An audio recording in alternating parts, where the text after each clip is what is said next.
How many are out there looking right now? We are talking several jurisdictions from all over the state of Texas as another one drives by here. This is from Medina County, the sheriff's office. The Texas game warden is out here. Another ESD fire department is out there. That's the red truck you're seeing. So many game wardens are out here as we go through the parking lot here of so many different resources throughout the state of Texas that are here on call, ready to be activated. As you pan over to the left, Fernando, if you could, I want to show you all the ambulances that are ready here should somebody be here with an injury. This is the Uvalde ambulance. To the left of that, the Shirt ambulance. To the left of that, you can't even see it, it's San Antonio's fire department and a big, massive San Antonio fire ambulance as well. So many EMTs, EMS, all these different resources that are out filling the parking lot here at City West Church, on call, on standby, ready to be activated as needed. These are the amount of resources here that the state has put just in case.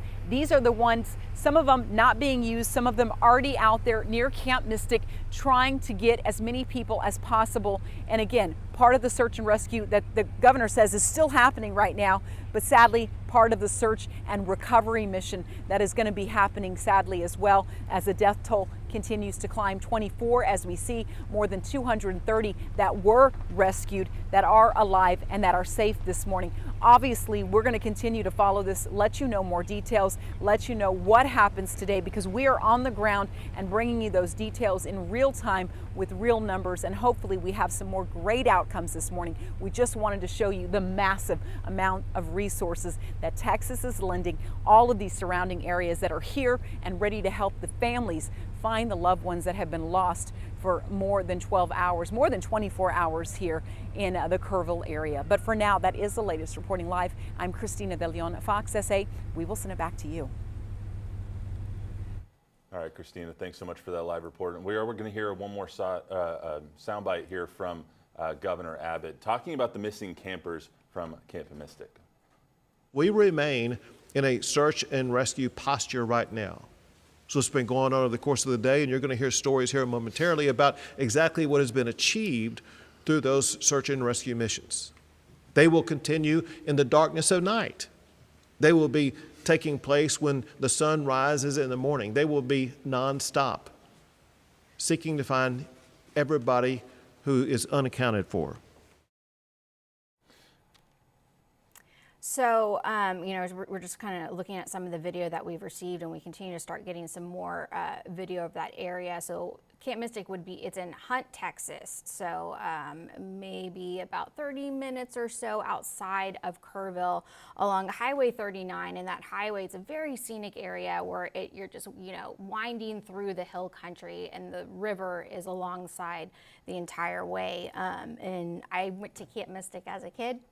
Already warned Matt that I'm probably gonna get a little choked up, but I spent 8 summers there, and it's a traditional kind of sleepaway camp, but it's long.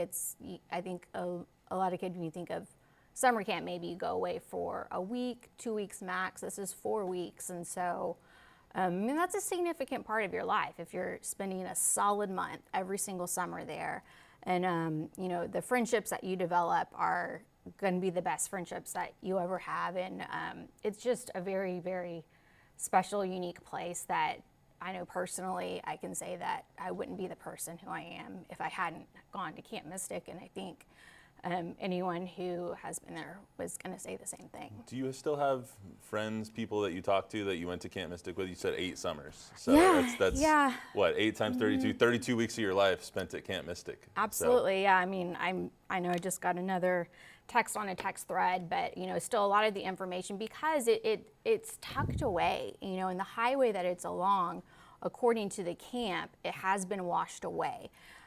So getting there is essentially impossible right now. And I mean, from the video that we've seen, it seems as though the girls who have been evacuated, it's by and large being done via helicopter. And the power is out, their cell phone towers are out. It's just very difficult to get information right now. But I know I got a text from a very good friend of mine. When we went to summer camp together, her daughter has been at Mystic right now. She was able to pick her up last night, and she lives in the Kerrville area as well.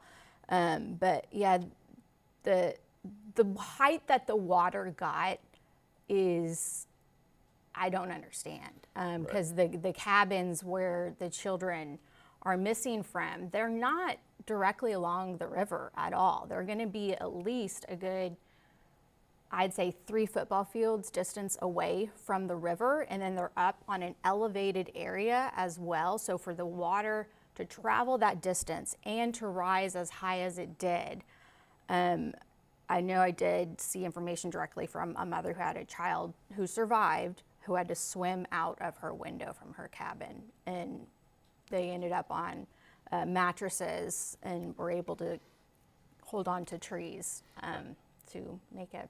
Again, 23 to 25 unaccounted for campers right now from Camp Mystic. You were describing it to us, and had it described to us last night, that Camp Mystic is kind of a melting pot of kids from around Texas. There's people from Houston and Austin and Dallas and everywhere from the east corner to the west corner of the state. When you have 750 girls that are all in one camp, that maybe just have each other to rely on, no cell phones, no parents, you operate by snail mail to connect with your parents there. How can something like this disrupt or I guess change kind of how everything looks for these kids? Like, you're almost lost because it's the first time in Kerrville, Texas maybe, and you're so far away from home, you don't know where your parents are. We saw something on Twitter last night about 2 parents who were in France, whose daughter was in Camp Mystic and luckily survived, but they were trying to catch a flight home from France. Like, you're just so far away from your family. How is that for a young girl? I mean, it's so different just because it's hard to explain because you don't have your cell phone. They're not allowed. I mean, the cabins don't even have air conditioning. So it's like you're stuck in a completely different time in the world history almost. And I would imagine that they probably don't even know the full extent of everything right now. Because also the cabins there's one area where there's probably like 10 cabins that are way up high on a hill. And then a much different location of the camp is going to be all of the younger campers. So like the oldest campers and the younger campers, they are physically removed where they wouldn't have been able to even talk to each other face to face in the midst of the flooding. I think it's going to be like any other heartbreak where you're never going to be able to see the place in the same way, but the love is always going to be there. It's always going to be a special place. And I'm not trying, I know you said you might cry already. I'm not trying to make you cry, I swear, but we saw last night one of the camp directors at a different camp passed away, Jane Ragsdale, who we'll get to here in a little bit, and our hearts go out to her and her family. When you see the devastation of somewhere that you spent so much of your life at, so many of your summers at, that helped mold you into the wonderful woman that you are, what is that emotion that you feel? I mean, initially it's just disbelief, and we haven't really gotten many images from inside the camp, but just on social media, I'm sure a lot of y'all have been seeing the different images and knowing the layout of the camp. I mean, I just can't, I still go back to like, I do not understand how high the water got. And the images that have been shared on social media, it's daylight, so you have to also consider that the water had already gone down a little bit. It was worse when, some of the children got caught up in the flooding. And also the age group, if you're going to be going to camp, it's as young as girls who have just finished the 2nd grade and then up to people who are going to be seniors in high school. And knowing the location of where cabins are, it's going to be the youngest campers, and that's even more heartbreaking. So little girls who just finished 2nd or 3rd grade, who were already very special little kids to be away from mom and dad for an entire month. Right. I mean. I wouldn't want to have been away from my parents for an entire month. I would have been scared. Yeah.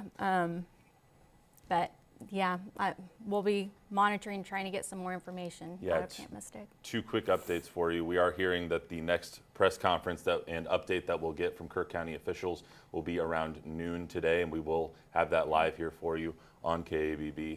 at 12 o'clock. It's tentative. It could switch. Last night there was supposed to be a 7 o'clock press conference. About 6:45, they pushed it to 9 o'clock. So everything is shifting as new information comes in and these rescues continue.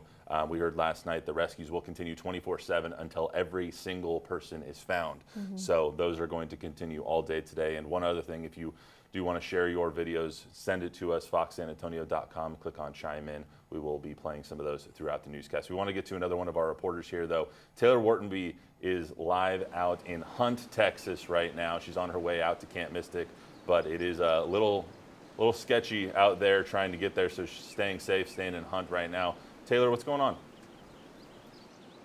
Good morning, Matt, Ashley. So I am in Hunt. We passed through Ingram. I want to mention, it was mile longs of just destruction. You've seen along the Guadalupe River, just a lot of debris. It was very strong, the water flooding through the area. So this is the aftermath of what we've seen from yesterday, totally different. You get to see, what kind of destruction we have here. So we're right next to the Guadalupe River, but I want to mention right over to my my right here, just how strong the waters were. I mean, from the tree branch, there's a mailbox sitting here. So that just goes to show where these things are coming from. I also want to take you over here across the way where there is a rock.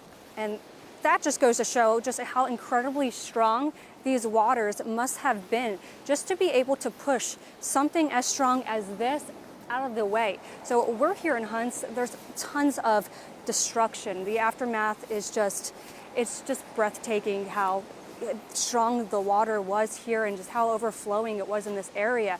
I mean, up and further ahead, you just see just the trees that are fallen over. But we've seen a lot of first responders coming into the area that were staged nearby where Christina's at. We're not too far from her, but just a lot of destruction here in this small town. So we'll keep you updated with the latest as we hear from residents here and first responders. I'm going to send it back to you guys back in the station. Taylor, before we let you go, let's pan back over to that rock over there. I mean, that is a massive boulder. If you want to go back over there, I mean, you're what, 5'2", 5'3", something of that nature, and that is a massive, massive rock that is just sitting in the middle of the road. I mean, that is absolutely insane that it got transported over here. 5'1" on a good day, but that just goes to show you just how tall this is. This is just absolutely massive. Where it came from, I couldn't tell you. I mean, there's just so much debris here. There's pieces of metal that are currently inside near the Guadalupe River. I do want to also mention when we were coming through the area, there was, I want to say it's a piece of a shed that was hanging on a tree. It must have the water just pushed it through. I just thought that was I've never seen anything like it. But yeah, Matt, back to your point here, this just goes to show just how incredibly aggressive that water was coming through Hunt. Yeah, even the Hulk couldn't lift something like that, let alone Taylor, but those floodwaters carried it like no issue. And Taylor, I apologize if you already said this. Nothing. I was looking at a couple of multiple things at the same time, but the where all the debris is, where exactly are you? Are you on a highway? What's the roadway? So we are right next to the Guadalupe River. We're about a mile or so from the heart of Hunts, actually.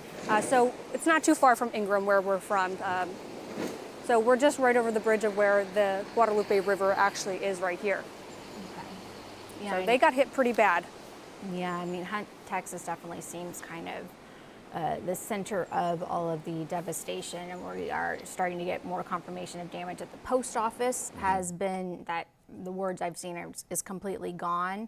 And one of the businesses that's kind of a hallmark of the area, the Hunt Store. This is a place to get a fantastic hamburger. You can go get live music. It's a gas station. One of those just like all-encompassing, great little spots. They have also sustained significant damage, but then all these things are right along the river. So we're trying to get some more images and more information, but the next press conference at noon today. So. Yep. Noon today is the next we're going to hear from Hunt officials, or excuse me, Kerr County officials, and that should give us some more information. We're going to take a quick break, but we'll be here with you for the next few hours with the latest information on the devastating floods in the Texas Hill Country. We'll be right back.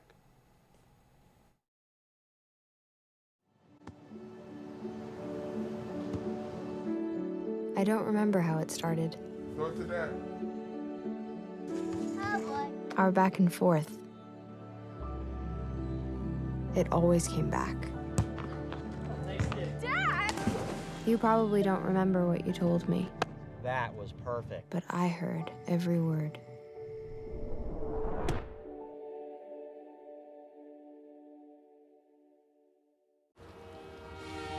I guess you're really going off to school. Mom, I'm gonna miss you. Listen, who am I gonna go fishing with now, huh? Dad, I never really did like fishing. I just, Wanted to be together. yeah.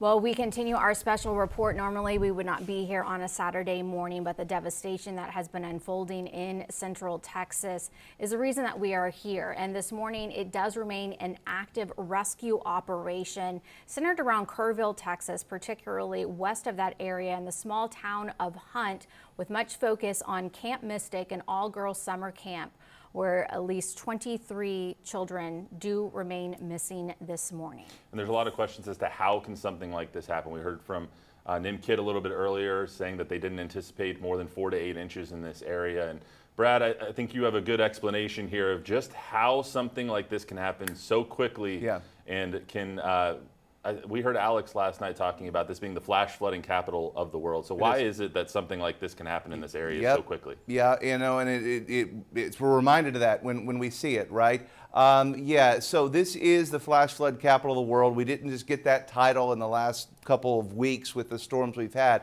It's been known for a long time, for 100 years, that devastating floods happen here that are worse than anywhere else in the world, with far less rain than what is needed in other parts of the country. So this morning we're still watching rain, but why is it so dangerous in Kerrville and down the Guadalupe River? And I would argue that the Guadalupe may be one of the most dangerous rivers in the world. And obviously it's easy to say that now after you know what's happened, but this isn't the first time. And it's not just the Guadalupe. You've got the Comal River, you've got Blanco. Many rivers in this area are so dangerous. So let's zoom right into Kerrville here, and you can see the Guadalupe River. Here's the town of Kerrville going upstream. Okay, the water flows this way from Ingram, and then you continue down Highway 39. And I'll have to this is the highway that, of course, folks are going to Camp Mystic that's been washed out. See how it parallels the river? Yeah, just right along the river. And then you have the North Fork and the South Fork of the Guadalupe that merge together. So why is it so dangerous? Well, in this part of Texas, the hill country, the soil is only about a foot deep, maybe 2 feet max. Some places the limestone is right at the surface. You can see how white all of this is. There's a lot more limestone exposed. So what we have is you have basically an entire parking lot, okay, covering a county, and all of it, the rain runs off, and the only way out, basically your storm drain, is the Guadalupe River Basin. You don't have any other escapes because of the hill country to where you have a stream or a river going this way or that way. So the combination, basically the giant parking lot, and the only way out for all of that water is the Guadalupe River. There are very few places in the world that have a surface like that with the hill country and only one escape path. Not very many people live in this part of the country, of Kerr County, but a lot of people live downstream by the river where it's very desirable. Everybody loves to have a house by the river. and it's extremely dangerous here in the hill country. We're going to have to look at better ways to warn people. Of course, flash flood warnings were issued. There are flash flood warnings out right now. Very dangerous flooding happening west of Austin, and obviously people's senses right now are far more elevated. I tried to get to the Guadalupe yesterday to watch the debris flow coming down, and there were police and game warden and rangers, everybody everywhere saying stay back from the river, closing down roads, because now we know that this is not a safe river in this type of event. So we're going to see this happen again. It's happened many times in the past, just either we weren't here when it happened, or our memories have been forgotten. We don't have video and pictures like we do now. So today in San Antonio, we do have more rain that is on the way. 40, 50, 60% chance of rain. It's been interesting, this very stubborn low pressure, and unfortunately, it's very difficult to forecast record rainfall events. Anytime you can't really forecast a record, right? Because all of our forecasting is based on what has happened in the past. And if we don't have many examples to compare it to, chances are it's going to be very difficult to know what can happen next. But obviously we know this can happen, and things will change as a result of it. I'll send it back over to you. Right now, we want to be hearing from State Representative Wes Virdell. He is on the phone. Oh, okay. Well, he's standing by, so while we're waiting for him, Brad, if we can just ask you one quick question here. You said the Guadalupe is the only place that all this water can go. Now it goes into Canyon Lake, and that's what Canyon Lake was built for, right? To handle all of this runoff? Yep. Essentially, it is to prevent floods from continuing downstream. Okay, so that's what dams are originally built for. We just kind of congregated to these lakes because they're fun recreational places and you build houses by it. And then folks say, well, hey, we have all this water, let's make some electricity out of it, let's use it for drinking. So more or less, dams mostly are to stop floods. Okay, and then we use them for various other resources. So yeah, maybe additional dams upstream might come into play, but it always goes back to how expensive is it? Whose land are you going to build this dam on? And then you have the whole fish and wildlife, because dams do disrupt the game. Yeah, true. We heard you talking yesterday on social media and on air about how this could possibly be the biggest flooding event in the Hill Country area outside of 1932. Did it reach those cresting levels? I know the gauge broke at a certain point, right, so we're not exactly sure, but did it reach the 1932 level? So we don't know. The gauge in Hunt was the one that broke, and that's where the flooding was the worst. It went into Kerrville. Kerrville didn't have nearly as much rain as Ingram and Hunt, but the gauges broke. People are going to have to go and do research there to figure out just how high the river got. But I think it's either there or not a little bit higher. This may have well been the highest recorded flood in that area. Certainly seems like it would be. Well, thank you, Brad, so much. And right now on the phone, we're going to be joined by State Representative Wes Virdell of District 53. So this is part of his district. Are you able to hear us right now? Yes, I can hear you. Thank you so much for joining us this morning. And so this is your community. Where exactly do you live? So I live in Brady, Texas. We have a very big district, and Kerrville is part of that district. And as soon as we realized what was going on, I drove probably too fast, but as fast as I could to get over here to help. And I can tell you, we have, as far as our state government and our local governments go, they are doing an amazing job right now, doing everything they can to try to find everybody they can.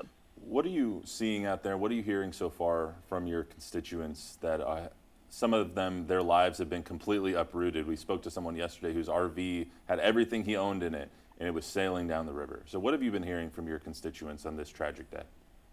Yeah, the hardest part is there are people who, all across Texas, there are people that have connections to people that were at Mystic Camp and these other camps, and so I'm getting a lot of people are asking about folks that are still missing right now, and just trying to get that information to them as best they can.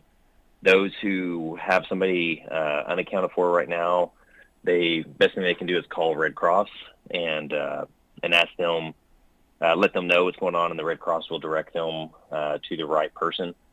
But it is tough. I mean, we had people from all over the country too. We had some people from out of the state coming in that are well known, and this is not just affecting just Kerrville. This is affecting people all across the state and far outside of the state too. Are you able to elaborate on that? People who are well known coming in from out of the state?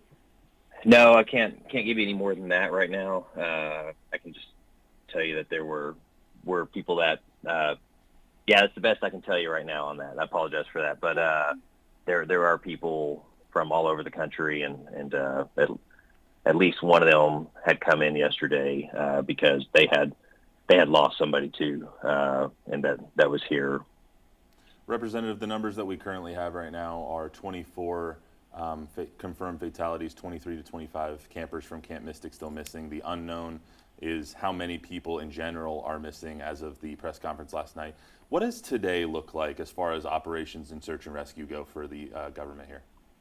Yeah, first, before I answer that, I want to say that TDM, Texas Department of Emergency Management, Texas Parks and Wildlife, DPS, we have the National Guard here, all of those agencies, along with all the local leadership and community, have worked together amazing. They've done an effective job. Today, yesterday, the entire focus was let's find everybody that we can and rescue them. And today is more of that, and trying to get a better assessment of other damage that has occurred, but we're still in saving mode. And so we have a lot of game wardens out there right now, a lot of DPS, a lot of guard, and they are running up and down the river. And I'll be out there soon, and they are trying to. I mean, we're holding hope that there are more people to be found right now. And what have you seen yourself? Have you been able to get beyond Kerrville, into Ingram, even into Hunt yet? I did. I was out in the Hunt area till about 3 o'clock this morning. And the reason that it was so hard to get to people there is there's one road that goes back through there, and it was 20 foot underwater. We were going through there last night looking, and we were on the road. The water's come down quite a bit. We were on the road, and there was, a water line 20 feet above us with brush and debris and trash. There's a store that's very well known in Hunt, Texas called Hunt Store. Yes, sir. And I've been going there for a long time. I used to ride my motorcycle to there and relax there, and that has been completely washed out. There's still some of the building structure there, but that building is totaled. That's how high the water was. There's houses that you thought would be safe, and they have massive damage to those houses right now through that area. And so we are out there till 3. We have lots of other agencies, law enforcement, like Hondo from Medina County. They were out there last night. We were talking to them. We are very blessed to have the people that we have in Texas coming to help. And that's the other thing, too, is I know a lot of people want to help right now. The best thing they can do is to make a donation. I believe. Attention. Donate to. And I believe that's probably the best way to do it right now. We have a ton of assets on hand right now, and so if people are wanting to come in, we just ask that they stay back right now, and donating would be the best way to help. Representative, a couple other things we wanted to ask you. As far as the search and rescues go, we heard that they're going to happen for 24/7 until everybody is found. Do you have any update on how the search and rescues went overnight, and if any new information for our viewers and for people in your district? I know they were going on through the night. Like I said, we were out there till 3, and there were still PD out there and highway patrol. And I asked one of the officers out there. At the time they were looking through a house to see if there was anybody in there, and I had asked him if he had personally found anybody or helped recover, and he had. And so we're holding hope that we're going to find more people alive today. And my brother, who is law enforcement for Kerrville, I was with him some last night too, and he had to help identify some people that they had recovered, and just pray for the people that are out there doing the search and rescue, because they're also seeing things that they're putting their life on the line, and we need to remember them, and I really appreciate that those guys are out there. We are very blessed to have them out there. And, a lot of focus right now is on Camp Mystic. Limited information has been released by the camp. Have you been able to get into direct contact with the directors to get any sort of update directly from the camp itself? I have not. We did drive to the camp last night. We were able to make it to the camp, and the road is, I would also request, even if the road is open, I would ask that people stay off the road. It's in some areas it's down to a single lane, and we need emergency operations to be able to move up and down that road. It's pretty devastating damage in that area. I know they were able to rescue a lot of people out of that camp, but there still, I believe, are 23 that were unaccounted for. And at the time, names are not being released, and total numbers, I'm not sure what they are. I haven't checked in this morning yet. I'll go and check on that. But it's a sad day for Kerrville and all of Kerr County. But we will come back stronger. And you said that you were there until about 3 in the morning. Were the evacuations still going on? Like, had they been going on all throughout the night? Up until the point that I left, I know that they were still looking for people, and so I would assume that it was still going on after I left there too. Last thing for you, Representative, you mentioned donations and how people can help. Can you just let everyone know if they're trying to donate, what number to call, if they're trying to help at all, how can they best help this situation? Yep, best help is prayer and donations. And donations, my understanding is you can go to Salvation Army Kerrville and donate to there. And so hopefully that is the correct answer on that. You can also, if you're looking for updates, I would recommend the couple places that you look would be Kerr County Sheriff's Office on their Facebook page, and they've been posting some updates there. And on the City of Kerrville Facebook page, there's been some updates there too. Just ask that everybody is patient with us, and like I said, just we need roadways clear, and so people can. I know I fully understand people want to come in and help out as much as they can, but we really need to make sure that roadways are open and law enforcement can get in and out of there as quick as they can. Well, Representative, thanks so much for the time, and I don't even know how to continue with that. Prayers out to you and your family and everyone that you know and love out there in Kerr County, and prayers out to them, out to everyone in Kerr County as well. So, thank you. I appreciate y'all's time. Thank you.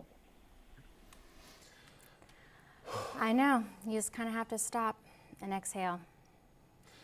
I think we have Ethan Trejo is ready now. He is another live reporter that we have this morning. In Spring Branch, I believe. I believe he is. Yeah, and he got that video for us from this morning that we led the newscast with. That's what Courtney told me. Out in Spring Branch. He was there at 3 o'clock in the morning. He was here all through the night last night, and then up early this morning out in Spring Branch getting the video of the river cresting in Spring Branch. So let's bring in Ethan Trejo here. Ethan, what's going on out there in Spring Branch? Is the water level still high, or has it gone down? What are you seeing?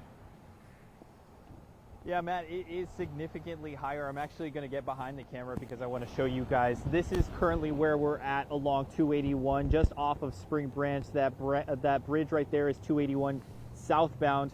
We're going to show you a little bit of the river and what it looks like right now. You can see these rapidly flowing waters in the Guadalupe. I was here yesterday, and let me tell you, this was just a creek about 1.6 feet. We saw in this exact area yesterday, and now you can see it's just absolutely flowing as all of that river from Comfort flows down into the Spring Branch and Comal County area.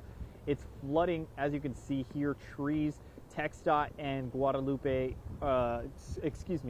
County Sheriffs have been driving up and down, monitoring the situation, checking to see if they needed to close the bridge down. I think they ultimately decided that they would not. The water levels haven't reached what they were projected at around 30 to 34 feet, but they are still significantly higher right now. I believe the latest estimation from NOAA is around 26 feet. But like I said, TxDOT and Comal County Sheriff's Department have been monitoring the situation, driving up and down, back and forth, just continuously checking with the water levels, making sure that everyone is being safe.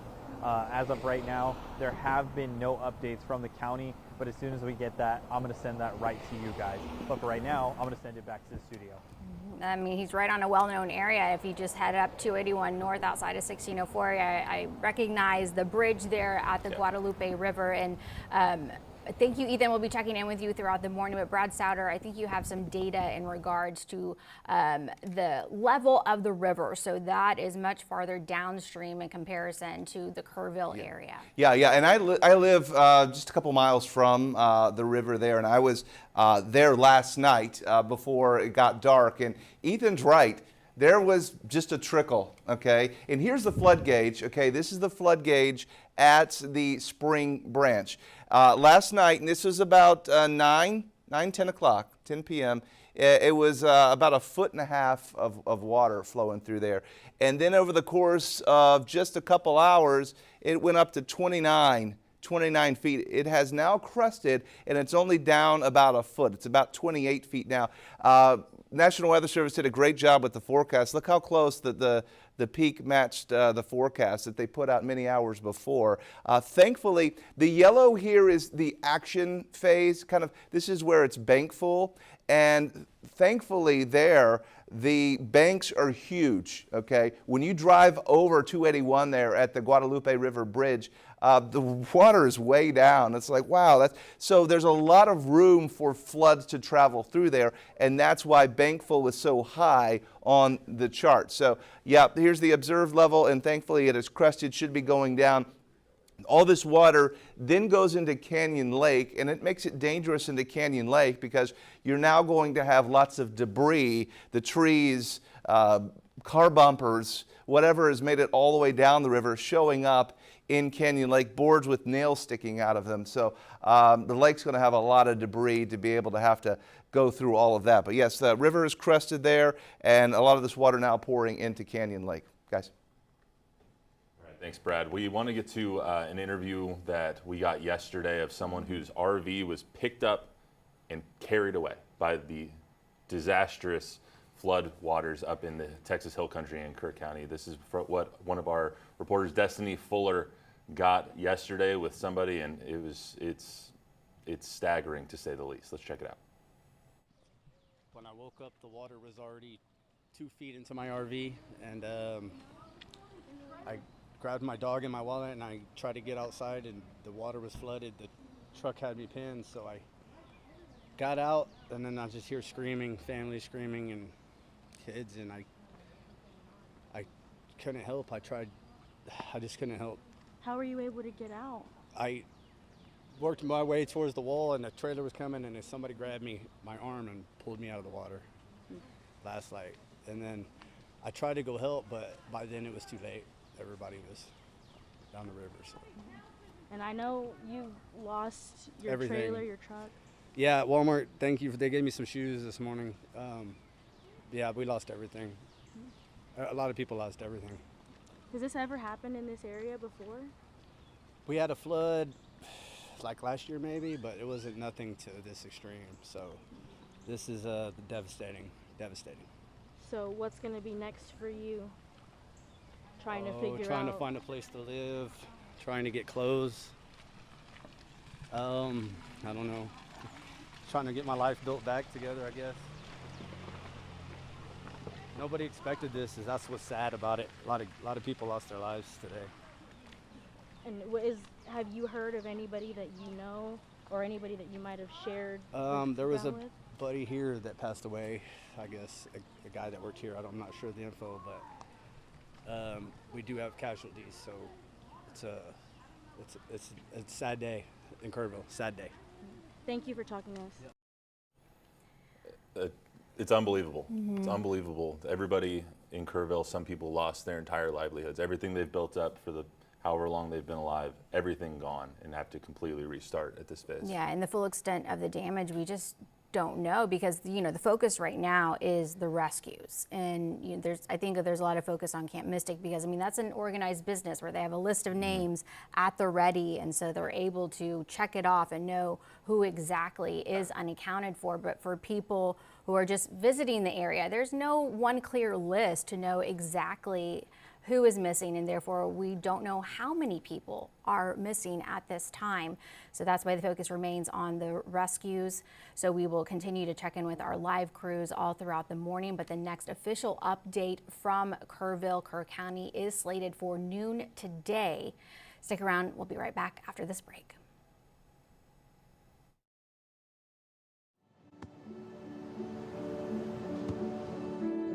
I don't remember how it started.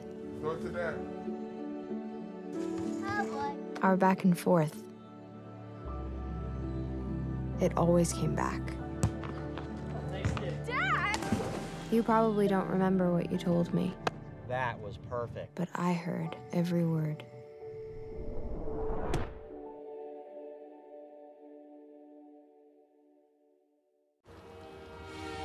I guess you're really going off to school. Mom, I'm gonna miss you. Listen, who am I gonna go fishing with now, huh? Dad, I never really did like fishing. I just, Wanted to be together. yeah.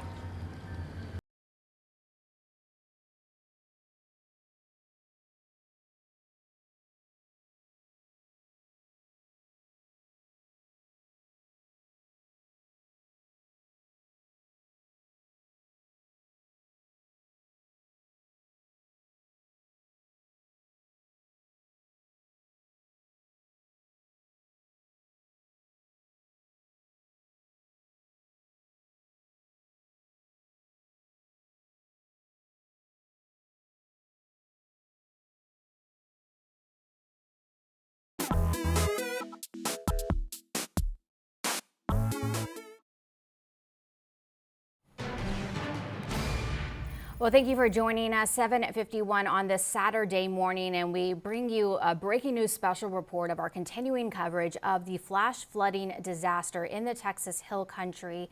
The death toll, 24, was the latest update that we received from the state last night around 9 p.m. or so. The next update is not expected until noon, but we have crews out in the area at the various reunification sites and the staging grounds of all of the many hundreds of different first responders who are all in the middle of the Kerrville, Ingram, Hunt area, continuing to search for people who may be in trees, who are still waiting to be rescued from the flash flooding on July 4th. Yeah, been 23 to 25 kids still missing from Camp Mystic. That's that girls' camp just south of Hunt, Texas. And we actually don't know, when the officials were asked last night, how many people exactly are missing. We don't know, because it's a holiday weekend in total, because there's so many people coming in and out trying to spend their weekend at the river, that we just don't know exactly how many people are missing at this point. But we do want to show you some more video and an interview that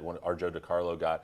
The flooding has caused a lot of damage to homes, to property, and Joe DiCarlo spoke with one homeowner who says he was awoken by the flashing of transformers popping and floodwaters seeping into his house. He says about 4 feet of water entered his home, and Joe DiCarlo now shows us the damage.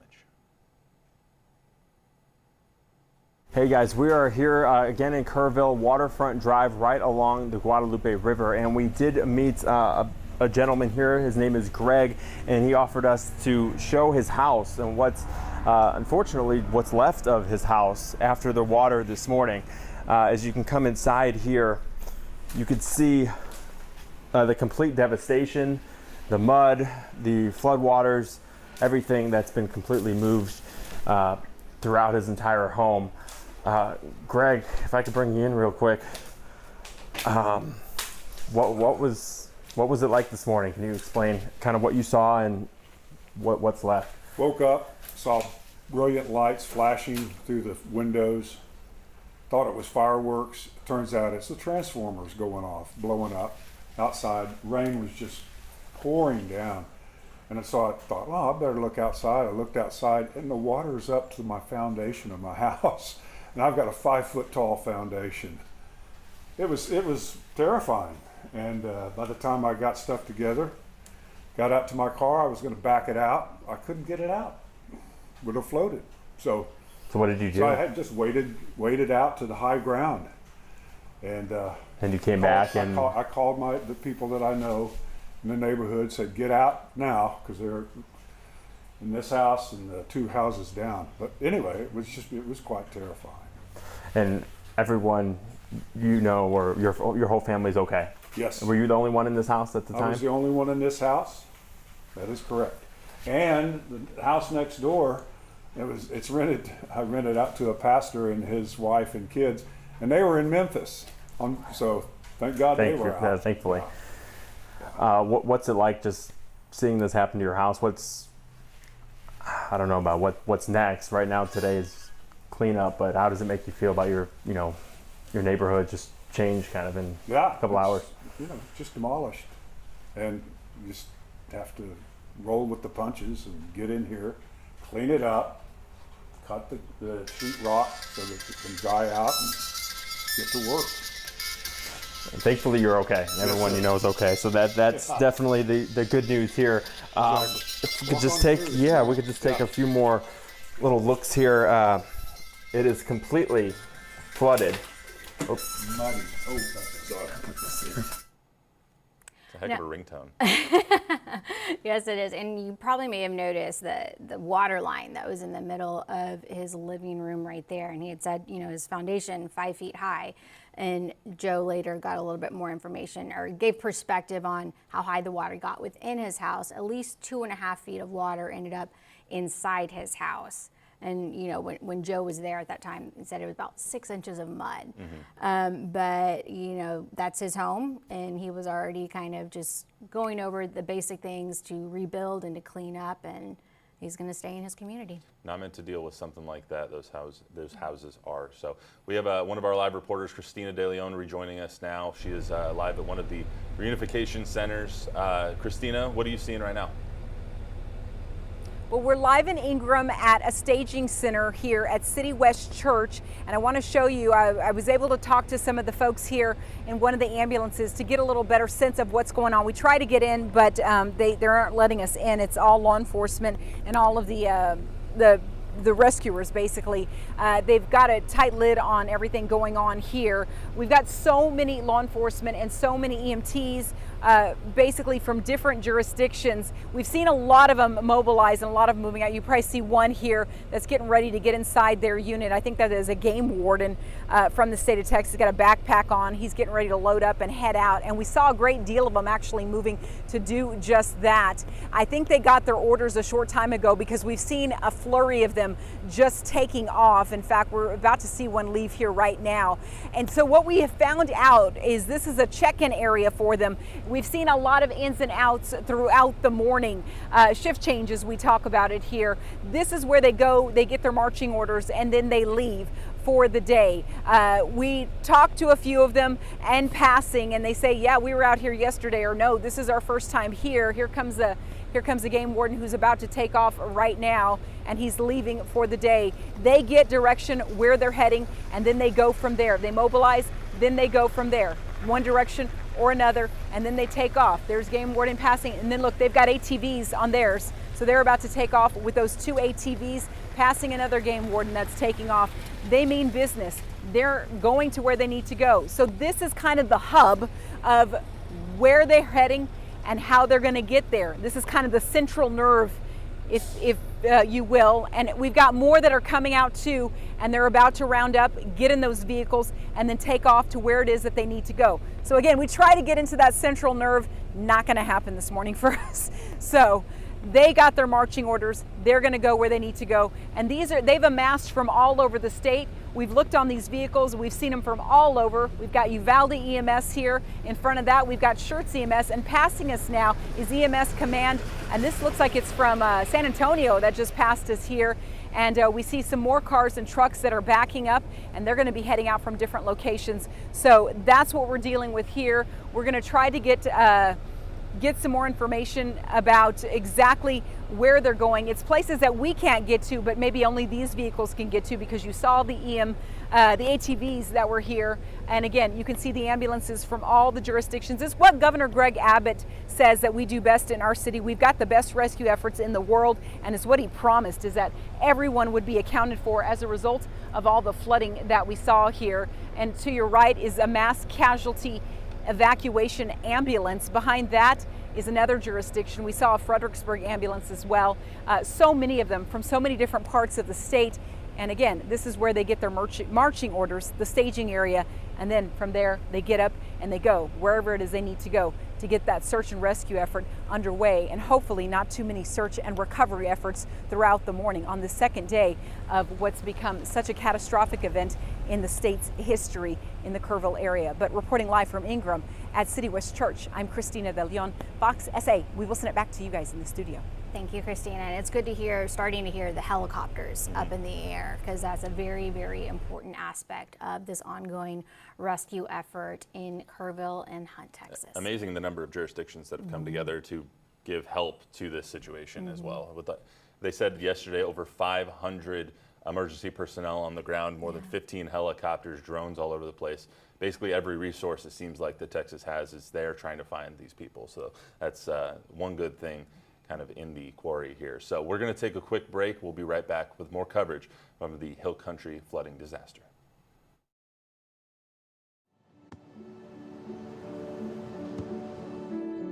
I don't remember how it started. Go to that. Our back and forth. It always came back. Dad! You probably don't remember what you told me, That was perfect. but I heard every word.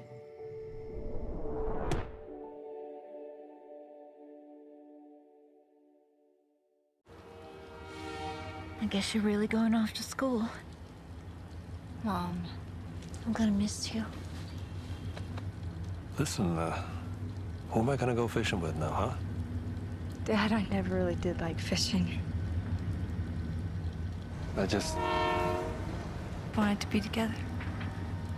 yeah.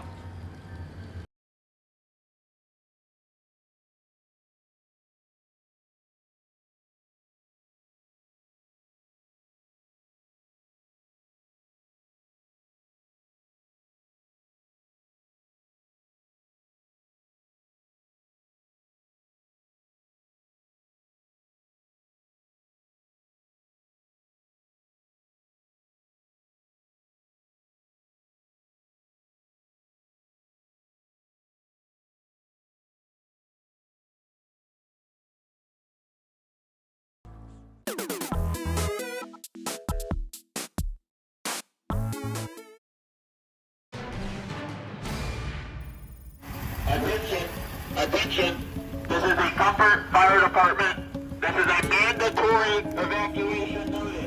On a day which is usually for celebration, it's a very tough day in Texas. We had a disastrous flash flood. We will not stop. We will rescue those in peril, and we will find those who are missing. Good morning. Thanks so much for joining us tonight or today on our breaking news coverage of the Texas Hill Country flooding. Latest information we have right now, still 24 confirmed fatalities up in the Texas Hill Country, one also in Kendall County.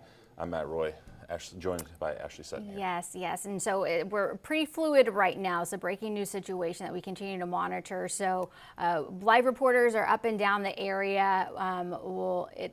It won't be completely clean right now because the information just continues to come in. Speaking of, sorry to interrupt, there will be a 10 a.m. news conference at the Hill Country Youth Event Center That will be the newest information that we have in just about 2 hours. We were expecting an update at 12.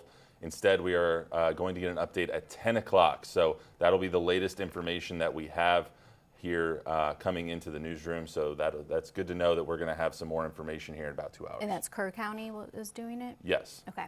Yeah, and right now this is some of the drone video in Kerrville, that some of our new video that we're seeing right now, or just see the swollen Guadalupe River right there. And the risks continue within Texas, not necessarily this specific area, but the water now rising closer to the Spring Branch area with the Guadalupe River right now.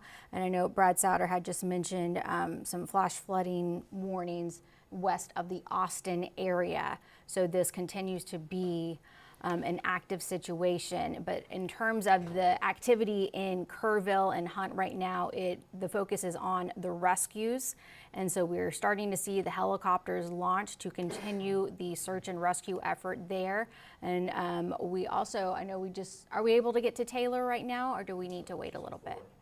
Okay, so so it's Highway 39. That is in Hunt, leading to all the various summer camps that people, it's been difficult to get or travel through that area because the water and the destruction is just so severe. We had just spoken with a state representative who said that he was still in the area around 3 a.m. last night. And, when he had first gotten there, the water was about 20 feet high. So, and this happened well over 24 hours ago, and only now are we finally able to reach the hardest hit areas. So this is just some of the video that has been shared so far in areas that crews have been able to get to. Yeah, Ashley, we're going to get to Taylor here after we talk to Brad, but I wanted to ask you, the Hunt store, yep. How integral to that community is that establishment? I mean, I would say it's the heart of the community. It's a small town and everyone needs a kind of meeting place. That's the Hunt store. I mean, because you can go there for just about anything. You can get gas, you can go watch live music, you can get a fantastic burger and a whole host of other different types of foods, ice cream, it's everything. Think of like all the joys of Buc-ee's, but much smaller. I was going to say the Hunt Buc-ee's. Exactly. Right. Yeah, it's a whole little community at the Hunt store, that's for sure. Just like us here on Fox News First, but let's get to Brad. Brad, what's the latest? Well, we're talking about the disaster of yesterday, and that is still the continuing and the recovery of people this morning. But there's a new developing disaster again happening right now. This is not over with. In fact, it's now hardest hit areas are west and northwest of Austin. Okay, flash flooding emergencies happening there now for the second day in a row. Meanwhile, we're getting ready to have a dangerous flooding scenario happening along the I-10 corridor just west of San Antonio, which is also in our area. So this is not over by far, because we still have this flash flood watch in effect until 7 o'clock tonight. So areas from Luling to Santa Clara and just west or east of New Braunfels, we're going to have some big problems, because we're starting to see that training happen right over top of areas near Luling, and this is going to create some more dangerous flooding. Thankfully, we don't have all the hills in Seguin and Kingsbury, but it's going to obviously get underwater here pretty quickly. Let me show you where the warnings are right now. So flash flooding for Marble Falls, for Burnett, and these are flash flood emergencies. Rescues are happening now in this area, with as much as 10 inches of rain that has fallen here, and it has the same sort of limestone bed foundation just below the soil levels of where all that runoff dumps down into the rivers, and these rivers kill too. So I really hope after yesterday people now realize, get the heck away from the rivers there near Marble Falls and Burnett, and making their way down in towards Round Rock eventually, because that water does go on down. It dumps into Lake Travis too, so our lakes ultimately will benefit from all of this. But flash flood watch until 7 o'clock, flash flood emergencies happening to the north, and yes, the rain off and on throughout the day. here in San Antonio as well, as this low just parks itself over top of us and continues to rain. I think it'll probably still be around for tomorrow. So yes, very, very stubborn low, and it's doing some damage, you guys, this morning. Once again, more flooding is happening. Brad, you said the lakes are going to benefit. What can people around Canyon Lake, I know it got down to a 46.3%, what I think was the lowest. When can we start to see those levels rise, and how high might they get? It's up a couple feet this morning already. It's going to come up a lot. It's hard to know just how much the volume. I can work on that and see how much it is expected to move. But I think it's going to create some problems too by putting in lots of debris into the lake. The boards, the trees, everything that's going down the river going to end up in the lake, and that's going to make it very dangerous for boaters, even when they can get the boat back into the water after the ramps open back up. Yeah. So a benefit for water, but we didn't want it anything like this. We didn't want it into drought or benefit a drought from what's happened. Right. Yeah, we've seen a lot of the boat ramps close at Canyon Lake because of the drought. So I mean, yeah, they try to extend them. They keep paving them, making them longer and longer to get the boats in there, and the water keeps dropping. And so now it'll start to come back up. But, yeah. All right, well, we want to get now to Taylor Whartonby, where she's been able to arrive to the Hunt store. Hunt, a very small community, and this is kind of at the heart of it. And so we're getting our first look of the damage to the Hunt store. So Taylor, what are you able to tell us? Yeah, so from last time I talked to you, we moved closer down, about 5 minutes away, closer through State Highway 39 near Dutch Lane. So I'm outside the Hunt store, and you can just see the devastation behind me. It's completely, lots of debris here. They were completely hit by this floodwater aggressively. The building is caving in. I mean, if you take a look over here, this was their gas station right here. Completely flipped over. You wouldn't be able to tell what this is, and you can just smell the gasoline that's here. So I do have a resident, Jerry Adams, who has been here for some time. I mean, just look at this devastation here. It's unbelievable. Like I say, I've been here since 1987, and I've seen 2 or 3 really good floods, but I have never seen one that just total disaster like this one is. They said this thing crested at 36 feet, and it's just, I mean, like the Hunt store there, that was the hub of the community, and people would come down, me and some other guys every morning to drink coffee, and sit and talk, and Carl was here every morning to open up and do the bookwork and everything, and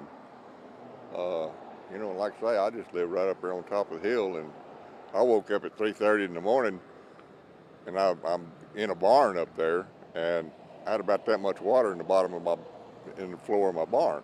I thought, what is going on? I mean, I knew it was raining, but I really feel bad for the people that have lost loved ones and property and everything here. I mean, it's just really hard to fathom that, the destruction. It really is. And so. Yeah, the destruction. I mean, just look behind us. This is just piles of debris that have stacked up. I mean, what was your first reaction to see the Hunt store the way it is? I mean, the gas station here completely flipped over. I know you smell gasoline here. It's just sad. It was. I mean, I drove down there and my jaw fell open. I couldn't believe it, Because like I said, I've seen water come up maybe nearly to the road right here. I've seen it come up that much, but not up to there. And if we could take a look over here, closer to this field area, if you want to take a walk with me, you could see, Jerry, this area. What was this usually like over here? Well, that was just what they call the Preservation Society, and they always had our Sunday Easter service was down here at this little pavilion, and that was usually just a lot for parking, and when Hunt had their 100-year deal or whatever here a while back, they had a big park out there, and I mean, it was just kind of for everybody to use, what it was. So. And I could see from over here, you see a car that's completely flipped over and totaled. I mean, just looking at that wasn't there before. No, it was in this driveway right over here. So that just goes to show how aggressive this floodwater was coming through Hunt. Oh, yeah, it had to be coming through here 90 miles an hour. When I came down here at about 4 o'clock, right up there about where that sign is, that a gape or whatever, right through there, yeah. that's as far as I could come. The water was coming through here, you know, that deep, and I couldn't even cross it in that buggy. Now, Jerry, I did speak to another resident that said, you know, I'm just packing up. I'm getting out of here. Where do you start from here after rebuilding? How do you start? Where do you go from here? Church. Yeah, and there's just a lot of, you know, resources that are going to be needed for this. Oh yeah. Well, they've had the Methodist Church open over here for their, what do they call it, the base camp or whatever, and that's where I went over there to see if they needed anything, but there's nobody there now. So I guess everybody, once the Shoemaker opened, people could get out, and they've got plenty of water and food and stuff all already stacked over there. So hopefully they're all right, but it's gonna take a year or 2 or 3 for this thing to actually get back to the way it was, you know. And I know this is a small knit community. Where do you guys go for your gas now? And you know, are you checking on neighbors and things like that since you are a tight knit community? Oh yeah, we checked on. We drove up the road the other day and went to every house just to make sure there wasn't anybody still in there. You know, I mean, we'll have to just go to Ingram to get gas and coffee. That's where I'm going next, unless you've got some coffee on you somewhere. Is there anything else that you'd like to get out to, you know, your neighbors that are watching here in Hunt? Just, you know, take care of your neighbors and take care of yourselves and pray. Jerry, thank you so much for your time. Well, thank you. So we will continue to be here in Hunt, and we'll keep you updated with the latest with this destruction. So back to you guys in the station. I think that gentleman, Gary, and my roommate in college would agree that coffee is the nectar of the gods. That's where he's on his way to go. So thank you so much, Taylor. We appreciate that perspective from you and from Gary. Yeah, and so, you know, he said he'd been here since '87, which is the last great flood for that area, but never has seen it as what just unfolded. So let's get back to just the basics of what we know as of right now. The next press conference now set for 10 a.m. So until then, this is going to be the latest, most accurate information that is available at an official capacity. So 24 people have been confirmed dead. There have been 237 people rescued. Of those rescued, 167 were rescued by a helicopter, and that is a crucial element in the ongoing rescue efforts. Now, a lot of focus on Camp Mystic, an all-girls summer camp just about 6 miles away from the Hunt store where we just saw Taylor live. So 23 to 25 people from the camp remain unaccounted for. Now, Governor Abbott, so this is also an area where there are multiple different summer camps that kids go to every summer. Now, the Camp Mystic would be the only one in which campers are missing. That, according to Governor Greg Abbott, everyone accounted for at all of the other camps. That is important to note that we say 24 dead. That is in Kerr County. There is one deceased individual in Kendall County. However, last night they said they don't know if that's a related event or if it's a different event. So 25 people dead, one of them Kendall, 24 of them are in Kerr County. We want to go to the shelters that we see right now as well. This is one of the first emergency shelters is First United Methodist in Kerrville, Texas. We also have the Arcadia Live in Kerrville, Texas as well. Notre Dame Catholic Church, Ingram Elementary School. These are now the reunification centers. Ingram Elementary School, 125 Brave Run West. That is in Ingram, Texas. We saw Christina around that area a little bit earlier. So a lot of different shelters, reunification centers, as people are still trying to find most of their loved ones here. And then when it comes to the people who are unaccounted for and missing, no firm number on that at all because it's a popular vacation time, so there's not an easy way to get a list of people of who was where and when.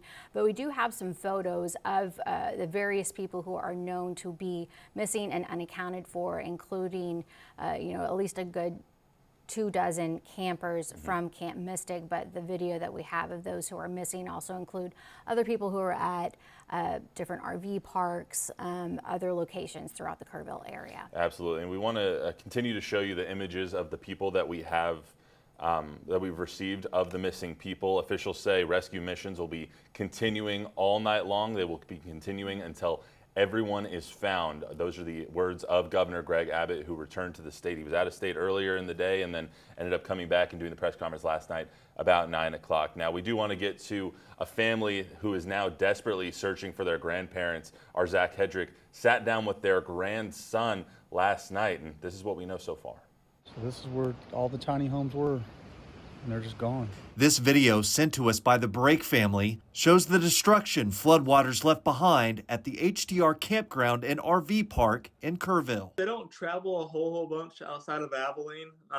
They really just had traveled down to Kerrville for the 4th of July to be able to spend the weekend with my uncle. Ryan Brake's grandparents, Robert Leroy and Joni K. Brake, were visiting Kerrville for the first time. Huge family people, huge Notre Dame fans. That was a routine for them, was college football. Last time I was able to talk to them myself was last Thursday on my birthday.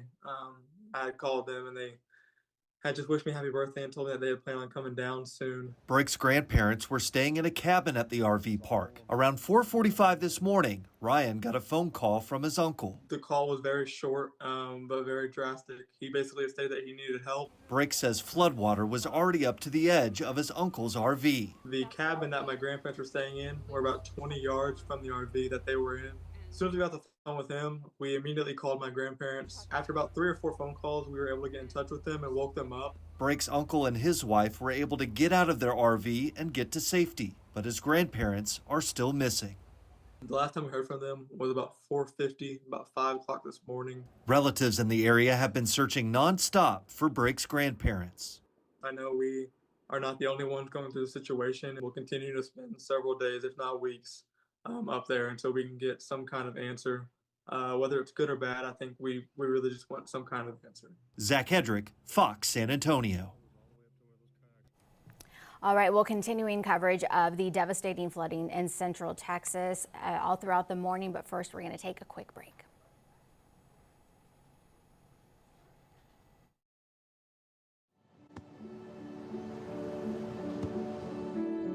I don't remember how it started. Go to that. Our back and forth. It always came back. Dad! You probably don't remember what you told me, That was perfect. but I heard every word.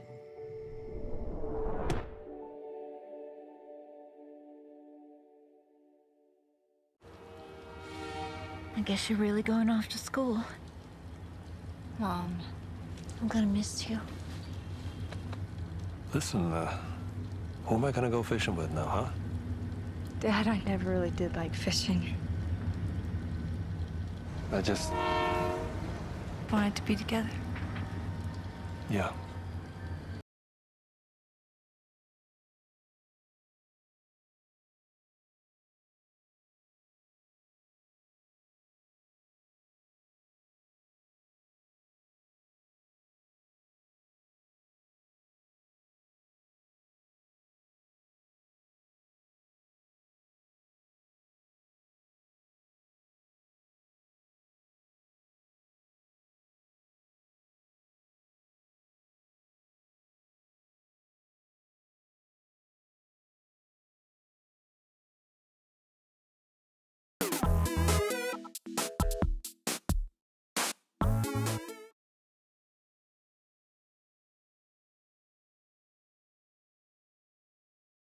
Good morning. Once again, this is 8:22 on a Saturday morning for our Hill Country Flooding Disaster Special here on Fox News First. I'm Matt Roy. And I'm Ashley Sutton, and little by little we're getting closer to the major disaster area of Hunt, Texas, and all the summer camps that were hit so hard, and it's just been such a devastating ongoing situation in that small community along the Guadalupe River in the Texas Hill Country. So little by little throughout the morning we'll be getting new images, new live pictures, new video. In about an hour and a half or so we will be getting the latest update from officials in Kerr County and the city of Kerrville as well. But the situation as of right now is just the ongoing rescue effort. So the last couple of times that we've been able to speak with our reporters live in the scene, you are starting to hear the sounds of the helicopters up in the air, a very essential part of the ongoing rescue operation, because these are all areas that are very remote. So there are not a lot of ways in or out to reach the individuals who are still stranded. So those helicopters absolutely key in being able to find those who do remain missing. And we're blessed here on Fox to have someone like Ashley who went to Camp Mystic for 8 summers. That's 32 weeks of Camp Mystic in your life. And you said a little bit earlier that it kind of formed you into who you have become. So seeing all of this happening, seeing 23 to 25 girls missing now, seeing their camp ruined by these floods, what emotions does that give you? I mean, it's just, it's heartbreaking, and you think of yourself at that age and what you may have been possibly thinking, having to experience this so little, because the girls who are missing are going to be in the youngest cabins, just knowing the layout of the camp itself. It's not the oldest girls who are going into high school, it's the little girls who just finished the 2nd grade, the 3rd grade, who are probably away from their parents for this amount, or a long amount of time for the first time. This session lasts for 4 weeks. That's a very, very long time for any small child to be away from mom and dad. So they're already exceptionally strong just to be able to do that right there. And you know, there's an alumni Facebook page, and you just see it's a whole community, and there's so much love, and people just posting, hey, I live in San Antonio. If you need me to go drive up there to pick up your child, let me know, you know, because the parents are from all over the state, sometimes all over the country, sometimes they're in different countries even. It's a whole community. Right, but like, it's not an option for so many parents to just get there lickety-split to pick up their child, and so people who are in the immediate area are opening up their homes just so a child has an actual home to go to. They don't have to necessarily wait in a shelter for mom and dad to arrive. And I mean, my heart just goes out for all the campers, for all the counselors who probably don't even understand, just the same as we do, the full scale of the tragedy that unfolded. And I know, you know, 4th of July, that's a big, memorable day for everyone. And typically, because I went to camp at this time, and I was a counselor, and I was even the program director one year when I was in college, kind of like running the overall operation. I mean, 4th of July was just an absolute treat. You know, normally you'd be on the banks of the river, you'd be watching the fireworks, and one of the kind of little treats that was a Mystic thing is you can only have a Coca-Cola and a Hershey bar at select times.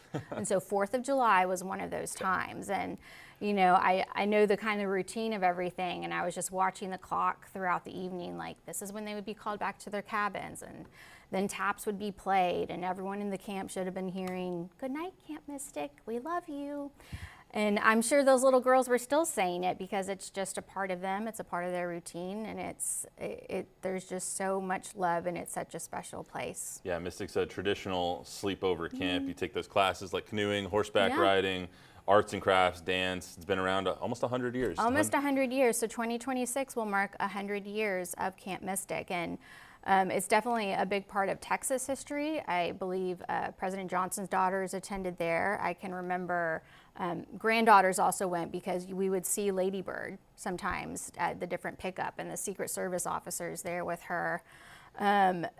So many stories, including it served as a convalescent hospital during World War II, so there were a couple of years where oh my God, it had a contract with the federal government to help service members who had been wounded in World War II. And so, I mean, so many different type of people have had different experiences in that area.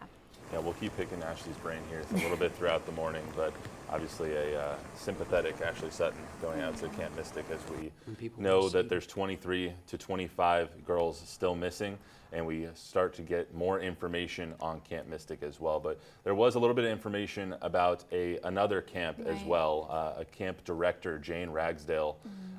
We learned that one of the 24 victims was the director of that local camp. Jane Ragsdale was the beloved leader of Heart of the Hills camp. According to the Kerrville Daily Times, she was a counselor at the camp in the 1970s before becoming the director in 1988. According to the camp's Facebook page, Jane was awarded multiple national awards and recognitions for her work with the camp. One of our viewers we spoke with, who knew Jane personally, says Jane was the epitome of kindness and joy. She was the the epitome of kindness and joy. If you look at any pictures of her, you can see that in her. She's just such a bright light. She's an inspiration to us all. Camp officials say their camp was not in session when the heavy rain rolled in. They say everyone else who was on site has been accounted for. Yeah, so there's so many different camps in that area up and down Highway 39. A lot of them, I know that's where Heart of the Hills is, that's where Mystic is, just up and down the Guadalupe River. Now, some of the camps, fortunately, were kind of in between sessions where the campers had ended a session maybe a couple days ago and they were in a transition period where counselors had arrived and they were undergoing training. So that was a situation for Heart of the Hills. There were no campers there at the time, but counselors had arrived in preparation for the next session, and their beloved director did unfortunately pass in the flooding there. So it's just heartbreaking to see. We want to hear a little bit more of the press conference from last night. The latest information we have came from about 9:15 last night when Governor Greg Abbott and Lieutenant Governor Dan Patrick and many other state officials addressed the state and really addressed the nation of exactly what was happening in the Texas Hill Country. So let's hear a little bit more from Governor Greg Abbott last night. This is a time when we as a state, we as a community, need God more than ever. Little kids off at camp, joyfully excited about the upcoming day to celebrate the 4th of July. Campers alongside the river, doing the same thing and enjoying one of the beautiful spots in the state of Texas. Asleep probably just a few hours from waking up. People that I know of who were not in harm's way, but went into harm's way to try to save the lives of others, but who lost their life. So many people have been swept up into an extraordinary catastrophe. It needs God, but it also needs a robust response by the state and local governments and by people who live in these communities impacted by this. We had a meeting with officials at the state and local level, and there is extraordinary collaboration to make sure that we are going to address everybody's concern as quickly as we possibly can. At the state level, we have Texas Task Force 1 and Texas Task Force 2. There are some of the best experts in the world at search and rescue missions. And know this, we remain in a search and rescue posture right now. So it's been going on over the course of the day, and you're going to hear stories here momentarily about exactly what has been achieved through those search and rescue missions. So that was Governor Greg Abbott just last night providing the latest information, official information that has come out. But again, the next press conference set to begin at 10 a.m. And right now, Brad Souter, you are monitoring a new flash flood warning in our area. Yeah, guys, it's not over. Sadly, we're covering all of the damage from yesterday, but there is new damage that is getting ready to start because the same storm system still here. So let me talk about it. Flash flood warning right now for areas down I-10. We're talking about Luling or Seguin all the way to Luling. Gonzales, you're not quite in this, but just to the west of you it is. And the heaviest core of this rain is starting to back its way slowly westward. There is the chance that this upper level low continues to back and come into San Antonio. So we still have a flash flood watch in San Antonio for that. We've seen a few inches of rain already, flooding starting to occur now. In fact, I can kind of give you an estimate of how much rainfall has fallen so far. It's going to be about 2 or 3 inches of rain here. I'm going to go over and grab the query here on this, and we can literally just do some estimated rainfall numbers. Upwards of 5 inches of rain has already potentially fallen there. This is going to be just to the east of Seguin, south of Luling, and west of Gonzales. So you're going to find quite a bit of water on Highway 90 there between Seguin and Gonzales. I would not take that. Instead, you're going to want to go up I-10, take 10 if you're trying to travel in between, and it's going to be slow and dangerous as well. And if you don't have to travel, I recommend you don't. There's an even more dangerous situation off to the north. Look at the rainfall estimates just west of Austin and Georgetown overnight. Same thing is happening right now in, well, Burnett to Marble Falls and down towards Lakeway, all in the hill country where people are vacationing there. There are rescues happening there right now, just like there were along the Guadalupe. It's all part of the same system, and sadly it continues. Why are our rivers so dangerous here? Well, you know, if you get involved in a flood, you say, why don't I just swim out of it? Sure, but if you get in this and come to one of these dams, this is called a hydraulic jump. Basically what it is, it's a dam or a bridge or a roadway where water normally isn't going over top of it, but when it does, it creates an eddy, a violent eddy that sucks debris and anything flowing down the river right back into it, and it churns and it's violent, and anybody that's coming down or any debris gets trapped in it. You can't swim out of that. That's one reason why our rivers are so dangerous. Also, it's the fact of all the water in the hills surrounding the area and how much water gets down into the rivers. So let's talk about that. Here in the hill country, we have very shallow soils, okay? Sometimes it's not even soil, it's just all limestone. All limestone. So here's Camp Mystic, and this is along the South Fork of the Guadalupe River. Here is the Guadalupe River is here on the South Fork, the North Fork of the river, and all in between that, there's only one way for water to leave, and it's out the river. See the white here? There's exposed limestone. So basically, this all part of Kerr County is like a giant parking lot. It's paved, but it's natural. Rains, all of the water collects and goes down the river. Camp Mystic here, right in line for major water rises. That's why these rivers can go from a foot to 30 feet in just an hour or two. They can be very, very dangerous. So around here today, we're talking about some wet weather, more showers, more storms. Can't rule out some flooding concerns, even into San Antonio, that we have been dealing with. So the flooding is ongoing. It's going to continue. The flood watch for San Antonio runs until 7 p.m. tonight.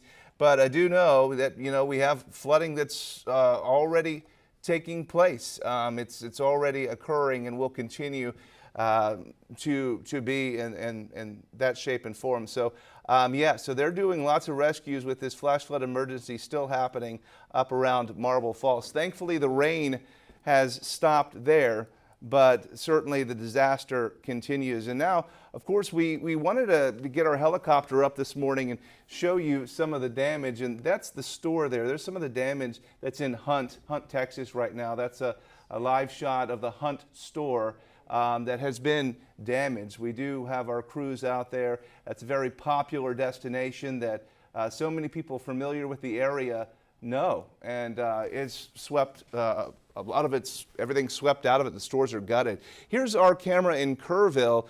This yesterday was the scene of where Louise Hayes Park was going to host the 4th of July festivities, and now the park destroyed. And you can see just all of the damage there associated with that. This is just one of our weather cameras. So to be able to capture this yesterday that we did on camera just from this view, it was astonishing. And we were able to see that water come up so fast. It was just freaky to watch how quickly the water can rise.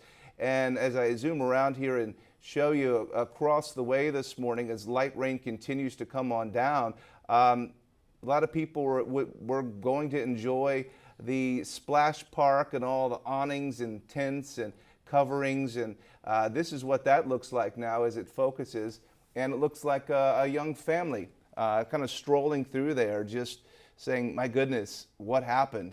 The power of water and the power that this park has just been leveled. Look at the debris. Look at the giant pieces of concrete that's just churned up from this. And the only thing I recognize that has been saved is what's at the very top of the screen there. That's Lupe, the Guadalupe bass. He's a sculpture there. That's the only thing recognizable that survived this flood. You see the big Guadalupe bass right here. Lupe is his name, but this was all a park, splash pad, and all the debris, the damage that was associated with this flood.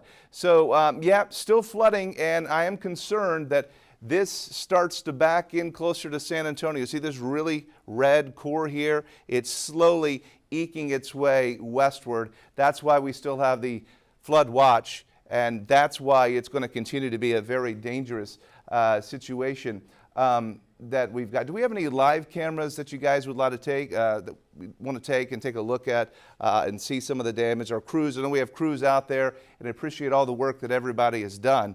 Anybody in the booth at all, just let me know. Vivian? Okay, I know you guys, okay, I know you guys are working hard. Appreciate all the crew. You know, and to all the first responders and all of the crews, this was their vacation weekend with their families. They've come back from vacation. People from out of state are coming in. Let me know, where is this one location, you guys? Okay, this is by the Hunt store. And this is where the river gauge is also. We were watching that river gauge yesterday, and the record for the gauge is 36 feet. At 28 feet, it stopped working, and it still had about another hour and a half to go. So there's thinking now that this may have surpassed the all-time record crest level of 36 feet. You can see the debris. The ACs, those rocks, who knows where those rocks were, but the power of the water just ripping through there and just changing what was a nice weekend. We were enjoying temperatures that weren't too hot, and then just bringing in all the flooding. I know you guys are waiting for a new press conference that'll be coming here at 10 a.m. Is that the new estimated time? Yep, 10 o'clock will be the latest information from Kerr County officials. I wanted to ask you, Brad, when you're mentioning this big storm system that's over the eastern part of Bexar County here, where you have that flood warning going on over there. Is there a possibility, we saw the Parambytal flooding where a storm system just parked itself over San Antonio. Is there a risk of something like that happening again with a storm system like this? Yeah, because the rainfall rates right now, and what I'll do, I'll try to get the estimated rainfall numbers back on here, and we can do like what's called a 1 hour total. Okay, so let me go and just select this, because that's 6 hours. So here's 1 hour. Okay, 1 hour estimated rainfall rates, and if I do a query on that, 4 inches an hour. And guess what? Guess what the Parambytal dropped in 1 hour? 4 inches. This is the exact same rainfall rates happening just to the east of Seguin of the Parambytal flood that San Antonio had 3 weeks ago. So absolutely, if this core of rainfall were to indeed back its way into San Antonio, then you're going to be looking at any flooding where you have 4 inches of rainfall rates absolutely could come back into the city. And now you can see that New Braunfels, look at you, just east of New Braunfels on 35, that is slowly trying to eke its way to you. And so absolutely, we could definitely have some exacerbated flooding in some of the same areas. And is this the same system from yesterday? It is. It is. So it's just been sitting here for 24 hours. Yeah. Watch this. Let's do a 24-hour time lapse here. That's going to be really slow. Let me speed it up. Very fast. All right. Okay, the data's got to come in. It's going to take a second for it to all come in. Actually, I have the wrong radar turned on. Here we go now. All right, there it is. 24-hour radar loop. It looks like it goes away, but nope, it's coming right back. You see that? Maybe we can go back and do 36 hours. 36-hour radar. Do these storm systems usually take this long to pass? No, no. Well, I mean, if we had this often, you would have devastation like this often. So no, it's very unusual for it just to kind of stall out like it has, and now it's almost retrograding backwards. You see that? You've got to kind of swirling in the hill country. Here's yesterday's disaster, all right?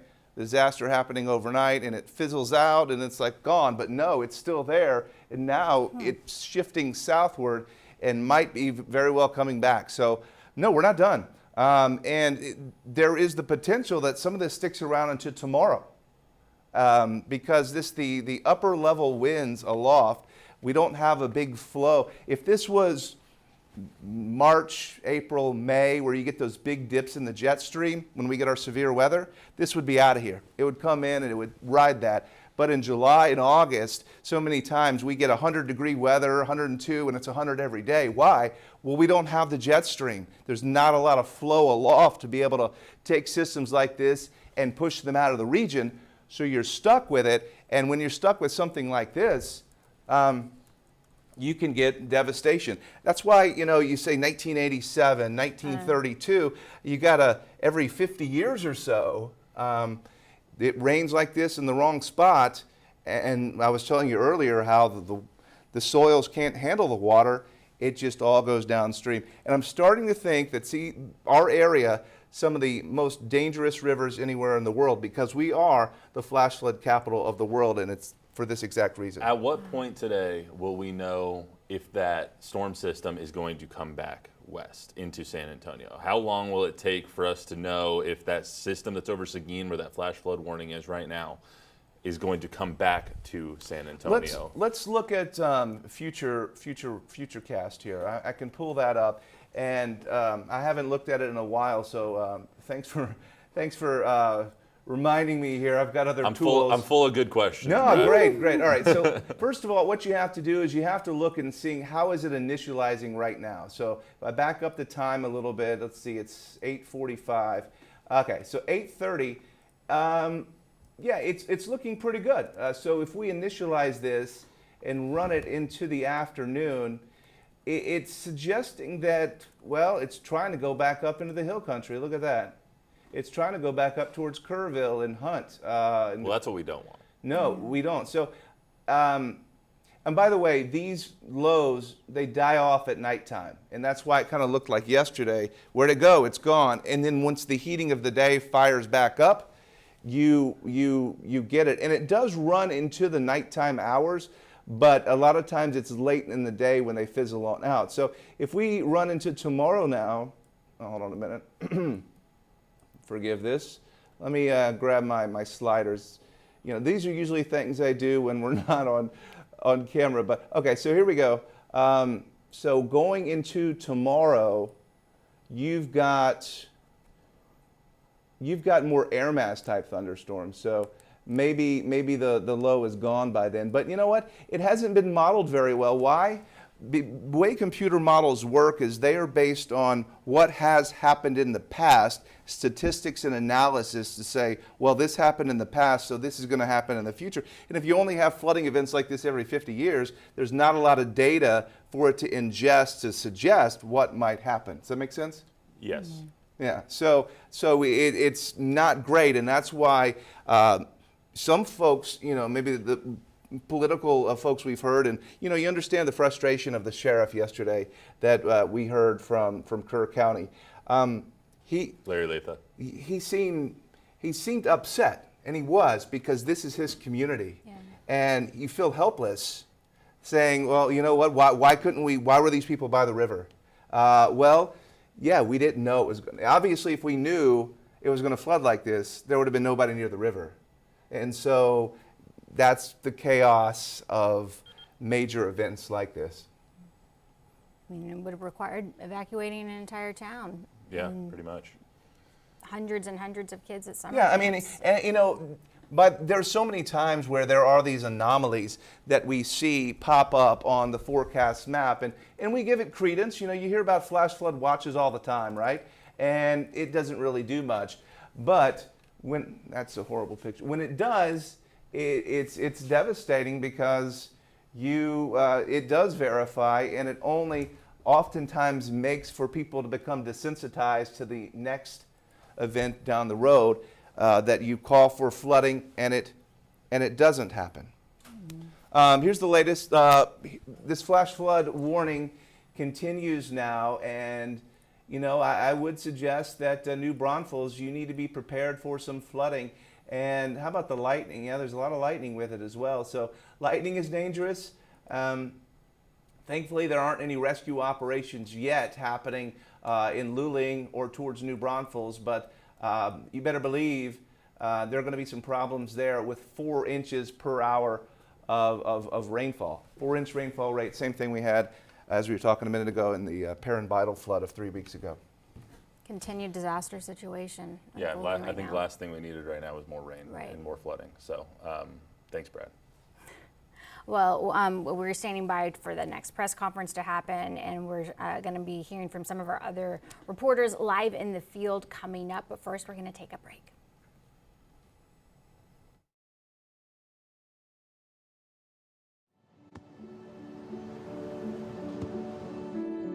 I don't remember how it started. Go to that. Our back and forth. It always came back. Dad! You probably don't remember what you told me, That was perfect. but I heard every word.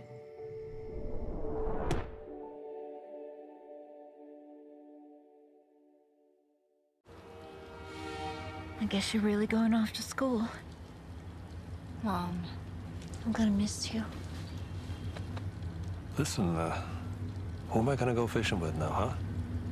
Dad, I never really did like fishing. I just, Wanted to be together. yeah.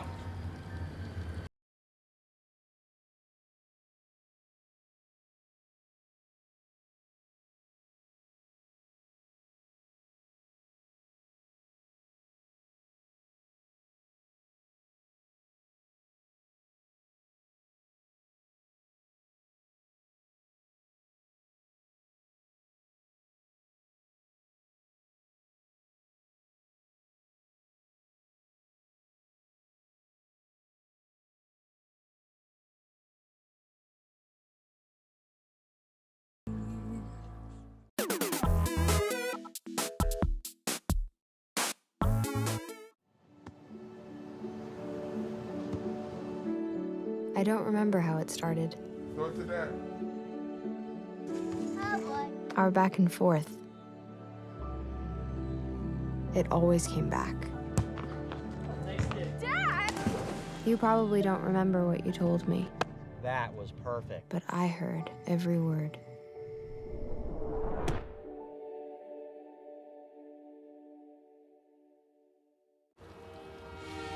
I guess you're really going off to school.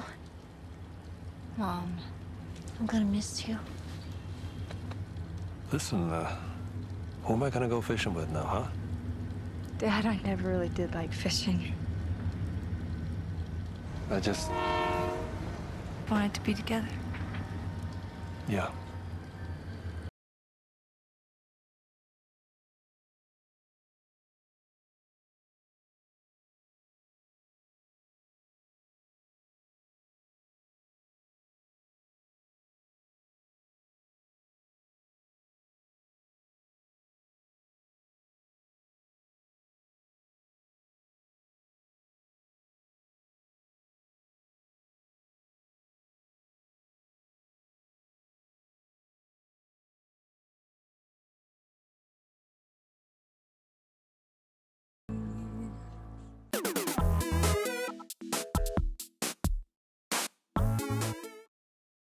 The cam shot.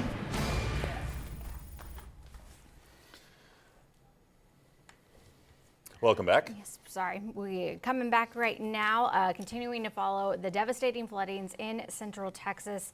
And the focus has been on the small community of Hunt, Texas. And one of the kind of hearts of the community is the Hunt store. And Taylor Whartonby has arrived to that area. This is along Highway 39, just outside of Kerrville. Taylor, what have you been able to find out? Yeah, so we're outside the Hunt store, which is a staple here in the area. I'm with Frank Steifen.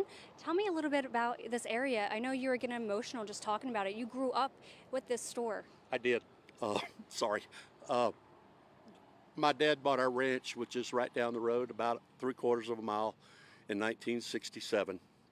I grew up at this store. And I used to drive my tractor up here to fill it up with diesel fuel. It's gone. I mean, the building's here, as you can see, but it's just destroyed. Back here in the back, 3 months ago, my new wife and I were dancing on that dance floor to one of our favorite bands. The post office is gone. My family goes back here to 1890. They've been here over 130 years. The family name was Edwards, and my dad was here for the flood in 1932, and the water got higher than it did here, but or this flood, but it was downriver, and so this very well may be the worst flood Hunt has ever seen, because it would have started back up the South Fork. The devastation is unbelievable. How these kids survived in any of these camps along the river is nothing short of a miracle. But I grew up with this store. I've like I said, I've danced here, I've been here, sat by the fireplace in a rocking chair and drank a beer. The devastation, there are just no words, Taylor, that I can say that describe what I'm seeing. My ranch, it was completely underwater. The water got that high. Just unbelievable. And I know we were talking a little bit earlier. This is a small knit community, and everybody knows everybody. Yes, Hunt is a very small community, and the people here do know each other. The store was more than just a store where you could go to buy staples and a beer or a hamburger or whatever. It was really a social meeting point. It was a lot of fun to come here and eat and have dinner and visit with people. Yeah, there's you talking about how you just married your wife a month ago, and you're dancing in here, and now just emotional just seeing what it looks like right now. I mean, there's some deep-rooted memories in this building here for you guys here. Yeah, there are. We've only been married 6 weeks, so it's new for her, but for me, it's a lifetime. My summers were spent here, living here, and I really, really enjoyed it. It's unbelievable, Taylor. That's all I can say. It's just unbelievable. It's just unbelievable. Yeah, just no words at this time. I mean, your post office, where do you guys go right at this time? How do you rebuild from this? It's going to take a long time. I mean, this community is resilient. They will rebuild. It's not going to be easy, and it's not going to be short. But, this will rebuild, and all of this trash will be gone, and the camps will hopefully rebuild and be a place where children can grow up. Now, Frank, where were you when you first knew that those floodwaters are coming through? I was living in my house in Kerrville. We live in the Highlands, so we're way high. But the storms, it started raining. We were at Howdy's dancing Thursday night, which is where they were doing live rescues, people out of trees. We left there at 10:15. It started raining at 10:45 because we were coming out of HEB. And about 1:30, the storms woke me up, and I was up the rest of the night. It was raining at my house probably 2.5 inches an hour. And it just kept coming. I knew it was going to be bad. About 4 o'clock, they started warning people of rises. The first one I saw was like 21 feet, and then it was 24.5 feet, and then it was like 27 feet. And I think we topped out here at 34.1 or something like that. But it didn't quit raining in Kerrville at our house till 5 o'clock yesterday afternoon. Yeah, you said you knew it was going to be bad, but you just didn't know the extent of what it actually became. I knew it was going to be bad. I had no idea it was going to be this bad. Now, were you seeing the alerts on your phone about the flash flood warning and stuff like that? Oh, yeah. My phone was going off several times, flash flood emergency. And I woke Marcella up at early that morning, and I said, honey, we need, and I tried to get to my ranch, couldn't. Water was completely over the highway. Tried yet last night, couldn't. So this morning, we got up at 7 and first daylight came out. Now, Frank, I want to take our viewers over to the area where we can actually see inside the hunt store. I mean, I want you to paint a picture of kind of what it did look like before all the debris kind of swept through this area, because it looks completely different. I've got a souvenir for you to take home. Surely. Oh. Roy Bowen, who's local here, raw honey. He's got raw honey that Yeah. survived to this area? Yep. So that is so awesome. Well, thank you so You're much. so sweet anyway. Thank you so much. We're going to go over to where Frank is. Well, and you can't see now really, but right back in here, right over here was the cashier stand. And then this all in here was where they had the staples. You could buy chips, beers, you know, they had a cooler back there. Over here you can see the fireplace. In the wintertime, they would light a fire and people could come in and have a beer and sit around the fireplace and chat. Back this way was the restaurant. There used to be a bank right in here. It's now it was an ice cream stand, but you know they had great burgers and steaks, and it was just like I said, it was a meeting place. But as I look in here now, the devastation's beyond anything I can say. I mean, this is how the rocks withstood it and these posts withstood it is a miracle, because I've seen posts and everything bigger here this morning that did not withstand the flood. Yeah, Frank, if we go further up to the front of it, I know you were talking about earlier. There's a better view of this. Yeah, where the building did not withstand, and it kind of crushed through the front of the building. The bricks are completely gone here. So if you take a look, you can see which once was boarded up is now. Well, this wall, you know, here's the fireplace I was talking about.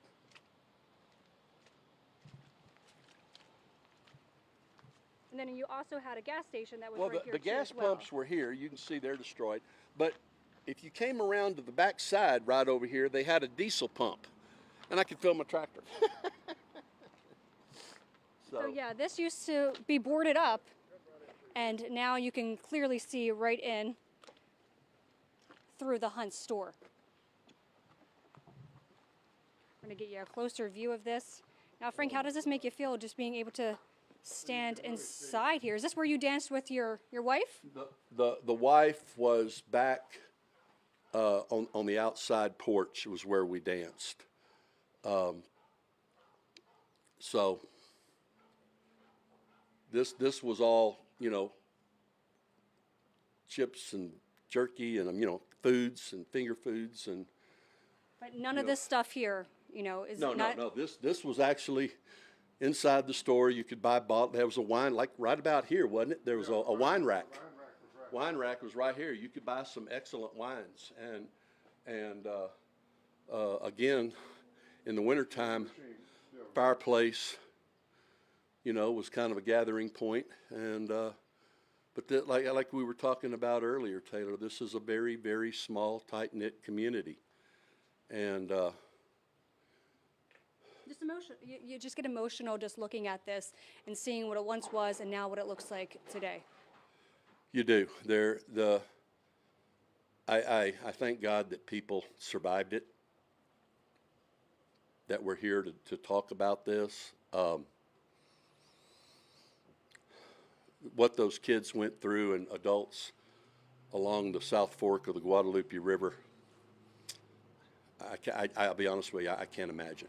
You just see how aggressive this floodwater swept through this area. I mean, you were talking earlier about your cattle and how you've lost the barrels, was it? Well, no, the cattle were, well, we lease our property and some people here local to the community run some head out there. There were no cattle on the property. There were 62 round bales of hay because they just cut. And each one of those bales weighs about 950 pounds. They're all gone. All 62 bales are gone. Yeah, just goes to show again how aggressive those How flood forceful waters the were. water was. Absolutely. Well, you heard it from Frank here. The community here in Hunt is completely resilient. You know, it's an emotional state right now, so we'll keep you updated with the latest as we are stationed here in Hunt. Back to you. Fantastic, Taylor. It's such good information, so much amazing perspective there from Frank. And you can also just feel the hospitality within the community, because there was another man who came up to her. Probably some good honey that she got there. I know. I mean, even it's their community. They're the ones that who are the victims of the flooding, but then he was still making sure that Taylor is, set up in a good position. And you It's can very tell, sweet. you can just tell what the Hunt store means to that community. Yeah. I mean, you touched on it a little bit earlier. You can get a burger there. You can get some ice cream. It's a community meeting place. It's Yeah. It's Hunt Buc-ee's. I mean, And there isn't really anywhere else to go, not to diminish it, because it had a fantastic variety of things and the food is absolutely amazing. But yeah, I mean, Frank had said his family has been in the area since 1890. And, he's just getting choked up thinking about dancing at the Hunt store with his wife just recently, and just so many memories of grabbing a cup of coffee and grabbing a drink and sitting by the fire during the winter time. But it'll come back. Yeah, they'll build back stronger than ever. Let's take a look at the drone footage that we showed you a little bit earlier of just what is going on in Kerrville right now. Obviously, just to rehash some of the numbers, at least 24 people are dead. Those are the latest figures that we have. We're waiting for a press conference here. At the top of the hour, at 10 o'clock, we're expecting more information coming from Kerr County officials. 24 people dead in Kerr County, 1 dead in Kendall County, unknown if that is related or not to the same flooding event. 23 to 25 kids missing from Camp Mystic, which is just about 1.5 miles down the road from the Hunt store. Is that correct? About 5-6 miles away or so, but still very, very close. Very close. And then it's still unknown exactly how many people are missing because of just everybody that's coming into the area for the 4th of July. So we're going to try and get updated numbers for you at the top of the hour at the press conference. Right now, though, we want to get to a couple who survived the flooding and was saved. Maria and Philippe Tapia, who live a few hundred feet from the Guadalupe River, described their home overflowing with water within 10 minutes, forcing them to swim out to get to safety.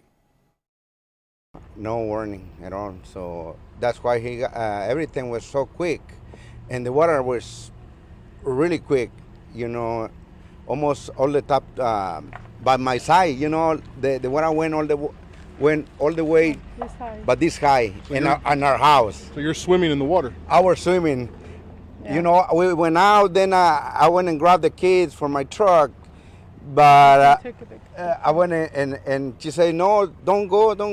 I went and get my keys and I'll be able to drive my car. Yeah. How did you get out? How did you survive this? Well, the door was stuck, so he pulled it real hard. So the door was stuck. Yeah, the door of the car was stuck, and we walked to our neighbor. He's a little bit higher, so he gave us a shelter for a while. The resiliency of that community continuing to be seen throughout every interview that we see with them.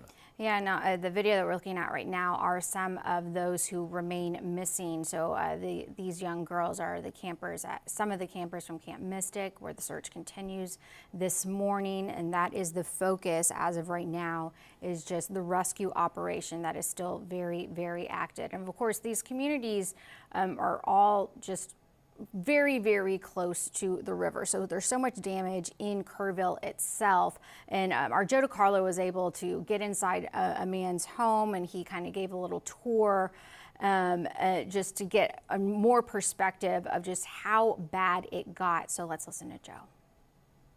Hey guys, we are here again in Kerrville, Waterfront Drive, right along the Guadalupe River, and we did meet a gentleman here. His name is Greg, and he offered us to show his house and unfortunately what's left of his house after the water this morning.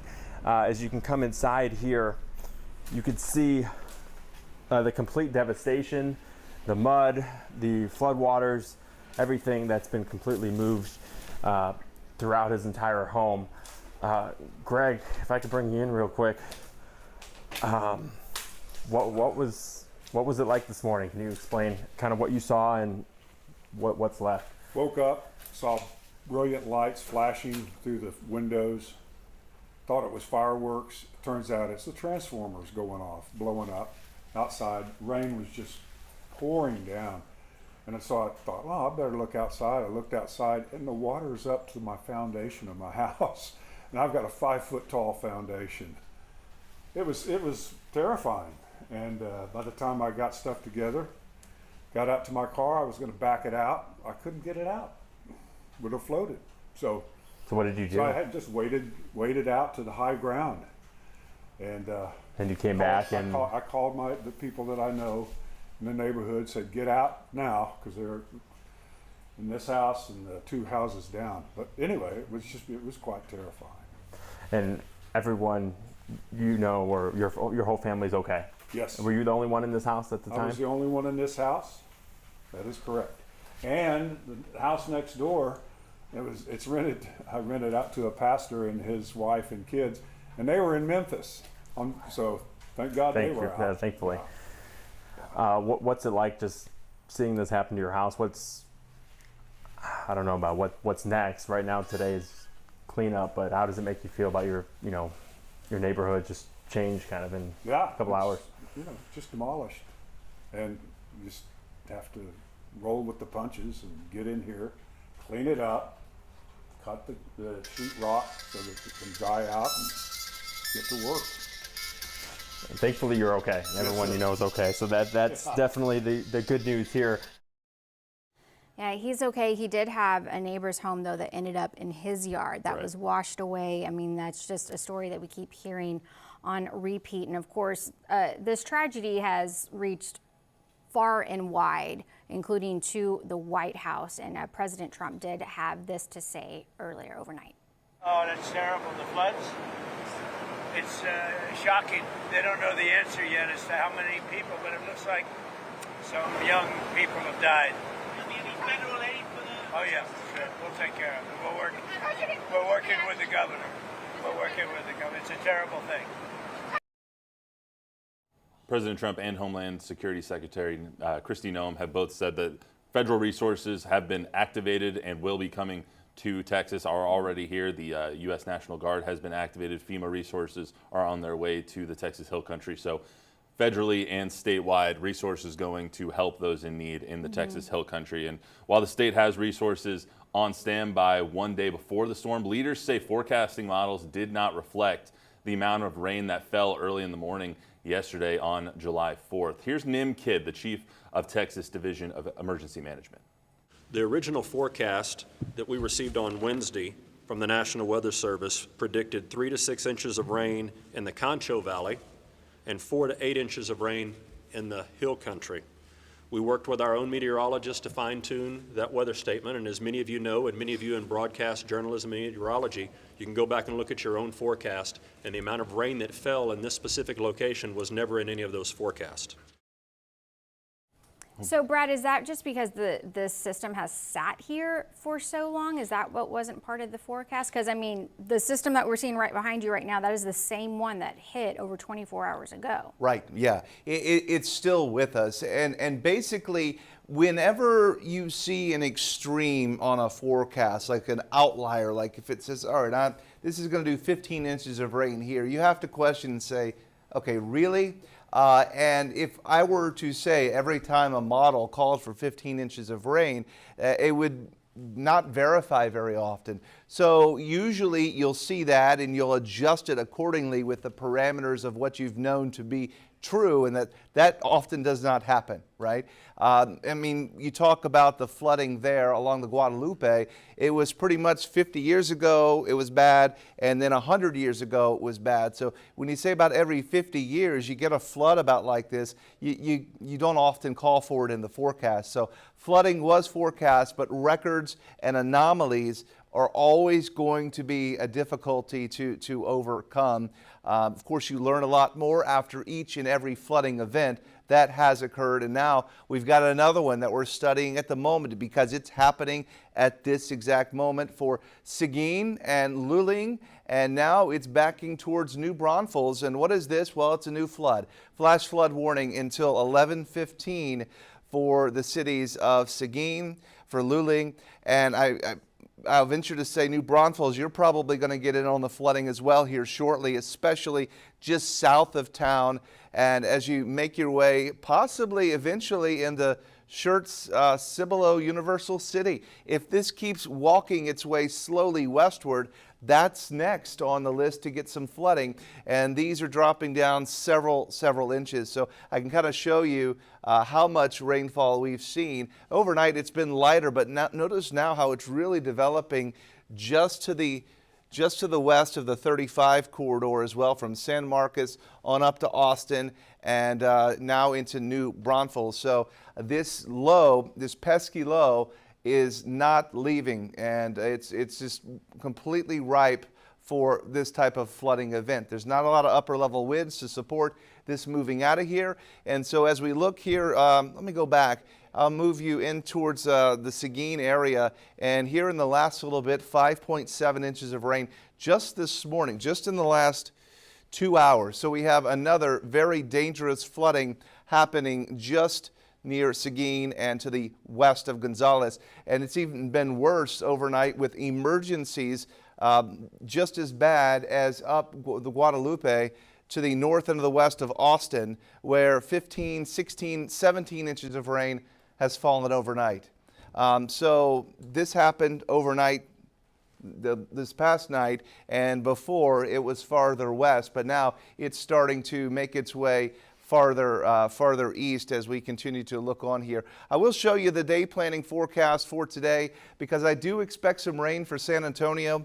How much, it's hard to know. If that low starts working westward and puts itself over San Antonio, then we're in for a flood today, and we do have that flood watch until 7 p.m. because it is all a possibility. Let me show you the flood watch again, and you know, any of us could get some flooding in South and Central Texas, and you kind of, you broad brush the whole area with the potential for flooding, and somebody's going to get it, but it turns out to become like a very hyper local type of event. So it's not everybody that floods all at one time. I'm trying to see what I did with my flood watch graphic here, but just note that, okay, yeah, here's the flood watch. It's through this evening. It includes Kerrville, again, San Antonio, Austin, for all of us. So it could happen in any part of that area, and even outside of it if it were to be more squirrely and move around a little bit more so. So, you always kind of wish you could say, hey, you, that camper, move. And it's easy to do when it's already happened, where the flood's already come through, but where it's flooding now into Seguin and possibly into New Braunfels. I mean, let's go back to this and show where it looks like the flood is starting to nudge its way into New Braunfels. Do you go ahead and evacuate everybody from the river in New Braunfels right now? You can't, because it's only a light rain, and I can't tell you if it's going to park itself over top of New Braunfels for very long. I would suggest, though, to be ready for that. If I had an RV right now by any of our local rivers downstream, you're a little safer, of course, on the other side of the Guadalupe Dam, coming out of Canyon Lake, than you are going upstream, because the water collection is all caught there. But I got to tell you, it's kind of whack-a-mole on where the flood develops next. Brad, when you look at this, we have a crew, by the way, heading out to Guadalupe County where there is some flooding happening now, and so we'll have a live look for you here in just a little bit.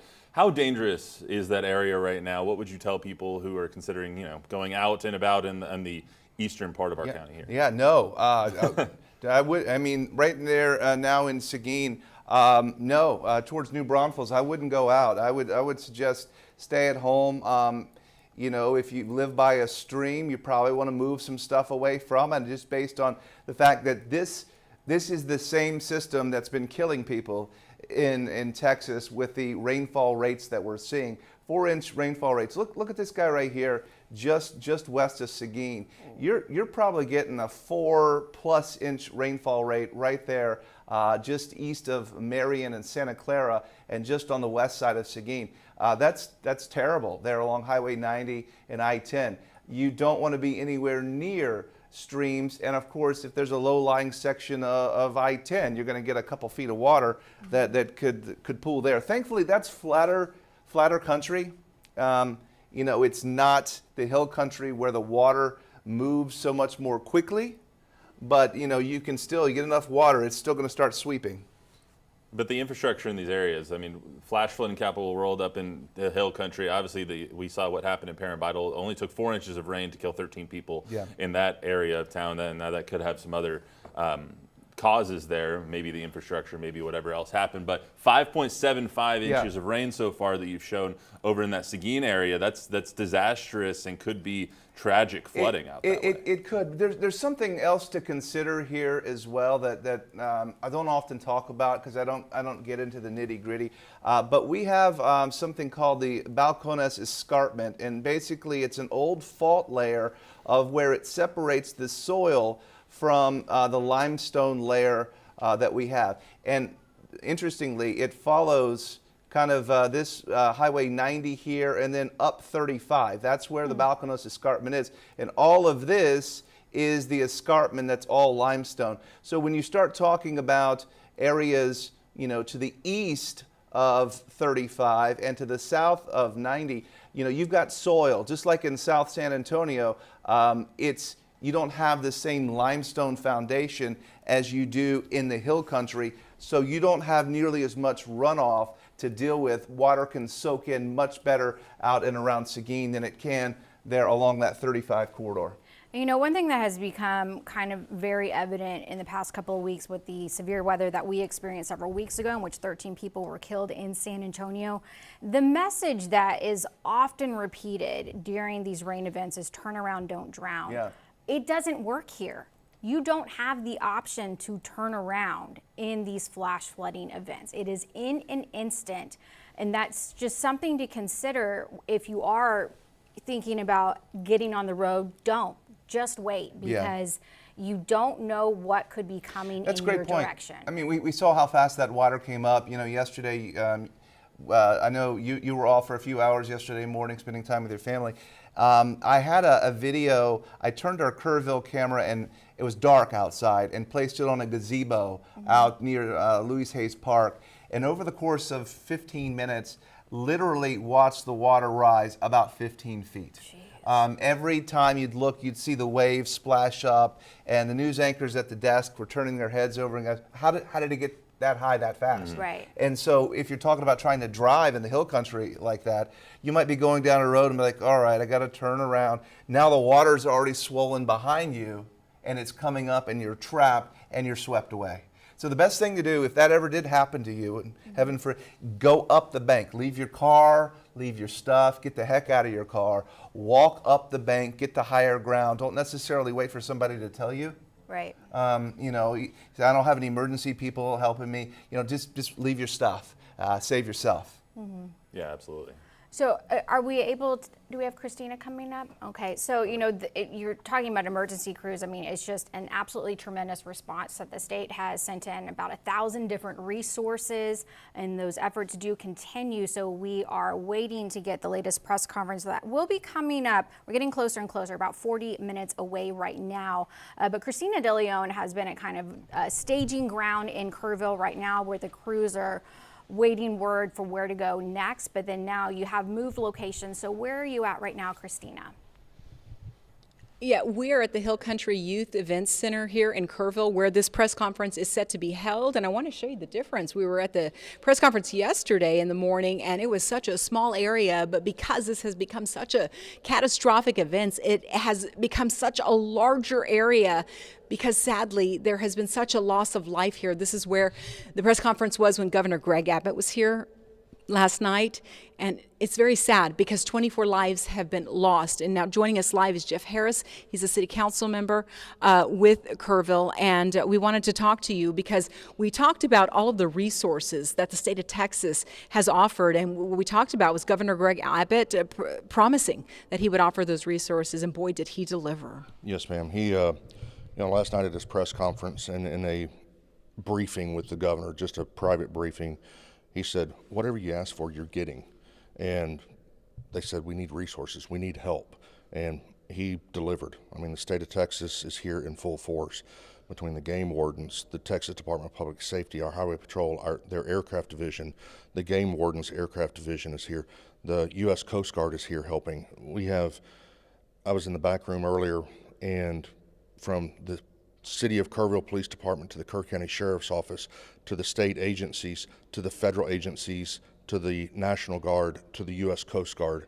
I mean, in Kerrville, everybody is coming together to help us do a search and rescue operation for the devastation that we've experienced here in Kerrville. Yeah, and that is just within Kerrville. We were talking about all of the manpower that we have from all of the local cities surrounding our area. We were counting when we were over at the West Church, Bay City West Church, and we were talking Uvalde, San Antonio, Fredericksburg, Schertz, and we couldn't even count how many cities from the surrounding area that just drove on up to give you guys a hand as well. We couldn't even count how many there were from those areas as well. Yes, ma'am. It's the local support in the surrounding areas, the support that's been given to us, people reaching out. I have a friend of mine that's a council member in Fredericksburg, the neighboring county. They've sent EMS services to us. We have had the mayor of Brazoria down south of Houston call me yesterday, and he was like, "What can we do? You just say the word and we're there." I was like, Philip, thank you so much, but what we need right now is prayers. That's what we need. We have so many people, we have boots on the ground and, wings in the air, so to say, right now, looking and trying to rescue anybody else that's out there. And what we need is prayer. That's what we need. So. Especially prayer, because when we talk about so many children and so many camps that are by the river and not even that close to the river, we talk about the Guadalupe River and these camps and these little cabins. We're talking football fields away from the river, and that's close, right, for these camps. This wave of water that we talk about, or wall of water that came through the area, is so unpredictable, and it came at night. It is so devastating and is so gut-wrenching for people. They can't imagine what these families went through, and these children. That's what makes it so devastating for so many people, this loss of life, and the fact that people are working as we speak now to try to see what they can find on these lowest parts of the river. That's what makes it so hard for so many people. What can you tell us right now as far as the operation, the mission, and the Operations Center you have going on here too? Yes, ma'am. Operations Center that we have here is packed full of first responders, EMS, law enforcement, fire department, federal agents. They're all here helping, trying to figure it out so we can get out there and rescue. That is the mission right now, search and rescue, get everybody that is out there safe, get them home, get them secured. The wall of water that you spoke about, the Guadalupe River starts in West Kerr County, and it flows all the way to the Gulf of Mexico, down through Victoria. But, for this devastation, this tragedy that's here, the support, the outreach has just been unbelievably amazing. So. And it makes it so hard because there are children involved, and I think that's what makes it so sad for so many. But the fact that there are people right now, trying their best, trying to rescue, trying what they can to see any signs of life out there. So just know that that is happening right now. For any parent out there watching, know that your loved one is being looked for right now as we speak. There is endless amounts of resources that the state of Texas can offer that are out there looking for them. Absolutely correct. I mean, Governor Abbott last night said, what you need is what you get. And, we have helicopters with FLIR, forward-looking infrared radar. They were out last night running up and down the river all night. I live not too far from the river, and you could hear the helicopters all night long. They're doing what they're here to do. With that, I'm going to say one thing: let them do their job. We don't need everybody coming to Kerrville or people that are from Kerrville going out there and trying to start doing search and recovery or search and rescue missions. Let the experts do it. They're trained in it. So that's the biggest thing that's going on that we need. Let the experts take care of their business. Yeah, and I know some people were asking, where are they right now? Well, I was trying to get those answers too, because I know I'm trying to think how you guys would think. There are several places right now, and they would not give me specifics. Believe me, I tried. There are different locations down by the river, which we can't get to, that only those first responders can get to. There are several locations. They were going by ATV, they were going by raft, and we saw brush cutting trucks too. They are doing everything in their power right now to make this a search and rescue effort. I know there is some search and recovery efforts going on. There's 24 confirmed dead, but right now as we speak, they are doing what they can to rescue lives, maybe some survivors out there right now. And I know that there are so many jurisdictions. Can you speak to the protocol, this operations center that you have going on, not just City West Church, but you've got stuff here too? Yes, ma'am. We this is the emergency operations center. Okay. So this is where the ones that need to be here, this is where they are. They're planning, they're coordinating, they're sending, the orders out to the troops, the boots on the ground, so to say. And that's what they're doing. They're going, Kerr County's a big county. The river's big in Kerrville. It has a lot of tributaries that come off the sides. The water can go anywhere. We know that. And, that's what they're out there doing. They're searching everything, turning every leaf over, kicking every rock, looking for people. And finally, I just got some text from people. If you guys need anything in the city of Kerrville, I know maybe people are asking, I'm trying to think how you guys are thinking. If you guys need anything, do y'all need anything in the city of Kerrville? If people are asking, I've got some texts. If people are asking, what is it that you guys need in the city of Kerrville? What would you say to them? The Red Cross on their website has a list of everything and where to go, what to do. Like I said a while ago, the outpour of community support has been unbelievable. It's the First United Methodist Church set up an emergency shelter. They're taking, even animals are being able to go over with their families. The Arcadia Theater is a shelter. It's a reunification center that we have here. And it's, what we need right now, if it's not on the Red Cross list or on the City of Kerrville's website, the one thing we need is prayer. That's what we need. We need prayers for our first responders, but most importantly, we need prayers for the families and the children that are missing. That's what we need. All right, and at 10 o'clock, we're going to have updates. I don't know what's coming. They have not promised what is coming in these updates, but hopefully we can get some more totals. We can get some more rescue totals. That is the prayer right now, rescue totals. Maybe not recovery totals, but rescue totals is what we are asking for. And prayers is what we're asking for too. I don't know if we need any more items. I haven't heard that because you've get a flood of items, haven't you? Yes, ma'am. Thankfully, right? Yes. And you've got food items too. Yes. Lots of food. We have lots of food. Okay, which is great. That's what we do here, right? We feed each other. Feeding each other. The first responders are, they're being very well taken care of. Okay. Local restaurants have opened their doors. Close the doors to the public, but open the doors to the first responders. How about that? We can't eat anywhere, but these guys can eat everywhere. No, it's great. I'm so happy to hear that. That is what we do in Texas. We take care of one another, and first responders just know that they are doing everything they can to search and find your loved ones, and know that it is happening right now. And at 10 o'clock, 30 minutes from now, we will have an update, and hopefully a wonderful update on more people who have been found, and hopefully they are reunited with their families. Jeff, I want to thank you so much for even talking to us and giving us some time. And in 30 minutes, hopefully some more real numbers and real totals. I appreciate your time. And again, prayers for everyone. We will send it back to you guys in the studio. Thank you, Christina. And yeah, when you're talking about real numbers, just a little bit of perspective that can give you an idea of the scope of the devastation of people who have lost their homes. Schreiner University is serving as one of the shelters, but they cannot take anyone else. It is currently at capacity. So a college campus that has dorm rooms, plenty of space at capacity right now as a shelter.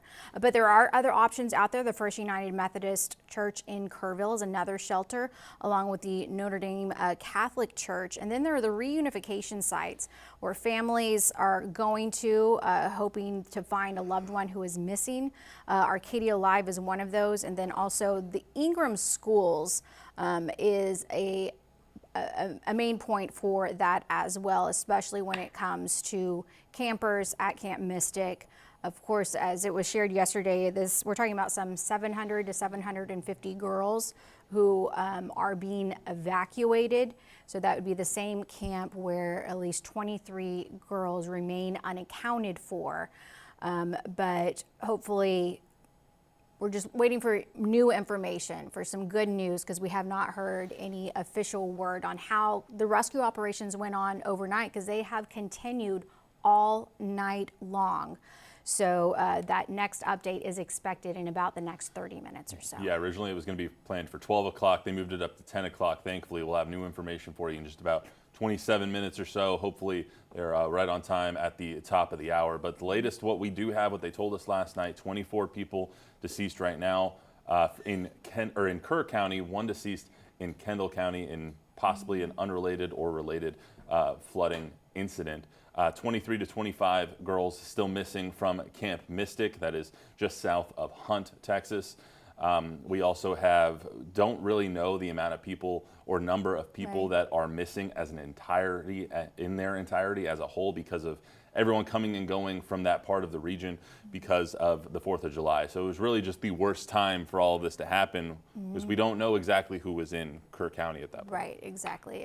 And then we also have the ongoing situation, because the storm system is still sitting over our area. So there are a lot of concerns right now in a different county, moving to Guadalupe County. You know, do not be driving on I-35 right now. Yeah, no, absolutely. Going east on 90, don't do it anywhere east of Bexar County. Just either shelter in place, turn around, don't drown, be safe, because we just heard from Brad, 5.75 inches possibly have already fallen just west of Seguin. So dangerous situations out there. When we had the Perrin-Bidle flooding, it was just 4 inches, and that caused 13 deaths and devastating effects to the infrastructure in San Antonio. And now 24 people have died, and they expect that total to go up a little bit as we get through these updates. So be safe out there, everybody in Kerr County, in San Antonio, everybody who's hearing us right now. Just remember, be safe. That is the most important thing. Your car doesn't matter, your house doesn't matter, your life matters. So like Brad said, get to high ground if you can. Yeah, well, we are going to get in touch with some of our other crews right now, but we will take a break and we will be right back.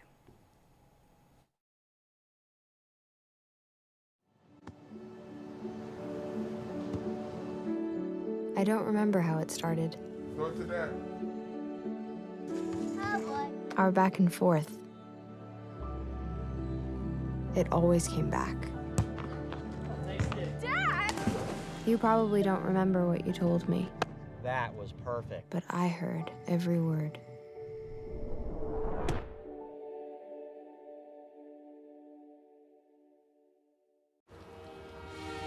I guess you're really going off to school. Mom, I'm gonna miss you. Listen, who am I gonna go fishing with now, huh? Dad, I never really did like fishing. I just... Wanted to be together. Yeah.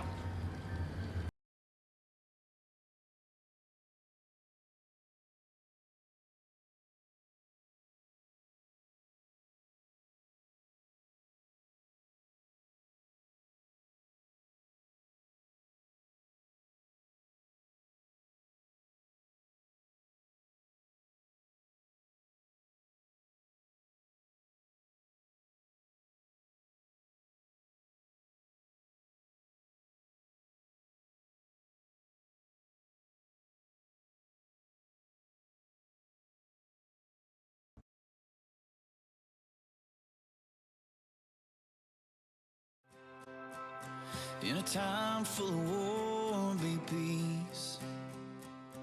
In a time full of doubt, just believe. Yeah, there ain't that much difference between you and me. In a time full of war, be peace. In a place that needs change and make a difference. In a time full of noise, just listen. 'Cause life is but a breeze, better live it. In a place that needs a change, make a difference.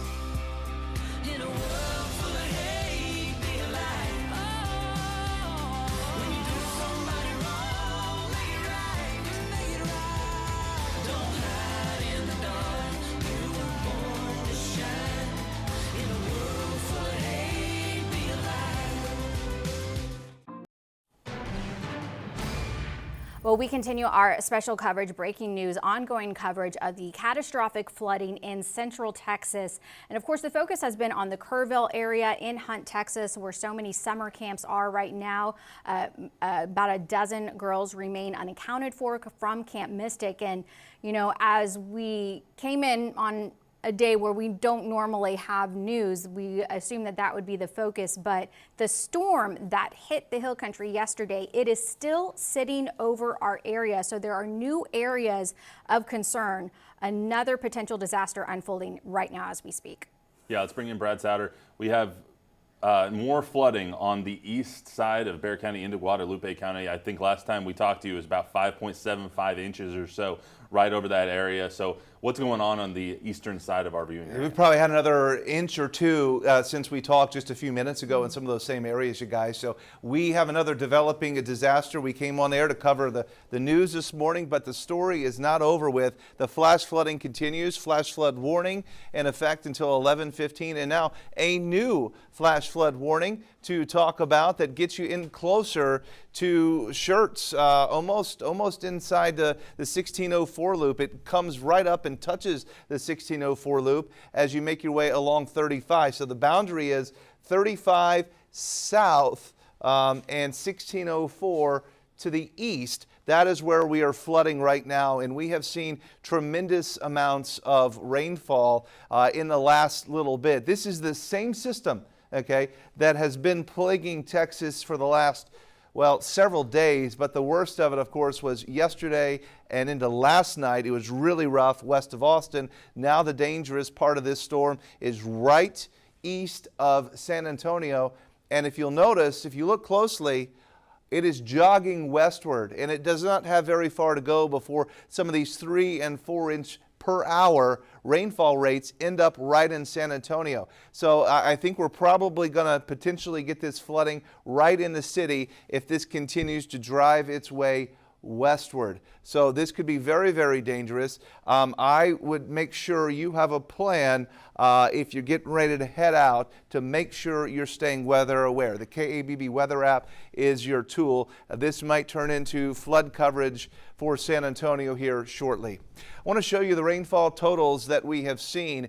These are estimated based on radar. And as I get you back here, this now estimating up to 7 inches of rain that has fallen to the western parts of San Antonio. And I need to zoom in a little more closely, eastern parts of San Antonio, zoom in a little more closely on this so you can see a little bit better what region we're talking about. So there's Luling. It's going to be to the west of Gonzales, east of Seguin. In Seguin itself now, you have really started piling on the totals. The orange shade represents 3.6. The red there is 4.5. That pink is 6.5, and then 7 inches for that darker color.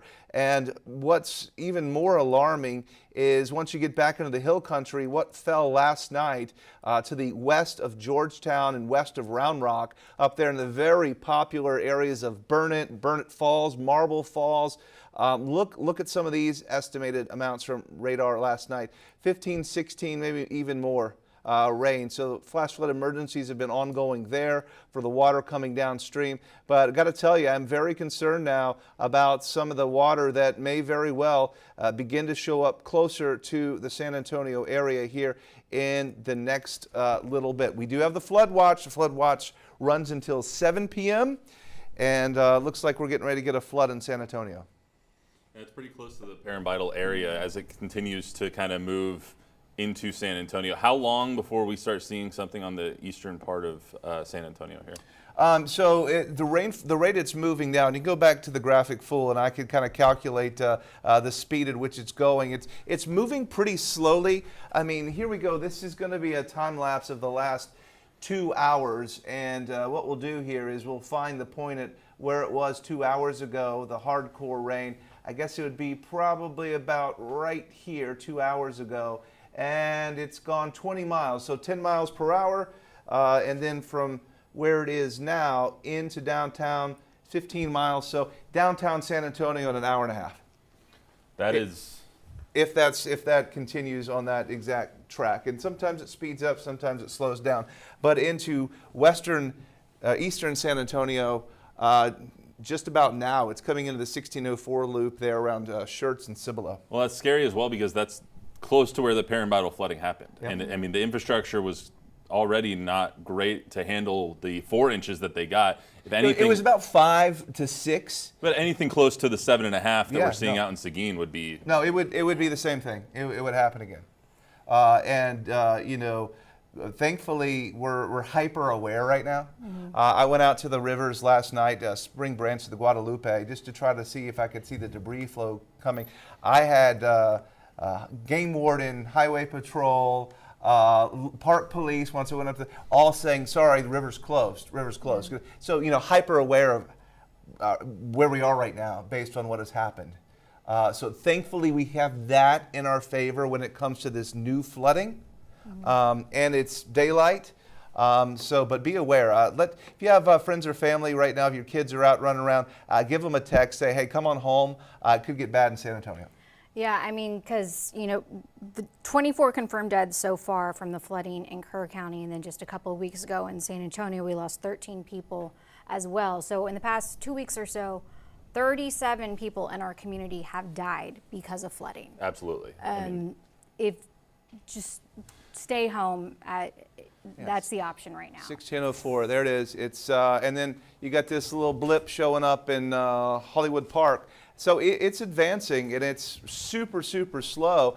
And there's also the possibility that this parks itself. It even stops. Okay, and the flow is coming on. What's up, Matt? I'm going to come over here with you. All right. When you talk about the flooding that's happening here in this system, how does one park itself? You pulled up one of the maps with the wind that was showing. Is it because the wind is pushing it and keeping it here, or how does that work? So what's really ultimately going on is in wintertime or other months of the year, we're talking about spring, fall, and in winter, we get the upper level jet streams. Systems come in and they go out. They go in and go out. What happens in the summer around here? It's hot every single day. It doesn't do much, right? The weather doesn't change. It's boring for a meteorologist unless you get this upper level low. And there's not a lot of steering winds to push it out. That's why the weather doesn't change much. So when you get something like this over top of us, it sits and it rains and it rains, and it's not often well forecast because it doesn't happen that often. But when it does happen, you get mega floods. And if you've lived in San Antonio long enough, you'll start naming years, 2015, 2018, 2012, 1998. You've got these numbers in your head because that's when this happens. And this is going to be 2025. It's going to be added to that July of 2025 Independence weekend. And I'm afraid we're not over with yet. I mean, just looking at the radar right now, it's terrifying, you know. 2-hour loop. And then when you add images of faces of those who have already perished, and little by little we are learning more. There's a story that we have now shared on our website, foxsanantonio.com, about the death of Julian Ryan, 27 years old, in Ingram, one of the victims from the flooding yesterday. And the details, it's going to be a little hard to hear, but he was in a trailer with his family, his fiance, her children, mother-in-law, all trapped. They said the trailer was about 200 yards away from the Guadalupe River, so he broke out That's not a close. window. 200 yards is not close to the river. So he broke out a window trying to get out, and he cut his arm in the process, and he was not able to stop the bleeding, and no one was able to reach them in time. But he was trying to save his family, and he is one of the at least dozen people who have perished. And then, of course, the focus right now has been on the summer camps, and one of the summer camps that's in that area, the director is another one of the deaths that we have been able to confirm. The director of Heart of the Hills, that is one of those camps that's along Highway 39, along the Guadalupe River. Jane Ragsdale is being remembered in a very beloved way, this morning. But here's a photo of her. So she is one of the 24 victims in the Kerrville and Hunt area. Now, she was a counselor at this camp, again, Heart of the Hills, in the 1970s, ended up becoming the director in 1988. And according to the camp's Facebook page, she was awarded multiple national awards and recognitions for her work work with the camp. Now, one of our viewers we spoke with knew Jane personally. She says Jane was just, when you think of kindness and joy, that was Jane. She was the epitome of kindness and joy. If you look at any pictures of her, you can see that in her. She's just such a bright light. She's an inspiration to us all.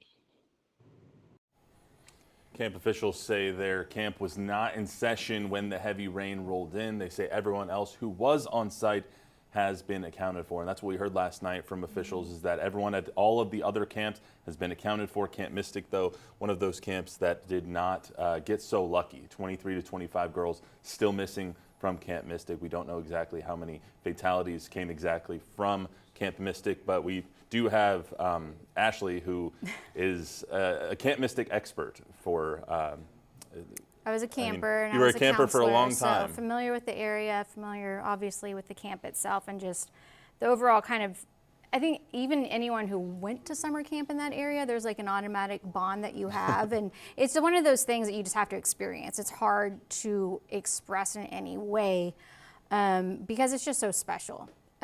Especially when you think of modern times and kids are always glued to iPads and this and that. The phones. Right, exactly. They're not allowed to have their iPhones or anything. You know, there's no modern technology. So the friendships that you develop, it's just so pure, and you spend so much time together, and it really shapes you into, I think, a kinder person. Yeah, and 4 weeks away from your parents, Yeah. we saw on Twitter a couple that was actually in France, who 3 of his girls were at Camp Mystic. Luckily, all 3 of them survived there with their grandparents, but they're feverishly trying to get back to the States because they needed to come back and see their daughters, who they didn't know if they were alive or dead there for a little while. So it's got to be extremely stressful having a situation like this when you don't have your phone, you can't send any letters out, you don't have any Wi-Fi, you don't have any modern day electronics. They don't have AC in those camps either. Yeah. So it's got to be really difficult to try and navigate one of those situations. Yeah, and you know, I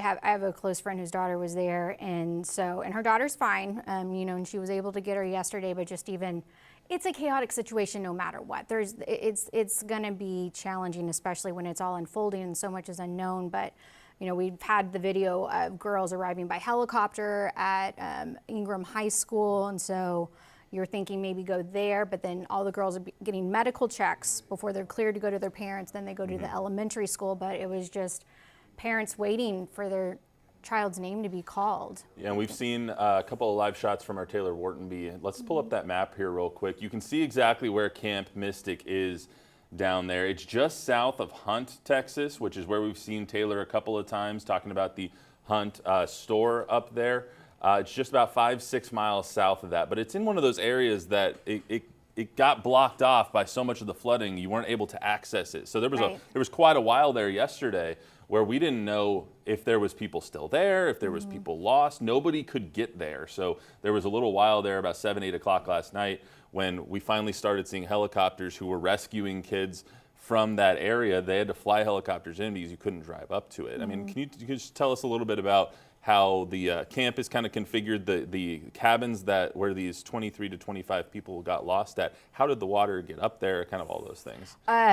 It's hard to imagine how it reached where it did, because if you are physically there, there's no way you would think it's even possible for it to reach. Because not only is it a very safe distance, we're going to say about 3 football fields away, it's the cabins are going to be at a much higher elevation as well. So it's one thing when we hear, you know, the Guadalupe River rose 25 feet or whatever, you can kind of imagine that, but then the spread so far and then continues to go up so high. And this camp is very old. It is going to be 100 years old next year. So it has been through the other big floods of that area, but never anything like what has unfolded in the past 24 hours ago. Right, and we're following another breaking story now of what's happening in the eastern part of our viewing area over in Seguin and Guadalupe County, so we'll have the latest for you there. We're sending a crew out there. We're going to pull up the outage map here soon. There is massive flooding happening over there now, and that system as you just heard from Brad, heading towards San Antonio. So let's go back to what we heard from Taylor Whartonby a little bit earlier. She was able to speak with somebody at the Hunt store. Yeah, so this is going to be very, very close to all the summer camps, just about 5-6 miles away from Camp Mystic, where those rescue operations are underway. But she's been able to talk with people who have been in the community for decades and decades and really get a sense of what it is like to be a member of Hunt, Texas. It's unbelievable. Like I say, I've been here since 1987, and I've seen 2 or 3 really good floods, but I have never seen one that just total disaster like this one is. They said this thing crested at 36 feet. And it's just, you know, I mean, like the Hunt store there, that was the hub of the community. And people would come down, me and some other guys every morning to drink coffee, you know, and sit and talk. And Carl was here every morning to open up and do the bookwork and everything. And, you know, like I say, I just live right up here on top of the hill. And I woke up at 3:30 in the morning, and I'm in a barn up there, and I had about that much water in the floor of my barn, you know. And I thought, what is going on? I mean, I knew it was raining, but I really feel bad for the people that have lost loved ones and property and everything here. I mean, it's just really hard to fathom that, you know, the destruction. It really is. And so. Yeah, the destruction. I mean, just look behind us. This is just piles of debris that have stacked up. I mean, what was your first reaction to see the Hunt store the way it is? I mean, the gas station here completely flipped over. You know you smell gasoline here. It's just sad. It was. I mean, I drove down there and my jaw fell open. I couldn't believe it, you know. Because like I said, I've seen water come up maybe nearly to the road right here, you know. I've seen it come up that much, but not up to there. And if we could take a look over here, closer to this field area, if you want to take a walk with me, you could see, Jerry, this area. What was this usually like over here? Well, that was just what they call the Preservation Society, and they always had our Sunday Easter service was down here at this little pavilion, and that was usually just a lot for parking, you know. And when Hunt had their 100-year deal or whatever here a while back, you know, they had a big park out there, and I mean, it was just kind of for everybody to use, you know, what it was. So. And I could see from over here, you see a car that's completely flipped over and totaled. I mean, just looking at that wasn't there before. No, it was in this driveway right over here. So that just goes to show how aggressive this floodwater was coming through Hunt. Oh, yeah, it had to be coming through here 90 miles an hour. When I came down here at about 4 o'clock, right up there about where that sign is at a gate or whatever, right through there, yeah. That's as far as I could come. The water was coming through here, you know, that deep, and I couldn't even cross it in that buggy. Now, Jerry, I did speak to another resident that said, you know, I'm just packing up. I'm getting out of here. Where do you start from here after rebuilding? How do you start? Where do you go from here? Church. Yeah, and there's just a lot of, you know, resources that are going to be needed for this. Oh yeah. Well, they've had the Methodist Church open over here for what do they call it, the base camp or whatever, and that's where I went over there to see if they needed anything, but there's nobody there now. So I guess everybody, once the Shoemaker opened, people could get out, and they've got plenty of water and food and stuff all already stacked over there. So hopefully they're all right, but it's gonna take a year or 2 or 3 for this thing to actually get back to the way it was, you know. All right, so we're waiting right now for the latest press briefing up in Kerr County. We are expecting to hear from Kerr County officials with the latest numbers on rescues, on missing, on fatalities. All of those should be coming to us in less than 2 minutes. We'll bring it to you live here as we wait for it. But in the meantime, Brad, we are tracking a whole new disaster in the eastern part of our county. Yeah, and it's getting ready to, I don't know. It sounds like it's off. Okay. There we go. So no, look, we're getting ready to have a flood in San Antonio. Prepare for this, folks. If you're in San Antonio, don't leave your home right now because we have that heavy rainfall that has been flooding all areas to the east of us over the last little bit. Now moving into the city, I do expect flooding in San Antonio in the next 30 minutes, and it's going to start in Schertz, Cibolo, Universal City. New Braunfels, I don't know if you've been added to the flood warning yet or not. Let me, yep, now you have. Let's see. I believe that does include New Braunfels. But look at all the flood warnings coming out as all of this starts to make its way on into the area. So New Braunfels, yes, you are now in the flash flood warning until 1:30. And so we're probably going to see on the order of at least 1 to 3 inches of rain. Possibly as much as 5 to 6 inches of rain, possibly more could fall out of this. It has a history of dropping as much as 7 inches of rain, and it comes down at up to 4 inches an hour. So that's exactly the rainfall rate we had when it came into Perrin Bidal just last, 3 weeks ago. And it's starting to back its way into San Antonio. So don't let me miss the start of that press conference, guys. Just let me know when they're getting ready to go. But here we are looking at Schertz, flash flood warning, now getting ready to come out for you. These are the highway markers. This polygon here is the flash flood warning. I probably need to fix that so they're not the same color. But I guarantee you, once this continues to work its way farther off to for the west, this is going to be in San Antonio. We'll keep you updated. Download the KBB weather app, and let's get back over to you guys. Yeah, we're now hearing that press conference from Kerr County and the city of Kerrville is beginning. So let's go to that live right now and listen in.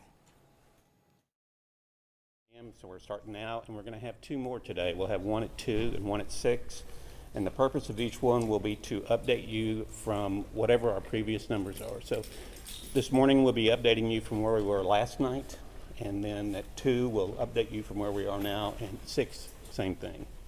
And speaking this morning, we are going to have Kerr County Sheriff Larry Lipa leading us off. United States Representative Chip Roy is here with us.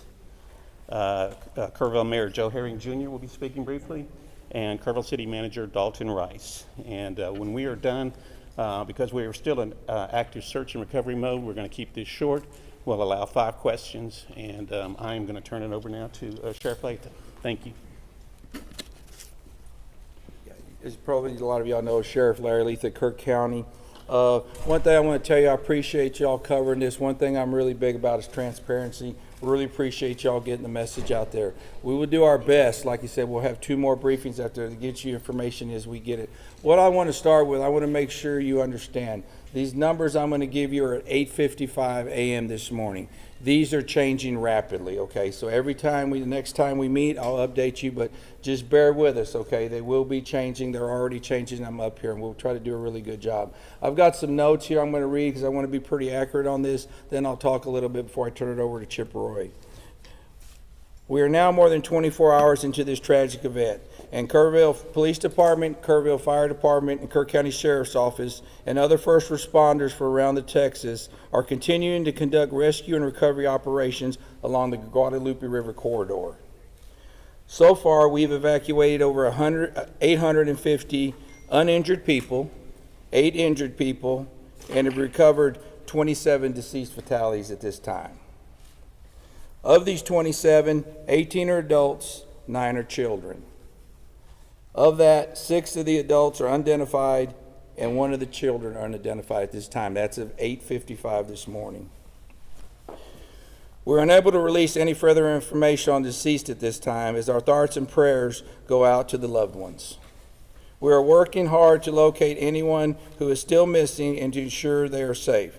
There are 2 ways that you can report the missing people. This is something I would really like y'all to spend some time getting out. One of the ways is via phone.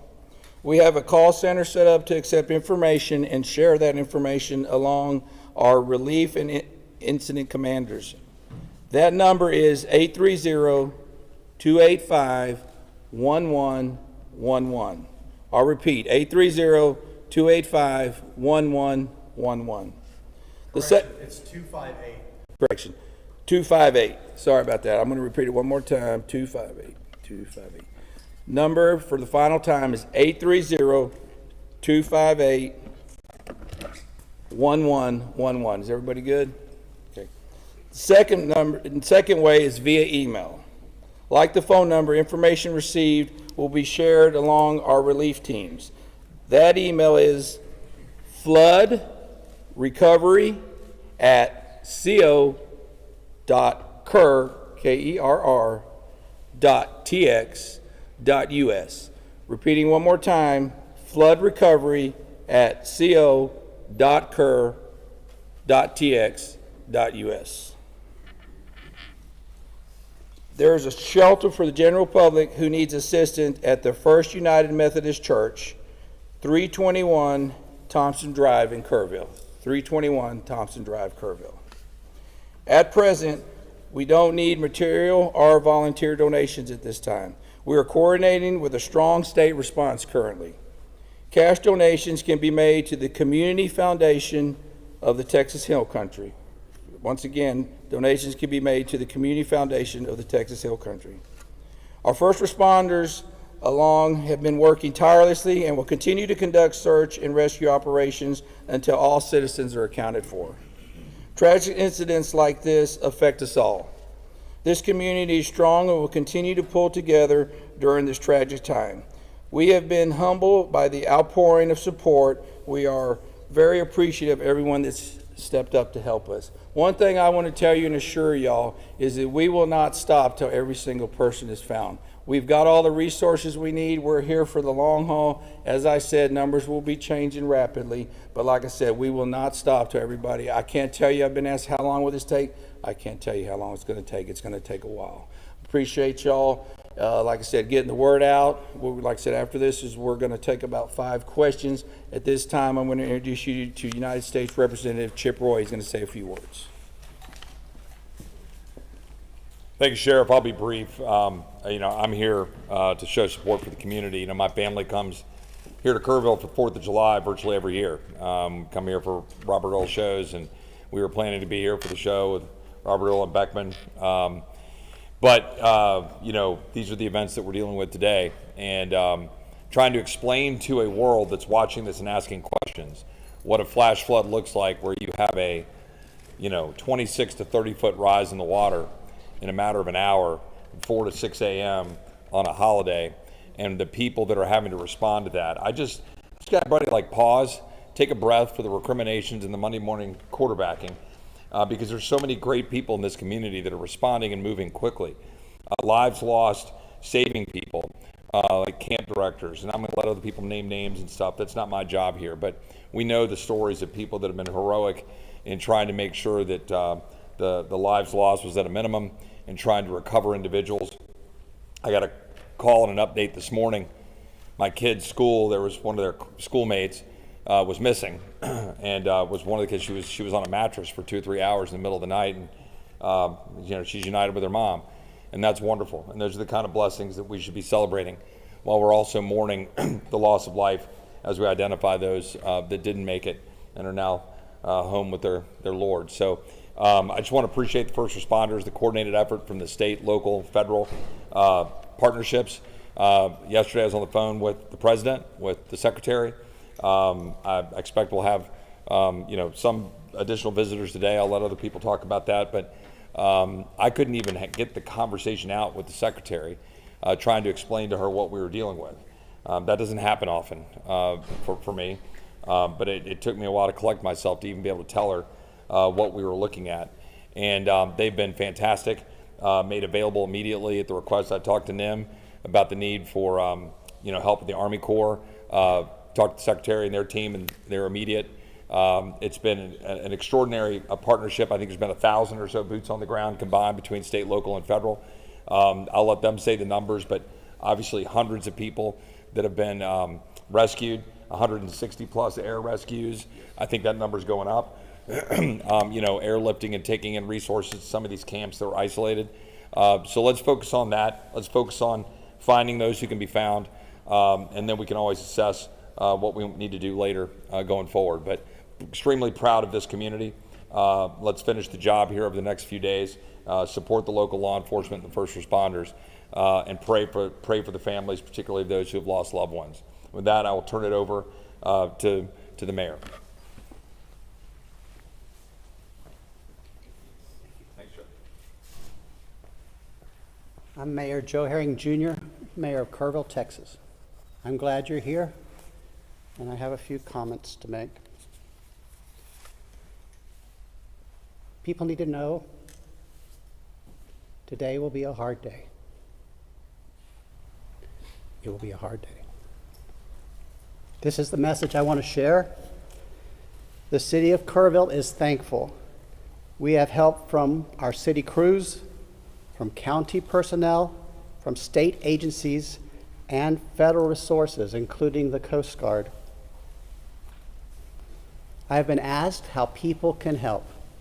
The sheriff has mentioned that a fund has been set up by the Community Foundation of the Texas Hill Country. Information about this can be found on the city's Facebook page. In fact, if you want to know how to help, I know from my phone, from my texts, from my emails, thousands of people across our state and the world want to know how they can help. The easiest way to get information about that is to follow the City of Kerrville Facebook page. City of Kerrville, City Hall Facebook page. They have done an admirable job of making sure all resources and all information is available, not only to the citizens of Kerrville, but to the citizens of the world. I'm thankful you're here. Today will be a hard day. Please pray for our community. Thank you. Next up is City Manager Dalton Rice. Thank you, Mayor. Dalton Rice, the City Manager for the City of Kerrville. Just wanted to give a couple updates on operations. Operations did continue through the evening. We use specialized equipment with a lot of helicopters, trying to identify any areas that we could find, heat sources or whatever. So operations did continue throughout the night. Obviously, the water did recede this morning. I do want to encourage folks with road damage, even though a road may be open, please use extreme caution. If water does get under the road, we are seeing a lot of debris, a lot of asphalt that is washing up, so there could be some other damaged areas. We did start boots on the ground operations about 8 a.m. this morning and started about southwest of Hunt, so southwest of Camp Mystic. These folks will be traveling very difficult terrain up through Ingram, and we're going to start getting information. So again, as the sheriff had alluded to, the information is changing constantly, and it's going to be changing by the minute. Talk about roads. Don't do your own searches. We know everybody wants to get help. As the roads start clearing up, you're gonna want to get out there. We are in constant communication with families. We're in constant communication with those around, and so we will continue to effortlessly work through working with our partners. Again, we've been working with Border Patrol, Texas DPS, game wardens, federal side, U.S. Coast Guard is here. We want to thank them. Air assets. Again, we have hundreds of state and federal and local resources out here supporting this community. We do have grief counselors out there, so if there's anybody that needs any support, please don't hesitate to reach out as well. We still are operating shelters. Shelters are the same ones that we gave out before. Good news is a lot of the shelters have gone down in numbers, so there's either been those that have been reunited or kind of moving on. A couple of locations we had 18 girls in there that have been reunited with their families. We're down to about 4 that we're working on reunification as well. So reunification efforts are continuously ongoing from the missing person side. Here over the next few hours, we're going to be putting more information out there as far as missing persons, on how to contact if you have somebody that is missing or a loved one. Y'all have the camp number right now. We are continuously working on the other missing person side.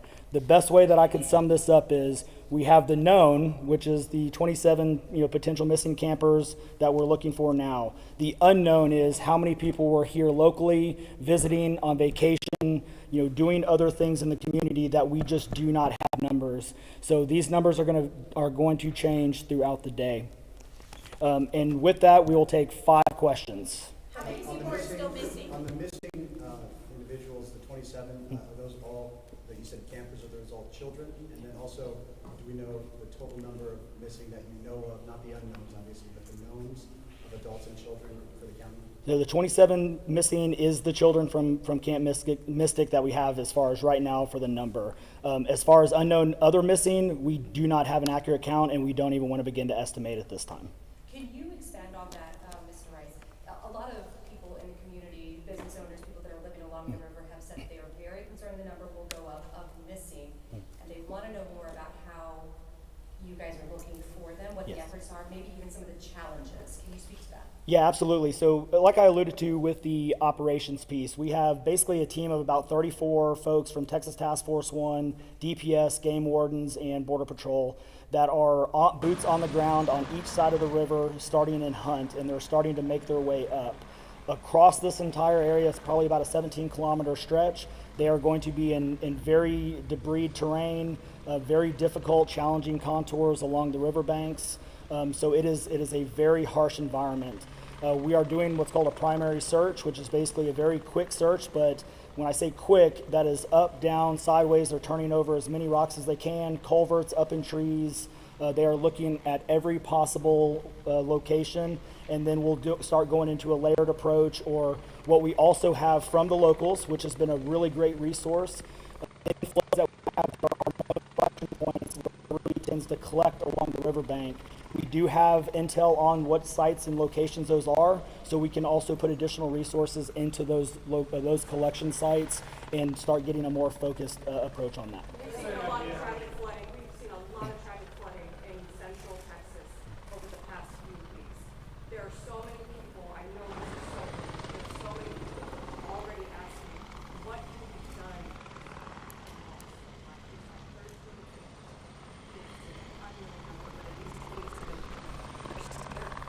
No, it's a great question. I think that's a question that we definitely need to answer at some point in time. Right now, this is on the search and rescue efforts. Get some closure, where we can. So I think that is a great question that we need to ask ourselves. But right now, we want to focus on search and rescue operations. Are there still rescue efforts going on right now? Yes, we are. We have been in continuous search and rescue operations. Again, this river, even though it started in West Kerr, this goes all the way down through East Kerr County and is continuing on, to the southeast. So yes, search and rescue operations are continuously ongoing, and we'll continue to update on that. One more question. Where are you finding these folks right now, the active rescues this morning? Are they stuck in an island of land? Where are they? Typically rescues, if we do find them, they're going to be in trees, or we find them, either on high ground. Again, most of the rescues that we are having at this point in time are other camps. So we have a lot of camps, and they are all accounted for, but they are isolated because of road damage. So we know where they're at. We're getting them food, water, resources, and now it's a matter of just getting them safely across, low water crossings or other areas to other shelters. There's so much confusion, though, about these kids. We know that there's missing kids, there's pictures, and there's names and all this stuff. Are you going to give a list of the names of the kids? Absolutely not. We are not going to give a list of the names. We want to protect, those families and their information. The other thing I want to point out, and thank you for bringing that up, these families are getting bombarded with spam calls and spam information. So we want to keep the kids' information and these families' names out of any public, light, to give them the opportunity to grieve and to make sure that we give them the best possible resources that we can and get them reconnected as soon as possible. So some of them are, and some of those have been a great help as well. So yes, it is a double-edged sword, but we need to work through it. So our next one will be at 2 o'clock, and we'll give updates then. Thank you.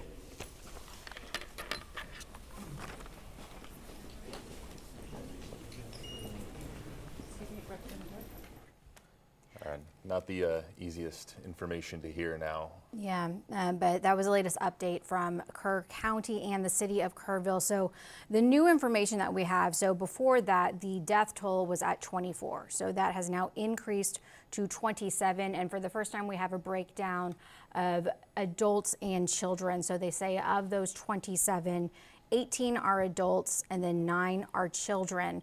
A good amount have been identified. They're not releasing that information, but they are still working to confirm the identity of 1 child along with 6 adults as well. So the information that they provided, they said all the numbers were as of 8:55 this morning, but that it is all changing so quickly. So they kind of led with that warning that these numbers, it's a very small snapshot and it will continue to change, but they have evacuated 850 people without injuries, and then I forget, I don't know if you took notes. I think it was 8 people with injuries that have been evacuated as well. Also 27 confirmed missing so far.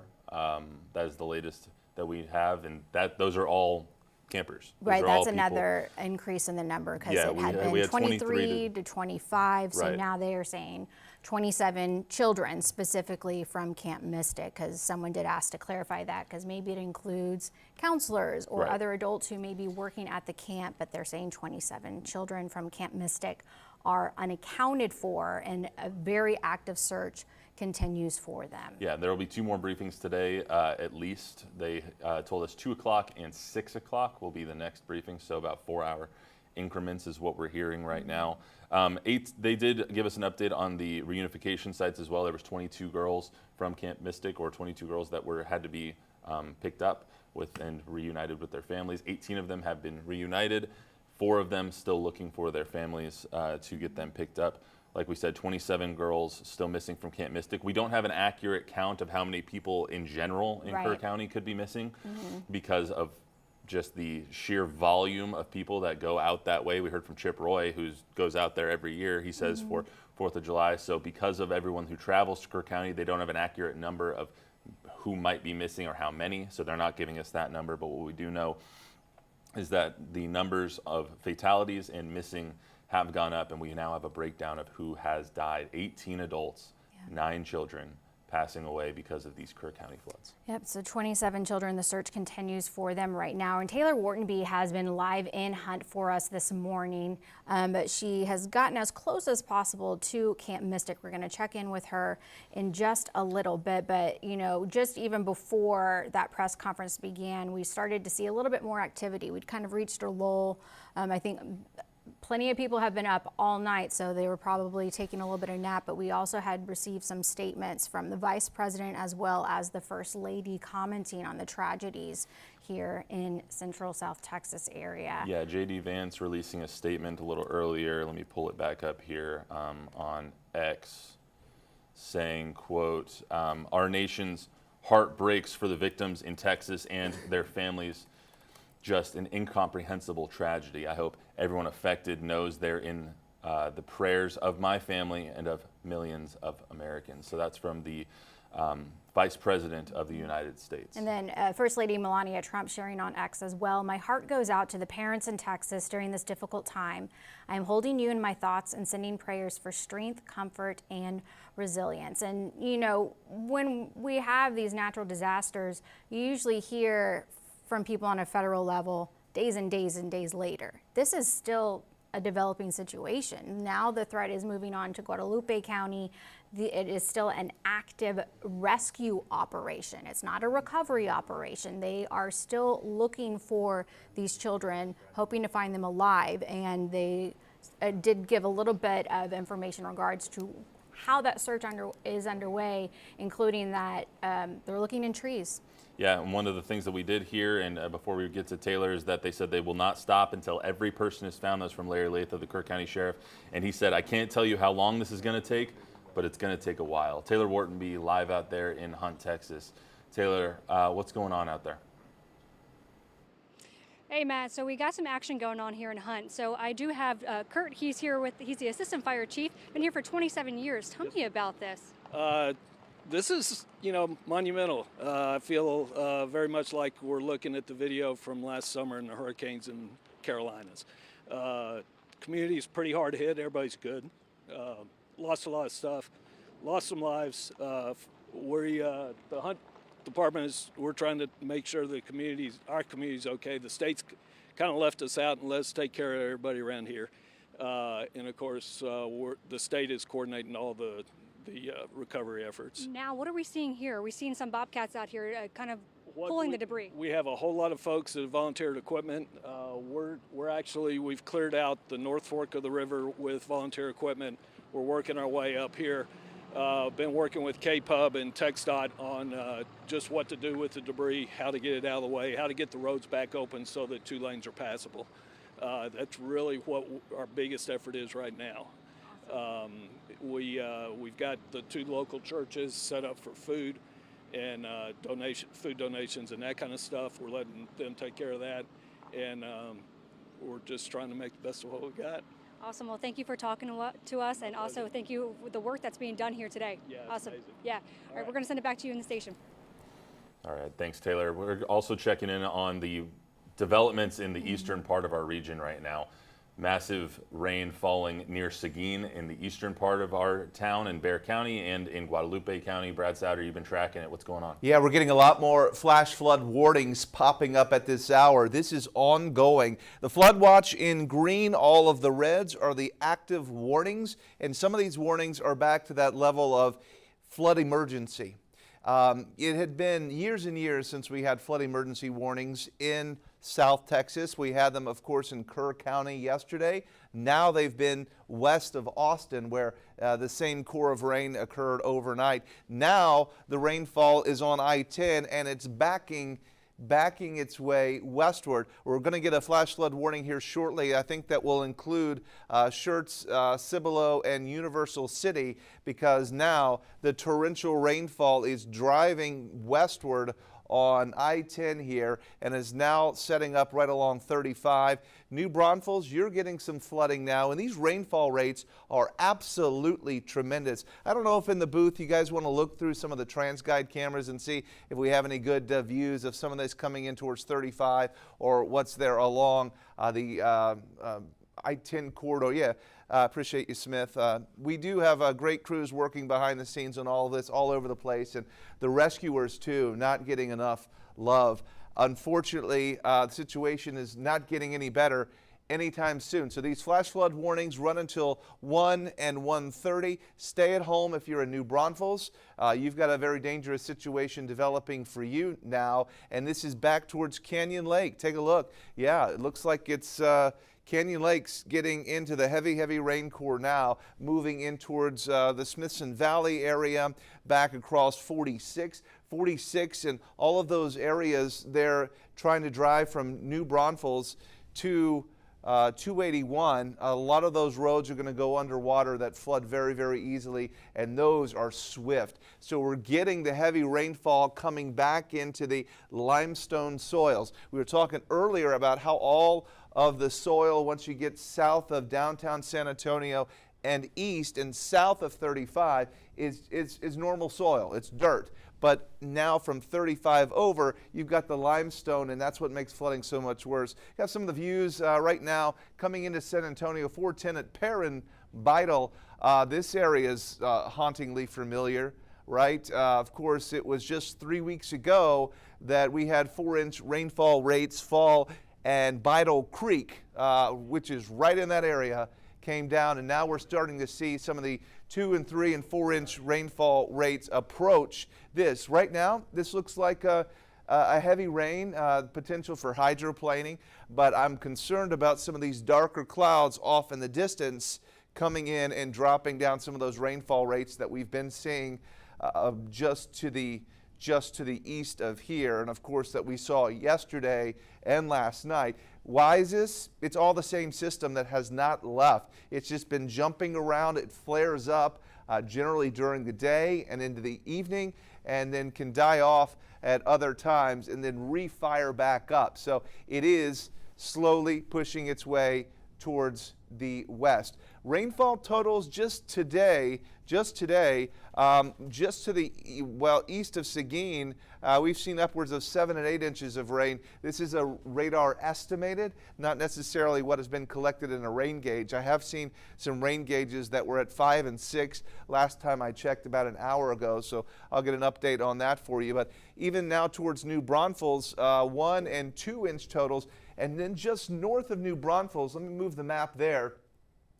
Some dangerous flooding is starting to take place there as well, as there's a core north of New Braunfels coming in at 3 and 4 inches of rain. So in San Antonio, as this tries to push in, we very much have the ability to bring in some tremendous amounts of water that we have been seeing over and over again.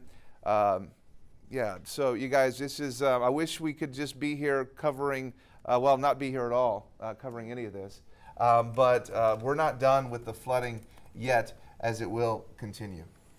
I have so many tabs open up on my computer right now, just trying to keep in touch, because social media, you know, is a fantastic source. And the press conference that we had, glitchy. Can you explain just why it would be that way? We saw something like that happen in Uvalde as well, when so many, CNN, NBC, the national networks, everyone's coming in. There's only so much signal to go around. Yeah. So when we have these live view backpacks, that's how we go live, and we're able to take live shots and all that stuff. It takes bandwidth to do those things. Yeah. So you have every station here. You probably have Houston, Dallas, Austin stations that are all there. You have national stations that are all there. Probably some of them have satellite. It's through traffic. the cell towers. It's You just also so have much. power outages there as well. Right.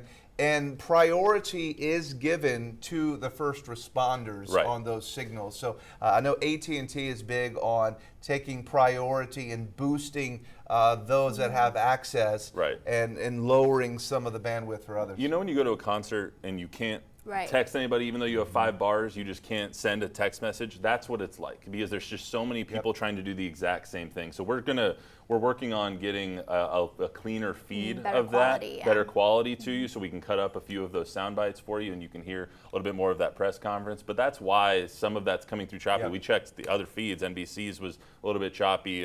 Some of the other networks around was a little bit choppy as well. So. Yeah, and of course, you know, the messaging right now is that what has happened is what has happened. The rescue crews are getting out there, but then they're having to go out there and with this new round of some tremendous rainfall.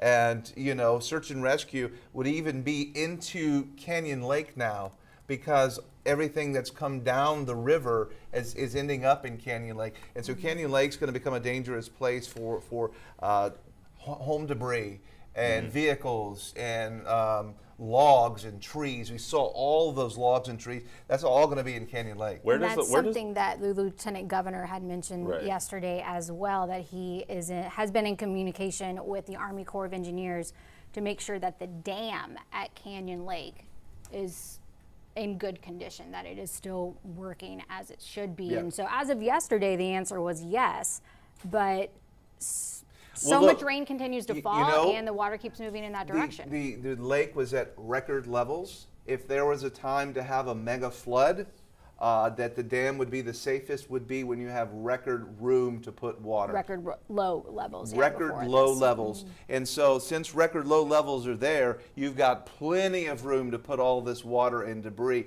If this flood happened when the lake was full, you have a much bigger problem, because you have all that debris rushing and damming up the dam.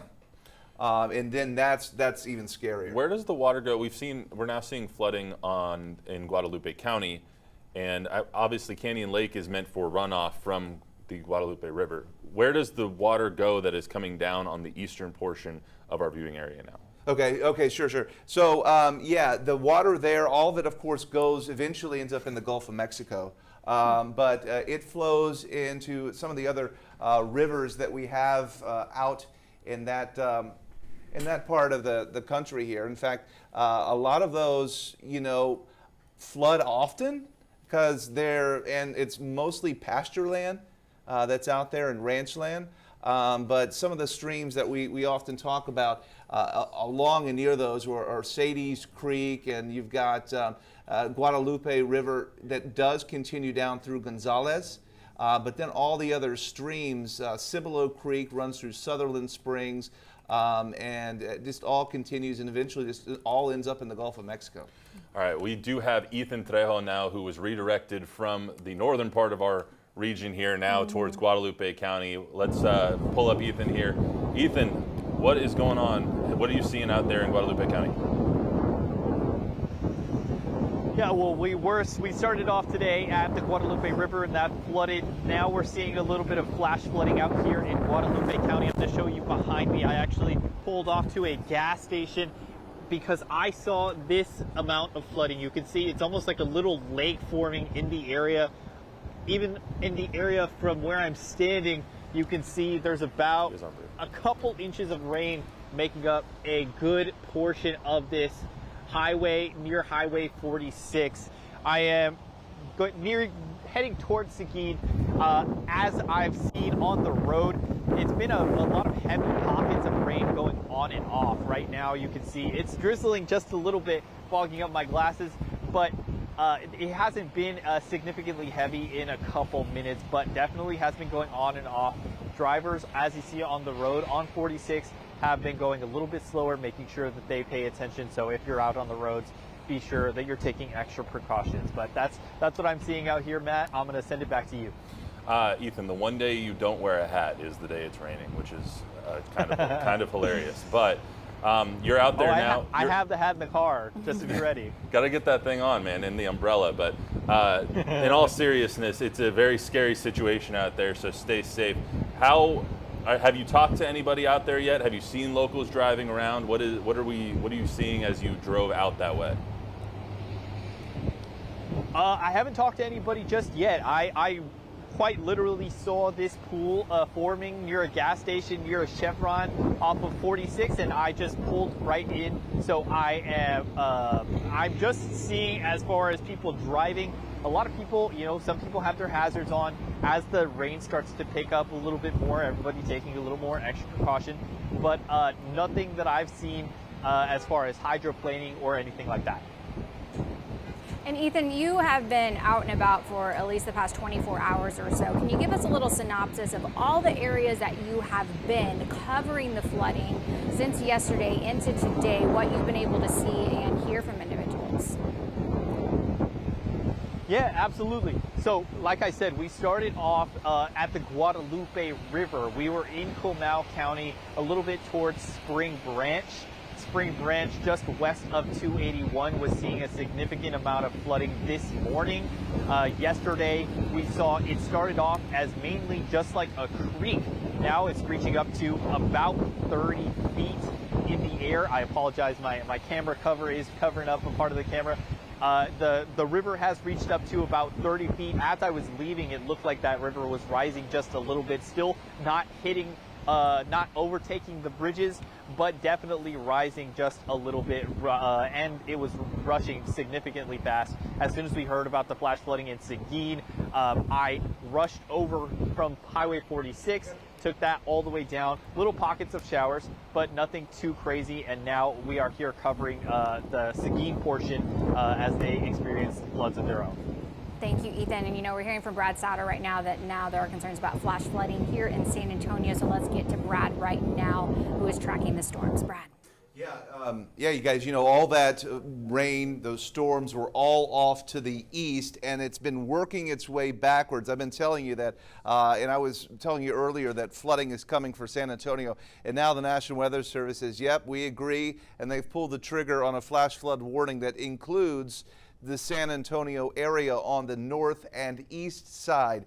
This will include over towards Hollywood Park, but I'll get you in a little more closely and show you some of the areas that we're talking about. We're in Schertz, we're in Cibolo, Universal City, New Braunfels now in this, over towards Timberwood Park. Really, it's going to be probably along 281 and points east, and then you're going to be along I-10 and points northward where we have the flooding. And these warnings will last up until, let me give you a query on how long they're under the warning for, until 2 p.m. Until 2 p.m. That is when this warning lasts that was just issued. That includes portions of San Antonio in Bexar County. And so what are we talking about? Well, we're talking about rainfall rates upwards of 2 and 3 inches an hour. And here is the overall radar view of this rainfall that is kind of backing its way right into San Antonio. I think if this continues working westward, we're going to see this over top of the entire northern part of San Antonio. Some of the models, yeah, you know, not doing a great job of showing you where this is going, but we obviously can do nowcasting and do a better job than computer models will end up showing you where it all is. As far as the rainfall rates, we have seen them at 2 and 3 inches per hour. And if I pull this up and just simply show you the last hour, this is the last few hours, that's 6 hours. So let's do 1 hour of estimated rainfall rate, upwards of 3, 4, 4.5 inches in spots in just 1 hour's time. So yeah, wow. Talk about if that comes into San Antonio with that 4-inch plus per hour, we've got big problems. And I go ahead and prepare for this because this is the exact same storm that has created all the problems over the last couple of days moving into the biggest city in South Texas. Yeah, it's going to be with us for a while too. I mean, we're talking 2 o'clock, 3 o'clock, could be lasting into the evening. Brad, last year we heard about the El Nino summer, or the La Nina summer, and we just had no rain whatsoever anywhere, and now we're having all this. What caused all of these systems? When 3 weeks ago we had the flooding here with the huge, massive system that stopped over San Antonio, just parked itself right over the east side. What is causing all of these systems to come in? Yeah, you know what we have is we don't have a lot of steering winds aloft. Our biggest, worst floods that we see oftentimes are in from May, June, July, because there's not a whole lot of activity to push those storm systems out of the area. This one in particular is an upper low that was a tropical storm, okay? This was Barry last weekend that went into central Mexico, and the remnants are here, and it's kind of stuck here bouncing around where it's having a hard time leaving because there's not much to really push this out of here. Eventually, once it loses enough energy, it will move on out, but it's not weakening very much at all. And then a few weeks ago, we had just some of those tropical rains as well, a part of a stationary front that came on by.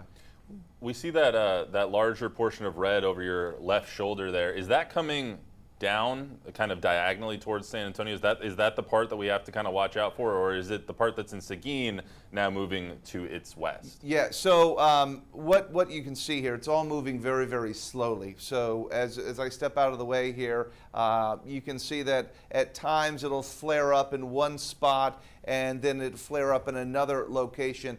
So it's tough to say, hey, you're going to have flooding if you just draw this down right here. Well, that's not always how it works. It's really, you got to broad brush the whole area. And that's why it's so hard to say, hey, get out of this stream or get out of this dry creek bed because the waters are coming. You got to get out of all of them when you have this amount of water coming and just plan for the worst case scenario. And I think we're probably going to see some flooding in San Antonio if this trend continues.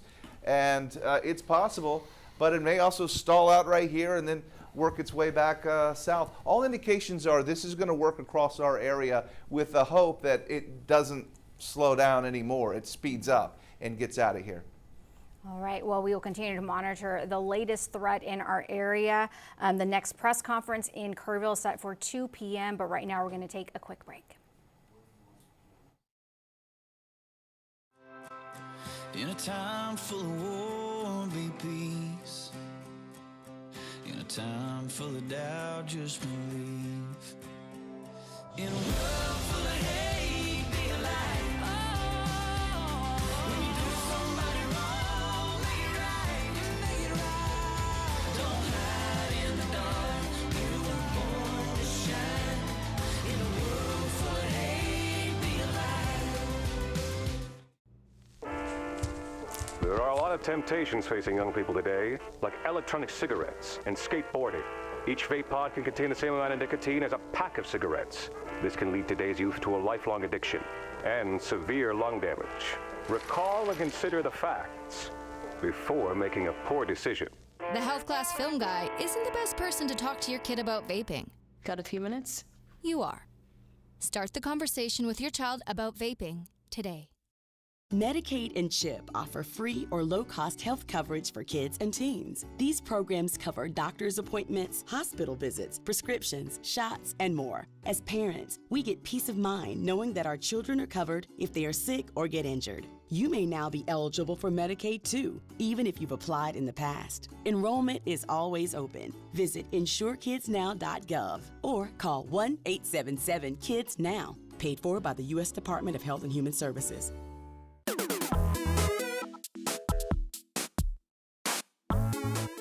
Worried your AC or furnace may be on its last legs? Get a new energy-efficient HVAC system from Will Fix It starting at just $96 a month. Request a free consultation or second opinion today. Call 333-3300.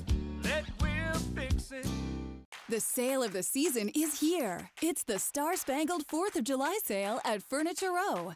That's 11 days where the more you buy, the more you save. Save $100 on every $1,000 you spend on living, dining, bedroom, and mattresses.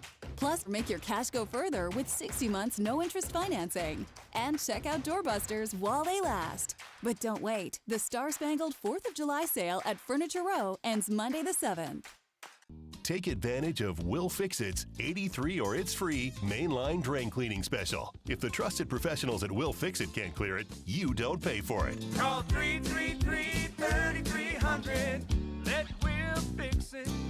Family owned and operated. Babcock Automotive. Call to schedule your appointment today. Fox News at 9. Winner of Best Evening Newscast. Want to see some serious fireworks? Because we're stepping up the savings during the Star-Spangled 4th of July sale at Denver Mattress. Right now, the more you buy, the more you save. Save $100 on every $1,000 you spend. Check out the Factory Direct Summit. Now only $299.99. Or save up to $500 on an all-new Tempur-Breeze and get a $300 gift, plus 60 months no interest and free shipping. But hurry, the Star-Spangled 4th of July sale at Denver Mattress ends soon. I'm Kirsten Carabin, your injury attorney expert. At Carabin Law, we are dedicated to putting back the pieces for you and your family after a crash that wasn't your fault. And we will work tirelessly to hold those responsible accountable. This summer, 1 in 4 kids in San Antonio are at risk of hunger. When you donate to the San Antonio Food Bank this July, your gift will be matched, doubling your impact thanks to Greg Popovich and friends. Visit safoodbank.org/summer meals.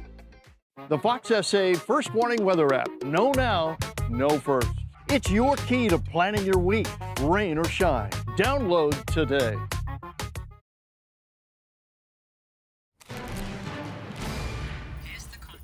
Our continuing coverage right now of the catastrophic flooding, deadly flooding in the Texas Hill Country, centered around Kerrville, but also the same system that has caused so much devastation is still sitting over our area. So flash flood warnings are coming in getting closer and closer to the city. So there are concerns in Guadalupe County, now reaching into Bexar County. So Brad Souter is, of course, tracking those storms, and you can always download the KABB weather app to watch them move in your area.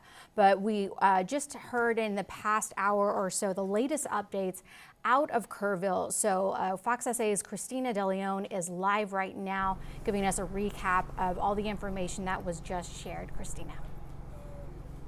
Yeah, good morning, everyone. They just wrapped up a press conference here at the Kerr County Hill Country Youth Events Center with the Kerr County Sheriff, the city manager, the county's officials, basically. Now, what they did confirm was that these numbers were just before 9 o'clock, 8:55 this morning. Let me just go through my notes here. About 850 people were evacuated. They were not hurt. Of those people, 8 people had been injured. They recovered. They went through these totals, and the number ticked up a bit. They recovered 27 bodies. That ticked up just by a few. Of those 27 bodies, they did kind of characterize them as 18 adults, 9 children. 6 of those adults had been unidentified, and 1 child had not been identified. And as I go through my notes again here, They did talk about this being a 26 to 30 foot wall of water. That was from Chip Roy, the representative from this area. And they said as of 8 in the morning, they had boots on the ground for this operation. And that might have been a little bit about what we saw at City West Church when we saw so many of those people heading out from the game warden to DPS to all those other jurisdictions, getting in their cars and just jumping in there and heading out the door. And that was approximately about 8 o'clock and heading that direction.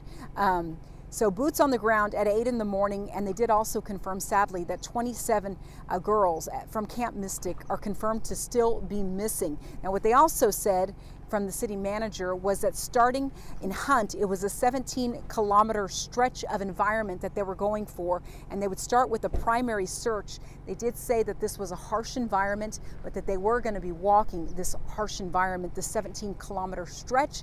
They were going to be going and doing just a primary search, walking this environment, looking everywhere they could, and they still called this a search and rescue operation, doing what they could to try to find as many bodies and people as they could. And Chip Roy did give us a heroic story. He said a friend that he knew, her daughter was missing, and that late last night, it was the rescuers from the state of Texas who did find this little girl in the dead of the night. She was holding on to a mattress, and she was found in the waters, in the flood waters, and they were able to rescue her alive. And he didn't remember what camp she was from, but she was rescued alive, and he believes she was around in the 3rd grade. So these are some of the harrowing stories that we are hearing.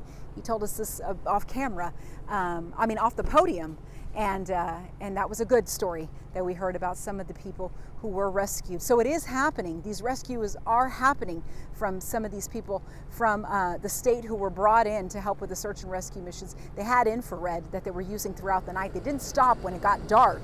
So we did try to ask for a list of names just for some clarification, because we are seeing on a lot of the social media posts pictures, phone numbers of people who might still be missing, and we thought there would be some clarification if they gave us a list of the names of the children or the adults who they did find, but they said absolutely not, because they hadn't gotten a full list of people. They were still notifying next to kin. They were still trying to clarify everything.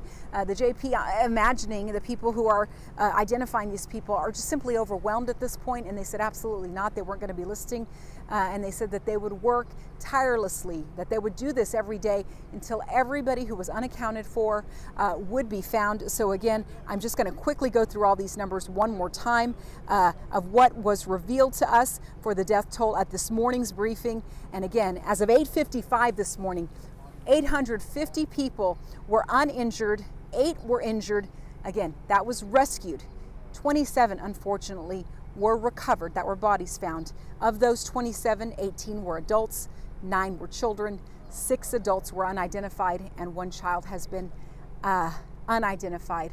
And sadly, what they said to us was 27 were from Camp Mystic, and it doesn't mean that they were all children. Some were adults, maybe camp counselors or people with the camp, and so that remains to be seen. There will be another press conference later on today at 2 o'clock where we will get another update and probably some real numbers as well. So of course we will keep you updated. We will bring you the most up-to-date coverage on air and online, so make sure you stay with us. But for now, that is the latest. Reporting live from Kerrville, I'm Christina De Leon, Fox SA. We will send it back to you. Thank you, Christina. And of course, there are many shelters available right now as well. The kind of top one that was given in the latest press conference is the First United Methodist Church in Kerrville. The Shriner University has had a shelter as well, but it's currently at capacity, which kind of gives you just an idea of how many people may have lost their homes as well. But here's just we can go through the different shelters there for, again, the First United Methodist Church, and we can advance the next one, Notre Dame Catholic Church as well. And one thing that the sheriff had also shared, that if anyone in the area has any information, maybe they're hearing people calling for help, there is a number to call with information to assist in the search for the missing children. And that number is 830-258-1111. Again, 830-258-1111. We do also want to bring in Brad Souter one more time here, because it's getting increasingly hairier here in Bexar County as the storm continues to, as Brad says, back its way into Bexar County from Guadalupe County. We just saw Ethan Trejo. There is already some flooding starting that we see there in Guadalupe County. So Brad, what's the latest on the weather wall? Well, you know, what we have here, you guys, is the fact that this is slowly meandering its way westward. This has been responsible for a lot of problems, up to 7 and 8 inches of rain in Seguin here a little while ago, creating some flooding. Now, Seguin can handle the flooding better than you can over northern Bexar County in the hill country because you don't have the limestone soil or the hard ground right beneath your feet. It's more dirt. But I am watching where I'm concerned for New Braunfels right now because you've got this coming on in and it's kind of just parked itself right over top of you into the New Braunfels area, and now moving up Highway 46, closing in on the northern parts of Bexar County. This is dropping down torrential rainfall, looking at about 2 to 3 inches per hour that's been actually accumulating. So right now along 46 to the east of 281, I wouldn't go through there. Those are going to be closed. Those roads are going to be impassable as you work your way down to portions of, from 281 through New Braunfels. They're going to put barriers over that, and it's going to be impossible to be able to make your way through that area. There is more warnings now coming out. Flash flood warnings have been extended to include many other areas of northern Bexar County now, and I'll try to show you some of those as we're watching where these are. Here we are. So here we are looking at the flash flood warnings that now include northern Bexar County, northeastern Bexar County into New Braunfels, and all the way through Seguin because of this extreme heavy rainfall that's coming in to Austin. In fact, I was just checking the Colorado River that comes towards Austin is at its highest level in 95 years. Right now it's 41 feet.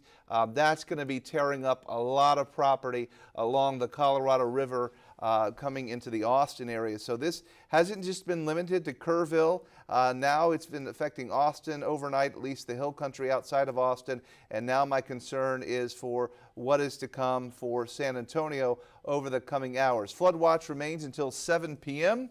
and flooding can develop. So stay by your phones today, and when those warnings come out, pay attention to them because we have seen dreadful situations over the last 24 hours and over the last 2 weeks with flooding. And this is the same system that is responsible for what happened in Kerrville and what happened last night in west of Austin. We don't even have the missing people or the information if there are missing people there, but with the amount of rainfall I saw, there's going to be big problems there. So I'll keep you fully updated on this. Brad, one thing that we've been waiting for is to launch our helicopter to get up in the air and get aerials of that damage, and we were hoping to be able to do so around noon or so today, but with these storms, what's the likelihood? When would we actually be able to do that? Yeah, it's probably pretty unlikely today, and that's also there's a news covering angle of it, but can you imagine all the frustrations of the helicopter crews trying to do rescues as well? They are risking their lives to save the lives of those that they hope for that they can find. It's so dreadful, obviously, for those that aren't found yet. We pray for those families and we pray for those individuals, Ashley. Thank you, Brad. And right now we want to get to Taylor Whartonby live in Hunt, Texas, standing by with some more information. Taylor. Welcome back. Yeah, so I'm still here in Hunt, Texas, where we have some action going on. We have a lot of volunteer first responders clearing the area, making that debris that was in the way out of the roads and onto the sidewalks, just so we have more room for the road. So I am joined with Kirk Griffins. You've been here for 27 years. You're assistant fire chief. Tell me a little bit about the camps that we have here nearby. You said there were 6, right? We have 6 large summer camps in the area. 3 of them have been pretty much evacuated. We've got the local school districts are volunteering their buses, getting the kids back into Kerrville and to Ingram to get picked up by their parents. So that's worked really well. We basically evacuated 2 of the camps yesterday, Camp La Junta and Camp Mystic.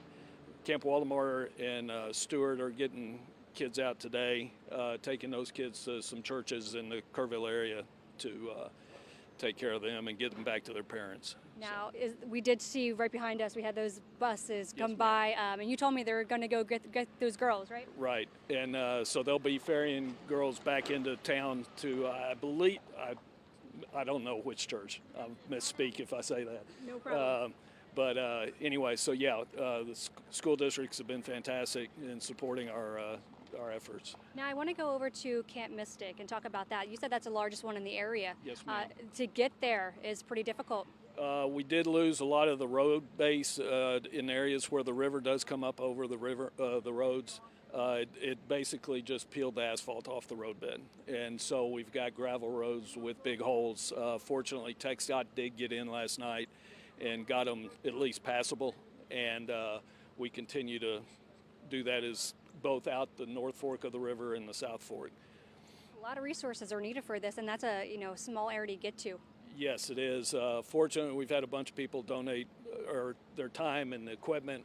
We've got volunteer crews running skid steers clearing the highway so that TxDOT and emergency responders can get in and out on 2 lanes. Now, as for here in Hunt, Texas, a lot of crews working here today, clearing the debris from the roadways, because there's a lot of debris here. This is heavy material that has been from the post office that you've had. The post office to the Hunt store to fences and everything else. All the rock has been knocked down. We've got rock and brick everywhere, and we'll clean it up and keep going. How long will you guys be out here doing this for today? We'll be out here until we shut down. So it'll be dark plus. And I want to mention, it's a small community, so this is all volunteers working their time. Yes, ma'am. The dozen or so skid steers that you've seen, one more just arrived, those guys are all volunteers.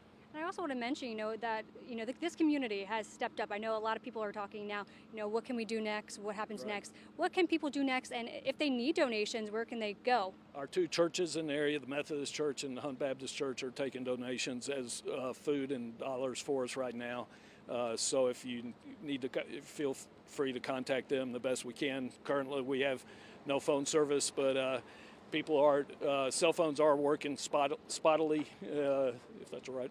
And we'll go from there. Yeah, we were talking about that earlier about your side is you have power. My side of the river has power. This side of the river doesn't. Yeah, we do see the powered line. Telephone lines, power lines are down. So even old dial-up phones aren't working right now. So especially anything that's fiber or anything like that, our local community company HCTC is working really hard to get things back up in Jenin for us, and doing a yeoman's job.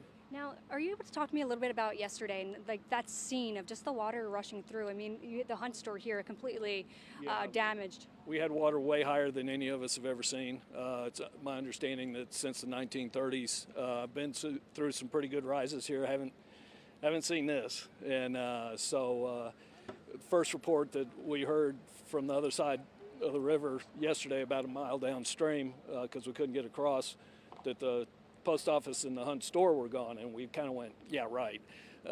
Sure enough, we've got a slab where our post office was, and the Hunt store will probably have to be demolished. So, is there anything that you'd like to get out to the public that we might have left out? No, ma'am. Appreciate everybody's volunteer and all the efforts to date, and we'll just keep ginning. Awesome. Thank you, Kirk. Thanks so much for your time. So I'm going to send it back to you guys at the station.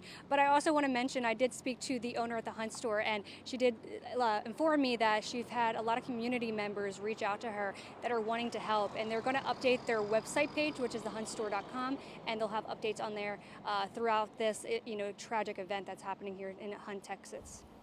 Thank you, Taylor. And I don't know if you're able to clarify with him. He had been listing the summer camps and the evacuations, saying yesterday he believes that both La Junta and Mystic had been evacuated, like fully evacuated, because as we heard, it's 750 campers is the estimate just at Mystic alone. So 750 campers have been safely removed, around that number from the camp indeed. And if so, where are they all now? That's just so many people to house, and kids are from all over the area, or all over the state. If you could just get a little Yeah. clarity that it is clear indeed. Yeah, just want to talk about the evacuation numbers, just the high numbers there. That's a lot of people. Were they fully evacuated? Some areas were. We had some areas that, of course, we couldn't get out because of the river crossings. We have so many river crossings in here, 1 mile, 2 miles, 3 miles apart from each other. So everybody just got to safer and higher ground in their local area, and then as we find, like I said, I believe, finally about 5 o'clock last night, we got the main artery open to one lane. And then we were really able to start evacuating the folks. That's when we got the 2 camps yesterday out of here, and we continued through last night. So, yes, ma'am. Yeah, lots of efforts to get all those evacuated, I can imagine. Absolutely. A lot of helicopters. I know there were a lot of people that tried to personally get helicopters in. We did establish a no-fly zone over the area because of helicopter traffic, just to be safe. It was still raining, not good weather. And so, yes. Yeah, much better weather today for all that stuff. Much better weather. Of course, the urgency is kind of gone because we can get there in vehicles now. So that's a positive thing. Absolutely. Thank you so much, Kirk. We appreciate it. Send it back to you guys at the station. Thank you. All right, thanks, Taylor. We just got word that President Trump has posted on Truth Social about Texas here. We'll pull it up for you in just a moment. I do want to read that for you because that is the latest comment from the president about what is happening here in Texas and all the flooding. He says the Trump administration is working with state and local officials on the ground in Texas in response to the tragic flooding that took place yesterday. Our Secretary of Homeland Security, Kristi Noem, is on her way. We'll be there shortly. Melania and I are praying for all of the families impacted by this horrible tragedy. Our brave first responders are on site doing what they do best. God bless the families, and God bless Texas. So that is from the latest from President Donald Trump. He posted that on Truth Social just about an hour ago. So we'll have the latest for you when we come back. We're going to take a quick break. At Planet Fitness, there's a number of ways to get strong, and they all add up to one membership, the Planet Fitness Black Card. Access any location, bring a friend anytime, and recover in the Black Card Spa. One more, everybody. We're all strong on this planet, Planet Fitness. Gomez Law Cares means that our law firm and the Gomez family together will do a lot to help nonprofits, and especially Ray Feo through our scholarship foundation. Education is very important to my family, especially to my parents, Joe and Carmen Gomez, and that's why we call it Gomez Law Cares. Gomez Law doesn't just care, they care about the city of San Antonio. Gomez Law fights, and Gomez Law cares. With the Express News, there's more to San Antonio than the river. More to follow than the forecast. There's more to celebrate than championships. More to invest in than our businesses. And when it comes to our history, we're still making it. With the Express News, there's more to San Antonio. Don Rackler here with my good friend Randy Carroll, and we're talking about the John Wayne Flex AC system. This Flex AC system is small, it's very quiet. You can have a baby sleeping inside and they're not going to wake up, and it saves you a ton of money on your electric bill. We loved it so much we had one installed here at our house. And right now, you too can enjoy a Flex AC system with 0% interest financing for 24 months. Plus, with this offer, enjoy free duct cleaning. Call or text the good folks at John Wayne Service Company today at 293-6700. At Planet Fitness, there's a number of ways to get strong, and they all add up to one membership, the Planet Fitness Black Card. Access any location, bring a friend anytime, and recover in the Black Card Spa. One more, everybody. We're all strong on this planet, Planet Fitness. Welcome back. We are still following the latest on the Hill Country flooding disaster, but there is new information on the San Antonio and eastern Bexar County, Guadalupe County rainfall that is coming in. Brad Souter is tracking everything for us. Brad, when one flooding stops, another one is starting. Yeah, well, you know, it's moving around, essentially. The same system is still in charge now. We had it, of course, night before last in Kerrville, and then last night it made its way to the areas west of Austin, and then now it's made its way along the I-10 corridor, and it's advancing back to San Antonio. Some indications are that it circles back in towards Kerrville tonight. Can't completely rule that out. Obviously, things are already damaged. Wouldn't expect the rivers to go back to the way they were, but the crews are trying to rescue folks. Let's talk about the active warnings that we have ongoing right now. Flash flood warning just east of Hollywood Park. Schertz, Cibolo, Universal City, flash flood warnings to New Braunfels. A flash flood warning means flooding is occurring and it can be life-threatening, and you don't want to drive through water. So there's water over roadways, especially along I-10, the frontage roads and other side streets. I-10 is very much in pretty good shape usually, but if there's a problem there, we would know about it. Say that again, Smith.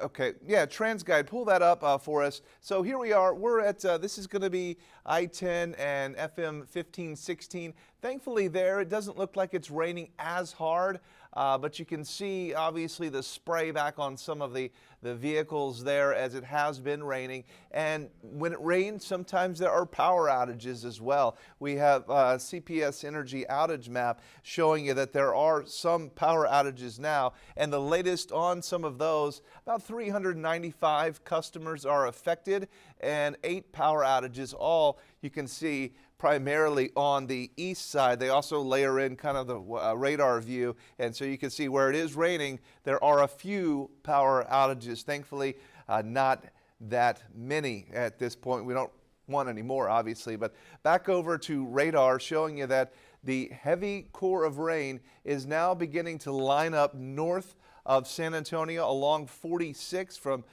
New Braunfels back over to Spring Branch, yeah, right into through Spring Branch, and this area floods a lot.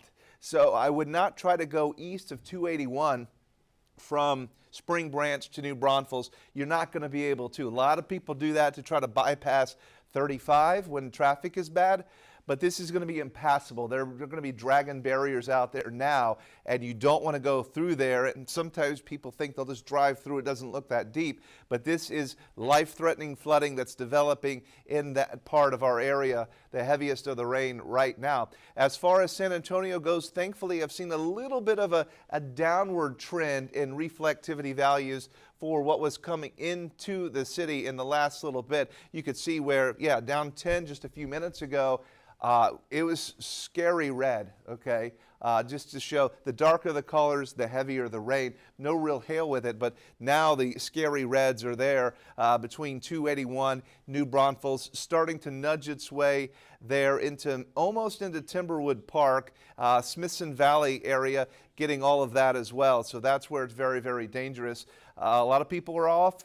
Was hoping for a nice Saturday, a chill Saturday, and it's anything but. And you can see some of the rainfall totals estimated at 6, 7, 8 inches, and now some of the rainfall estimates up 4 and 5 inches there up near New Braunfels. What's more dangerous, the 7 or 8 inches here or the 5 inches here? It's going to be this 5 inches because you've got the limestone slabs, and here you've got soil. This runs off more, runs off faster. It's like a big parking lot. That's why the Guadalupe River is so very dangerous in Kerr County. All that rain falls and it all runs off into a storm drain, which is essentially the river. And so that's extremely dangerous. And then you end up with the river that has a lot of these hydraulic jumps on them. A lot of dams. People like to dam up the water to make it calmer. But when it floods like it did, you get hydraulic jumps in the river, and debris and anything in the river gets churned in. Sometimes you see people whitewater rafting. They get to this, and the raft flips over, and they can't get out. This is only magnified here with all of this debris. We go to Seguin now and take a look at what's happening there at this point. And looks like, oh yes, I've seen this before. While the road doesn't look flooded, you don't know where the curb is, you don't know where the drive is, and you drive off into the storm drain. Happens quite often, and that's another reason why we tell you if you see water, don't drive through it because you don't know how deep it is. It's all flat, it all wants to go where the lower locations are, and it'll even it off and you'll have a little pool there. So, yep, that happens often. Seguin, look at the heavy rainfall still coming down and all of that standing water that is just to the left side of that. I don't know, is this Ethan Trejo?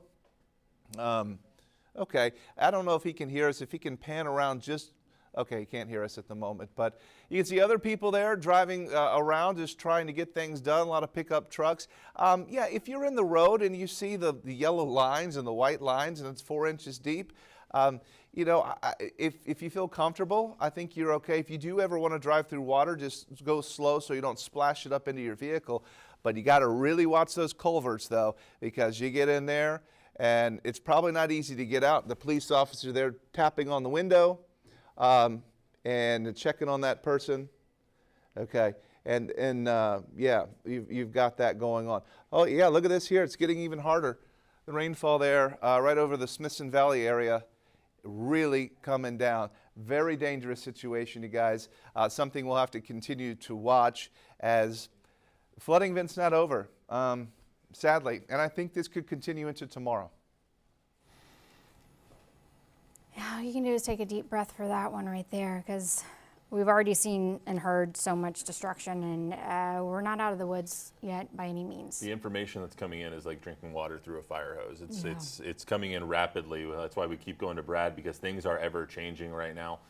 We're still trying to connect with Ethan Trejo out there in Seguin, where the rain is coming down considerably, and we just saw one of those pictures that Brad was showing us of cars already getting in trouble, and it's eerily similar to what we saw yesterday in Kerr County, and so we just do not want that to happen at all. So Ethan, we do have finally broke out the umbrella. I see Ethan Trejo live out there in Seguin. Ethan, what can you tell us? Well, yeah, man, it's getting pretty hectic out here. The water has been rising significantly faster. It's a little bit heavier in some areas, like you can see behind me. They were doing some water rescues here at HEB. This car behind me actually just flipped over that curb probably a minute or two ago. The officer was informed, and so she headed on right over. You can see her trying to assist the people in the area now. But I'm actually going to do a 360 here, because you can see there's a river of water just absolutely flowing down these streets into these businesses. It actually ended with a car stuck, and I believe he's just behind this sign. But you can see the water levels rising all the way into the parking lot. It's making it super difficult. It looks very shallow from the perspective on the street, but then you get into that water, and I promise you, it's about, I want to say, a foot deep. It's getting very, very heavy out here. The rain pour has been consistent. I will say that it was raining a significant amount harder a little bit earlier today. It's raining a little bit lighter now, but just pouring on is just adding to the flooding that we're seeing here. Yeah, and we're trying to get some more information. So Comal County Sheriff's Office now issuing an alert that River Road is being evacuated right there, saying if you live near the river, do not wait for conditions to worsen. Move to higher ground right now. Let's shift our focus back to how we started all of our coverage tonight before everything kind of took a turn, and we're bringing on new rain and new information on more floods. Let's shift back to Kerr County and what's going on up there. We just heard about an hour and 15 minutes ago from the Kerr County mayor. The guys in the back, I'd like to cue up the Kerrville mayor sound that we have. He was very emotional today when it came to how hard this is for the community, how hard this is for him. I mean, this is just a small hill country town that didn't expect this to happen. Yesterday we heard 4 to 8 inches was expected, and then sure enough, the river rises to 36 feet approximately. So guys, let me know when we have that sound ready. All right, perfect. Let's hear from the Kerrville County Mayor. We will not stop.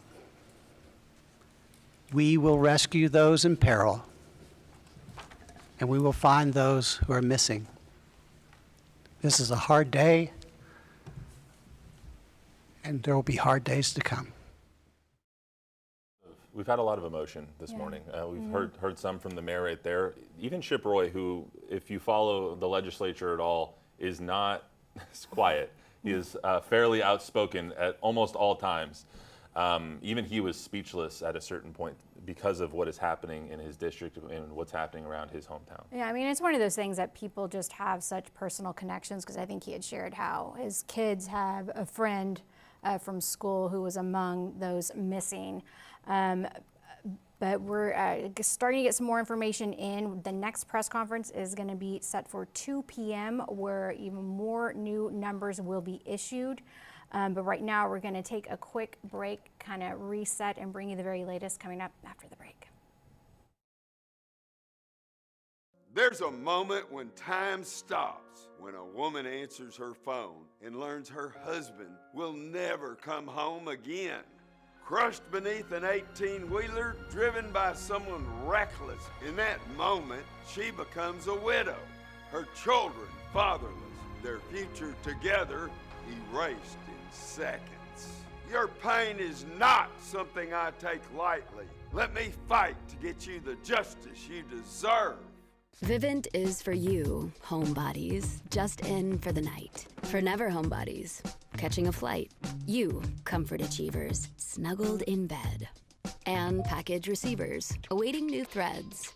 For pizza-loving moms, prepping a feast. And proud cat dads, not ashamed in the least. With smart security and energy management, Vivint makes your home smarter, all in one place. Vivint is for you, and you, and you. Welcome to Take 5 Oil Change. How long does this take? Give us 10 minutes, we'll get you on your way. 10 minutes? Get out. That's fast. Like an F1 pit stop. Head to Take 5 Oil Change and go see the movie F1, only in theaters June 27th. I'm Kirsten Carabin, your injury attorney expert. At Carabin Law, we fight for your rights against insurance companies that may not have your best interest at heart. Don't worry, we've got you. Call Carabin Law today. Are you pregnant and looking for a doctor for your prenatal care? Look no further. Centromed is here for you. Centromed offers women's health services including family planning, annual exams, and much more. Centromed has a dedicated team of obstetrics and gynecology physicians ready to provide quality health care. Centromed offers a clean and safe environment. Call 210-922-7000 to schedule your next appointment at Centromed. We continue our special report right now of the Hill Country flooding, and you know it's a holiday weekend, so maybe you have been slow to get up this morning, but it remains a very active situation. And in addition to us continuing to follow the latest developments out of Kerr County, the storm system that hit that area so severely yesterday is still over our area. So there are flash flood warnings for Northeast Bexar County, cities such as Seguin and New Braunfels until 2 p.m. So a couple of different situations that we're monitoring, but we are here on a Saturday morning. We don't normally have a newscast at this time because of the tragedy that has unfolded in Kerr County. So we got the latest official update. It was about 10 a.m. and so they shared new numbers and everything was as of 8:55. But we want to go to some of the stuff that was shared in that press conference. And right now we are going to hear from the mayor of Kerrville, Joe Herring. People need to know today will be a hard day. It will be a hard day. This is the message I want to share. The city of Kerrville is thankful. We have help from our city crews, from county personnel, from state agencies, and federal resources, including the Coast Guard. I have been asked how people can help. The sheriff has mentioned that a fund has been set up by the Community Foundation of the Texas Hill Country. Information about this can be found on the city's Facebook page. And of course, you know, state, local, federal resources, and we've also in all these different press conferences have been seeing different federal elected leaders, and so that also included Congressman Chip Roy, and here's a little bit of what he had to say. Trying to explain to a world that's watching this and asking questions what a flash flood looks like, where you have a 26 to 30 foot rise in the water in a matter of an hour, 4 to 6 a.m. on a holiday, and the people that are having to respond to that. I just got everybody like pause, take a breath for the recriminations and the Monday morning quarterbacking, because there's so many great people in this community that are responding and moving quickly. Lives lost, saving people, like camp directors, and I'm going to let other people name names and stuff. That's not my job here, but we know the stories of people that have been heroic in trying to make sure that the lives lost was at a minimum and trying to recover individuals. I got a call and an update this morning. My kid's school, there was one of their schoolmates was missing, and was one of the kids. She was on a mattress for 2 or 3 hours in the middle of the night, and she's united with her mom, and that's wonderful. And those are the kind of blessings that we should be celebrating, while we're also mourning the loss of life as we identify those that didn't make it. There's so many stories just like that we're hearing. Last night we saw someone a girl who was stuck in a tree, and a guy who owned the house next to it heard her yelling and was able to go and get help and save her. I mean, we're hearing so many heroic stories like that, and it's such an emotional time. We've heard from Taylor, who's interviewed a couple of people about the Hunt store up there, which is likely now to be destroyed and hopefully rebuilt and back and better than ever here in a couple of years, hopefully. But so many people emotional because their town is being destroyed or was destroyed by these floods. We want to hear a little bit from Larry Latha, the Kerr County Sheriff, now as well. We will not stop till every single person is found. We've got all the resources we need. We're here for the long haul. As I said, numbers will be changing rapidly, but like I said, we will not stop till everybody. I can't tell you, I've been asked how long will this take. I can't tell you how long it's going to take. It's going to take a while. So there is federal resources and federal officials now that are reaching out to Texas, making sure that Texas has everything that they need to handle these kinds of disasters and these kinds of emergencies. Let's see a couple of those. This is from Vice President J.D. Vance. He says, "Our nation's heart breaks for the victims in Texas and their families. Just an incomprehensible tragedy." Yeah, and also this morning, First Lady Melania Trump had shared on X, "My heart goes out to the parents in Texas during this difficult time. I'm holding you in my thoughts and sending prayers for strength, comfort, and resilience." And then Melania's husband, President Donald Trump, putting on Truth Social here recently, saying that the Trump administration is working with state and local officials on the ground in Texas in response to the tragic flooding that took place yesterday. Our Secretary of Homeland Security, Kristi Noem, will be there shortly. Melania and I are praying for all the families impacted by this horrible tragedy. Our brave first responders are on the site doing what they do best. God bless the families, and God bless Texas. And so, the rescue operation still very active right now. We are going to be speaking on the phone in about the next 5 minutes or so with an organization that is spearheading a lot of those efforts. But a quick brief update on the latest numbers that was shared at 10 a.m. 850 people have been evacuated safely from the flooded areas in Kerr County. A total of 27 people now confirmed to have died. That is 18 adults and 9 children.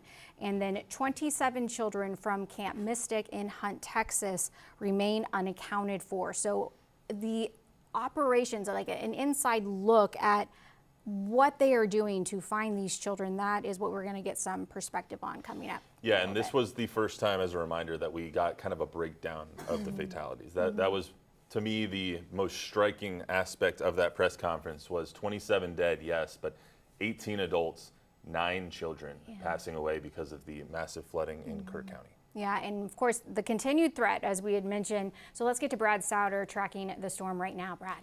Yeah, guys, and it's not just that, but there's devastation happening west of Austin here this morning with Colorado River running at its highest level in about 90 years as well from overnight flooding near Burnett, Texas there.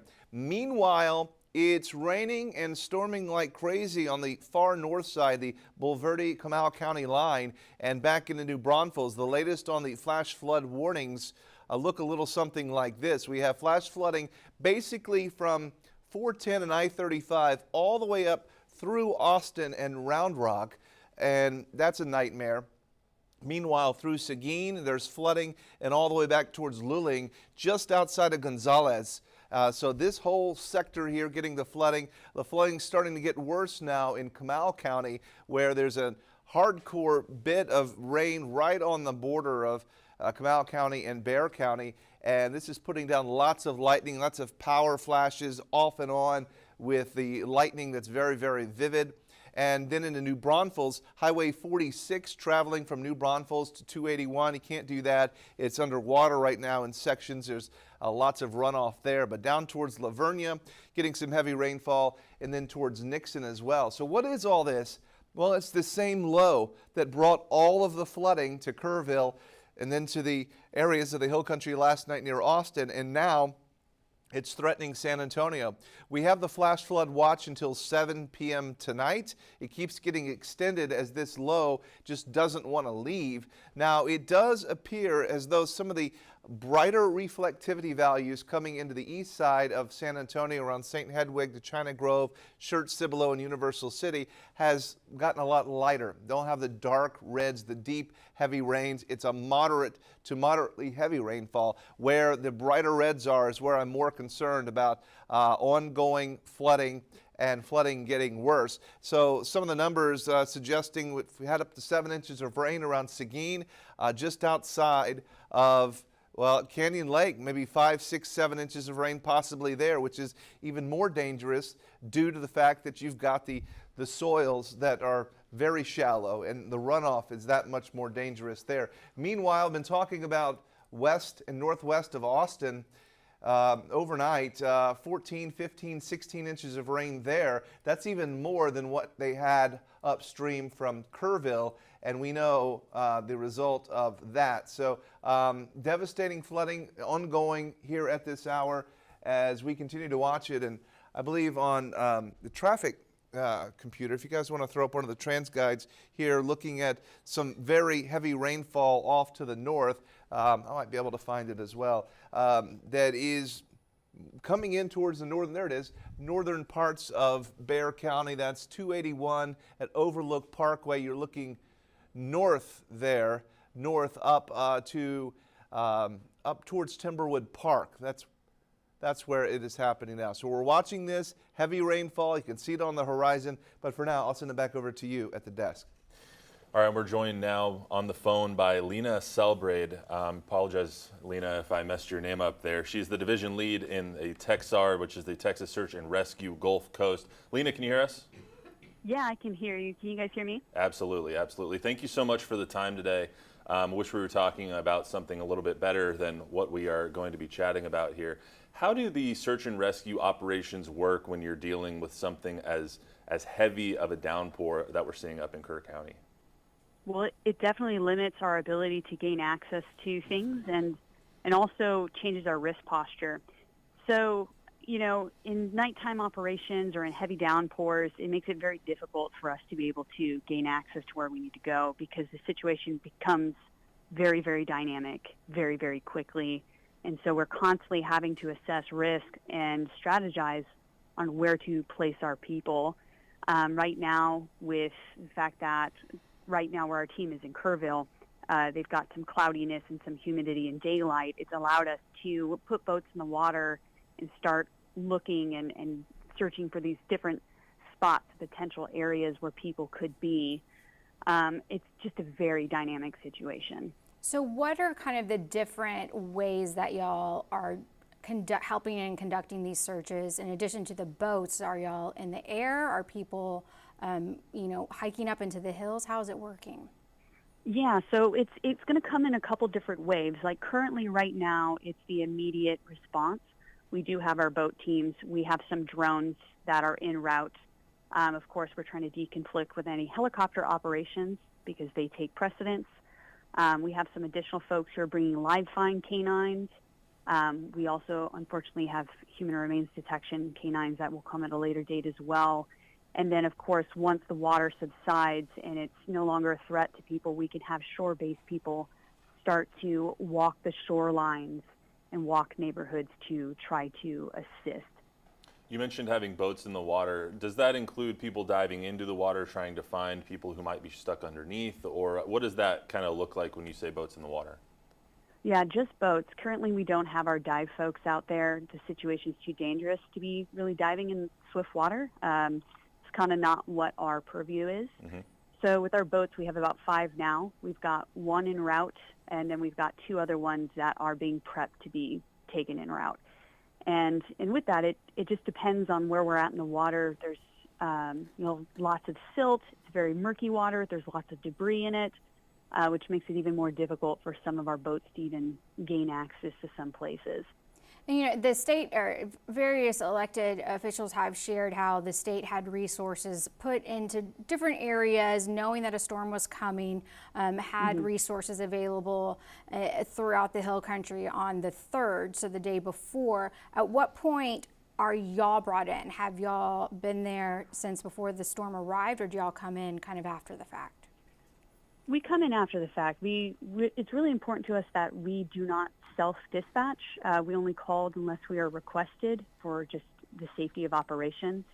Currently, we had folks in our North Texas division doing force multiplier stuff on the water, and then we have a bunch of folks here in the Gulf Coast out at Crystal Beach doing force multiplier for the 4th of July. So we've had to actually pivot a lot and take some of those resources, what we could spare, and start sending them immediately to the Kerrville area and beyond.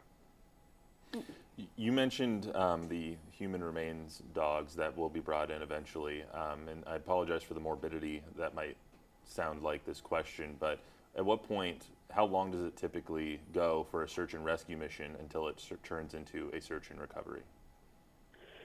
I mean, it's very situational dependent, just depending on the nature of the water levels, the water temperatures, survivability factors. You know, we don't want to have to use our human remains dogs. Our goal is to try to get out there and be as many people out there as possible, so that way we don't have to go that route. But it's kind of the nature of flooding that those things go hand in hand, unfortunately. And you know, we're all holding out for hope that the missing are found alive. Are you able to share any stories in regards to those who have been rescued? Not at this moment, and the reason for that is I've been talking on these briefings to some of our folks, but most of our folks are just in the thick of it right now, trying to do whatever they can. So we haven't had a chance to just sit back and listen to the just stories that they've been able to tell and their experiences, because they're still going at it right now. When you go into one of these situations, how long do some situations like this, when it comes to search and rescue, typically take, or what have you seen in the past? We've heard from Larry Latha and some of the other Kerr County officials that are saying this could take days upon days of searching and dealing with this entire situation. So what is kind of, I mean, don't speculate, but an estimation of what you've seen in the past for how these situations kind of play out? I mean, it could be roughly about 1 to 2 weeks with everything. You know, you have that immediate response. Once the water levels subside, you bring in your next wave of folks who are actually combing through any of the debris piles and trying to find anybody who's still unaccounted for. And this is all not even considering the recovery efforts, which happen and take months and months and months and sometimes years. And I was just looking on y'all's social media, and there's a call for help regarding motors that because it seems of all the silt and sludge that's in the Guadalupe River right now, it says your boat motors are taking a beating. Do you want to share any more information on that, or any other ways people might be able to help out? Yeah, it's unfortunately, anytime there is flooding, you have not only just the dirt, but there's just a lot of stuff in there, debris like tree litter, garbage, chemicals, things of that nature that just really take a toll on our motors. I believe our social media still has a link where people can donate directly to our efforts for this mission that can help us replenish fuel, replenish supplies, replenish these motors, so that way we can stay in the fight. You know, we are a 501c charity. Everybody who works out there right now is our volunteer staff. We have a couple paid staff, but everybody who's out there right now are all volunteers. So anything helps us in that regard, not only just to rebuild our motors, but to keep the fuel going for our folks, keep our folks fed and continuing on. Okay, so yeah, if anyone wants to follow the latest on social media, this is with Texar, Texsar, the Texas Search and Rescue. But thank you so much for taking the time to chat with us today, and we'll be keeping all of your fellow volunteers and everyone that's out there in our thoughts and prayers as well. Thank you so much. Thank you so much. So that was good information there from Lena over at Texar. We are going to take a short break, and then we'll be back with the latest information on the flooding that is happening right now in the eastern part of Bexar County and Guadalupe County, and what happened yesterday over in Kerr. We'll be right back. In a time full of war, be peace. In a time full of doubt, just believe. Yeah, there ain't that much difference between you and me. In a time full of war, be peace. In a place that needs change and make a difference. In a time full of noise, just listen. 'Cause life is but a breeze, better live it. In a place that needs to change, make a difference. In a world full of hate, be a light. Oh, when you do somebody wrong, make it right, make it right. Don't hide in the dark, you were born to shine. In a world full of hate, be a light. In a time full of war, be peace. In a time full of doubt, just believe. Yeah, there ain't that much difference between you and me. In a time full of war, be peace. In a place that needs change and make a difference. In a time full of noise, just listen. 'Cause life is but a breeze, better live it. In a place that needs to change, make a difference. In a world full of hate, be a light. Oh, when you do somebody wrong, make it right, make it right. Don't hide in the dark, you were born to shine. In a world full of hate, be a light.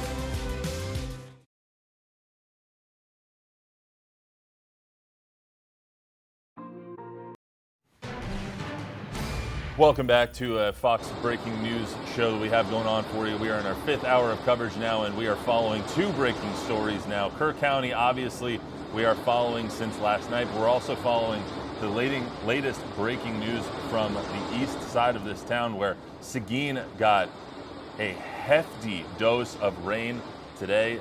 Brad was telling us upwards of 7-ish inches, 8 inches on that side of town, which can cause huge flooding. We saw just last week, or a couple weeks ago, Perrin Beitel only had 4 to 5 inches of rain, and we all saw what happened there with 13 people dying. So this is from above Canyon Lake this morning. I believe it's at the 311 bridge right there. This is from Chris Fellers. So thank you so much for everyone sending these in. Again, you can chime in. Go to foxsanantonio.com and click on chime in, and we will play your video on air as well. Just tell us what you're seeing. Show us what you're seeing. So we're going to bring in Brad Souter here. Brad, we weren't expecting 2 stories today. We were expecting 1, and unfortunately, the rain don't stop. Yeah, it's still a flash flood watch until 7 o'clock, and there could be some additional flooding tomorrow. And as we were looking at that Guadalupe video there, if you've been over those bridges in far north, into Comal County, going in towards Canyon Lake, the canyons are big. I mean, Canyon Lake has the name Canyon in it. So there's a lot of space between the water and the bridge, and to see the water up so close to the top is mind-boggling. It puts into perspective what happened yesterday, and some of that water, just got a new video moments ago, the water is still way, way up. And then the heavy rainfall now that we were watching from Seguin is in northern Bexar County. My wife was telling me that lightning is going crazy, and it's pouring and flooding, and there are flash flood warnings. Flash flood warnings include 281 corridor in San Antonio and points east, okay? The northeast quadrant of San Antonio, flash flooding occurring through New Braunfels. There's some reports of water rescues taking place. You know, rescue crews are spread so thin because it's not just here, but it's also what's happening northwest of Austin. And then everybody else is searching for those missing in the Guadalupe up around Kerr County. So yeah, thankfully crews from all over the region and nation have been sending resources our way, and we're not done. The rain is still coming down, and right now the worst of the heavy rainfall is right north. This is 410 San Antonio, the Comal County, Bexar County line, and that's going to put it into Spring Branch. That puts the rainfall into Smithson Valley, and now it's moving over towards Camp Bullis and towards the Dominion, but all this kind of north of the airport. The airport's going to come in with very little rainfall out of this because it is all just so much farther north of there.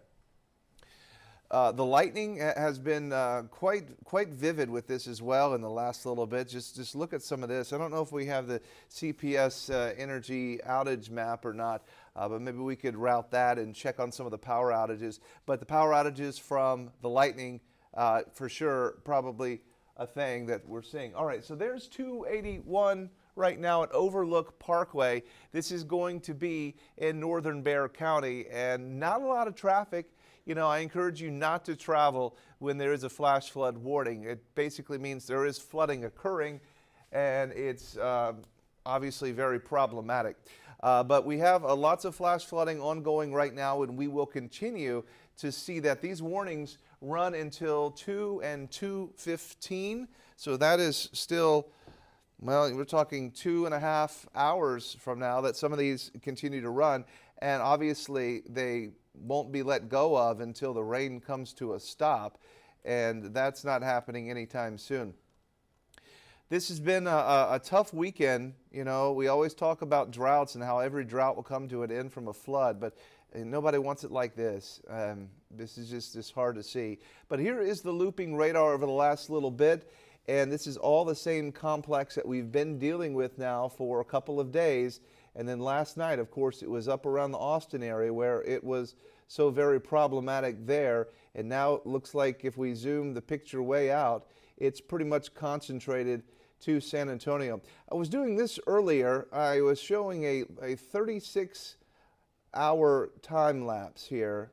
Let me go fast on this. We'll just do very fast. Okay, 36 hours.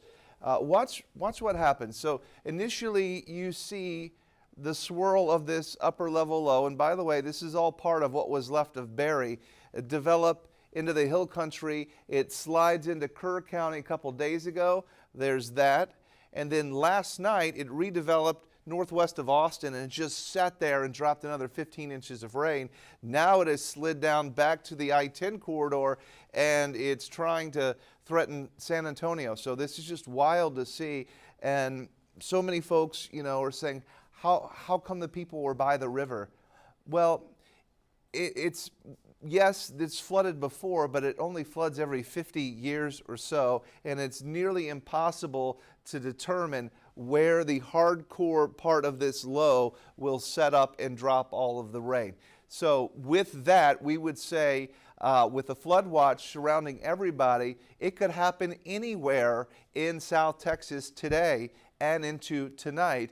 And I guess you would say, well, stay away from all waterways then. But since it's easier to say that now than before when we hadn't seen rain in how long? We hadn't had a flood in how very long. But now, obviously, heightens people's understanding of what can be. I was certainly up there last night along the Guadalupe, and there were patrols everywhere. Game warden was there. State patrol, police were all saying, stay away from the river. It's all closed. The river is closed, and rightfully so. So, you know, that's after the fact, and now we know just how dangerous Flash Flood Alley can be, and it's heartbreaking to continue to cover all of this. Matt, we appreciate you being here as well and watching all of this continue. We're not done yet, but here's the outage map, and the numbers have gone way up. Last time I checked, it was 985. Now it's 4,086 customers that are still without power from the lightning. So the lightning, Matt, has been very, very vivid. Here at the station, it seems kind of quiet. There's some rain. David Mendoza is out driving around. He put some Windex or Rain-X or something on his windshield where you don't even need the wipers, David Mendoza. Raining pretty good in parts of the area. We appreciate the hard work you've been doing here lately. I guess you're coming in for the day to cover more rain. Yeah, it's looking pretty rough out here on 281 North and Wilderness Oak. A lot of lightning already. I just got onto 281 headed up here to give you an up close and personal look at the rain that's coming into town right now. You know, everyone is on edge because of the events that have happened in Kerrville, and now we're seeing it sort of the north of us. I haven't seen any flooding yet or any severe nature like we saw in Kerrville, but the rain is coming down right now as I head further north into Bulverde. I'll keep you updated and let you know what else I see. Back to you. You know what I'll have you do is, as you get up there, go east on 46, and take us to the first barrier closure, because I guarantee you won't have to go very far down 46 before you come across a low water crossing. Yeah. All right, sounds good. All right, we'll see you. We'll check back in with you here in just a few minutes. But yeah, David Mendoza is a trooper. He wanted to be in the helicopter today to survey the damage, but we can't fly when it's raining like this. And also rescue crews would love to be in the helicopters to be able to look for those that are missing, Matt. So it's still going. Yeah, you mentioned a couple of times that this happens every 50 years or so. Can you rehash for viewers who are maybe are just tuning in what happened 50 or I guess 100 years ago now, and then 50 years after that? What kind of events have we seen in the past? So we've been comparing this to in Kerrville. Was a 1987 flood. A lot of people that are, in their 40s or older would say they remember the 1987 flood because it did so much damage. This flood was worse than that, but then there was one another 50 years before that in 1932, okay? 50 years give or take. I know it's not exact math there, but, and so what happens is you get, the summer months, we don't have very many upper level wind patterns, okay? Things get kind of stationary. If you remember the last few months, it goes 100 degrees, stays hot, and doesn't change. So when you get that system, that low I was showing you just moments ago with the 36-hour time lapse over top of us for that long, there's not enough air above to be able to move this sucker out. It just stays with you for days and days, and then you get the problems that we've been seeing here. And so, unfortunately, it's still with us right now. We have not lost this area of low pressure at all. It's continuing to be over top of us. And we see that area of red right above San Antonio. That just a short while ago was up closer to New Braunfels, and it's heading south now. We saw what you were commenting on earlier, what was in Seguin, headed back in towards San Antonio as well. So are we seeing that big swatch of red over by Smithson Valley? Is that coming directly south, and should people in San Antonio now be preparing for heavy rainfall over the next couple of hours? Well, let's go back 6 hours here. Let's do a 6-hour loop of what we're kind of seeing. Sometimes you just zoom out the trend and you can kind of, because I would say I'll show you the Futurecast, but it has not been doing a good job at all modeling where this low goes. So there's the last night bit of it, and then it shows up there, and yeah, I'd say San Antonio is definitely in the crosshairs. Does this hardcore rain that's happening over the city right now, does it sit here? Does it slide south, or does it develop on the west side? I don't know. Yeah, right? Because we're all broad brushed with a flash flood watch, and we have to all note that this could show up anywhere because there's not a lot of steering winds aloft to be able to move this around. So it's almost like nowcasting. Well, there it is, so that's where it's raining and it's bad, and it could be in the city. And that's what made it so difficult a couple nights ago where we knew somewhere out in the hill country there could be 10 inches of rain. If we knew that it was going to be right in Kerr County during the headwaters of the Guadalupe River, you would get everybody away from the river, right? But you didn't know if it would set up somewhere else. And that's the same, even at this moment, I'll say this, we could have 10 inches of rain in San Antonio today. Do I think it's going to happen? Probably not. Is the environment set up for something like that? Sure, because it's been happening. It happened up here, it's happened over here, it's happened here. So, yeah, whack-a-mole, you know, that's the best way to describe it. I mean, 10 inches of rain is nothing to sneeze at. You would see something even more catastrophic than what we saw a couple of weeks ago if that happened. Well, right, in the metro area where you got 2 million people. Yeah, exactly. And it's getting scary close to starting to look like it could be quite a bit. Do I think that would happen? No, but I would say plan for something like that. Anytime you're in a flood watch, you want to plan for worst case scenario, and that would be 10 inches of rain. So at what point will we know, or what point did we know that the rain that's happening right now in Austin and has now come down all the way to San Antonio, the rain that happened in Seguin and has made its way west to San Antonio, at what point did we know that those two systems, or that system, would drop that heavy amount of rain? Thursday morning, the models were showing that, yeah, there could be a 4 to 8 inches, I think is what the general consensus was. And there was a flood watch posted for the Hill Country Thursday afternoon and for the overnight hours of Thursday. And that's when Thursday night and Friday morning, Kerrville had the situation. Actually, it wasn't even Kerrville, it was Hunt. Kerrville had a lot of rain, but the 10 inches of rain was in Hunt, and that's the headwaters of the Guadalupe River.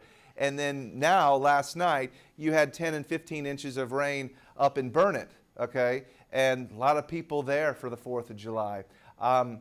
We haven't gotten a lot of information out of that area, and that's kind of scary because I know that amount of rainfall is going to do problems for sure.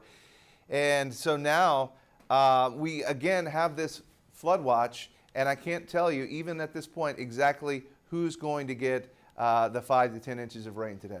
I mean, it's so frustrating. It's kind of like when I covered tornadoes in Oklahoma. You knew it was going to be a bad day, but I couldn't tell you where the tornado, what neighborhood was going to be hit. All right, Brad. Well, we will stay. We have crews now on the road. We have crews all over our viewing area that are going to be leaning into weather as we have been all morning. We are bringing you the latest developing news. That's a great shot right there. Great triple box for Fox News First right now as we approach our 6th hour of coverage. We came on at 7 o'clock. We will continue as long as we can and as long as there is news to bring you. We will take a break and we'll be right back.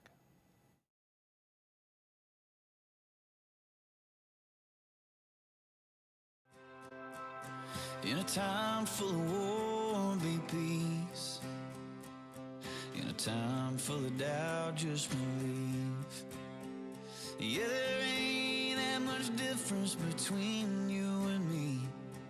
In a time full of war, be peace. In a place that needs change and make a difference. In a time full of noise, just listen. 'Cause life is but a breeze, better live it. In a place that needs a change, make a difference. In a world full of hate, be alive. Oh, when you do somebody wrong, make it right, make it right. Don't hide in the dark, you were born to shine. In a world full of hate, be alive.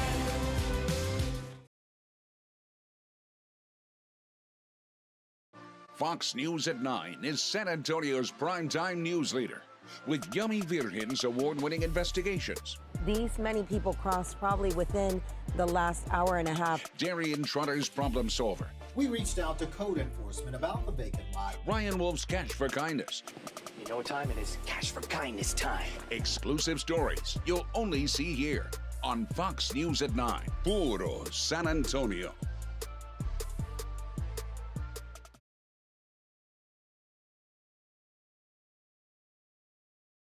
Hey, Whataburger, bring back the Pico de Gallo burger, and I'll bring back 3 of my table tents. Okay, deal. The Pico de Gallo burger is back. We're bringing back the hits. What a burger! You never see it coming. The crushing force of a head-on collision, spines compressed, necks whiplash, your mental health traumatized. Simple joys become impossible. Walking your daughter down the aisle, holding your newborn grandchild. The accident wasn't your fault, but you're the one suffering while insurance companies deny your pain. I've seen your struggle, and I won't rest until you get justice. Whataburger's new Bigger Better bundles are so big, you'll want to bring a wingman. Now when you get a Whata meal, you can add a Whata Wings 9-piece for just $6. So come on in and feed yourself and your wingman. Man, upgrade your Whata meal at What a Burger. All right, welcome back. We're covering the latest now on the Hill Country flooding disaster that we saw yesterday so far. I want to rehash at the top of the hour now as we get into the afternoon what we have discovered so far. We got the latest update just about 2 hours ago from Hill Country officials, from Kerrville County officials, and it wasn't good news. 27 now confirmed casualties. The latest information that we do have is that they today gave us a breakdown of who those casualties are, not identities, but what age groups these people are in. So 27 casualties, 18 adults have passed away, 9 children have passed away as well. They've identified 20 of the 27, 6 adults and 1 child have not been identified yet. As far as some other numbers that were given to us by Larry Latha, the Kerr County Sheriff, they've evacuated 850 plus people that were uninjured from Kerr County, and they evacuated 8 injured people as well. Now, some other things that we just want to go over as well. They did update the number of missing individuals, 27 now. That number is up to 27. Last we heard last night, it was at 23 to 25. Now it's 27 missing children from Camp Mystic. We don't know exactly how many people are missing in the rest of the county because there's so many people that travel to Kerrville and to Kerr County to, for the holiday weekend on July 4th. So many people out there trying to barbecue, trying to swim in the river. All those plans were destroyed, obviously, by the massive swath of rainfall that we got. Here's a live look of what we're seeing right now. On the left side of your screen, that's going to be our storm tracker. We have so many storms that are entering the area right now. So we're following 2 major stories. One, the Kerr County flooding from yesterday, and now the potential of more disastrous flooding now coming more directly into our area. On the east side of San Antonio in Seguin, we've already seen 8 inches of rain over there, and now we have a storm system that is coming, bearing down right on us here in San Antonio. So I want to play a little bit of what the press conference sounded like a little earlier today. This is Mayor Herring saying that this is not a great day for Kerrville. I'm thankful you're here. Today will be a hard day.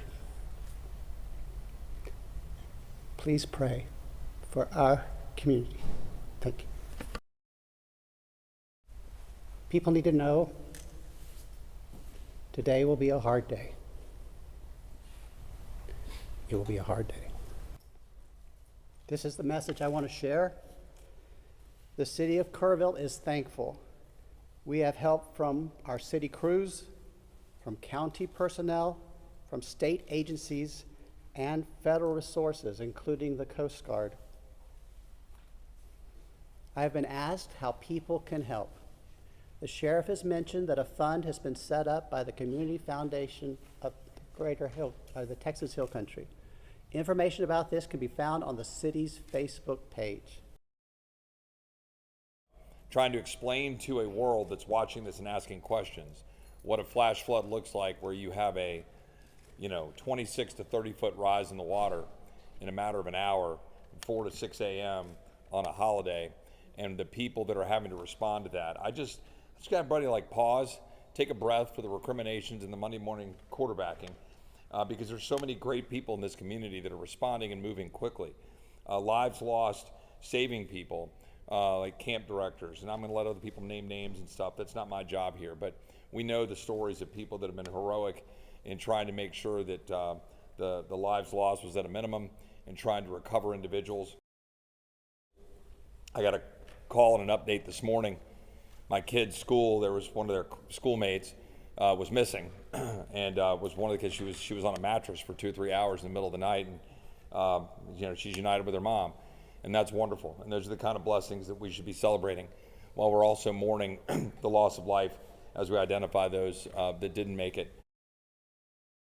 We will not stop till every single person is found. We've got all the resources we need. We're here for the long haul. As I said, numbers will be changing rapidly. But like I said, we will not stop till everybody. I can't tell you, I've been asked how long will this take. I can't tell you how long it's going to take. It's going to take a while. So that was some of the sound that we heard just about 2 hours ago. The next update is going to be in less than 2 hours from now. There's going to be an update at 2 o'clock, another one at 6 o'clock that we will hear from Kerr County officials and hopefully have some more concrete numbers for us. Now, we were able to speak with Representative Verdell, who represents the community up there in Kerr County, a little bit earlier today in the newscast in our first, actually it was in our second hour, actually our first hour, excuse me, of coverage. Let's hear a couple of sound bites from him, what he said earlier today. As soon as we realized what was going on, you know, I drove it probably too fast, but as fast as I could to get over here to help. And I can tell you, we have, as far as our state government and our local governments go, they are doing an amazing job right now, doing everything they can to try to find everybody they can. What are you seeing out there? What are you hearing so far from your constituents that some of them, their lives have been completely uprooted? We spoke to someone yesterday whose RV had everything he owned in it, and it was sailing down the river. So what have you been hearing from your constituents on this tragic day? Yeah, the hardest part is there are people who, you know, all across Texas, there are people that have connections to people that were at Mystic Camp and these other camps. And so I'm getting, a lot of people are asking about folks that are still missing right now and just trying to get that information to them as best they can. What does today look like as far as operations and search and rescue go for the government here? Yeah, you know, first, before I get to that, I want to say that TDM, Texas Department of Emergency Management, Texas Parks and Wildlife, DPS, we have the National Guard here, all of those agencies, along with all the local leadership and community, have worked together amazing. They've done an effective job. Today, you know, yesterday, the entire focus was let's find everybody that we can and rescue them. And today is more of that and trying to get a better assessment of other damage that has occurred, but we're still in saving mode. And so we have a lot of game wardens out there right now, a lot of DPS, a lot of guard, and they are running up and down the river. And I'll be out there soon, and they are trying to, I mean, we're holding hope that there are more people to be found right now. And what have you seen yourself? Have you been able to get beyond Kerrville, into Ingram, even into Hunt yet? I did. I was out in the Hunt area till about 3 o'clock yesterday morning, or this morning. And the reason that it was so hard to get to people there is there's one road that goes back through there, and it was 20 foot underwater. We were going through there last night looking, and we were on the road. The water's come down quite a bit. We were on the road, and there was, you know, a water line 20 feet above us with brush and debris and trash.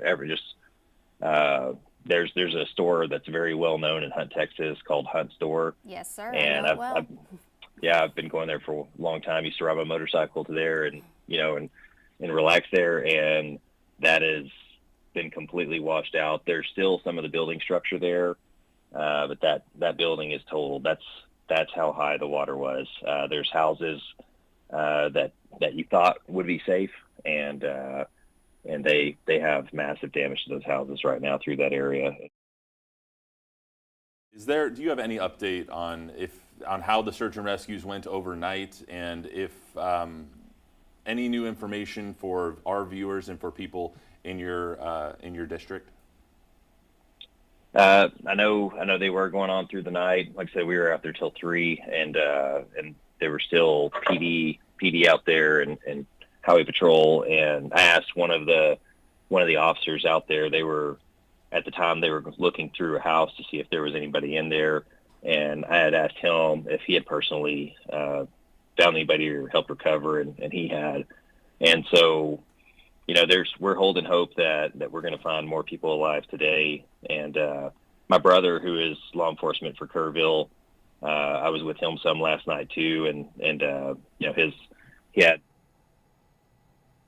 to help identify some people that they had recovered, and just pray for the people that are out there doing the search and rescue, because they're also seeing things, and they're putting their life on the line, and we need to remember them, and I really appreciate that those guys are out there. We are very blessed to have them out there. A lot of focus right now is on Camp Mystic. Limited information has been released by the camp. Have you been able to get into direct contact with the directors to get any sort of update directly from the camp itself? I have not. We did drive to the camp last night. We were able to make it to the camp, and the road is, I would also request, even if the road is open, I would ask that people stay off the road. It's in some areas it's down to a single lane, and we need emergency operations to be able to move up and down that road.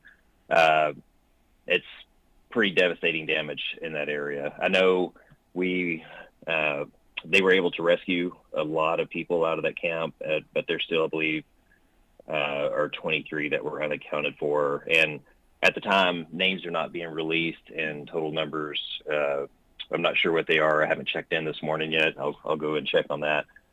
But it's a sad day for Kerrville, and all of Kerr County. But we will come back stronger. Well, people all around Kerrville are kind of picking up the pieces this morning as they continue to, especially in those RV parks near the river. And just digesting everything that happened. So I stepped away to be able to call a friend who her daughter was at Mystic. And so, she's safe, but got a little bit perspective. I know it's off Highway 39. And I was trying, because we've seen the buses arrive with the girls, but then you heard that the highway was washed away. So I was trying to understand how they got them out. But you cannot drive on the highway right now. There's nothing there. And so every single child was airlifted to one location, and then they were bussed out. But she said once everyone arrived, that it was just such a tremendous thing, that there were just so many volunteers, and every little girl got a teddy bear and a brand new blanket. So whenever all their parents were picking them up, they had a little lovey with them to stay with them until mom and dad were able to come and get them. Oh, that's amazing. We saw some of that coverage last night. There was I believe 4 helicopters that we saw last night when we were here on KABB Fox News at 9, and we counted 36 girls getting off of that plane. At that point, we didn't know exactly who the girls were, but all from Camp Mystic, as those 750 girls needed to be airlifted out. I think we do have a interview from Destiny Fuller. She got this yesterday from a man who basically lost everything in the flood. So let's hear from her. When I woke up, the water was already 2 feet into my RV, and I grabbed my dog and my wallet, and I tried to get outside, and the water was flooded. The truck had me pinned, so I got out, and then I just hear screaming, family screaming, and kids, and I couldn't help. I just couldn't help. How were you able to get out? I worked my way towards the wall, and the trailer was coming, and then somebody grabbed my arm and pulled me out of the water last night. And then I tried to go help, but by then it was too late. Everybody was down the river. So. And I know you lost your Everything. trailer, your truck. Yeah, Walmart, thank you. They gave me some shoes this morning. Yeah, we lost everything. A lot of people lost everything. Has this ever happened in this area before? We had a flood like last year maybe, but it wasn't nothing to this extreme. So this is devastating. So what's going to be next for you? Trying to figure out. Trying to find a place to live, trying to get clothes. I don't know. Trying to get my life built back together, I guess. Nobody expected this. That's what's sad about it. A lot of people lost their lives today. And have you heard of anybody that you know, or anybody that you might have shared? There was a buddy here that passed away, I guess, a guy that worked here. I'm not sure the info, but we do have casualties. So it's a sad day in Kerrville. Sad day. Thank you for talking to us. Yep.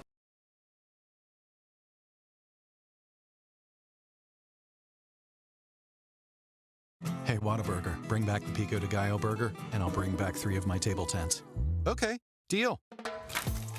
The Pico de Gallo burger is back. We're bringing back the hits. What a burger. You never see it coming. The crushing force of a head-on collision. Spines compressed, necks whiplash, your mental health traumatized. Simple joys become impossible. Walking your daughter down the aisle, holding your newborn grandchild. The accident wasn't your fault, but you're the one suffering while insurance companies deny your pain. I've seen your struggle, and I won't rest until you get justice. Whataburger's new Bigger Better bundles are so big, you'll want to bring a wingman. Now when you get a Whata meal, you can add a Whata Wings 9-piece for just $6. So come on in and feed yourself and your wingman. Man, upgrade your Whata meal at What a Burger.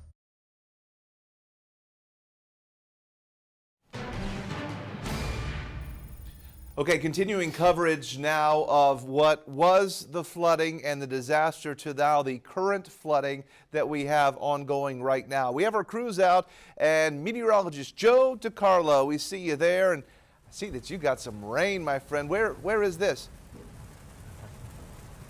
Hey Brad, yeah, we are 281 northbound here near Evans Drive on the far north side. We're right in that heart of that storm that is producing that flash flood warning here in northern Bexar County. And as you see, torrential downpours right now. We have some ponding on the roads. We're going to be getting off here in a few miles and kind of just driving around Timberwood Park to see if we encounter any flooding. Right now we haven't come across anything on the interstate except some ponding on the roadways. It's a slow go, very heavy rain, and also some frequent lightning as well. But it is very rainy at the current moment. It was rather light rain down to the south around the airport, but when we came into that heart of that storm right now, sitting right over Timberwood Park, the Stone Oak area, up towards Bulverde, this is what we're seeing. This is what's under that. Very high rainfall rates at the current moment, and if it rains like this, it's not really moving very much. It can produce flash flooding in a quick amount of time. So we're here on the scene. We're going to be driving around, see if we encounter any of those flooded roadways, and we'll keep you updated. But it's coming down very heavy right now here on 281. Yeah, no doubt. I mean, rainfall rates with this, Joe, have probably been 2 to 3 inches per hour in some areas. And, you know, that blob is slowly drifting. At least it's not staying parked like it has been up around the Austin area. Yeah, it could be worse. Hopefully it does kind of move to the southwest. It's kind of drifting that way. Because if you see rainfall rates like what we're seeing now, you're talking about 3-4 inches an hour, that can create a lot of problems in a very short amount of time, and would not be surprised if we do see more flooding on the roadways if this storm doesn't get moving pretty quickly. Yeah, thankfully that whole section you're driving through now is all brand new. 281, they've got the drainage experts and the engineers there. You're not going to see water on that, but I bet if you get off on Bulverde Road or Borgfeld up there, you probably see some. Yeah, our plan is to get off on Borgfeld. We're going to go west into Timberwood Park, kind of drive around those more hilly areas over there, see what we come across there. But like you mentioned, this is a new built road here on 281, and it's starting to definitely see more ponding on the roads. We're seeing about at least a little bit of water on the roadways right now for sure. So people are definitely slowing down here. So if it's happening here on 281, it's likely going to be happening on those more hilly areas off the interstate. So we're going to be driving around some of those less main roads in a few minutes here. Yeah, exactly, and because that's perfectly designed there. Okay, I'm gonna keep maybe your shot up here in the Weather Center. If you guys in the booth could separate my monitors and put Joe's shot up in the Weather Center so I can keep an eye on him, and when he's got something, I'll check back in with you. Meteorologist Joe DiCarlo in the flash flood warning, which we do not recommend. We don't We don't want anybody out there on the roadways in the flash flood warning. Joe's a meteorologist, a professional, and I know sometimes you're curious, well, what's it actually doing? That's what we're trying to show you so you can stay out of the flood. So here we are. Thank you. So looking at where Joe is, he is right there on 281 in Timberwood Park, where it is absolutely a deluge. The rain is really, really coming down, and as we take a look here, the flash flood warning has been extended. They've been driving these slowly westward through. Now, it does link up all the way to I-10. So that includes Camp Bullis. That is going to include the Dominion area. I don't think they quite drew it down to include the La Cantera or the rim. It's La Cantera, not the rim, kind of in it. Kind of cuts off there right around Top Golf, it looks like, if you're familiar. But then as you go down the 1604 corridor east, the flash flood warning continues there. That is where we know flooding is occurring, and it is very, very prone. Of course, it was 3 weeks ago where we ended up getting 5, 6, 7 inches of rain that fell over top of northern San Antonio and did mega flooding.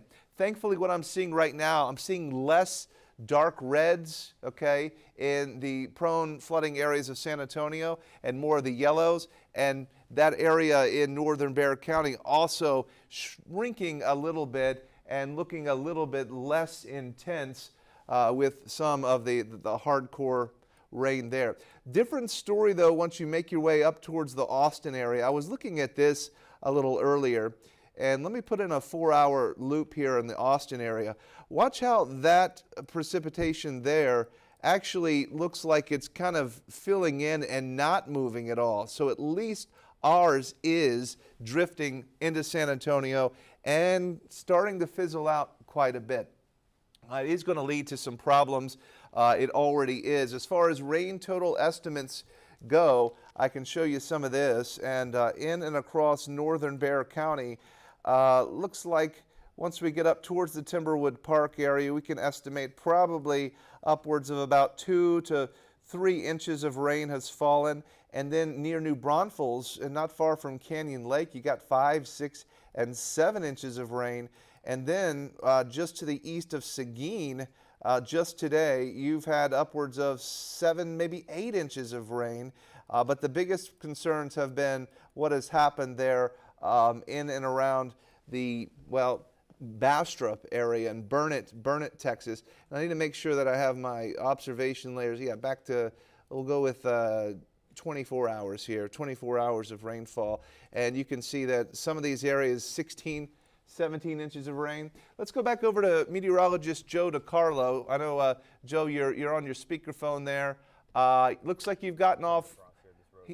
He's got the Borgfeld exit here, and this is the new frontage road, and it looks like they got a drainage issue. So, okay, no audio from Joe. Joe is potentially talking with the other crews, but directing where folks go. But looks as though we've got some runoff coming down. You know, it's hard to know how deep that is, but when in doubt, you do exactly what our crews are doing, and you turn around. We might go up there and take a closer look at some of it. Joe, Joe can't hear us? Okay, all right. Well, let's go on over to, we got somebody coming out here. Okay, all right, maybe in just a minute. So, looks like he's talking to somebody there, but yeah, it looks like the water over the road there. That's what happens when you get rainfall rates, even in a new construction area. That frontage road is brand new there, and it too can't even handle the water.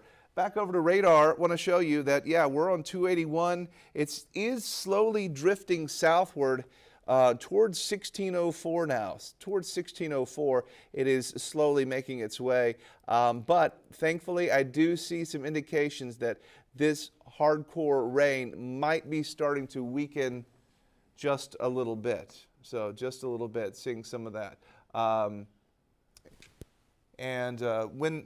So we're watching this, Ashley Sutton. Obviously, it's been wild to talk about how much rain that we've had and how it continues. Outage map, yeah, we have that. That's gone up. It has been going up because I think we started looking at this just about maybe an hour ago, and it was 8 outages impacting just a couple of hundred customers. This is from CPS Energy, but now we are looking at 41 active outages impacting over 7,500 customers. And as more outages are increased right here, it's really following the rain right there. I want to show you something. Check Joe DiCarlo's shot again. Folks, there is a very dedicated grocery delivery person. Oh, wow. Okay, let's listen in on what Joe is saying here. Police coming from behind us right now. They're likely going to close off this road. I'm not sure they're going to try to evacuate the residents that live right here. There is floodwaters also to my right here under the bridge. And then you have the flooded road in front of me. So right now it's an active scene. It looks like the police behind us are closing off the road. So it's just us in this vehicle here that is currently trying to bring their groceries in, but hopefully we're trying to get them out. We're gonna, again, they were swept, they were swept down their driveway. Right now the rain has calmed down a little bit, so it looks like they're trying to bring the groceries in, but right now it's a very dangerous scene as the waters are rising right now. This road is inaccessible, and we are making sure these people are going to be okay. So right now that's the current scene here in Timberwood Park. All right, that's meteorologist Joe DiCarlo there, is watching somebody get their groceries either delivered or they're delivering them themselves. Something's happening with it. Joe? I'm not sure if he slipped and went down. That's what they told us, that he went down his driveway. He was swept down his driveway. I'm not exactly sure what they're planning on doing right now because they're moving the groceries to the side if you can't get to the residence. I'm not sure exactly what they're trying to do, but that's what they told us right now. So there is one gentleman to the right of where you see them right now. That's a residence that was supposedly swept down his driveway, and then you have this car here with groceries. I'm not sure if it's a DoorDash or something like that. And we do have a police officer running in right now, so he's going to help them and figure out what exactly is going on. That's Joe DiCarlo there. And Ashley, we were talking about those power outages. 7,600, you said. Let me check see if CPS Energy has shared anything, because they often do whenever we have call Fox these storms coming in right now. So, CPS Energy did issue a message just about 12 minutes ago about the flash flood watch in the service area until 7 p.m. in portions of the Hill Country, reminding everyone, all their customers, to remain alert and never drive through floodwaters. Okay, great advice, great advice. And I know Joe was going to be dialing in. Joe, shake your head up and down if you can hear. You can hear me. Well, Joe was talking with somebody else, and so we were listening in to you just moments ago, describing the grocery delivery or DoorDash or some. You said something about somebody being swept down their driveway. What's the deal with that? Yes, so we're here at 281 in Borgfeld. We were getting off at the exit, but you see the frontage road in front of us. It is flooded. We talked to that car in front of us. It seems like it's a grocery delivery. I'm not sure DoorDash or any other company like that, but it looks like they were dropping off groceries. They said that the residents to the right, the one that was getting the grocery delivery, supposedly he was swept down his driveway. He seems okay. He's right at the fence line, and then this car just unloaded all their groceries and put it here on the side. And now a police officer, they're blocking off the road behind us, and he is trying to figure out exactly what is going on. Right now all the groceries are just Joe, let me ask you, can you pull up there a little bit and use your roof camera and grab that joystick and maybe swivel it around? I want to see this driveway thing. I know you can. I know it's a little operational because the joystick is behind you. It's hard to see too. Hold on, let me switch this away. Sometimes I've been able to grab it and actually like set it in my lap or something. But yeah, I want to look down this driveway, and I know you got to switch your source to show to show the view that way. Okay, yep, there we go. I know there's a wiper on there too, but don't worry about that because I always have a hard time trying to turn it off. Yeah, I do not see the wiper. Okay, yeah, there over there, to the left, to the left. From the front seat. To the left, just a little bit more, a little left. That's right. Yep, there's your left. I know it's backwards. How's it going? Yes. Can you give us any information about what's going on? Right there. Are they okay? Yeah, they're okay. They're okay, and they don't want their faces on media. So. Okay, no problem. Yeah, we got dropped off. That's an Uber. They live right there, but obviously they can't access the road. Gotcha. Yeah. So you guys are closing off this road for right now? I have a patrol out there, but people are still coming through. I have more vehicles, more patrol units on the way to close off the exit. Okay. Are you gonna evacuate him, or is he okay? Their house is up on the hill. Okay. I guess that he was swept down. He said. Yeah, he's secured up there. As far as I'm aware right now, I just want to stay up there. Okay. Yeah. So if you want to scoot back, just so I can get this traffic. Sounds good. We'll go back. Joe's talking with an officer there. The officer's giving him the details. Thank you so much. I appreciate it. Somebody was swept down their driveway. Yeah. There was. Hey, Brad. Yes, he was swept down his driveway. They're going to have us move. Yeah. That was an Uber that's delivered groceries as well. Oh my also gosh. dropped some people off. Give the that guy a residence tip, to the man. right is uphill. Uh-huh.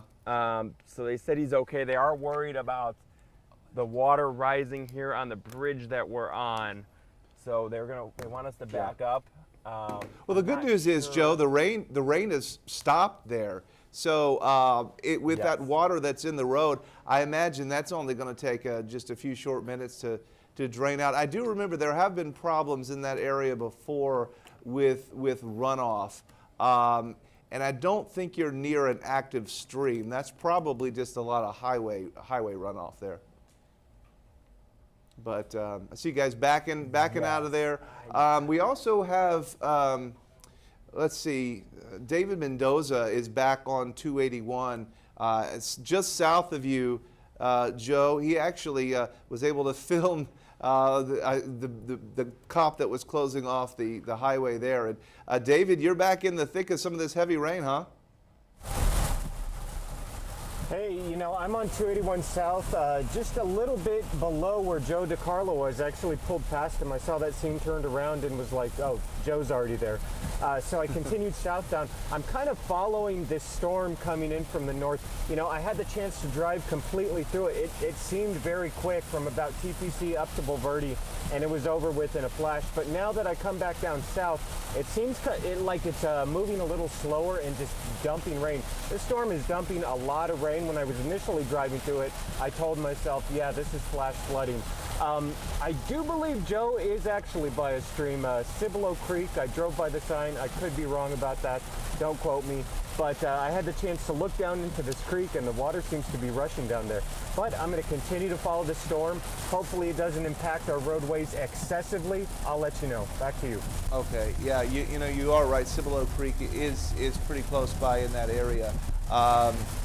Yeah, here in that rain, it's just pouring down, folks, on the highway there. On this holiday weekend, that obviously it's been something nobody wanted. The stories that we've had. We still have these active flash flood warnings. Mm-hmm. Okay, here we are in River Road in New Braunfels, and that shot is there. We've had some issues with some of the bandwidth up in that area because it's being prioritized for a lot of the first responders, which totally makes sense. But the active flash flood warnings now running until 2 p.m. Downtown San Antonio does not have a flash flood warning. Let me let you know that. But everybody is under this watch. Okay, everybody in our viewing area is under this watch. In fact, here are the active watches. Watch in green, meaning we're watching for the potential for flooding. The red is where we have flooding occurring now. And it's been getting worse in some spots, especially there up in the Austin area. That's where I think the bullseye of today's heavy rainfall is going to be. And hopefully what's happening in San Antonio is gonna become lighter. Now I expect this rain to continue all day long. It's not going anywhere, we just don't want the darker reds. Some yellows are okay, but the darker reds are problematic. And thankfully at this hour, there are less of the darker colors. So, but that's what's happening. That's kind of the latest here, Matt and Ashley. All right, yeah. A lot of things going on. Mm-hmm. I think we do have Cristina De Leon. She was at the briefing just about 2.5 hours ago. She's been up in Kerr County basically all day, or in Ingram as well. So, Cristina, what can you tell us as we come to you about 12:35 this afternoon? Yeah, well, we're finding out after that briefing, we all got the totals. Sadly, the death totals rose just a bit to 27. We did not expect the numbers to go up, but they just went up just a little bit. But what we did find out that was good is that there was more than 800 rescues, which was good. So those numbers went up much higher. But what we also found out is outside the Hill Country Youth Events Center, and partially inside, is that this is somewhat of an operations center too. You can see the tents up here, and this has somewhat become a mobile command center outside and partially inside as well. And we did not know that actually until we got here, how much was set up. And all throughout the time we've been out here, we've been hearing those helicopters, or Texas DPS helicopters, that are part of the rescue mission. Some of them had stopped for a little bit because we had so much fog in the area, but they are back up and running, and you'll probably hear them throughout the morning. I hear something coming from a distance. You can probably see it from the distance straight away. You can probably see it right there. There's another helicopter that's coming, and you can hear the choppers, and they've been landing. Nobody coming out of them. This is kind of a landing zone for them. So after they've made any type of pickup, they land. They're doing mainly searches. There's about 3 of them, and they do mainly searches. They scour, and they just land here. That's all they do. They're not doing a drop off here. They just do a land here. So they are doing a lot of searches all day, which is what they've been promising all day long, is to do any type of search. And this is kind of where they come, they land, and then they get back up again and they continue their search. And so that's what we've been seeing throughout the day. As we wrapped up that press conference throughout the day.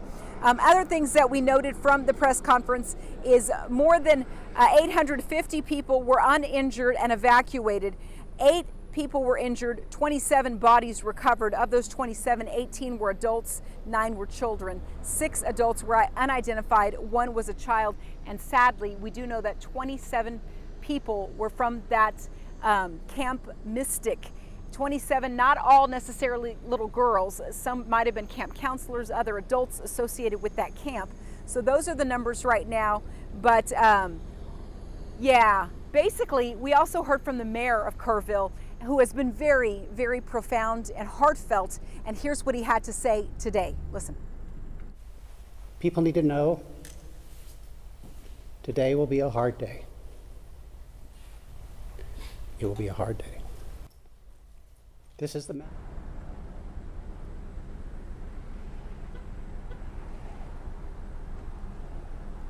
Yeah, so basically, he doesn't have a lot of words to say because he's always getting so emotional and choked up about it. As you can imagine, this is his town. You know, he is the mayor of this town, and his messages are so clear and so heartfelt, so thoughtful. Now, we are going to have another presser a little bit later on today at 2 o'clock, and then another one at 6 o'clock.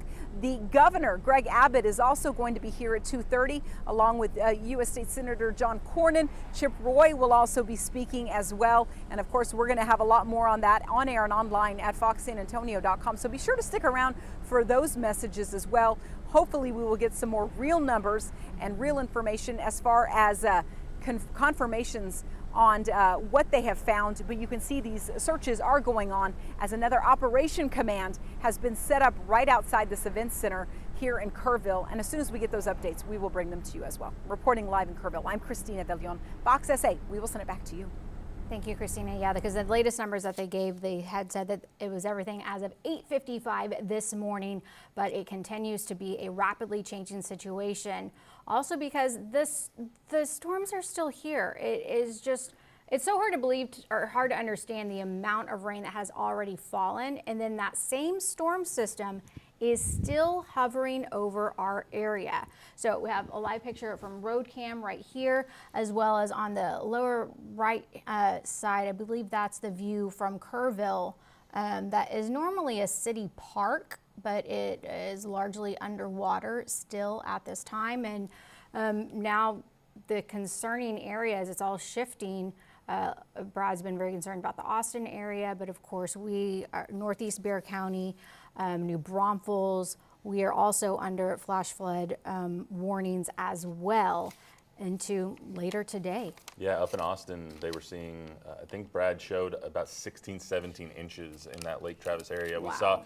We saw Lake Travis up 12 feet, up to 57% full now, up in that Austin area. So we're going to be bouncing around a little bit from covering the Kerrville flooding to covering what is happening in our area down here in San Antonio and what happened earlier today in Seguin, where we had Ethan Trejo going in and out of areas because of the massive amounts of rain that we had. But we want to jump back to the coverage up in Kerrville. Our Taylor Whartonby was up at the Hunt store a little earlier, which is just completely destroyed. It's going to have to be completely rebuilt after the floodwaters were not, I don't think they ever anticipated them getting that high and getting into the Hunt store. But it got up there, and you're about to see exactly the carnage that was left behind. This is Taylor Whartonby with an interview a little earlier today. It's unbelievable. Like I say, I've been here since 1987, and I've seen 2 or 3 really good floods, but I have never seen one that just total disaster like this one is. They said this thing crested at 36 feet, and it's just, you know, I mean, like the Hunt store there, that was the hub of the community, and people would come down, me and some other guys every morning to drink coffee, you know, and sit and talk. And Carl was here every morning to open up and do the bookwork and everything. And, you know, like I say, I just live right up there on top of the hill. And I woke up at 3:30 in the morning, and I'm in a barn up there, and I had about that much water in the bottom of in the floor of my barn, you know. And I thought, what is going on? I mean, I knew it was raining, but I really feel bad for the people that have lost loved ones and property and everything here. I mean, it's just really hard to fathom that, you know, the destruction. It really is. And so. Yeah, the destruction. I mean, just look behind us. This is just piles of debris that have stacked up. I mean, what was your first reaction to see the Hunt store the way it is? I mean, the gas station here completely flipped over. You know, I know you smell gasoline here. It's just sad. It was. I mean, I drove down there, and my jaw fell open. I couldn't believe it, you know. Because like I said, I've seen water come up maybe nearly to the road right here, you know. I've seen it come up that much, but not up to there. And if we could take a look over here, closer to this field area, if you want to take a walk with me, you could see, Jerry, this area. What was this usually like over here? Well, that was just what they call the Preservation Society, and they always had our Sunday Easter service was down here at this little pavilion, and that was usually just a lot for parking, you know. And when Hunt had their 100-year deal or whatever here a while back, you know, they had a big park out there, and I mean, it was just kind of for everybody to use, you know, what it was. So. And I could see from over here, you see a car that's completely flipped over and totaled. I mean, just looking at that wasn't there before. No, it was in this driveway right over here. So that just goes to show how aggressive this floodwater was coming through Hunt. Oh, yeah, it had to be coming through here 90 miles an hour. When I came down here at about 4 o'clock, right up there about where that sign is at a gate or whatever, right through there, yes. That's as far as I could come. The water was coming through here, you know, that deep, and I couldn't even cross it in that buggy. Now, Jerry, I did speak to another resident that said, you know, I'm just packing up. I'm getting out of here. Where do you start from here after rebuilding? How do you start? Where do you go from here? Church. Yeah, and there's just a lot of, you know, resources that are going to be needed for this. Oh yeah. Well, they've had the Methodist Church open over here for their, what do they call it, the base camp or whatever, and that's where I went over there to see if they needed anything, but there's nobody there now. So I guess everybody wants the Shoemaker open, people could get out. And they've got plenty of water and food and stuff all already stacked over there. So hopefully they're all right. But it's gonna take a year or 2 or 3 for this thing to actually get back to the way it was, you know. Interview that Taylor got a little earlier. And just one thing before we get to David M in RoadCam, we've heard from so many people, including Governor Abbott last night, including all of the Kerr County officials over the last 2 days. Every time they say, what do you guys need? They just need prayers. They need everybody's thoughts, prayers, support as they go through one of the hardest times that they've gone through in the history of that county. So I think it's very telling that they're not asking for food, they're not asking for water, they're not asking for help with shelter, they're not asking for help finding people. They're asking for your faith and your humanity to just bring the good vibes towards Kerr County and to Kerrville. I mean, and it's almost a plea even, because this is something that's always discussed in these natural disaster situations where people get a little bit kind of disappointed when it's a kind of a general statement that kind of doesn't seem to have much heart when people say thoughts and prayers, thoughts and prayers. This is another step where they're saying, please get down on your knees and pray. Yeah. Because that is the current situation. Again, 27 children still missing, hopefully will be found.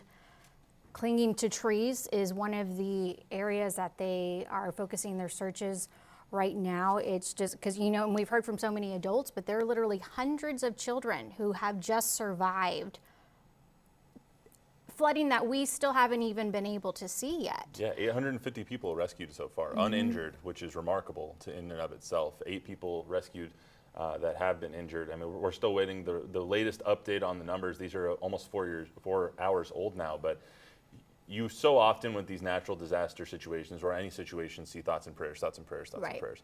But I think in this situation, everyone's asking for them so heavily. Even last night with Governor Greg Abbott, once he got to Kerrville, he opened his statements by saying, we need everyone to pray for us. This is what Texas does. This is how resilient we are. We're going to rebuild. We're going to do all these things. So you hear that from the leader of the state, and then you hear that from people like Gary and Larry that Taylor has talked to today, and you see all of that stuff. So we have, I just thought that was an interesting thing, because that's a common theme that we hear so often here throughout this coverage. But we do want to get to David Mendoza, who is out in Storm Tracker. And David, where are you at right now? Hey, how's it going, Matt? So I'm on 281 South in Hildebrand. I had the chance to kind of follow that storm up on North 281. It was pretty quick, but it was very, very heavy. I had the chance to drive completely through it, circle around on 281 South, and come back down through it into the city. I would say, not very significant impacts to roadways in the city. There were some high water on the roads that Joe DiCarlo was at getting a look at, seeing what's happening out there. But me personally, the roadways have been pretty good with light rain in the area. But I'm going to continue driving throughout the city, see what else I see, and you'll be the first to know. Back to you. Yeah, we've seen a little bit of the maps that Brad has shown us. It looked like when it was coming through Spring Branch, there was a lot of red, which means there's going to be a lot of rain coming through that area. But as it has gotten closer to San Antonio, as you see Brad kind of messing with the maps up there on your upper right corner, that's the flood watches that we're seeing right now. You've seen that those pockets of rain have started dissipating once they got over San Antonio, which is a good thing as far as the flooding is concerned in the Bexar County in San Antonio city limits. So that's what we're kind of itching to see. That's the map right up there on your right. If we can take that full, guys, and bring in Brad Souder over here. Brad, as we've been watching these all morning, we've seen the red kind of splotches coming from Austin, coming from Seguin and moving towards San Antonio. But right when they get to San Antonio, it seems like they turn yellow, green, and start to dissipate a little bit. Yeah, so these are the active watches and warnings. Green is the watch, red is the warning. And so we are still under a flash flood warning in northeastern San Antonio. But I'll tell you this, as we've been watching, there is a lot less convective depth to these showers and storms, okay?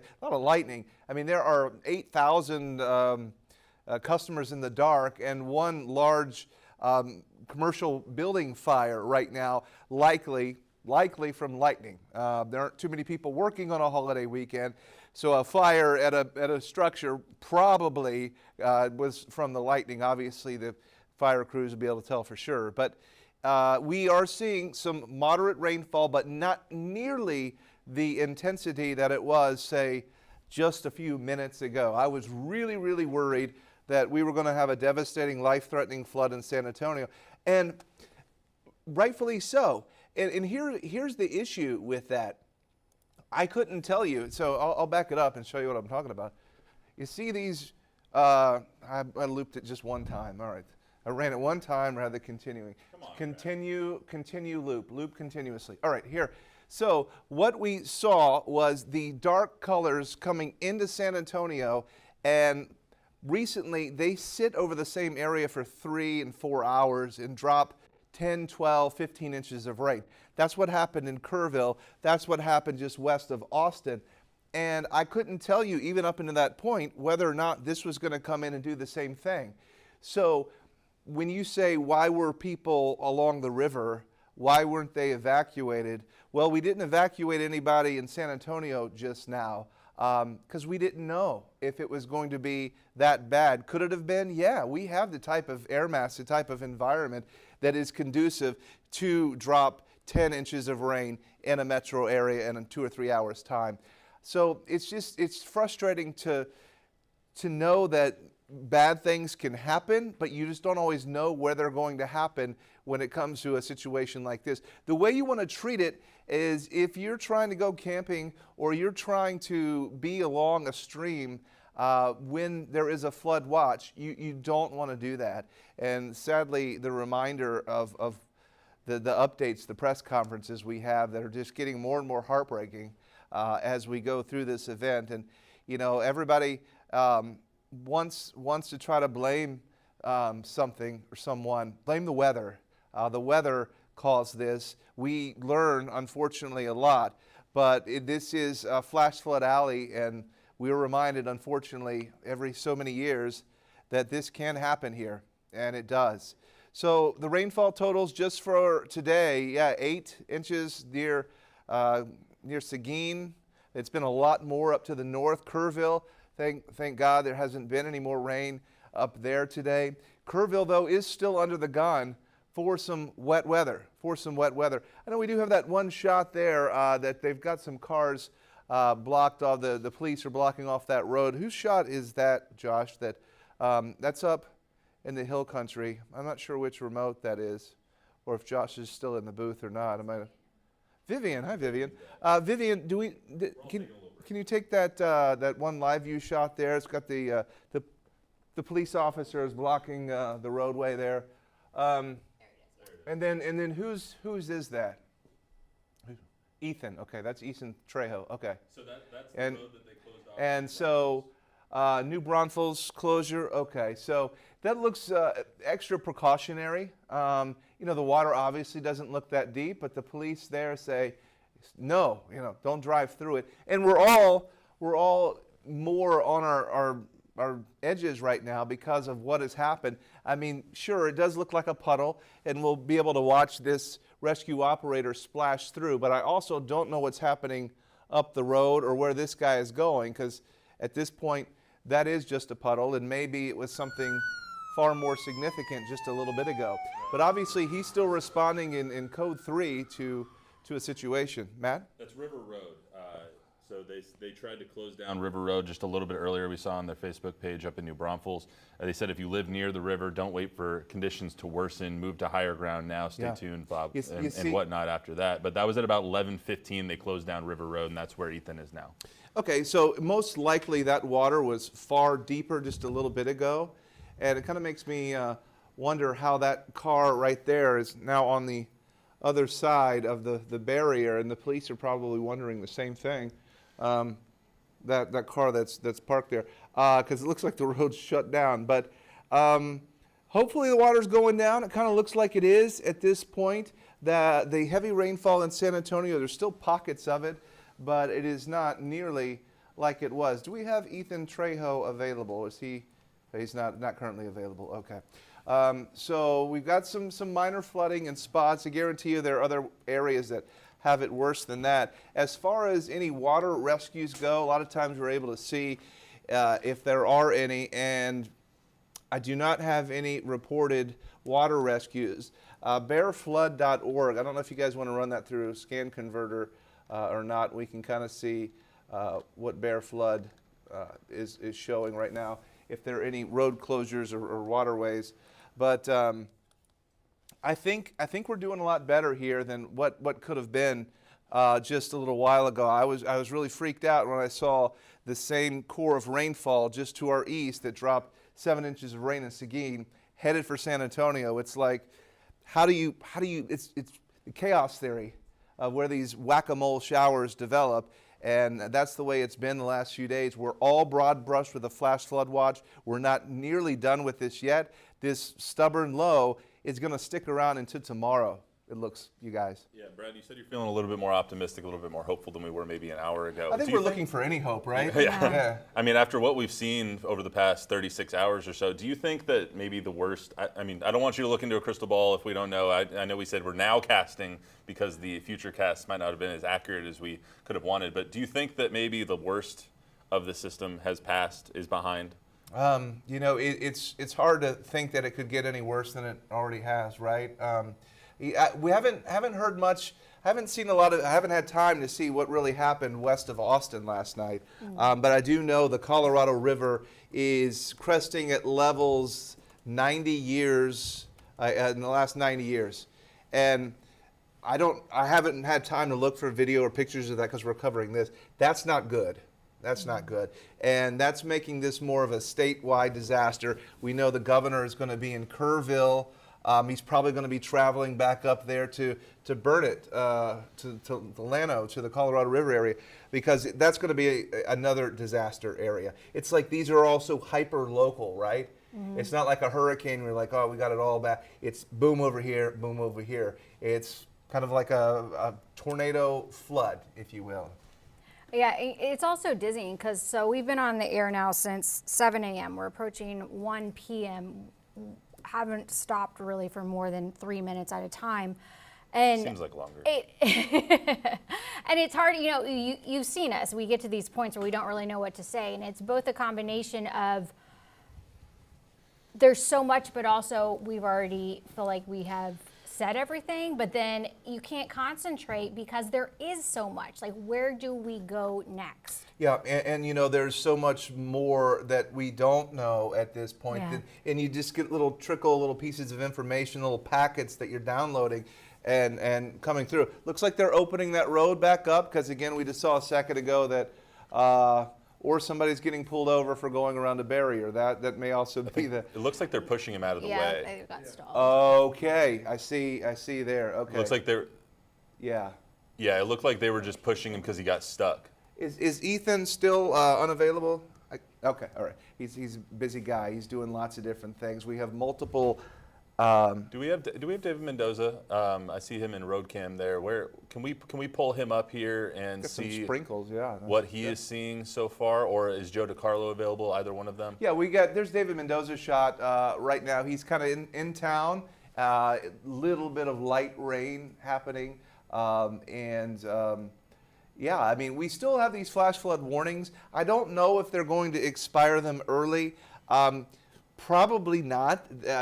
Again, because everybody's on their fingers and toes right now and tensed up. I remember I was trying to get to the river last night to take some pictures and look for debris.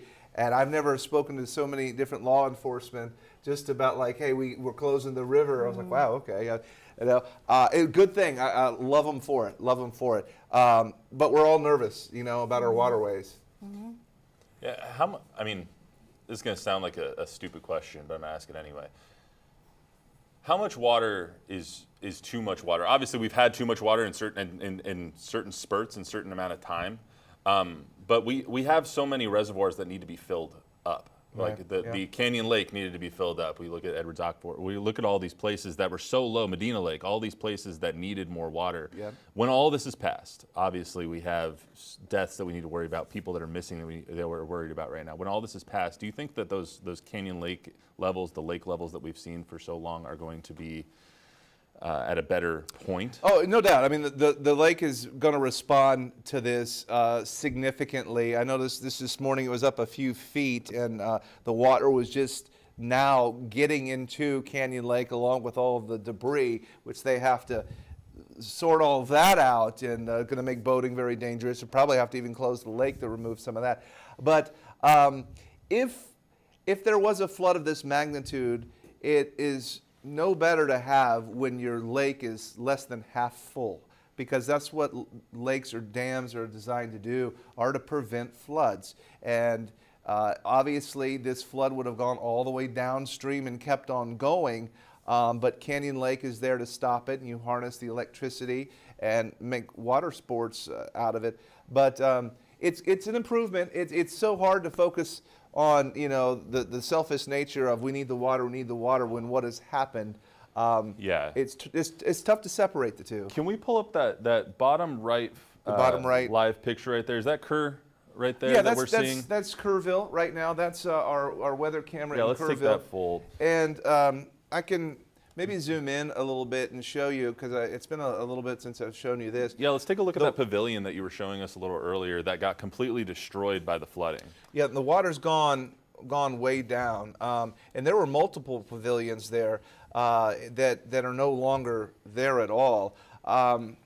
Earlier I had kind of a before and after I was showing yesterday, and I don't know where I have that picture at the moment. It is on my Facebook page, but Brad, for reference, yesterday when we took this camera, the water level was up near the bridge height. Yeah, like that's how high it was. Yeah, and as I zoom in, this was a beautiful park. The splash pad there, and this is the power of the water where the chunks of concrete remain. The only thing that's visible that remains is Lupe, the Guadalupe bass.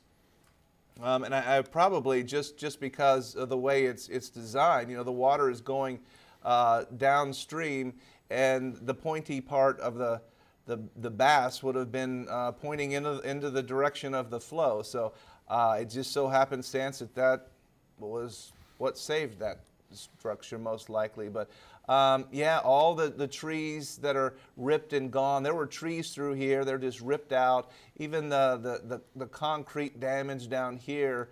It's just always amazing. You know, it's kind of cliche to say the power of water, but it just does miraculous things. It's so hard to comprehend that just 24 hours ago this was underwater. Right. And the lake rose, or the river rose from 7 feet to 30 plus feet because the gauge broke. It's just so hard to comprehend that right now we're seeing something that has reverted closer to the normal level that we were seeing. Yeah, 48 hours ago. This is the normal flow. I mean, it's probably up a couple of feet, but as far as the 30-foot rise that we saw, and I'm trying to get a little better view here of it. Yeah, that's over with, and it came up incredibly fast. Yesterday morning, over the course of 15 minutes, I saw it rise about 15 feet because I had zoomed in on a gazebo that's, I think it's still there. Not sure, but yeah, and the water came up. There it is, right there. And the water came up extremely fast. Yeah, we just kind of looked right in on this structure here and watched the water. Well, it looks pretty destroyed, but the roof's there. That's about it. But yeah, the water just went right through there, and there were picnic tables, and everything started becoming erased very quickly. Oh my goodness, just so much. And you know, we're reaching, there will be kind of highs and lows in terms of information coming in. And so the next press conference is scheduled to begin at 2 p.m. Yep, about 56 so we're in minutes. one of those periods where people who are gathering all the information and getting ready are kind of hitting reset. They're taking a break. So we're not going to be hearing a whole lot of new information out of the Kerrville area for, you know, about a little less than an hour away now until that next official update. This would be from Kerr County as well as the city of Kerrville, because as we saw yesterday, the local government there was offering information, but then also the state had set press conferences, and to the best of my knowledge, the state has not announced anything yet. They have not. today. It does appear that they're going to let Kerr County officials handle most of this. And guys, let's go away from the 3-box and go to a VO if we have some video of the damage from yesterday as we rehash some of the details that we learned in the press conference earlier. So this press conference that we heard, the last newest information that we have for you guys right now is came at about 10:15 or so.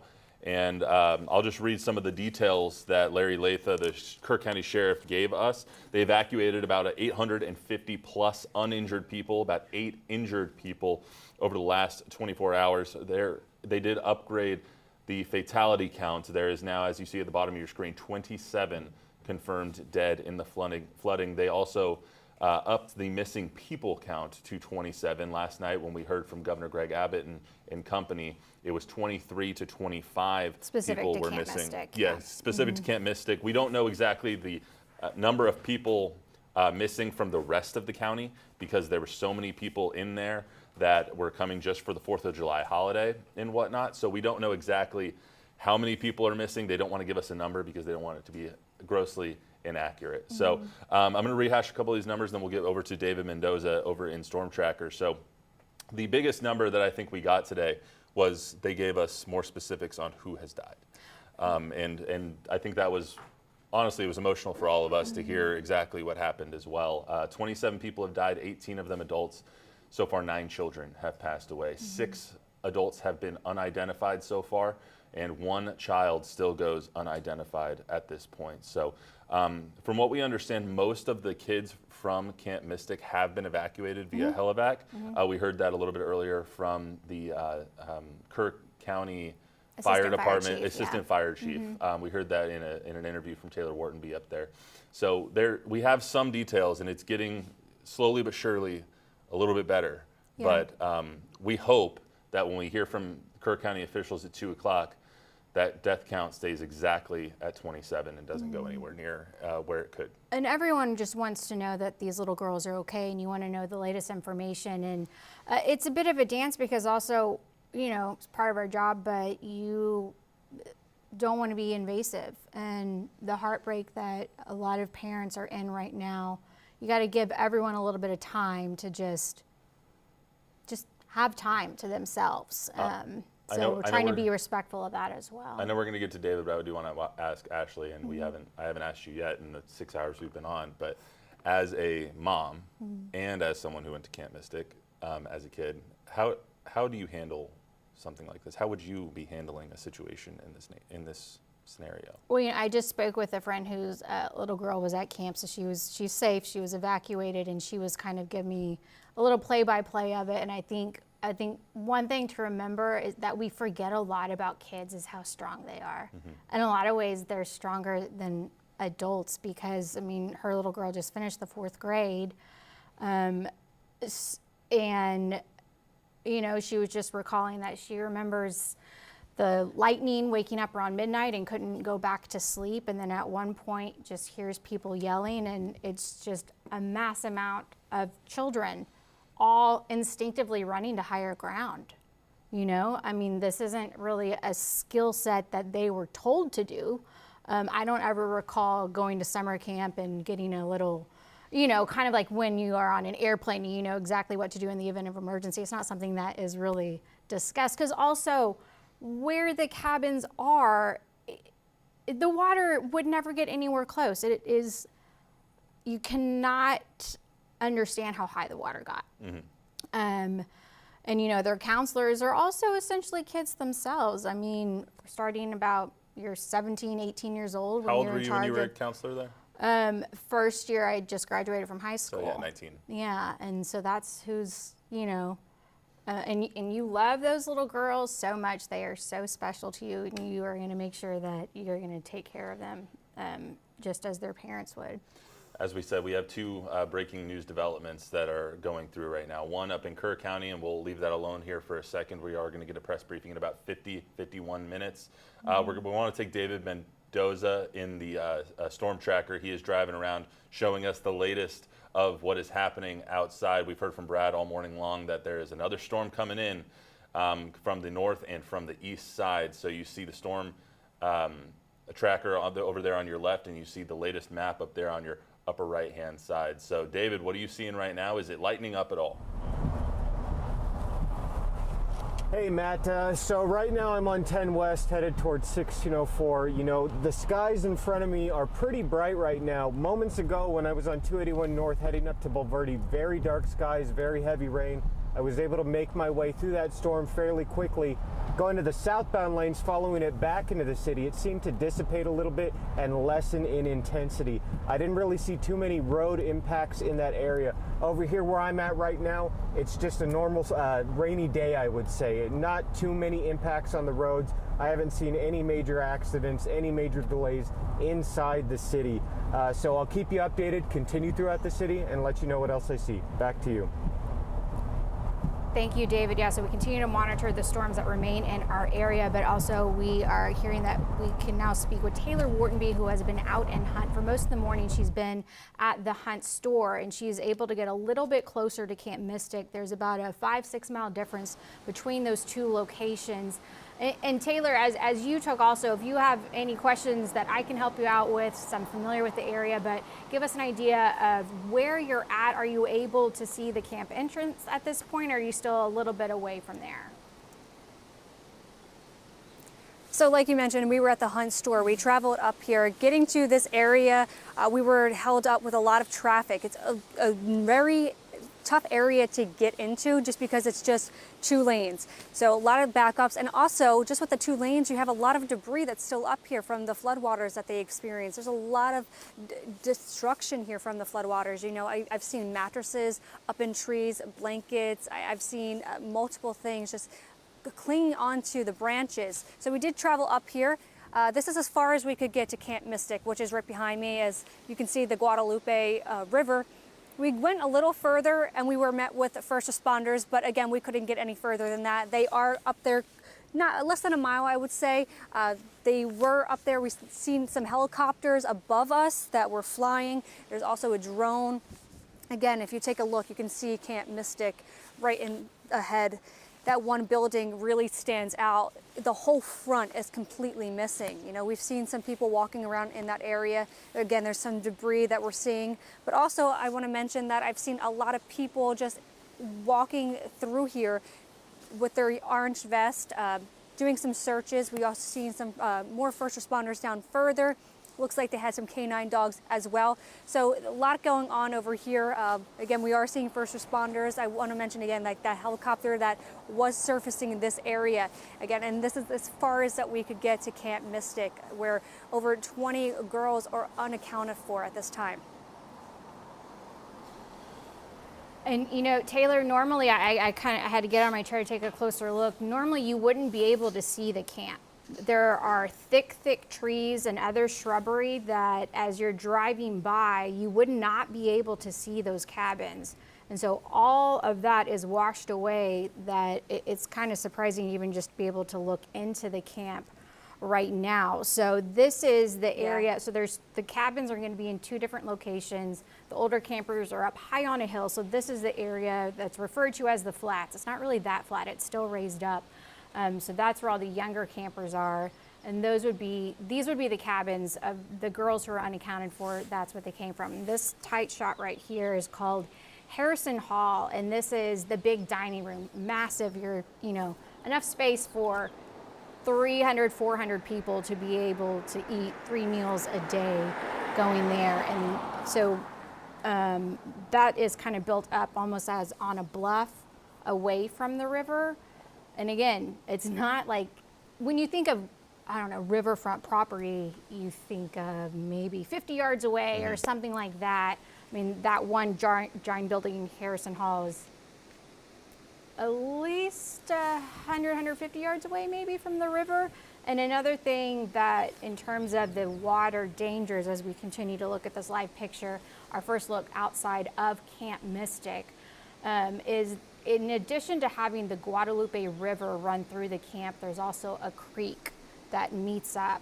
And so the cabins then are kind of wedged into 2 different waterways that are merging together. I don't know if Taylor's still with us. I did have a quick question. I heard her phone ring and she might have stepped away. Oh, there she is. Taylor, Yes, I I'm wanted to here. ask, have you seen, Yes. earlier when you were talking to the fire chief or assistant fire chief of Kerr County, he said that most, if not all, of everyone has been evacuated. Have you haven't seen anybody around there, right? No campers, anything of that nature since you've been there today? So I didn't personally see any campers, but we are still pretty far away. So we did see a few people in the distance in the camp zone that were wearing white shirts, and we zoomed in a little bit, and they appeared to be campers. So we're still pretty far away to determine if they are, if they're not, but we use our camera just to kind of zoom in to see what we can see from afar. Gotcha. Taylor's been doing great work for us today, getting some great interviews that she got up at the Hunt store, and showed her first hit of the day. There was a giant boulder that was about the size of like 3 of her. So that was all great Absolutely. information. Great information, Taylor. Thank you so much. Matt, I will mention those boulders were actually on the roadway again because they were, when you drive into this area, one of them looked like they fell down, and they are huge. That just goes to show just how aggressive this floodwater was coming through here. Absolutely. Taylor Whartonby, thank you so much for joining us once again. We're going to take a quick break, and we'll be right back with the latest information on the Hill Country flooding disaster, as well as the weather that is continuing to ravage our area.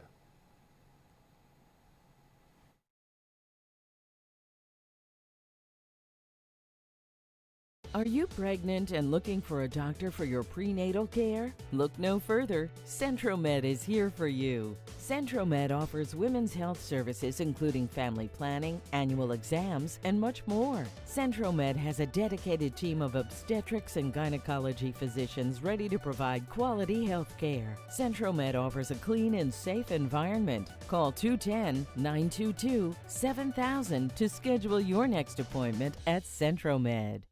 In a heartbeat, a horrifying crash can shatter your life forever. Dreams crushed, careers vanished.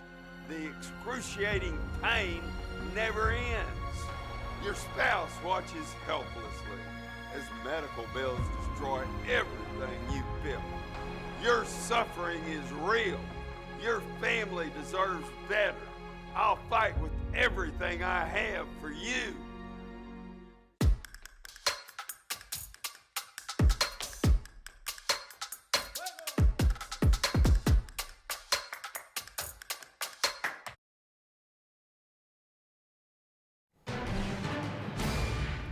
Well, we continue our special report on the deadly Hill Country flooding. We are waiting for the next press conference from Kerr County and the city of Kerrville to begin in a little less than 45 minutes, set for 2 p.m.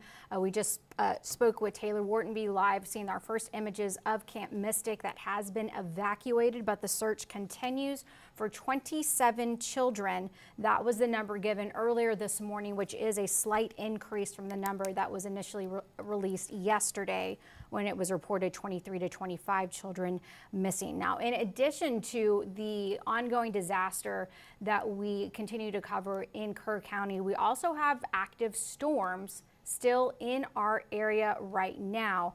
So we want to welcome in Alex Garcia right now with a look at the current conditions. All right, let's take a look and see what's happening. I think the main thing we were watching earlier this morning is the regeneration of a little bit of a spin there. You can almost kind of see that area right about up in there really starting to get itself going. We watched this one little region look like it was really going to get itself going and move right up into Bexar County. But if you notice, things change with the minute, it seems like. We're watching the flow with that as it comes around and goes this way. You'll see that slide in. That was some heavier rain. Earlier we were looking out towards Seguin. It was coming down 5 inches almost in an hour, really flooding that region down. And we were thinking that was going to slide a little bit further back over. The trend was it to come back up into this region of Bexar County.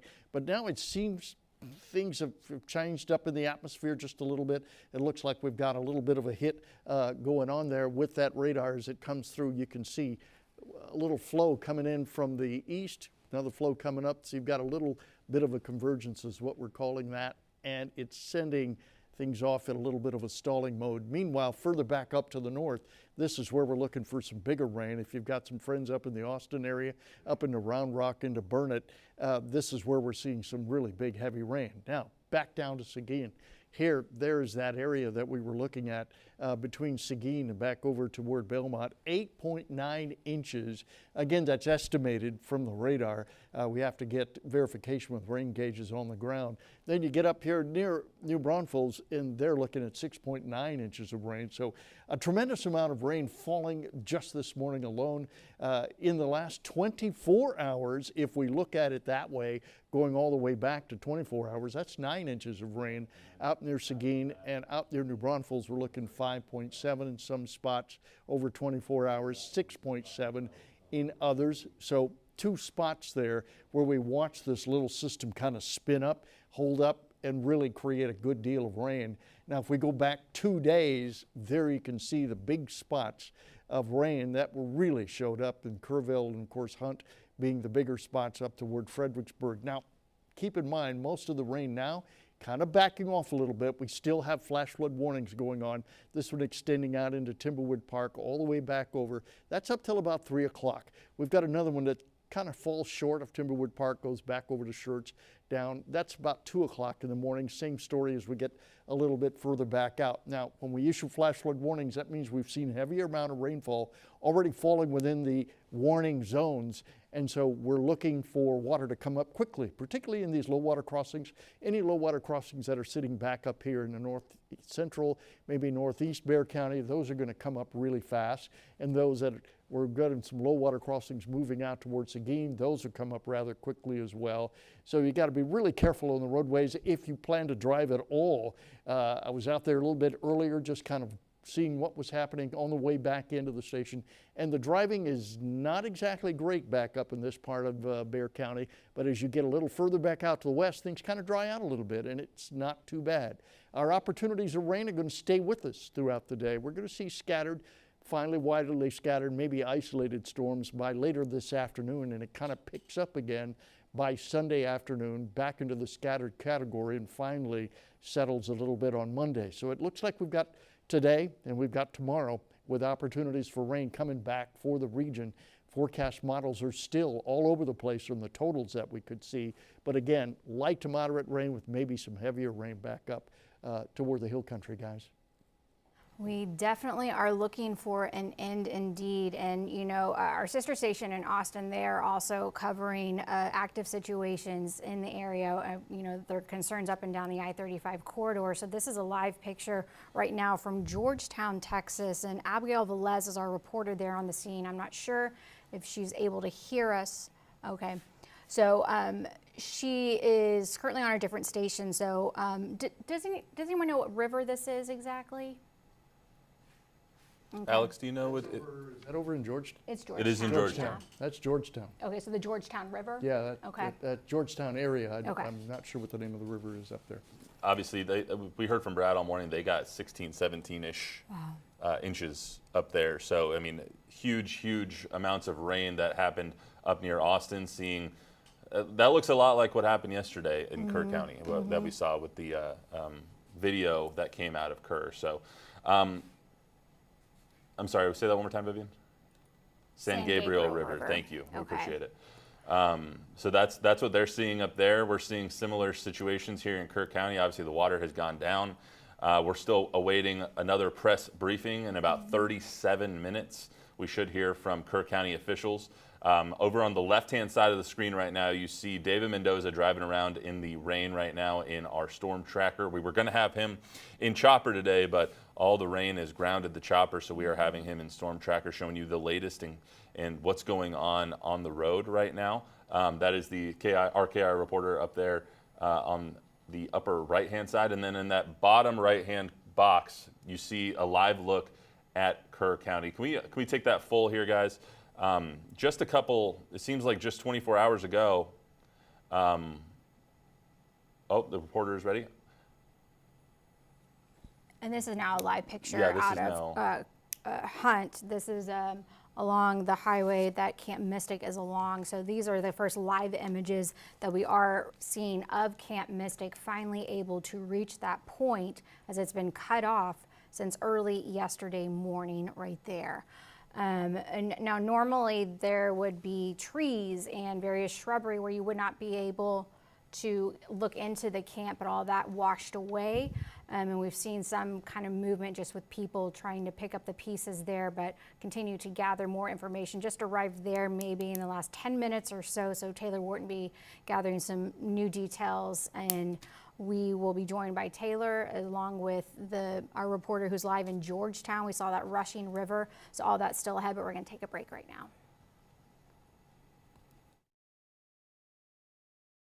At Planet Fitness, there's a number of ways to get strong, and they all add up to one membership, the Planet Fitness Black Card. Access any location, bring a friend anytime, and recover in the Black Card Spa. One more, everybody. We're all strong on this planet, Planet Fitness. If you've been injured in a serious car crash, you know just how expensive the aftermath can be. Imagine having a team of skilled car accident attorneys fighting for you without having to worry about upfront costs. That's all part of the Thomas J. Henry no-win, no-fee promise. You don't pay us unless we win your case. Thomas J. Henry has a proven track record of securing serious results. Now it's time to let our reputation work for you. Thomas J. Henry, the name you know, the firm you trust. Don Rackler here with my good friend Randy Carroll, and we're talking about the John Wayne Flex AC system. This Flex AC system is small, it's very quiet. You can have a baby sleeping inside and they're not going to wake up, and it saves you a ton of money on your electric bill. We loved it so much we had one installed here at our house.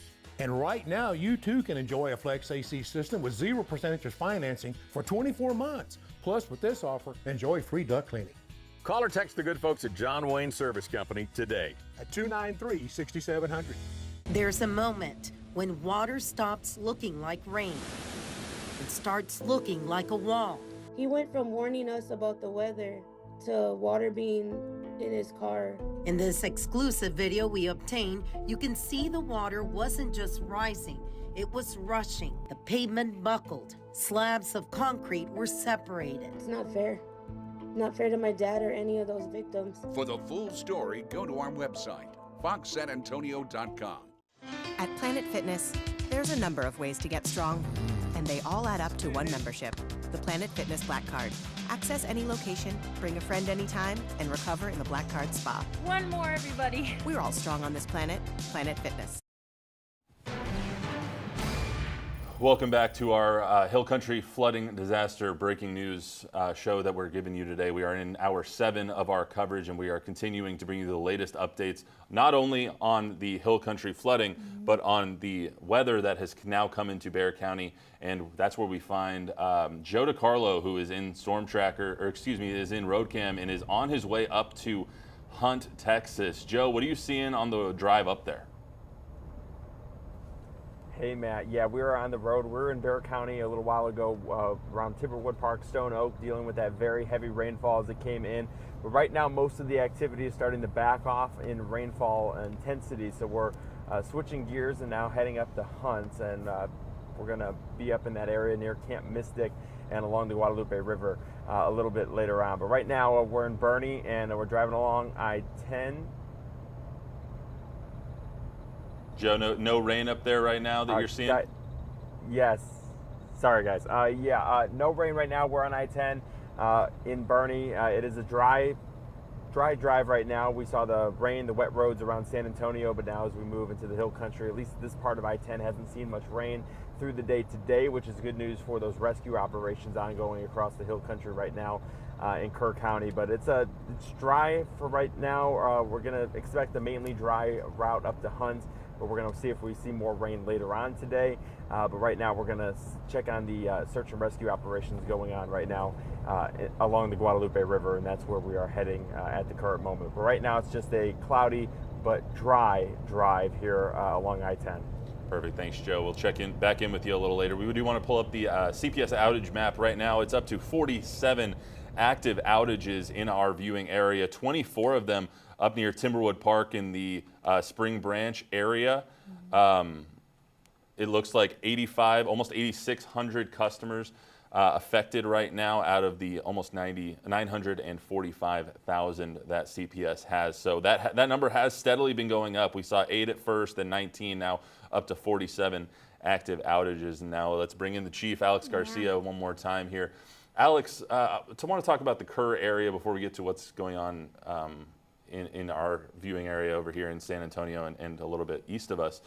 In Kerr, we had pulled up the image earlier that had the water levels a lot lower than we saw about 24 hours ago. How long does it take for those levels to end up reverting back to normal or how long does it take them to get back to normal, basically? Sorry. There's a lot, it's kind of complicated. A lot of things develop that goes into that. Of course, the amount of water that's there, of course, the type of terrain that we're sitting over. And, you know, in this area, that terrain is more limestone. It's more rock than anything else. So it doesn't take very long once the rain stops and the input stops. It doesn't take very long for that water to drop. And here's a view.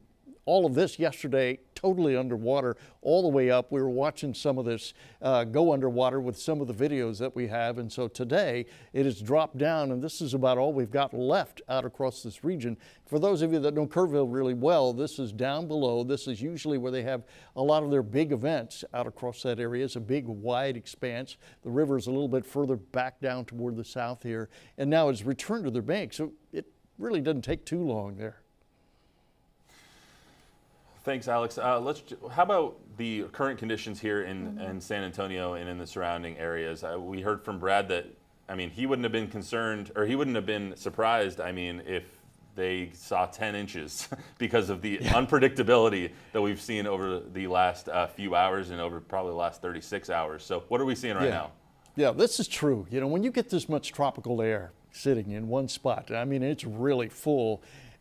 A lot of things happen, and most people look at a forecast, and that's the last time they looked at it, and most people looked at it yesterday. And forecasts and models and weather changes by the second. And so we see things change up quite a bit. One of the big things we were watching this morning was this big generation of that spin. We were like, oh no, here we go. We're looking at another situation where we're getting a low developing in this area. That could add to the lift. And of course, most of that energy sits up on this side for the most part. But we're seeing that kind of develop once again down here. And we had a pretty big thunderstorm area complex right up towards San Marcos that was being pushed down towards San Antonio. And that's what we were a little concerned about, whether or not this was going to have enough energy to kind of hold together and push down some rain, because we saw the initial impact back up towards Seguin, where we were seeing 2.5, 3.5, 5 inches of rain coming down, and in a very short period of time. And of course, the flash flood advisories, warnings, and the watches went out. All the advisories went out this morning. But for today, now you can see what's happening in the last few hours. The system comes down, and it looks like it runs out of energy right there, with some of the rest of that activity being pushed over in this direction. So again, here it comes. Watch it, and it's gone. So the trend now looks like you've got a little bit of some inflow coming in here that's going to push this area of rain back down towards southeast Bexar County. You've got another little region that's kind of the leftover amount that's sliding back this way. So forecasts change a little bit. We're looking maybe light to moderate rain, little pockets of moderate rain, moving a little bit further back down towards southeast Bexar County, while this area here, let's say from this point all the way across Bexar County, that looks like it's going to remain dry for the morning, which is why they're driving up that area up toward I-10.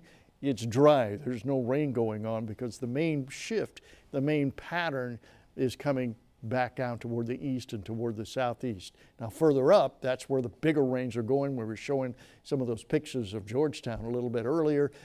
That's why they're really getting the big stuff. All right, thanks, Alex. We're going to shift gears here and go to, we talked to a Kerrville business owner. I think their names are Derek and Heidi Easton. They are trying to, like much of Kerrville and much of the residents, many of the residents that is, kind of pick up the pieces of what has been happening over the last 36 hours or so. We're going to hear from them here as soon as we have those ready. Vivian, just let me know in my ear so we can hear from them. But basically, they're going to talk about how there wasn't a huge, big rush of concern on their end, but because the area has flooded before, and we heard from Alex last night that it's not rare in that area. It is the flash flood capital of the world, as they've said. But he got texts in the morning about the flooding, and he didn't know exactly how bad it was until he saw it with his own eyes. And I guess that can be relatable. You don't really believe it because there's so much of that.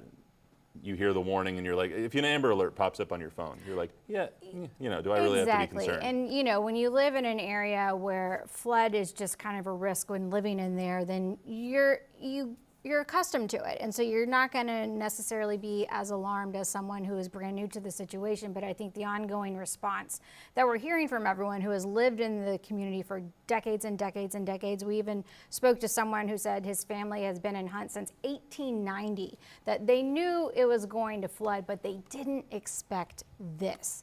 So in addition to having to rebuild their homes, they also don't know about employment because, again, these are small communities and the places of businesses have been destroyed as well. But let's listen to the business owners from Kerrville right now. So we go to bed. I start getting texts around 6:30 about catastrophic floods coming out of Hunt, Texas. We started getting out of bed around 7, but still at this point, this area has flooded before and the water's gotten pretty high. And so there wasn't like this big rush to concern. It wasn't until we got on the road and saw the river. And then we also heard from a local reporter and saw on Facebook Live, like how bad it actually was. Pretty bad, as we all saw. And so I think after that, we heard from a lot of people yesterday, once they saw the water levels beginning to rise, they started saying, okay, this is for real. And so for a lot of them, especially those in the RV park that we saw, by then it was too late. Yeah. But luckily for Derek and Heidi, it seems that they were able to adjust quickly enough. We're going to play one more side. Just let me know whenever that's ready and we can play the next one. Let's hear one more time from them. What went through their minds after they saw the floods?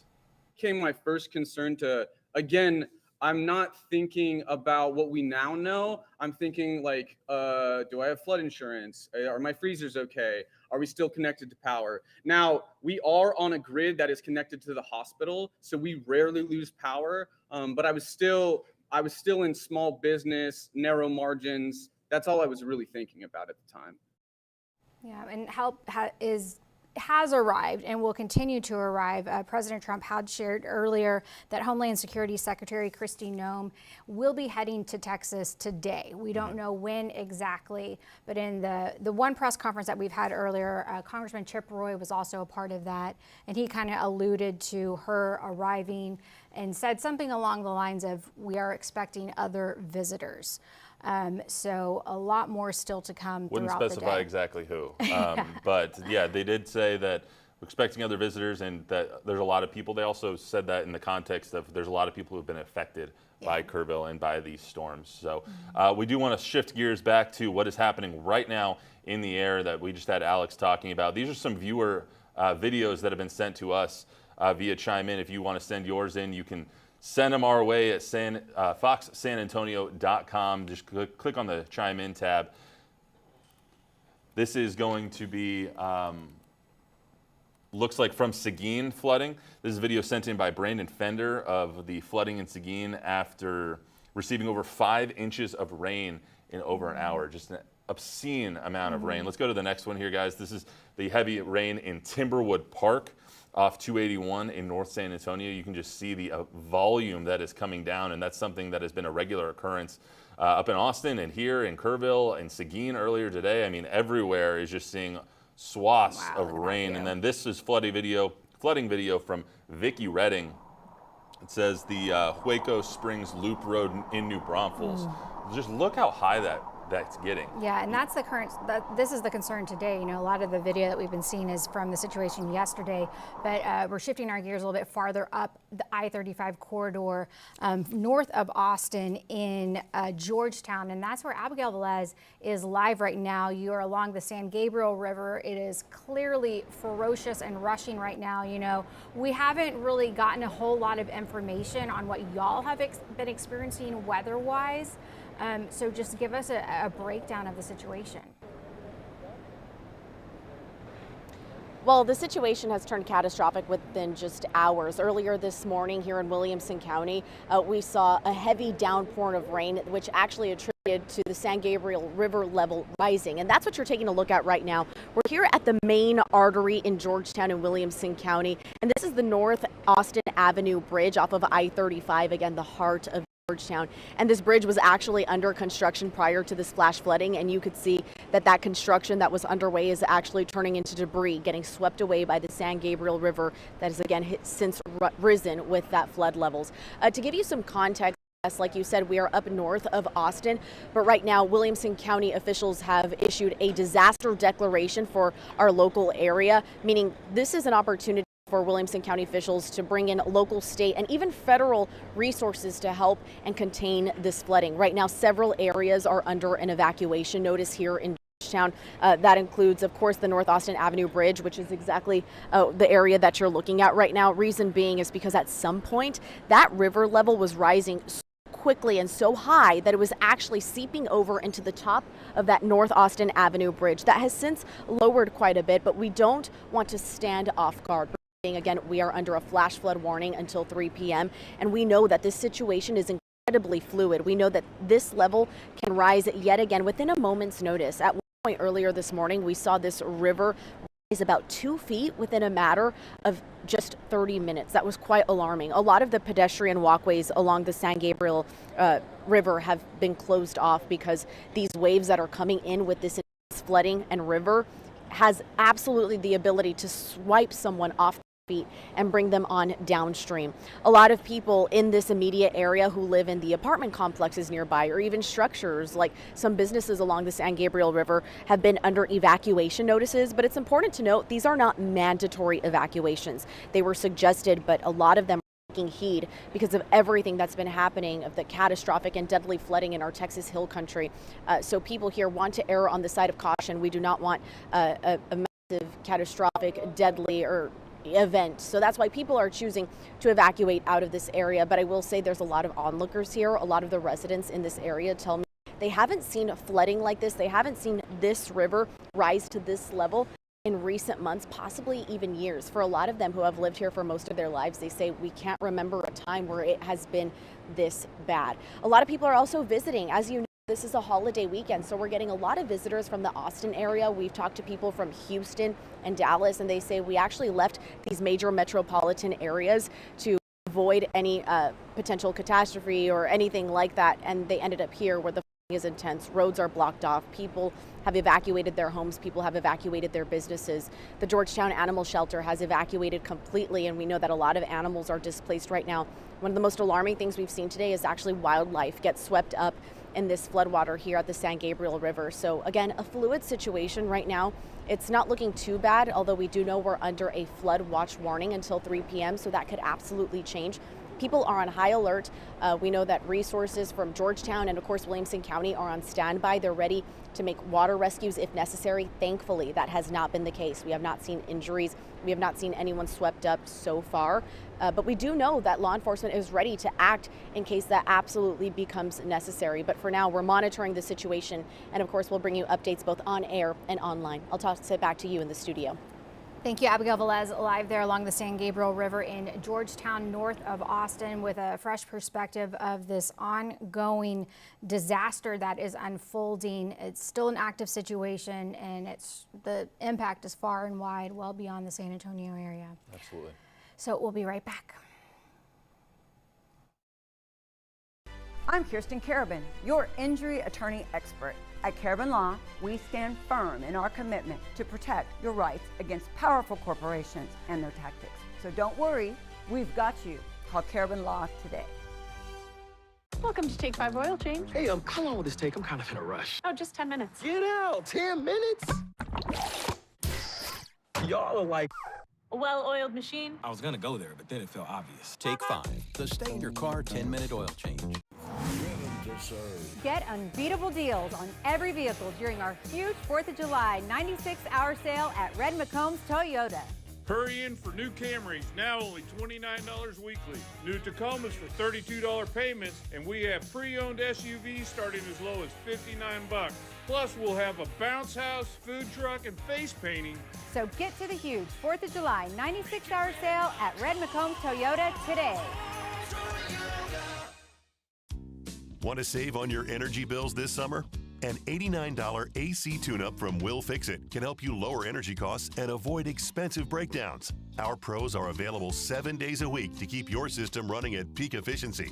Trust Will Fix It to keep your family cool all summer long, with service backed by our exceptional service guarantee. Call 333-3300. Let Will fix it.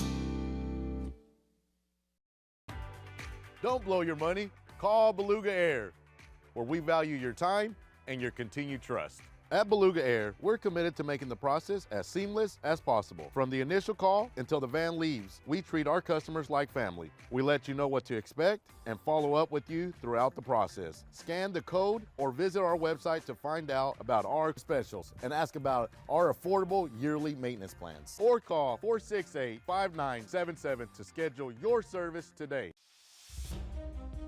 Having a baby should be a time of joy and celebration. But sometimes mistakes happen, and those mistakes can have devastating consequences. As a mother of 4, I understand the joy of bringing a child into the world and the fear of potential birth injuries that can impact a family for life. At the Maloney Law Group, we fight for the rights of injured families. If your child has suffered a birth injury due to negligence, I'm Erica Maloney. Call me.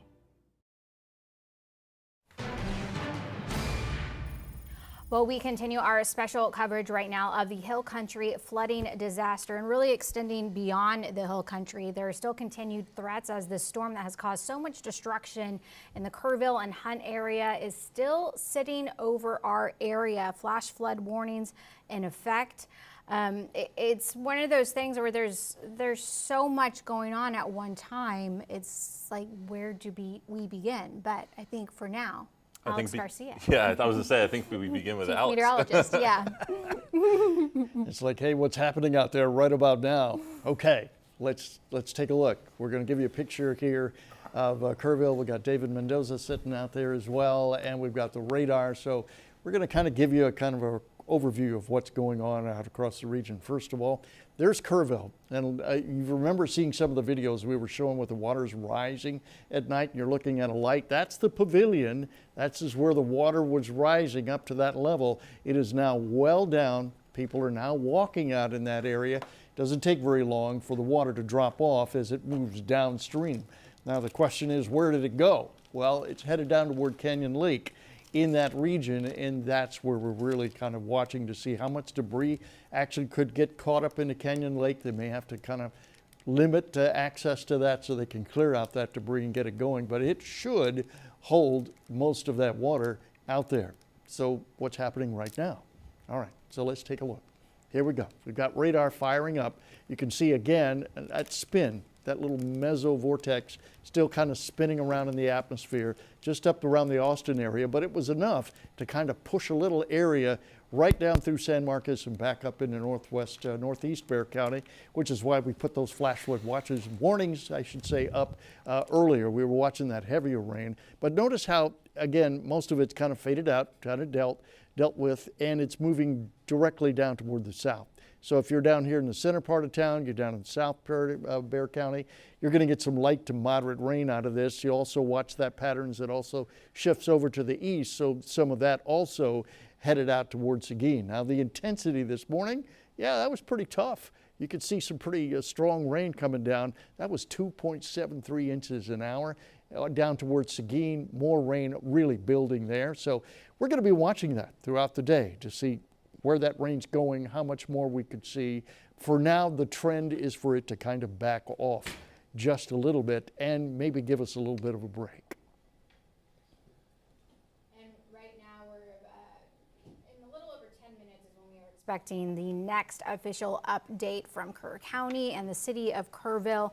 And so we'll give a little recap of the latest information that has been made available. So this is what was shared at 10 a.m. this morning, and the numbers that they gave, they said it was the situation as of 8:55. And so the rescue efforts, important to say that is still very much an active situation. They continue to search for the unaccounted for. Of course, the focus being on the 27 children from Camp Mystic who remain unaccounted for after the floodwaters rushed into the camp somewhere around 4 a.m. on 4th of July. But the death toll has increased since yesterday. The current death toll stands at 27. Yesterday, I believe it was 24, 23. It was, the first update was 13, and then the second update was 24. Yes. Third update that we've now gotten is up to 27. And new today with the latest update was they also provided a breakdown of how many adults and how many children have perished as the result of these floods. So it's 18 adults and 9 children. No identities are being released. And typically in these situations, whenever we do get confirmation, that comes from the families. Law enforcement, their formal confirmation process where they're going to be releasing that from the media, that typically takes days and days, if not longer. And so, you know, it would mean that a family would have to either reach out or be open to speaking with us. And I think anyone can empathize with the fact that they probably wouldn't necessarily want to be doing that when they are already handling so much emotions. But the churches in Kerrville remain shelters, and there have been a flood of volunteers in addition to all the resources that are brought in by the state. Helicopters are still up searching, drones are up searching. 855 people have been rescued thus far. And again, that was as of 8:55 this morning, and we know at least 8 people were injured and are now at area hospitals.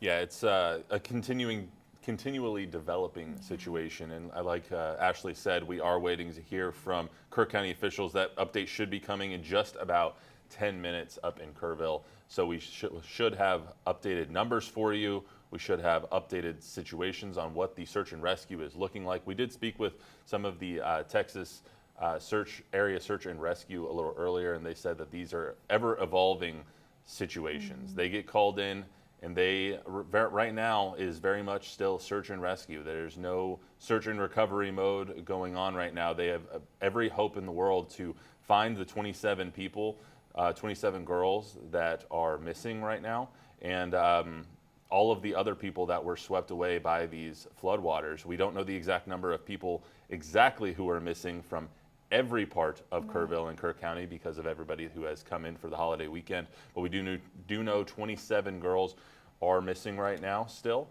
That number has continually gone up, just like the fatalities have continually gone up. So hopefully at 2 o'clock, they give us an update and they say it's still 27 and 27. That's the best hope we can ask for at the moment. Absolutely. Well, we are going to take a quick break and we will be back soon. Have you been the victim of an accident that is not your fault? Trust your local law firm, the Law Office of Hector Gonzalez III. We have helped people who have been injured in accidents in San Antonio for 30 years. Your health is our main concern after an accident. We make sure you receive the right medical care for your injuries, so you can concentrate on getting better, while we focus on getting you the money you deserve. Come by or call anytime, 210-756-7033. The Law Office of Hector Gonzalez III. We fight for you. Worried your AC or furnace may be on its last legs? Call Will Fix It for a free consultation or second opinion so you can make the right decision stress-free. With Will Fix It's flexible financing, you can get a new energy-efficient HVAC system starting at just $96 a month. Trust the pros at Will Fix It with your family's comfort. Call 333-3300. Let Will fix it.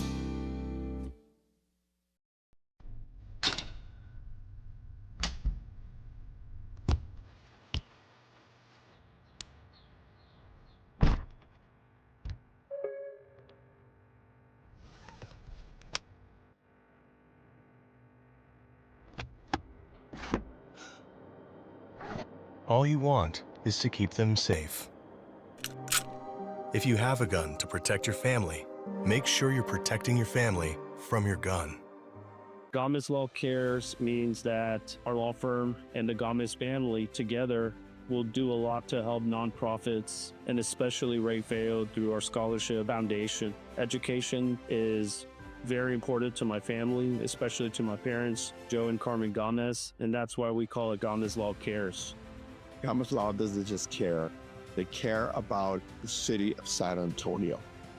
Gomez Law fights and Gomez Law cares. on-time traffic only on Fox News First. Watch Daytime featuring Kimberly Crawford, weekday mornings at 9 on Fox San Antonio. Vivint is for you, homebodies, just in for the night. For never homebodies, catching a flight. You, comfort achievers, snuggled in bed. And package receivers, awaiting new threads. For pizza-loving moms, prepping a feast. And proud cat dads, not ashamed in the least. With smart security and energy management, Vivint makes your home smarter, all in one place. Vivint is for you, and you, and you. Welcome back to our breaking news coverage of the Hill Country flooding disaster that's happening over the last 36 hours up in Kerrville and Kerr County. We want to touch a little bit more on Camp Mystic, which is where the 27 girls who are missing are from. There were 750 girls that were there in this session of camp. In just about 4 minutes, we're going to hear from, we hope, hear from county officials. That was supposed to be the next briefing time, and get the latest numbers and latest details on the search and rescue missions. Hopefully those numbers stay at 27 fatalities and 27, actually, hopefully that number goes down, missing girls. But right now, we do have a Camp Mystic expert with us. Ashley did spend 8 summers. 8 summers at Mystic. 32 weeks, 4 weeks at a time. And even in just Camp this Mystic. picture is bizarre to see because this is a live picture outside of the camp right now along Highway 39, and you can't really tell from this vantage point, but the river is just beyond the roadway right there. And normally if you would be driving by, you wouldn't be able to look into camp clearly at all because there are so many trees and other shrubbery in that area. And I don't know if the photographer can hear us at all, but if they can just kind of pan a little bit so we can get a little bit more of a larger view of the area. But this is and this camp is huge. I don't know how many acres, but it is a lot to say the least. And then it extends up higher into the hills where I was able to speak with a friend and her little girl who was able to evacuate earlier, and it's just remarkable what these little girls just instinctively knew to do, just going to higher ground once they realized that they were in such danger. I mean, some of them hiking high up on top of a hill, but then there's also a structure kind of in the center point of the camp where it appears most of the girls that are in this area, which would be the younger campers, all kind of went together and went on the second floor of a building and just kind of had to wait for several hours until the water went back down. So some of the information that was released yesterday, there was an explanation where there's 2 camps on this one property. So this, what we're looking at, is the original camp, almost 100 years old, celebrating the 100th anniversary in 2026. So some of these buildings, the one that has the damage on the rightmost part of the screen, so that is Harrison Hall. That's the dining hall. That is going to be one of the original structures that has been there from the get-go in 1926. So this area has been through the Great Historic Floods several times over. And the longtime camp owners and directors, Dick and Tweety Eastland, I think it was in '87, Tweety went into labor during the floods, and she shared this story many times and had to be airlifted out in order to deliver one of her 4 boys right there. But again, this is just the first time that we've been able to reach this area, and that has been one of the struggles with the ongoing rescue efforts, was just getting here, because this highway, there has just been so much debris. And all the girls were airlifted out into a different location and eventually bused, but buses could not go directly into the summer camp itself. The main entrance couldn't be reached by vehicle when they were trying to get everyone out yesterday. And when I was talking to my friend's little girl, and you hate having to hear what they have gone through at such a young age. And one of the things that was a little bit heartwarming for me, and I shared a photo on social media, once they did make it to Ingram High School, they got a medical check, and there are lots of different checks just to make sure that the proper parent is picking everyone up and everyone is being accounted for. But as they were kind of in another holding pattern and waiting for mom and dad to arrive, there was some sort of a volunteer group who had a teddy bear and a nice cozy blanket for every single little girl. So we're talking about hundreds and hundreds of little girls, in addition to arriving and getting a towel, getting food, getting water. There was also just that little extra thing of comfort as they were just experiencing something that none of us can really imagine surviving. It was just heartwarming to see the lengths of all of the volunteer efforts, because of course we have volunteers who are helping in the rescue effort, but it was just nice to see that little bit of love and tenderness as well as also included in this ongoing tragic situation that we're following. Speaking of Camp Mystic, CNN posting just 15 minutes ago that families of 2 of the Camp Mystic girls have confirmed their deaths. Those 2 girls' names now out there, Sarah Marsh and Lila Bonner. 2 campers who went missing from Camp Mystic, the girls' summer camp in Kerr County, who we were just seeing. The family issuing this statement to CNN that their 9-year-old girl has passed away. They say, quote, "In the midst of our unimaginable grief, we ask for privacy and are unable to confirm any other details at this time. We ache with all who loved her and are praying endlessly for others to be spared from this tragic loss." So 2 of the 27 that have died right there in Sarah Marsh and Lila Bonner. So this tragedy continuing to get worse as we wait for the next press briefing here. Yeah. Do we have any idea of if anyone's arrived to the podium or anything like that? We are hearing. Josh, our executive producer, just told us that it would be at 2:30, so it has been delayed for about 28 minutes or so. We will bring that as soon as people walk up to the podium. We will bring that to you live here on our continuing coverage. So this is now the latest update and latest view from our storm tracker of the current storms that are passing through our area. You'll see that over there on your left-hand side. That's David Mendoza, our road cam extraordinaire out there. Gabe, can David hear us, or is he on another station at the moment? I'm going to assume he's on another station at the moment, but over there on the right, you'll see oh, now I hear him. David, can you hear me? Hey. Hey, David. Hey, how's it going, Matt? Where are you guys at? Yeah, well, 35 and 410 right next to Kirby. At this point, I've had the chance to pretty much drive throughout the entire city. I heard Alex say earlier that, expect patches of light to moderate rain. That's exactly what I'm seeing out here. It's nothing too impactful to our region in San Antonio. So if you're out on the roads right now, yes, you're going to be having rain flicked up in your windshield from the car in front of you, but as far as falling rain, I'm not really seeing it in this area. I'll continue throughout the city for a little bit more. We might be getting up into Chopper within the next hour, 2 hours or so, but I'll keep you updated. And I'll also let you know what I'm seeing out here. Back to you. David, where did you see the most rain? When you were driving through, where was the heaviest downpour? That was definitely 281 in the Bulverde area. That was, definite flash flood conditions. We did see some water rising on the roadways. I know Joe stopped and got a ponding on the roadway with someone. I'm not sure if they were stuck or not, but that was very brief. That was right when I started a couple hours ago, and I went through it very quickly, shot back the other way on 281 South, headed back into the city. It was it dissipated even more as I reached the outskirts of 1604, but that's been the heaviest that I've seen so far during my time in road cam. That kind of matches the power outages that we are following from CPS Energy as well, as that's kind of the highest impacted area. And CPS Energy is making some progress in terms of restoring power. The number of outages has increased, but in terms of the number of customers impacted, it's a lower impact now. So that is definitely good to report. And as for the rain and the ongoing threat, let's go ahead and check in with our chief meteorologist.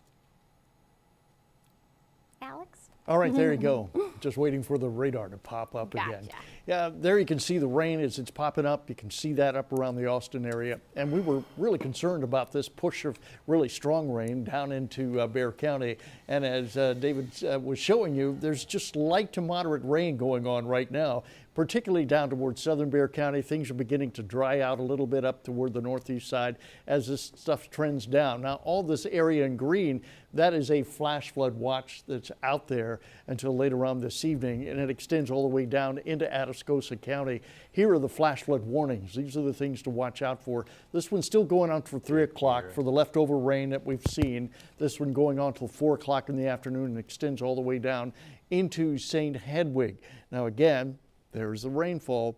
Just most of that sitting on down toward the south, kind of taking that little bit of a curve there with the rest of this activity pushing further back out. You can almost see a little bit of a convergence coming up, and so that's why things kind of settled out. So you got to keep in mind when we start looking at what's happening weather-wise, things change rather quickly, particularly in these types of situations. It can change by the minute.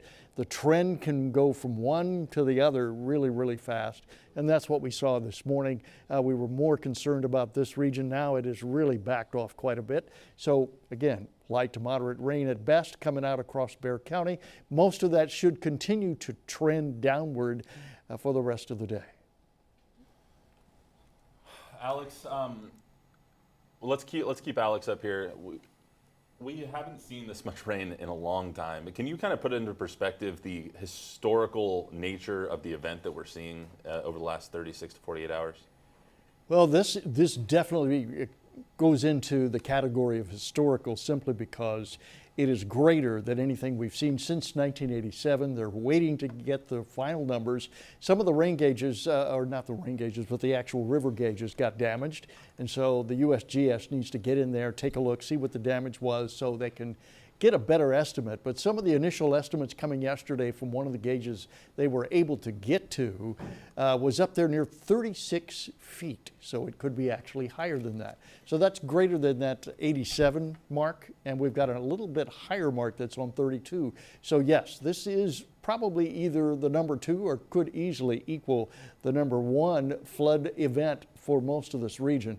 Now, again, we do know this is Flash Flood Alley. This is a region where if you go back and you look at all the archives, there are lots of 20, 30-inch rainfalls that are associated with this region, which is why it's called Flash Flood Alley, Flash Flood Capital of the World. This is where it happens. And again, because of terrain and the type of topography that's there, and of course the ground. You get further down to the south, it's basically dirt. But as you get up here, we're looking more limestone, karst limestone that acts more like a funnel for water. It really doesn't sink in, it just runs off, and that's why we had all those heavier rain amounts coming up. So historically, this is going to fit in there pretty close to the top. Do you think, Alex, that we're done with the worst part of this that we've seen over the area? You know, the moment I say that, something will change because we've seen this happen just within the last 24 hours. We've seen things kind of change rapidly. So what I'm looking at, I won't say we're totally over. I'm saying the trend is going down. How's that? I mean, that's better than what we were hearing a little bit earlier. And So. you did an excellent job explaining the historic aspect. Another way that people often kind of it helps them understand the amount of water we've received is you see terminology like a week's worth of rain, a month's worth of rain. Yeah. Do we have any idea of that type of a value? Well, if you look at it, we got roughly 4 months of rain in a couple of hours. Wow. Think about that. And how hard is that for the terrain to ingest and deal with? Well, I guess the best way I can put it is take a gallon jug and try to drink it all at one time. It's not going to happen. It's just going to go everywhere. And that's kind of what happened there.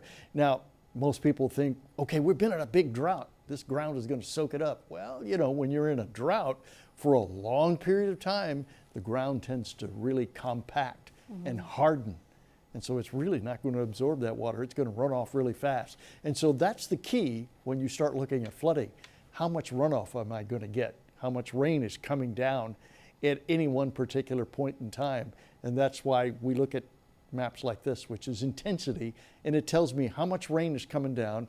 It might be 2 inches an hour, it might be 5 inches an hour, and if I'm hitting compacted soil, most of that 5 inches is going to run off and get into the rivers. It is just so much to absorb mentally for the land to absorb, and we're all just hoping it comes to an end. Absolutely.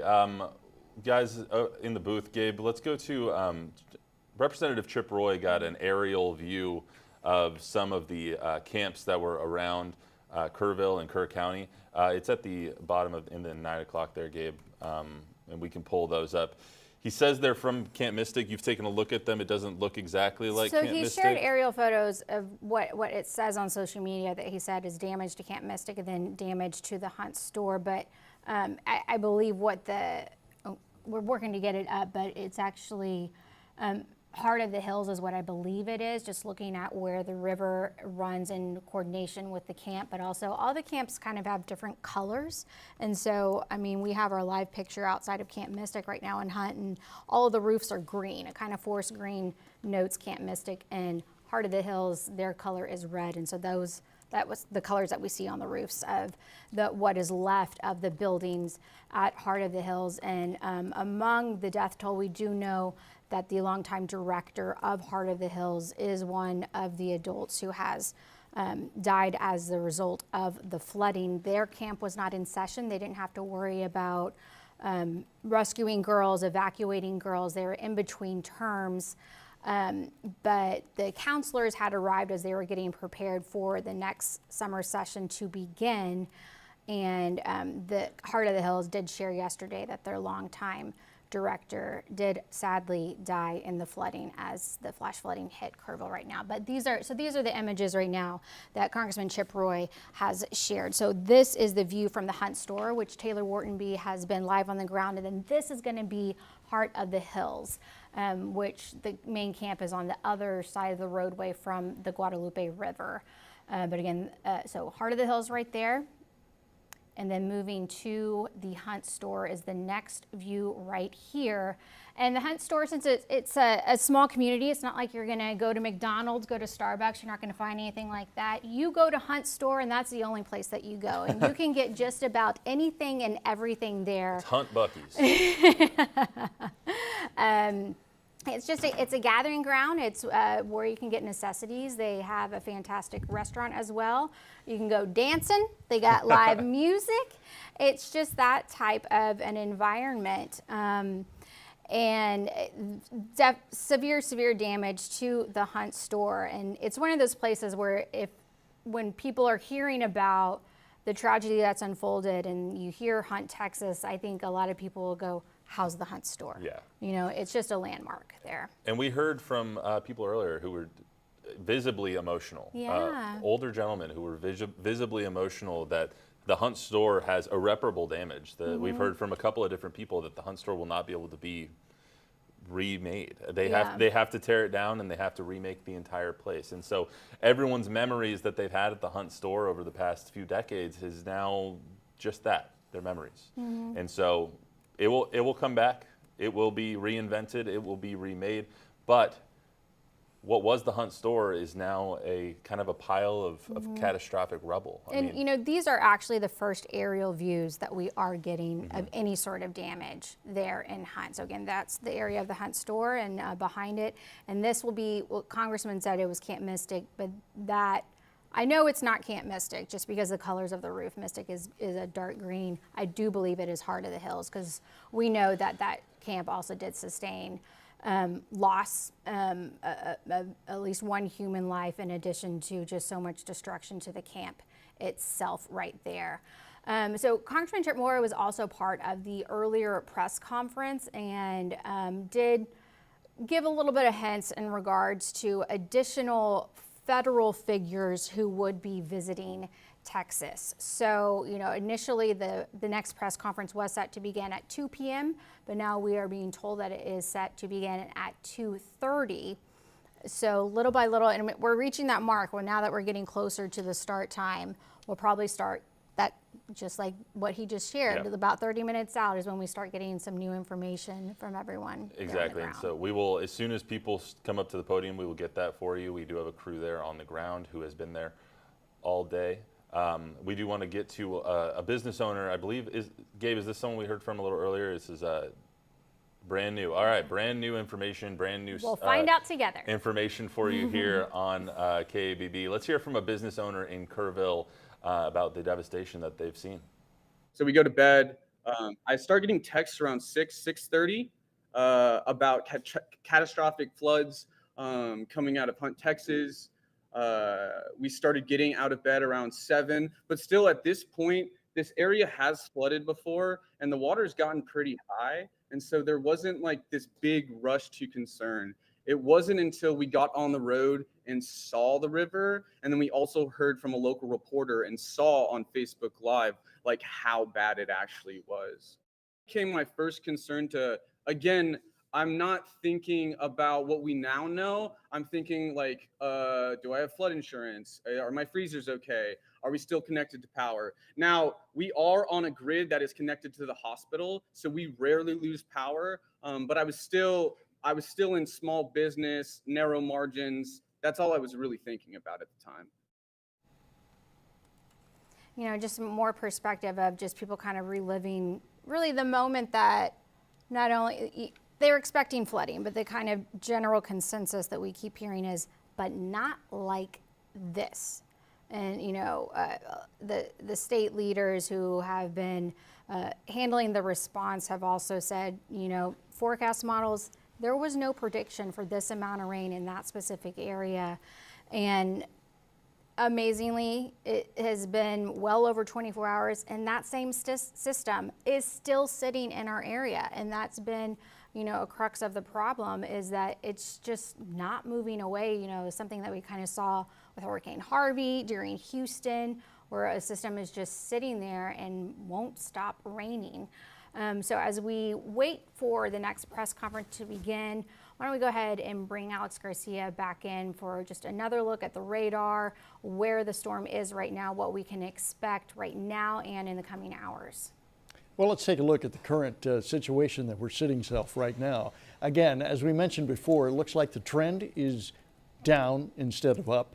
We are watching what's happening with this system here. It was a lot stronger, and now you can see the little flow with that, taking it more out in this direction with the stronger areas, and then the leftovers kind of sliding down toward the south. So we're getting just little pockets of light to moderate rain moving into Atascosa County now, but most of western Bexar County fairly dry. You've got little pockets here, maybe some light rain coming through. You'll likely see some of this as it comes through back up here into northwest Bexar County over the next hour or two. So again, light rain is best. So that's a trend downward that we're looking at. But if we want to go back and see what the intensity looked like early this morning, particularly up near New Braunfels, the amount of rain there coming down in an hour was over 2 inches, almost 2 3/4 of an inch.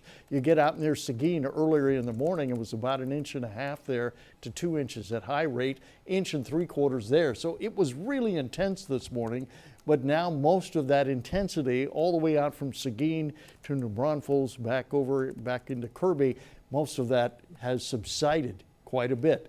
So this is what we're left with. Light to moderate rain coming all the way down through Sutherland Springs, through Elmendorf, down through Somerset and headed south, with a drier area sitting back up for western and central Bexar County. If you look back just 2 hours, again, just 2 hours, this is the hot spot that's sitting right there.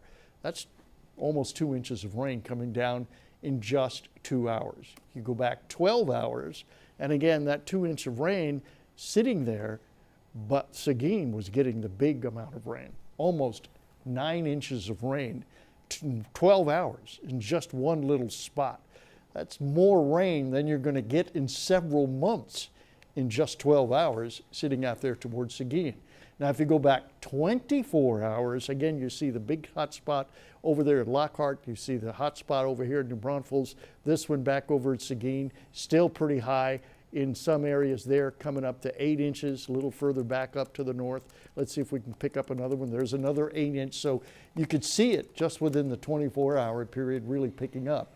And if you go back 2 days, there's all the range of rain that you could see, particularly going up toward Hunt, where there was that 12 inches of rain. Now, we were looking at computer models, and there's been a lot of talk about computer models didn't predict this amount of rain.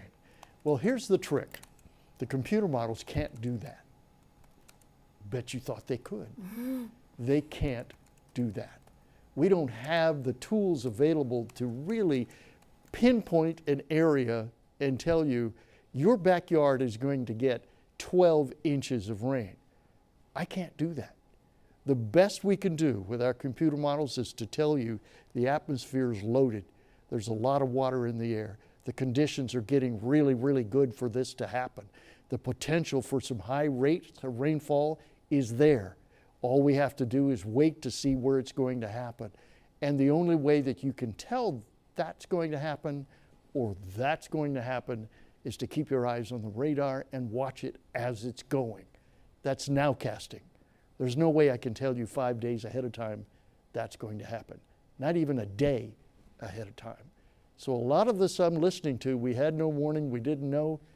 There was warning, there was advising, there was something. As early as 2 and 3 days ago, we were issuing, hey, things are loading up. Hey, we have a flood advisory out. Hey, we have a big, huge flood, watch out. Can't say much more than that. Alex, on Thursday when we were doing, when we were anchoring and whatnot, and we were asking you for what was going to happen overnight, what was the prediction? Remind everyone. I know NIM Kids said 4 to 8 inches. Was that accurate? Was that what we were expecting in that Kerrville area? You know, when we go back, and I went back to look at some of the information, because I know Kim. Kim's actually a friend of mine, and I'm like, Kim, what are you doing? Why are you saying some stuff like that? You know, we did have that range, and in my numbers and a lot of the other numbers were in the 5 to 7 category. That was the minimum. That's all we could see. That's all we could kind of figure out. That's all the computer models would allow us to look at. And one other little thing aside, a lot of the funding for those models has been cut. A lot of the people that go into putting data into those models and making those models better, they're no longer working for NOAA. So we're in a situation here where we're just seeing the tip of the iceberg. And in terms of the funding, I mean, have you personally seen a difference in the type of data that y'all receive? Yes. Okay. There's one model, you can ask almost every meteorologist. The GFS model is useless at this point. How surprised were you? I mean, you've been here forever. How surprised were you when you saw the overnight damage and when you came in and you know, ended up tracking everything into Friday morning? How surprised were you when you continued to see the rainfall over Kerr County? Well, I've been here since '83, and I've lived here for all my life. I have seen this happen over and over and over again. So it was not a surprise to me. I knew something was going to happen. I figured it would be bad, and it's in the same category I saw happen in the early '80s, some in the '70s, some in the 2000s. It's happened over and over again, and it's going to happen again. All right, Alex. Well, thank you so much for that. We are still waiting at 2:30. We are at the bottom of the hour. We are expecting the latest update from Kerr County. Hopefully the numbers stay about the same or even less so when it comes to the missing people. Last numbers we have 27 dead, 27 girls still missing from Camp Mystic. We'll get an update on that at the bottom of the hour. But right now, we're going to take a break. We'll be right back with more coverage from Kerr County.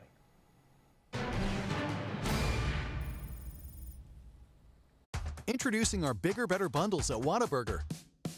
Get any Whata meal, and you can add a kid's Whata meal for just $4. So your picky eaters can pick their favorite. That's winning at parenthood right there. Upgrade your Whata meal at What a Burger. Are you pregnant and looking for a doctor for your prenatal care? Look no further. Centromed is here for you. Centromed offers women's health services including family planning, annual exams, and much more. Centromed has a dedicated team of obstetrics and gynecology physicians ready to provide quality health care. Centromed offers a clean and safe environment. Call 210-922-7000 to schedule your next appointment at Centromed. Gomez Law Cares means that our law firm and the Gomez family together will do a lot to help nonprofits, and especially Ray Feo through our scholarship foundation. Education is very important to my family, especially to my parents, Joe and Carmen Gomez, and that's why we call it Gomez Law Cares. Gomez Law doesn't just care, they care about the city of San Antonio. Gomez Law fights, and Gomez Law cares. Introducing our Bigger Better bundles at Whataburger. Now when you get a Whata meal, you can add a double meat junior Whata meal for $5. That's 2 meals for not much more than the price of one. Nothing junior about that, Junior. Upgrade your Whata meal at Whataburger. Well, we are continuing our coverage of the catastrophic flooding that continues to unfold in our area, but the focus has been on Kerrville, Hunt, Texas, Kerr County. We are awaiting for the next press conference to begin. We're hoping that it will begin in about 5 minutes. Now, we want to go to Emma at the live desk right now, gathering some new information.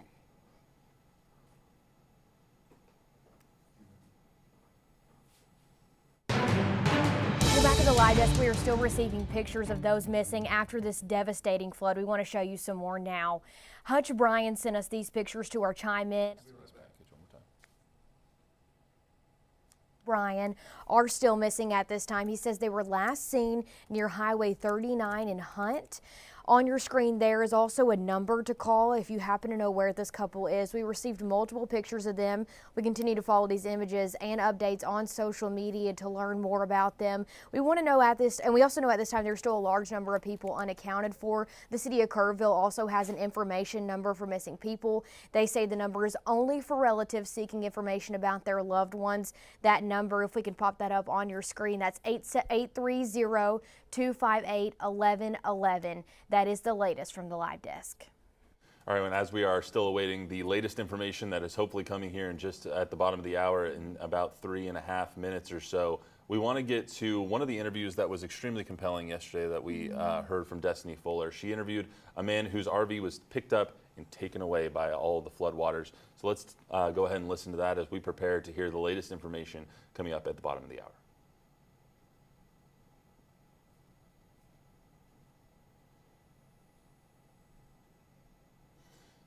All right, they're gonna, y'all can pop it up whenever it's ready, and we'll just keep talking. Yep, we are going through a bunch of stuff here, so we basically ask for something to be queued up, and then they have to code it in the back. So we are going to hear from that interview here momentarily. It's basically Destiny interviewed a man that he woke up to floodwater in his RV, and it was part of that RV park that just got devastated by the floodwaters, and he had to escape from his RV, basically picked up his wallet and his dog. You'll hear from him here in just a minute, and was able to escape, but that's all that's left. And so many people have that exact same story. All right, let's hear from him right now. When I woke up, the water was already 2 feet into my RV, and I grabbed my dog and my wallet, and I tried to get outside, and the water was flooded. The truck had me pinned, so I got out, and then I just hear screaming, family screaming, and kids, and I couldn't help. I just couldn't help. How were you able to get out? I worked my way towards the wall, and the trailer was coming, and somebody grabbed my arm and pulled me out of the water last night. And then I tried to go help, but by then it was too late. Everybody was down the river. So. And I know you lost your Everything. Trailer, your truck. Yeah, Walmart, thank you. They gave me some shoes this morning. Yeah, we lost everything. A lot of people lost everything. Has this ever happened in this area before? We had a flood like last year maybe, but it wasn't nothing to this extreme. So this is devastating. So what's going to be next for you? Trying to figure trying out. to find a place to live, trying to get clothes. I don't know. Trying to get my life built back together, I guess. Nobody expected this. That's what's sad about it. A lot of people lost their lives today. And have you heard of anybody that you know, or anybody that you might have shared? There was a with? buddy here that passed away. I guess a guy that worked here. I'm not sure of the info, but we do have casualties. So it's a sad day in Kerrville. Sad day. Thank you for talking to us. And, you know, we are also getting the first aerial views of the damage there in Hunt, Texas, as Congressman Chip Roy has shared some photos on his social media accounts of two different images. One being the Hunt store, which is just the hallmark of the Hunt community. And then this photo right there of one of the summer camps. Now, the congressman had listed it as Camp Mystic.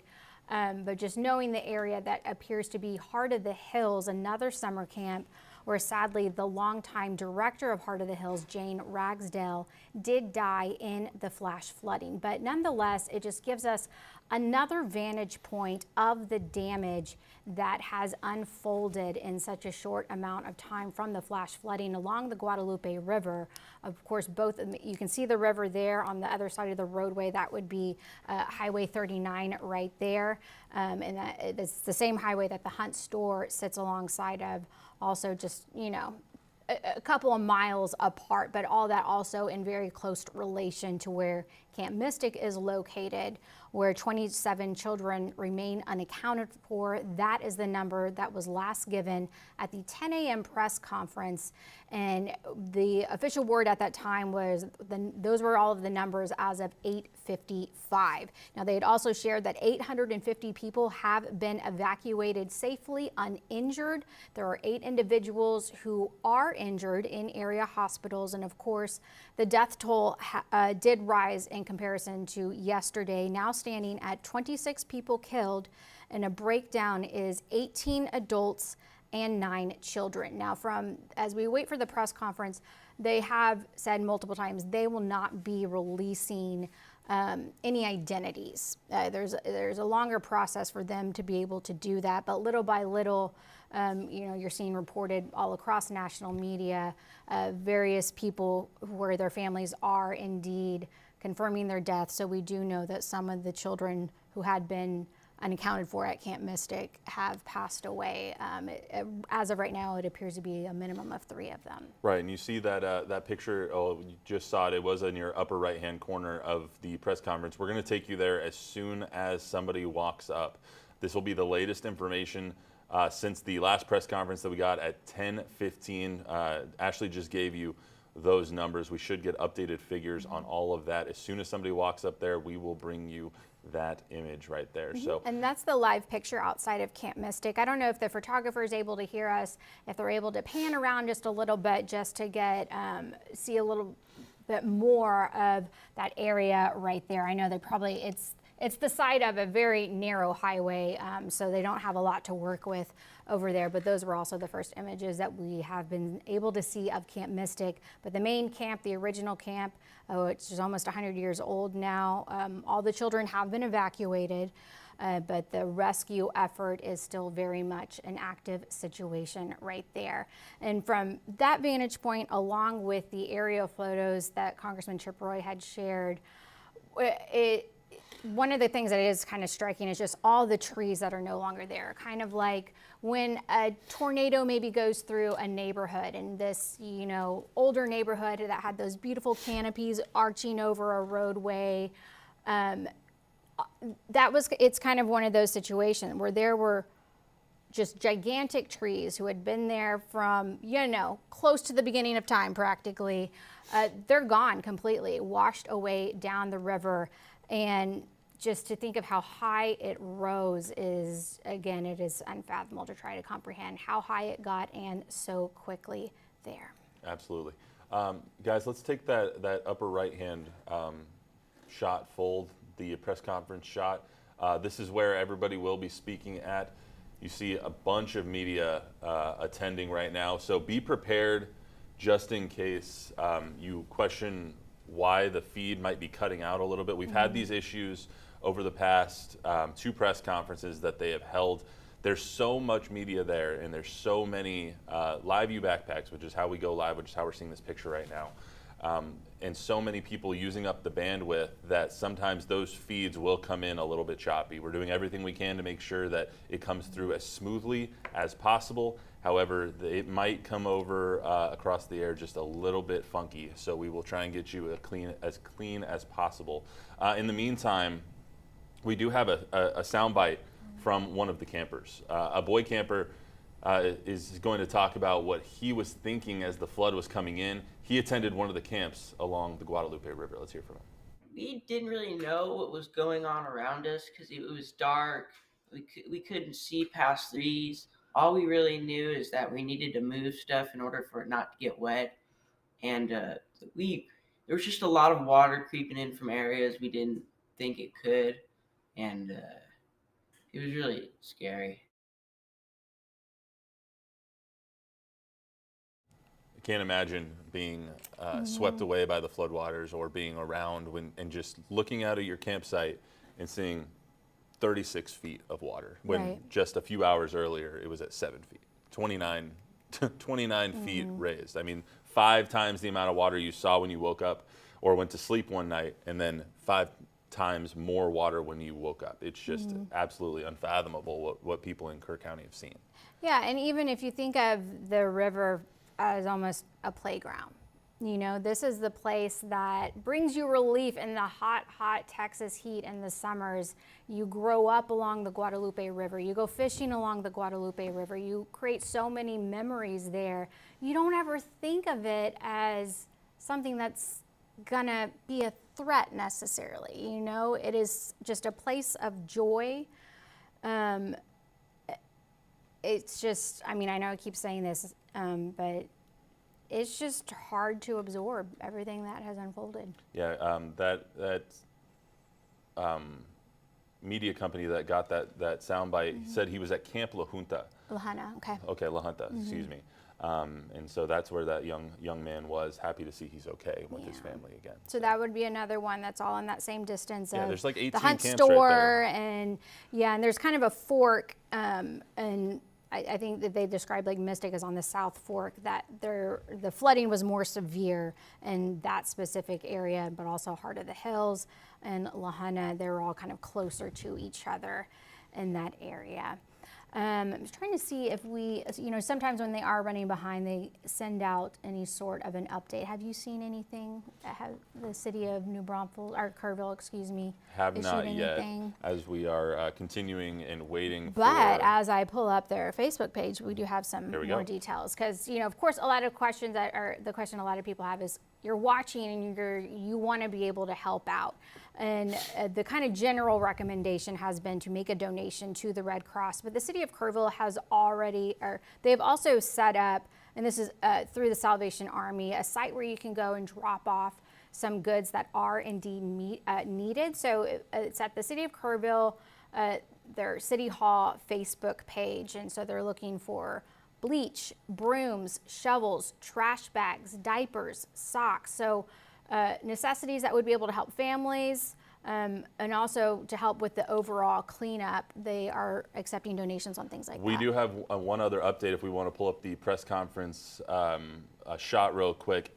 Greg Abbott, governor, just tweeted out in Kerrville today with Secretary Noem, John Cornyn, Senator John Cornyn, and Representative Congressman Chip Roy to give an update on the search and rescue efforts in the Texas Hill Country after devastating floods in the region. He said tune in 2:45. So we're going to be about 7 minutes away, but that is news to us that Secretary Noem is going to be with Governor Abbott, and that Senator John Cornyn is giving his presence, or making his presence felt as well. So all three of them will be joining the governor here in just about 7 minutes for the latest update. So that is a little bit of news here to exactly who is going to be giving this update. Earlier it was just Kerr County officials, who they are great, but now it's a little bit more of the I don't want to say A-team, but more of the important federal sources.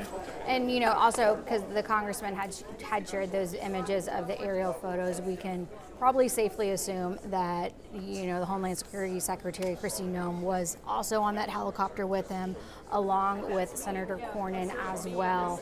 And really is probably one of the best ways to get a full scope of the tragedy that has unfolded there.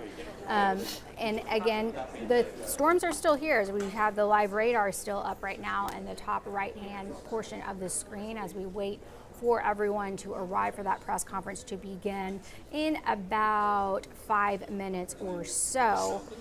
And we are also seeing continued threats in the Austin area. We have seen a tremendous amount of rain in New Braunfels, concerns in Guadalupe County.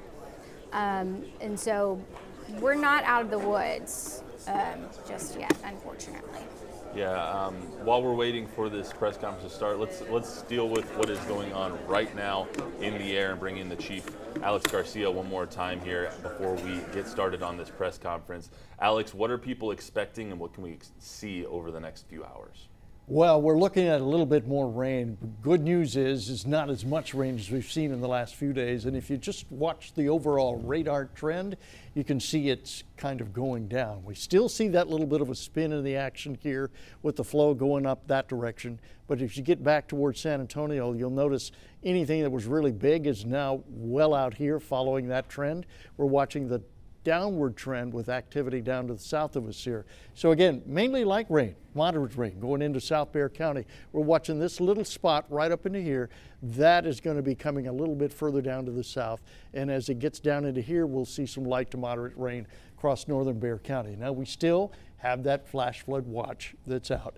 And that extends all the way back out here to Bandera, back into Kerrville, down into Hondo, but now been further extended a little bit further back on up toward the north. That flood watch now out till 10 p.m. tonight. Now keep in mind that includes Bexar County, that includes Hays County, Travis and Williamson, so those counties are up and further back out to the east. When we issue a watch, that means that everything is together. It's like you're baking a cake. You got all the ingredients together for some flooding, because that's why we call it a flood watch. So keep in mind, that's in effect until 10 o'clock later on tonight. The warning, that means flooding's already been seen, it's already occurring. That's in this area right here. The warning, this one particularly, is out till 4 o'clock in the afternoon. That extends all the way down here into northeastern Bexar County, back up to New Braunfels. We have another one for New Braunfels that extends a little bit further back up towards San Marcos. That goes into effect till 4 o'clock. So, a little difference there. The watch says we're getting everything put together and it's potentially going to happen. Our warning says it's already happening in these areas right here, and it will continue to happen, the potential for it, up until 4 o'clock for this one right here, 4 o'clock for that one right there. So again, we're coming up on 2:40, 2:45, so we've got at least another hour and a half, hour and 45 minutes of this stuff to go on. And again, the overall trend showing a downward trend with most of western Bexar County sitting pretty dry right about now. So overall, as we watch the rain fall, the intensity has been pretty high this morning, particularly up toward New Braunfels, back over toward Seguin, all this area here, really, really strong rain. We broke it down and we took a look at it over several hours of time. There's 2 hours. We were seeing the hot spot there in the last couple of hours. Here is the last 12 hours, adding that hot spot in for Seguin, and we go up to 24 hours. The hot spot remains back out towards Seguin and New Braunfels. So that shows you that was just raining over that same area for 24 hours. And over 48 hours, over 2 days, that adds in that big rain that happened way back out toward the west. So overall, the pattern for today says we'll continue to see the opportunity for rain. It's going to drop off as we go into 3 o'clock, 4 o'clock, by 6 o'clock should be down. Starts to come back up in the overnight hours a little bit, comes back up towards Sunday morning, and then drops back down for the afternoon. Now notice we're in rain dial 1 and 2, and 1 and 2 means we'll see isolated rain here, widely scattered rain here, mainly from 2 o'clock in the morning to maybe around 6 o'clock in the morning, and it starts to back off. So again, not solid rain, not raining all the time, widely scattered to isolated rain as possible. Most of it could be light all across the Bexar County area. So that's what we're looking at right now. That's what we're looking at to happen over the next 24 hours. We're looking at the trend for the rain to kind of go down. All right, Alex, thank you so much. We're still waiting for Governor Abbott, Senator Cornyn, and Secretary Noem to come to the podium here. You see that shot in your upper right-hand corner over there. And we did just get a little bit of information from Senator Cornyn, who posted a picture of Camp Mystic. We had that picture from Chip Roy a little earlier. That was not Camp Mystic, that was Heart of Hills. Mm-hmm. This one is Camp Mystic. We can't show it to you right now, but I will just read what he said. He said, so many young lives lost, others accounted for. He said he's with Governor Abbott, Secretary Noem, and Chip Roy as they're offering condolences, praying with the grieving and giving thanks to the rescued. So we assume that they were all together on that aerial trip and saw kind of all the devastation from high above. And the one phrase, so many young lives lost, that's something said very directly that we haven't seen yet in terms of the missing children at Camp Mystic. The latest update had been that 27 children were unaccounted for. We know just from reporting being done across the country of at least 3 children who have died. And that would just be from family members who have been able to share a little bit of information. But we hadn't seen anyone in an official capacity, an elected leader, say in so many words, so many young lives lost. That's good. Yeah. And we won't know the entirety of who has passed away, just like in the Parent Vital flooding. We didn't know for at least a couple of days until they knew that it was just 13. We don't even know if this number stops at 27 yet. So we hope that it does. We hope that when they give their announcement right now that 27 is still the number of lives that have been lost, but we still don't know at that point. And so we will continue to update you with all the newest information, but those names of everyone, the only names that you're going to see is the names that the parents want out right now. Until everybody has been discovered and this entire event is done, you won't know and we won't know all of the names of the individuals who have been killed so far. So it's been about, the last press conference was at 10 a.m. The numbers that they shared, they had said that were as of 8:55. So we've had at this point 6 hours for the rescue operations to continue to hopefully find more of the people who have been missing, because we have been hearing continued stories, including one from Trip Roy, of children who were able to make it out of the window of their cabin at summer camp and use a mattress as a way to stay afloat, either making it to a tree or finding some other higher ground to stay safe. And they were eventually rescued. But your heart is with them, and you also have to commend them for their bravery, because these are little girls who are maybe 9, 10 years old who were able to figure it out. I think all of us don't know what we would do in one of those situations.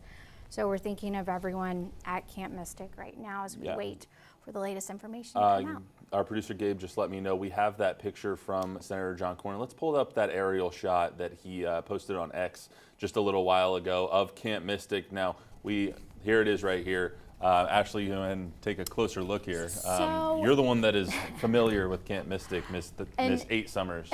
Over and here. It's 2 camps on one campground, and so there's a newer camp that opened up in maybe 2020, 2021. So I'm not as familiar with that one, and because what I'm looking at right now, it doesn't ring a direct bell. I think this would be images of the newer camp, where once it was safe enough to move everyone, all of the girls from the original camp that's at a little bit of a lower elevation in comparison to this one, they were all brought up here, and I believe this is where they were able to get on board of helicopters and make it to the schools in Ingram, get medical checks, get reunited with their family right there. But that would be, I believe, the Camp Mystic that's on the lake over there, but still in close relation to the Guadalupe River, provided a higher, safer ground for the girls, hundreds of girls who were able to escape. Ashley, we've done a lot of talking about Camp Mystic for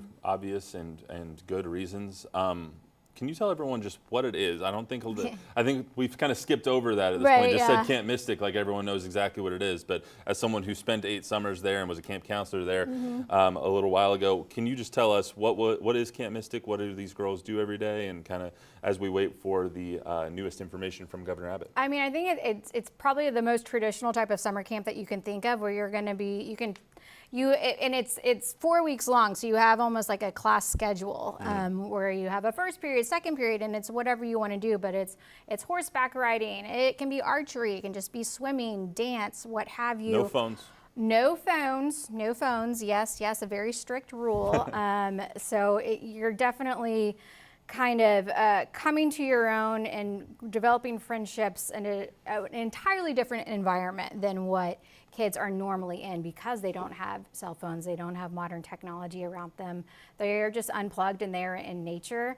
And it's just a place where you kind of also develop unexpected life skills. Like, I learned how to change a tire at Camp Mystic on a car. Did you? I did. Was that like a class, or was that just like someone stalled out on the side of the road and they were like, Ashley, go change It that? was a class that it was called Beauty Inside and Out. I know. Again, all girls summer camp, so you might expect the name of a class like that. But it was, it was kind of focused on just being well-rounded. And that is one of those skills that I think everybody should know how to do. Right, and So, it's not one that you would necessarily teach young girls, you should. Right, exactly. You should. Well, Everyone they should do. know how to change a tire. Changing a tire is an essential skill. But it's very special. Anyone who has gone to a camp in that area knows how important the camp is in their life, how it has shaped them, how important the friends are that you make there. I also want to say that we are thinking of the Eastland family. They're the longtime owners and directors of Camp Mystic. And when you're a girl away from home for 4 weeks, Dick and Tweety have always been an extension of our mom and dad. And I just can't imagine what it's like. And also their sons help run the camps as well. It's one big family, and I'm just thinking of them, of course. There's 18 camps up in that area, and we heard the Hardo Hills camp director, who had been there since the 70s, Jane Ragsdale, also passing away as one of the lives lost in this unspeakable tragedy. So we heard that last night, and we're able to get that confirmed. We don't know the status of everybody else up at Camp Mystic or some of the other camps. We do know that many of the people in all of the other camps, actually most of the people in all the other camps, have been confirmed to have been evacuated. Right. Many of them weren't in session. Camp Mystic obviously was. They were in their first week of this 4-week camp that they were in. From what we understand, most, if not everybody, has been evacuated now. We're just left with the 27 that are unaccounted for, and we're hoping for an update on that as soon as Governor Abbott and Kristi Noem, Senator John Cornyn, and Congressman Chip Roy come to the podium. They will give us a new update on that. And we do And expect hopefully to hear they've from also been able to get in contact with the camp, because now that the girls have been evacuated, they're being reunited with their parents. Most of them are already back home. We have not heard anything from the camp. And so we just want to know that everyone's okay also. I know Dick, and I know that he was down there with those girls and doing everything possible to save them. So we're hoping for good news right now. I mean, and you can hear it in Ashley's voice. This camp meant everything to her, and it means everything to so many people. You spoke a little earlier about the community that this camp gives. The girls that you still are in contact with today, and the friends that you made at that camp that have stuck with you your entire life. Can you just rehash that a little bit for everybody that was not with us over the entirety of the 8 hours that we've been on today? I know, and it's something that's a little bit hard to explain, because I think anyone who has like a lifelong friend, they can remember, oh, we were in the same second grade class, or we played football together, or something like that. And most of these women now, we didn't grow up in the same towns, that we only met at camp. But I think because you spend a solid month together, you are sleeping in the same quarters, you are splitting 2 showers between, maybe 18 different girls. Right. It's a bond that you can't really replicate in another environment. And it's just like, we all know those friends where even if you haven't talked in years, when you see each other, you pick right back up. It's that type of a relationship. Yeah, absolutely. Yeah. I mean, that's how the best man at my wedding, I haven't talked to him in like 2 months, and I'll call him tomorrow and he'll be like, what do you want? Like, everything is normal. Everything is fine. It's those best kinds of friendships that you're able to build through events like that. Yeah, and there's like an alumni group on Facebook, and there's a lot of misinformation that has been out, and I don't have great specifics on the situation with Mystic, and they're busy, and it's hard to reach both in terms of physically, like we are just now been able to get to that location in the past hour and a half or so, but also phones aren't going to be working, things like that. It's just challenging. And I forgot where I was going with this one. It's all right. Yeah, it's been a long day. It has been a long day. Apologize. We are still waiting for the governor to come up to the podium here, come up to the table with Secretary Kristi Noem, who came in today. We also have Senator John Cornyn, who is making his appearance known today as well. Congressman Chip Roy, who was at the earlier press briefing and has been, this is his area of Texas. He is one of our local representatives in our congressional delegation. So he is there as well. And I'm sure we will hear from the city manager, the mayor once again, and Kirk County Sheriff Larry Latha, who has given us all the numbers in the last few press briefings. So we will be hearing from them momentarily. In the meantime, Alex, if we could just take one more gander at the weather that we are seeing right now, because it turned into, at one point this afternoon, it wasn't just one breaking news story. It looked like we might have another catastrophic event here in San Antonio or nearby over in Seguin. It ended up not being as bad as it looked like it might have been about noon today. So what are we seeing right now, and has it turned a little bit better than you might have expected a couple hours ago? Well, yeah, it's a lot better than what it was earlier this morning. This morning we were watching another redevelopment of another system. That same type, you can almost see it kind of spinning around up here. That brought a little bit of extra energy back down into this region. That's what we were concerned about. And it looked like we were going to get some real heavy rain in a short period of time. So some advisories were issued, warnings were issued, and sure enough, right back out to where the Seguin area, they had about 5 inches of rain really, really quick in a couple of hours. So that, of course, created a little bit of an issue there. We were concerned that that would spin back and make it back up here into Bexar County and create more issues for us. The good news is it didn't really spin back our direction. The flow continued and it took it a little bit further back out here within this region here. So yeah, the rain is much better. We still have those warnings that are out till 4 o'clock. That extends back out. This is where that rain was earlier this morning, and it really dropped some heavy rain back out toward northeast Bexar County, but the most of it right out here towards Seguin earlier this morning. So now things are pretty quiet. They've started to back off a little bit. We've seen a lot of the energy in the atmosphere go down. So that means the intensity with the rainfall has dropped off, at least for Bexar County. But if you notice this little area back up here toward the north and east, up near Lockhart, it's starting to come back over this way. So that's showing a little bit of extra energy that's starting to slide through. Some of the intense rainfall this morning, again, was north of us. And so this is the region we're going to kind of keep an eye on just in case something like this comes spinning around and starts to get back up into this region. Then we could see maybe a little bit more of an issue. But for now, things are trending down. We just have light to moderate rain out across the county. Right now it's back up here toward north central Bexar County, headed out toward Helotes, maybe eventually getting out in that SeaWorld area. The rain that came through southern Bexar County has now moved out to Atascosa County. Things kind of drying out there. So overall, a trend downward, but we're still on the alert for anything that could pop up with a little bit more heat energy for the day.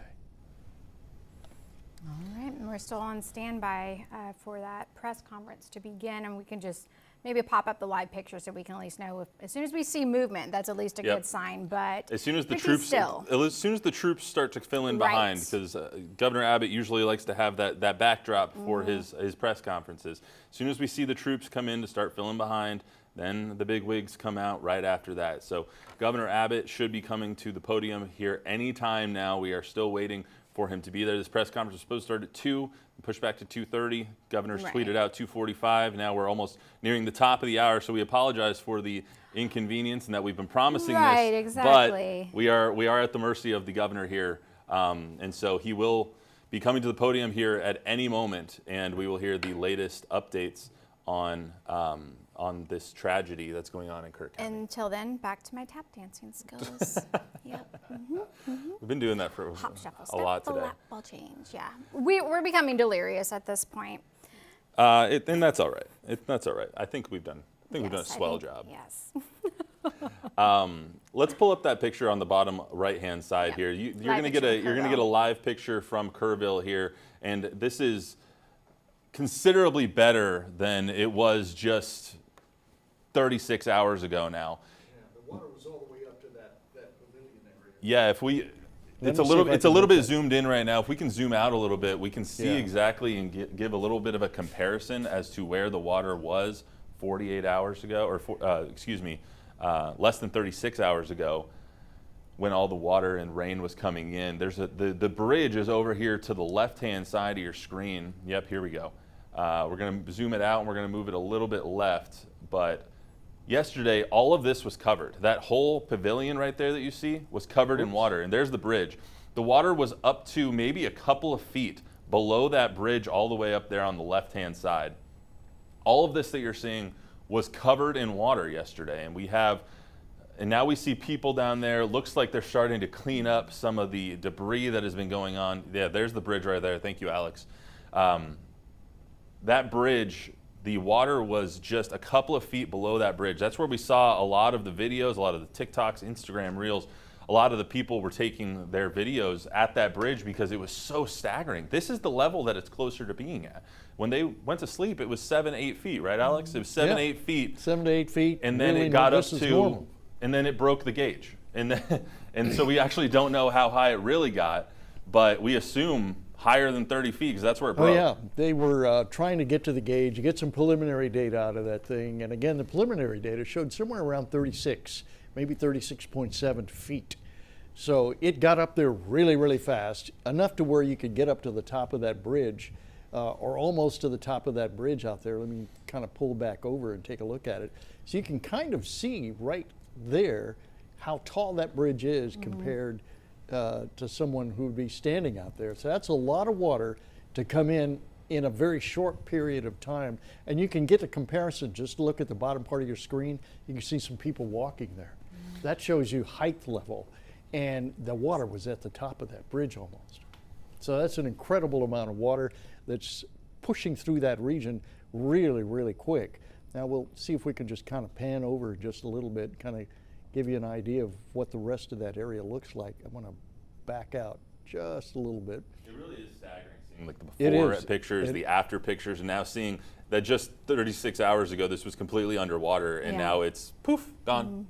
Yeah, just leaving destruction in its path. It's out of here. I'm going to pull all the way back so you can kind of get the view of where the river actually is, and it's much further down. The controls are backwards. I got to learn to fly backwards here. All right. It's inverted for you. Yeah, the river's actually down in this part here.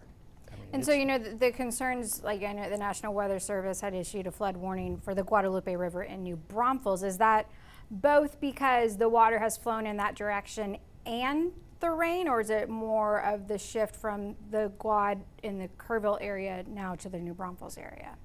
It's more of that shift that's coming through. Okay. Well, this thing is delaying on me here. I need a flight stick. That'll help me work with it. Right now we're just kind of working with a mouse to make this thing work, but we'll pull it out.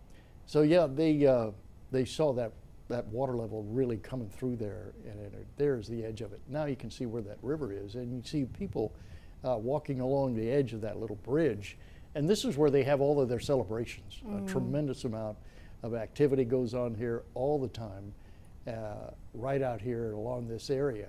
And so they had planned the 4th of July out here. And as I pan back up a little bit, now that I've learned to fly this thing. Alex, I think you're doing great.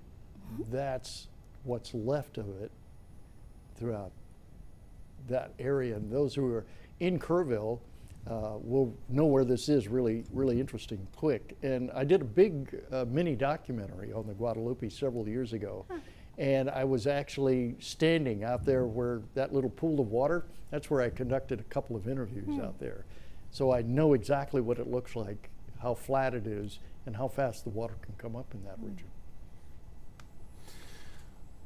Now, 3:03, we are waiting for the arrival of Governor Abbott at the podium here. He is along with Homeland Security Secretary Kristi Noem, Senator John Cornyn will be joining them Congressman Chip Roy along with them, and we assume some Kerr County officials as well. The latest numbers that we had, 27 deaths so far from the catastrophic flooding up in Kerr County, 27 young girls still missing from Camp Mystic, and an unknown number of additional people that are still missing. Right. Because of these catastrophic floods. floods. Yeah, I mean, because we keep getting the numbers, and the focus has been on Camp Mystic simply because of the fact that it's a business where you're gonna literally have someone with a clipboard and a list of names, and so they are making sure every single person is accounted for. That's not going to be the situation at an RV park or people who may be renting a home along the Guadalupe River. There's no easy way to have a list of people and know exactly where they are at. So in terms of the total number of people who are missing, that is the great unknown. Not any form of a number has been released outside of the campers who are missing. And this live picture is again the view from Camp Mystic. And if we can pan in any sort of different direction, ask the photographer to do so, that would be wonderful. But this is along the highway that runs alongside the camp, which is also running alongside the Guadalupe River. But you can see some of the cabins there in the distance, the damage to the trees. And, you know, from as long as I've known, you wouldn't be able to see into the camp so easily because of all the vegetation that was there until this flood happened. And now those trees, they were great big cypress trees that just towered high up into the sky. No longer there, washed away in the flooding.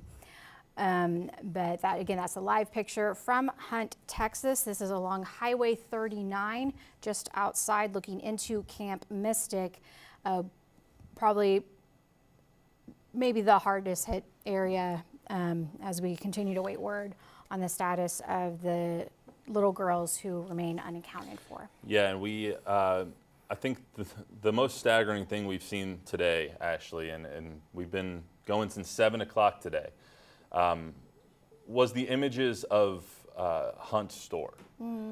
Completely destroyed. And I think what really hit me was seeing the guys that Taylor talked to, Taylor Wharton, our reporter, who the store meant so much to. They were visibly emotional that they weren't able to go there anymore and get their coffee and get their burger and get dance and have a good time with their community. They were just so taken aback by what had happened to the staple of their community that they were visibly emotional. It was their routine. It really took me by surprise exactly how emotional they were. We do have Emma Allen over at the live desk for some more information. Emma?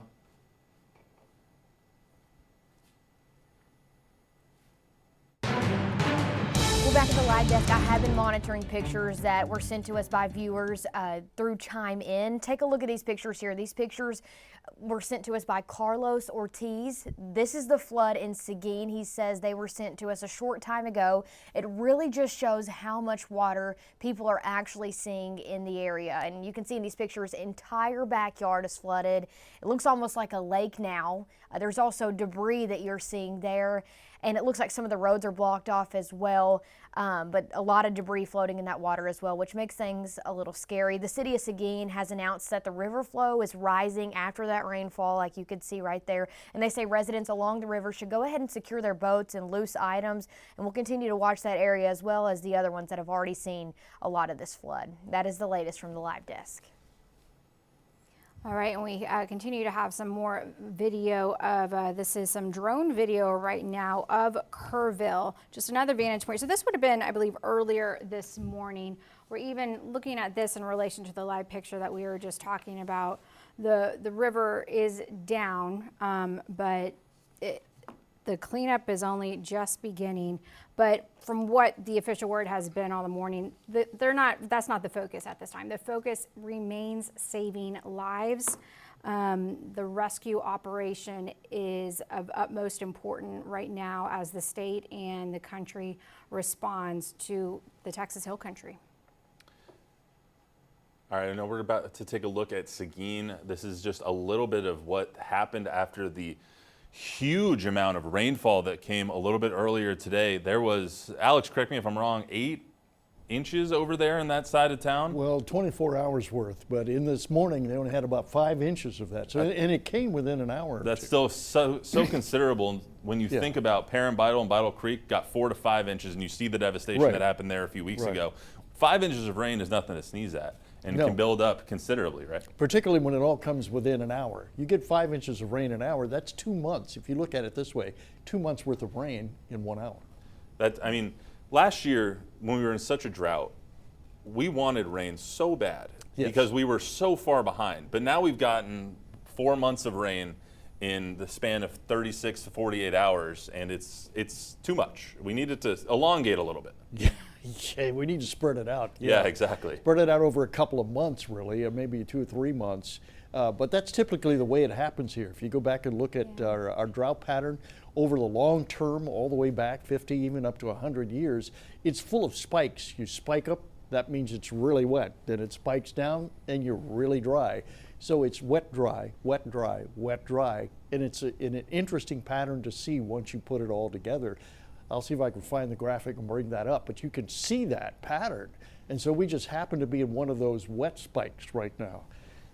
Alex, we've seen some of these systems just sit and just dump rain on certain areas of town, whether that was in New Braunfels or Kerrville or over by Perrin Bidle just over the last few weeks. Why do systems sit like that? Does it have to do with the air in the atmosphere, or? It does. You know, the pattern of the atmosphere changes, and we tend to just look at it. You know, you see the map, and we tend to look at a flat map, but it's really not. It's 3D, and we're going up into the atmosphere, and the real steering currents up around 10,000 feet, 7,000 feet, 12,000, 15,000 feet. So those air currents up there sometimes collide when you get a little bit of confluence, which is what's happening here. You can see it coming in and stopping, and so that works to stall things out. Most people think of rain as an object, and it's not. It's a cloud. A cloud's not an object. It is just water vapor. And if you've ever walked through fog, you're walking through a cloud. So that's what's being steered around up there. And it takes very little of wind pattern to kind of move it around and get it going. So we see a lot of complex motions in the atmosphere. We call it a fluid because that's kind of what it's like. So yeah, things stall out because of the different movements of the air at different levels of the atmosphere. Is it fair to assume that we will see more of this because we've seen such a dramatic dumping of rain over the past 3 to 4 weeks? Will we see more? Do you anticipate more over the next 4 weeks? I know it's hard to predict, obviously. Yeah, but it's just really difficult in your to predict. experience. You know, we can do kind of good in about 5 days, maybe 7 days. We can give you a really good idea, really good within the 24 to 48 hours. But longer than that gets a little tough. But what I can tell you is that the pattern, the normal climatic pattern that we've seen, is not what it used to be 25 years ago. It's different, which means it's a little warmer than it normally is. And we can go back with time and look at just the data coming from the National Weather Service office, and you can see the climb and temperature. Now, every time things warm up like that, if it's 1 degree, 2 degrees, we're almost into 3-degree territory, warmer than what we were 25, 30 years ago. The warmer the air is, the more water it can hold. And so if it's warmer at the surface, it's holding a lot more water. If it's warmer up here at about 10,000 feet up, it's holding a lot more water. So overall, that big column of water that sits up over us, a couple of miles up, it's holding a lot more water. So if it holds a lot more water, that means we can get a lot more rain. And that's been the trend for a while, that the atmosphere is so warm that it's holding all this water. And it's just ready for somebody to come and knock over the glass to make it rain. And so we look for triggers. Triggers are those little spins in the air, those little vorticities. Mesoscale vortex is what we call it officially. You look for a cold front, you look for orographic lift, you look for anything that's going to be a triggering mechanism to lift that moisture up a little higher, create that deep cloud, and watch those big, huge thunderstorms build. You can always tell when there's air sinking and it's not going to rain, because you go outside and you look at the clouds and they're all kind of flat, or they build up and they stop building. That's because there's a cap up there that's really, really warm air and it's holding things back. So there's no triggering mechanism. But on a day like this, there is none of that going on. There's just lifting going on, and that creates all of this that you're seeing out across the area. So the trend is, believe it or not, drier as we get into July. But we all know that things can change, and they do by the minute. Meteorology 101 with Alex Garcia right here on KVB. Okay. I hate those days where you're like, is Hey. it going to rain already? So the thin clouds, probably not. The puffy ones. Yeah, thin clouds, flat little clouds. I'll give you another little hint. I used to teach meteorology, by the way. If you look at the edge of the clouds, and if they're really thin and really sharp, that tells you that cloud is still building, and that's the one to watch. If you look at the edge of that cloud and it starts to get a little fadey, then that's not going to do much. Well, we need some more of those non-puffy clouds Yeah. going on right now, just to give everyone a little bit of a break. All right, we're going to go right over to the presser now. Governor Greg Abbott is at the podium. Let's listen in. When Texans face a challenge, we come together. We unite. And that's exactly what's happened over the past 24 to 48 hours in this community. Nothing more than extraordinary devastation. And the worst thing that could have happened in this community fell upon it. They could have fallen apart. They could have fought against each other. But instead, they understand the importance of unity. That's what Texans do. It's what we will continue to do. Along those lines, something else to double down on what I said last night.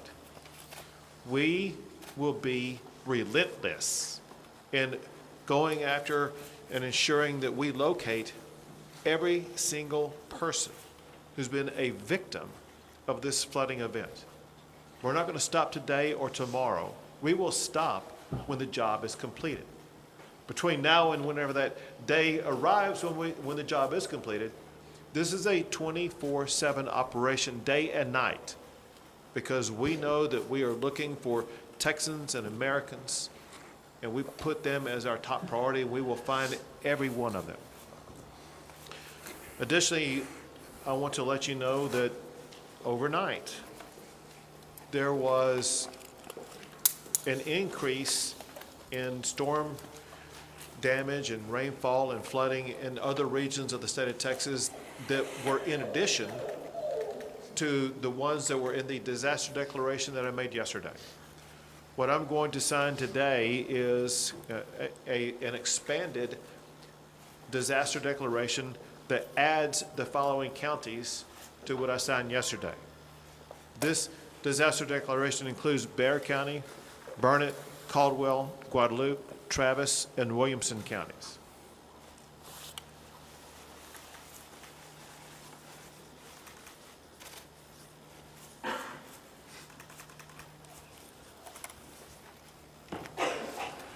We will continue to add counties as needed, as conditions either worsen or improve in counties across the state of Texas.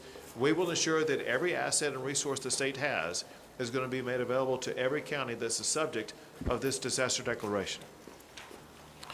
Also, I've had the opportunity to visit not just with Secretary Noem, but other officials in the Trump administration. And we know that President Trump, he loves Texas for one. He's deeply concerned about all the families who've been affected, but also knows about the magnitude of the devastation that we're suffering. And so what I'm about to sign now is going to be the first step in a process.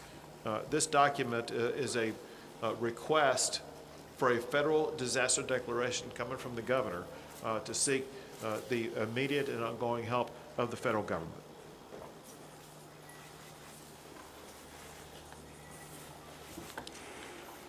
I want to express my gratitude in advance to President Trump for his entire administration for their devotion to the state of Texas. He always tells me about his love for the people of the state of Texas, his deep concern for them, and I know that he's feeling that now as much as he ever has. And there's no better way to show that than the fact that he wanted to ensure that he and his entire administration was represented here today by Secretary Kristi Noem, to whom I would like to turn things over at this time. Well, thank you. Thank you, everyone, for being here today. And I want to thank Governor Abbott for his leadership and know that President Trump is absolutely heartbroken by what has happened here in Texas, and the loss of life is absolutely devastating to him and Melania. This morning I talked with him several times, and he wanted to make sure that all of you know how much he loves Texas, how much he's grieving for your families that have lost someone, and the beautiful children that we're still looking for and hoping to return to their families, and that he is absolutely committed to using all the resources of the federal government to help unify families, rescue all those that were still missing, and return those who maybe we will recover back to their families as soon as possible, and that we will be here walking alongside each other and helping throughout this entire crisis. And know that I'm extremely grateful as well for the leadership of Nim Kidd, who's a fantastic emergency operations manager and has been well known throughout this country for leading through such a time as this.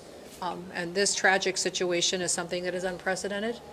We recognize that at the federal level. We also recognize that when something like this happens to a community, happens to a state, that the best responders are those locally, because it's your family members, it's your community members that are being impacted, and you can respond quickly. And the role of the state is to run and manage that emergency, but the federal government needs to be here for the support and extra resources on the ground as well. And that is what we are doing and what President Trump has dedicated to continue to do. I've visited with the president already about this federal disaster declaration that the governor was going to sign here this morning, and he has indicated that he will honor that and that he will accept that. So that response and that relief will be coming. And we also have had assets here on the ground since the beginning of this crisis started, since this weather event did start, and even before it came, we were alerted. We did have Coast Guard assets here that were helping to rescue people.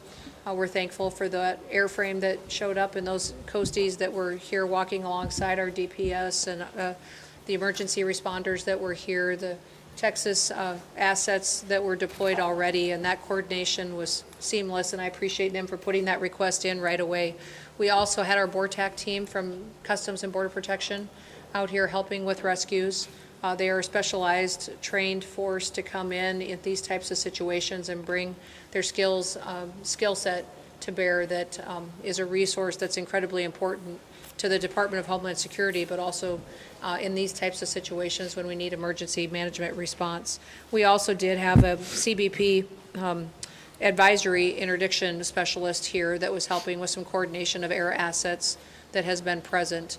And then we are looking at the other entities that are under the department, what can be utilized. And of course, FEMA is standing at an enhanced level right now, which means that they are plugged in to the State Operations Center.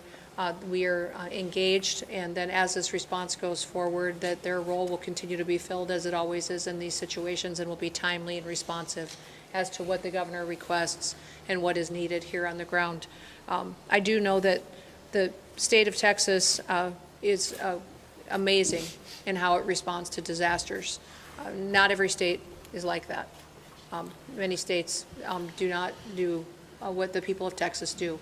And you are an example to the nation of getting through these difficult times, but also know that you're not alone, that you have the entire country's hearts and are with you and are walking alongside you. And at the department, we will continue to bring more resources. We just, at the request of a previous conversation less than an hour ago, in visiting with him and with the governor, requested more fixed-wing aircraft from Coast Guard to come and help us, making sure that we're going out and locating individuals as fast as possible that we know are still missing, and that we also will send more airframe as far as helicopters that have the ability to come in, and some will be equipped, and the fixed wings with thermals so they can continue to work all night long.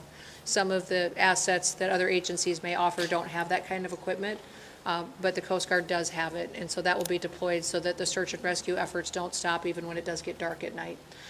We'll continue to stay engaged, and I'll be here. I'm going to go up to the camp, Mystic, and I'm going to go around town and spend some time here today, and make sure that when I am calling and talking to the president throughout the day, that he has timely information and that the requests that are coming here from the leadership on the ground are met immediately, and that we can take care of these families and take care of these folks right away. We do know the #1 priority now is people.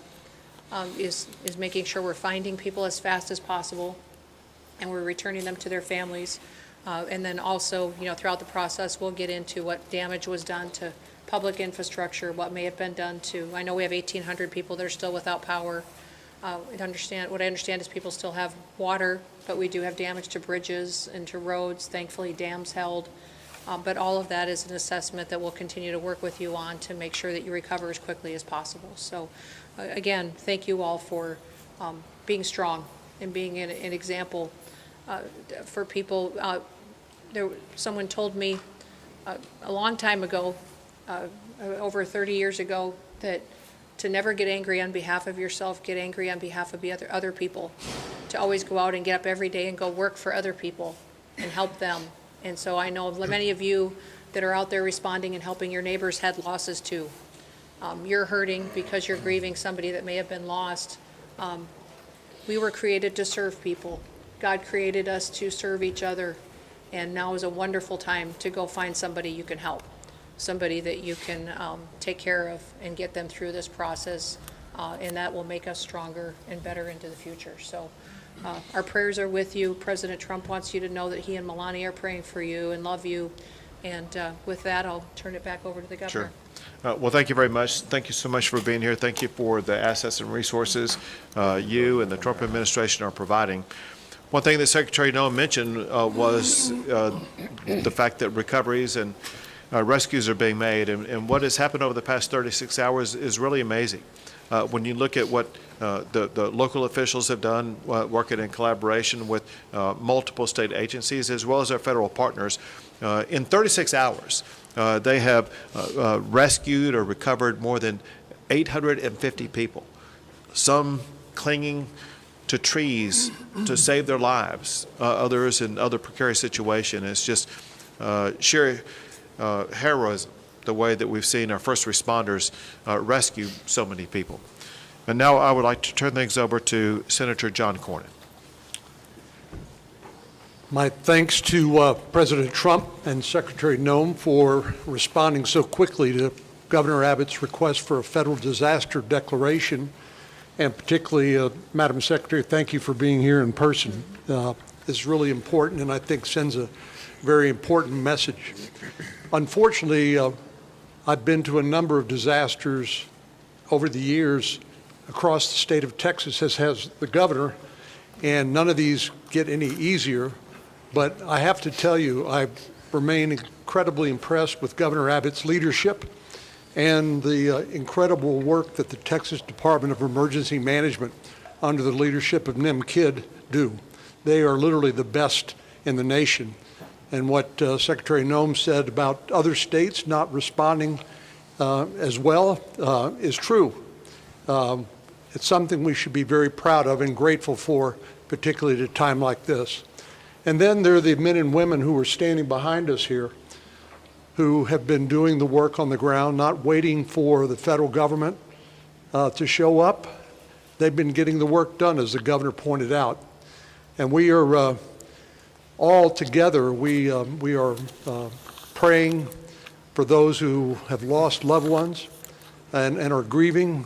We are celebrating with those who have been reacquainted with and rejoined with their family members. And, a few years ago, the governor will remember this, up in West Texas after a terrible disaster, a county commissioner there said something to me that I think is appropriate at a time like this. He said, being from Texas is not just about where you're from, it's who your family is. And so when things like this happen, we come together as a family, as Texans, in a way that I'm very proud of. But it's very important because this is who our family is, and we owe it to them.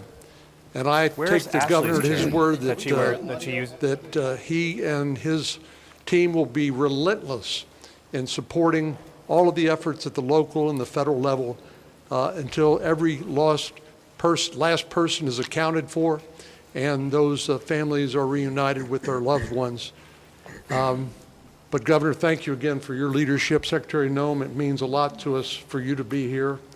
And we appreciate Governor Governor Abbott and Chief Kidd, but we appreciate President Trump and you responding so quickly to the governor's request for disaster declaration. Thank you very much. Thank you. And now Congressman Chip Roy. Thank you, Governor. Thanks all of you for being here. Before I was crazy enough to run for Congress, my family and I started a tradition of coming down to Kerrville for 4th of July.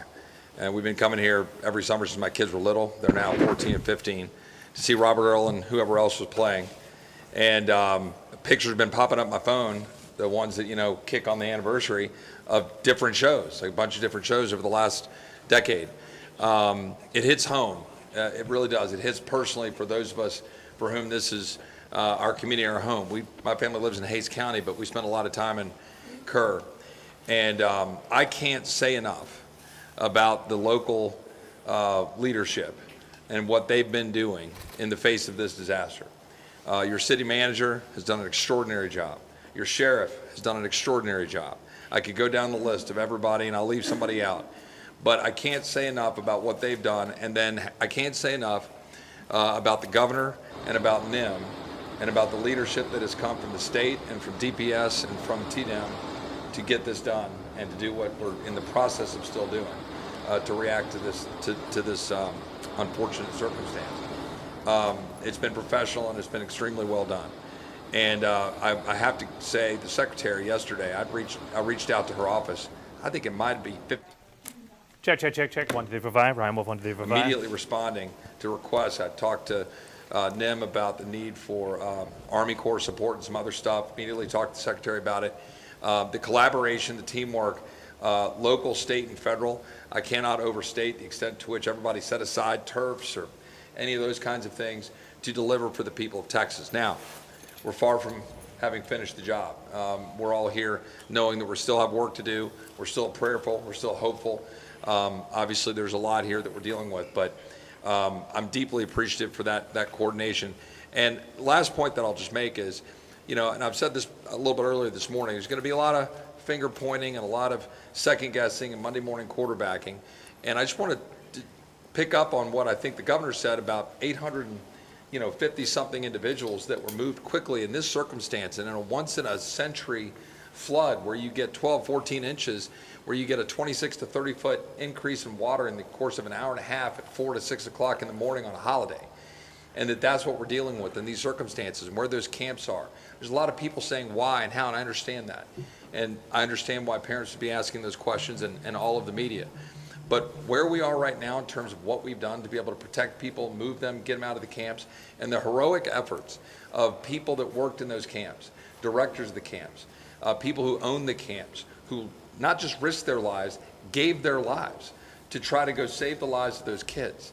That's who they are as Texans. And I'm so proud of that. And I'm so proud of the work that everyone's done to do that. And now we just got to finish the job and be with the people. And importantly, pray for the families who have lost their loved ones. Thank you. Now, Kerr County Judge Kelly. Yes, I think I'm the only one at this table that lives on the Guadalupe River. And our properties were devastated, and I barely got home yesterday. I started my morning ushering in a crew with a skid steer and 2 dump trailers, 3 trucks, 9 men to start trying to rebuild what went down the river. I then had the opportunity to come here, where I was asked to go over to the funeral home. I had issues over there. I am a 50-year lawyer and a mediator and arbitrator, and we had some issues that needed attention. And I got to see firsthand many of the body bags, and it breaks my heart. And coming back from that, we had an opportunity to go on a helicopter ride with the senator and the mayor and inspect the devastation. We flew all the way up the South Fork, all the way to Criders. And you can see what's happened, and it's going to be a long time before we're ever going to be able to clean it up, much less rebuild it. But there's nothing on the other side of Criders. It's just hill country. And we didn't know. We know we get rains. We know the river rises. But nobody saw this coming. And what I really have to report to you is it was a godsend to be able to get out of the helicopter, walk back into this building, and sit down with these people and cooperate, arm in arm, hand in hand, to do the best we can to work the process.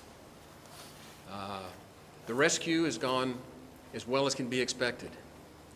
It's getting time now for the recovery, and that's going to be a long 12 inches in the recharge. And what I would reiterate that I've heard others say is as long as we stay together, we'll get this done. Thank you. Thank you very much. And now, Mayor Harry. I want to start off by saying thank you on behalf of the city of Kerrville and our 25,000 citizens. I want to say thank you to the federal government, the state government, county government. You know, as I look around the room in the Emergency Operations Center, I don't see different agencies from the state, the federal, the county. I see one team working together. It's important for our community to know it's one team. We will rescue those in peril, and we will find those who are lost. I continue to ask everyone who sees this today to pray for Kerrville and Kerr County. We need your prayers. And thank God we have the help of the federal government and the state government in this horrible, horrible crisis. Thank God for our country, and thank God for all the help we are receiving today. Thank you. Now, TDM Chief Nimkid. Thank you, Governor. My heart breaks. It's broken for those families that have lost their loved ones, and that fuels our drive to continue to search for them, and we will not stop until we find every one of them. I have to start by thanking our local first responders. Those men and women on the streets live here, they work here, their families are here, yet they got on the truck and they got in the car and they got in the ambulance and they went out and they did everything they could to save their neighbors. You also have volunteers all over this county that do the job for free, that were out there working to save lives, many times putting their own lives and their property at risk. Our state partners have been phenomenal, nothing short. Madam Secretary, your federal team has been nothing short of remarkable and impressive. I'm grateful for that. Every time I've reached out to you or your staff or Acting Administrator Richardson or the Acting Regional Administrator, I don't think the phone has rang twice before you've answered. Thank you for doing that. Thank you for being here with us. Life safety continues to be our #1 priority. We will continue the search until all those that are missing are found. We will start cleanup and property damage assessments as soon as possible. Our teams from FEMA have been in the State Emergency Operations Center since before we started operating on this event. They are exactly where we need them to be, doing exactly what we need them to be doing. Our Border Patrol partners have been here, and I'm so grateful for the U.S. Coast Guard. Acting Administrator Richardson and Regional Administrator Stoller have been great partners to us. And if I may, I'd just like to run across a few more of the numbers. 1,331 state additional personnel that have been added to this response on top of all your local responders. Over 906 state assets here. That's 125 from our agency, 172 from the Urban Search and Rescue Team at Texas Task Force 1, over 160 from the Department of Public Safety, over 250 from the Texas Department of Transportation, 170 from the Texas Wildlife Department, Military Department 136, and the A&M Forest Service here with 115 and almost 190 people on the health and medical side. Governor, our team stands ready to assist this community. Thank you very much. One last thing, and that is, there is a word that's been the most common word that's been spoken over the past 36 hours, and that is the word prayer. It's been repeated by the people who are watching this as we speak right now. It's repeated often on social media, through phone calls, through texts. And those prayers are answered in so many ways. Answered by that child who was being swept down the river and happened to find a tree to cling on and was able to continue with uncommon strength to be able to remain clinging to that tree until a helicopter was able to descend upon her and lift her out of that harrowing situation. It could have been the reason why water stopped rising into a home or a cabin or something that would have caused an entire building to float away. It could be the reason why there have been so many people who have been located wherever they were down the river basin. It could be something that prevented somebody from getting into the water to begin with. All we know is that prayer does work. Your prayers have made a difference.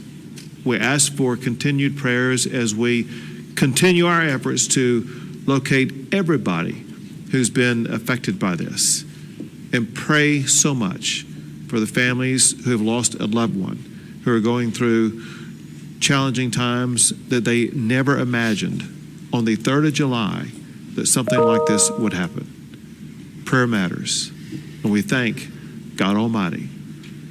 God has blessed Texas and will continue to bless our great state. We'll take a few questions. Have the numbers changed? 27 dead and 27 missing from Camp Mystic. Sure. What I can tell you is there's still 27 missing. We have recovered some additional bodies at this time. We're trying to identify at this time. What I can tell you, an update, there's 32 deceased. 18 of those are adults and 14 are children. 5 of the adults remain unidentified and 3 children remain unidentified. We are still working on that this time. As I said earlier this morning, the numbers are going to continue to change. They're going to continue to change till we're done. It's been a very good day as far as being out there and being able to do some things, and we've got a lot done. Chief, early on there was a lot of conflicting information about the search, about the number of fatalities, the missing even. A lot of families and parents were rightfully concerned and more importantly confused about all this information. We just heard the judge refer to this as a shift from rescue to recovery. Can you clarify what that means? Are we talking about these missing people no longer believed to be alive? You'll need the judge to answer that piece. Our state assets and local partners are continuing to search for live victims. Is there any indication that there are still people out there alive? Any evidence? History would tell us that after a certain time period, those chances diminish, and we can talk about all of the numbers and the metrics on that. Our hope and prayer is that there are still people alive that are out there, and we are still actively searching for them, and we will continue. And listen, that will turn into recovery at some point, and none of us want to put a time period on that right now. But when you talk to the men and women that are up there in those helicopters and out in those boats and walking the ground, they're looking for live people right now and doing everything they can to continue this search as fast as possible. And Judge, just a moment to clarify, because we want to be very clear with especially families and parents that are watching this. What makes you feel like this has gone from rescue to potential recovery? Because there is a difference. We will eventually get to the recovery. 2 more questions. Well, we're going to do more than 2 more questions. I want to say this. My instruction to every state agency involved in this is to assume everybody who is missing is alive, and there's a need for speed.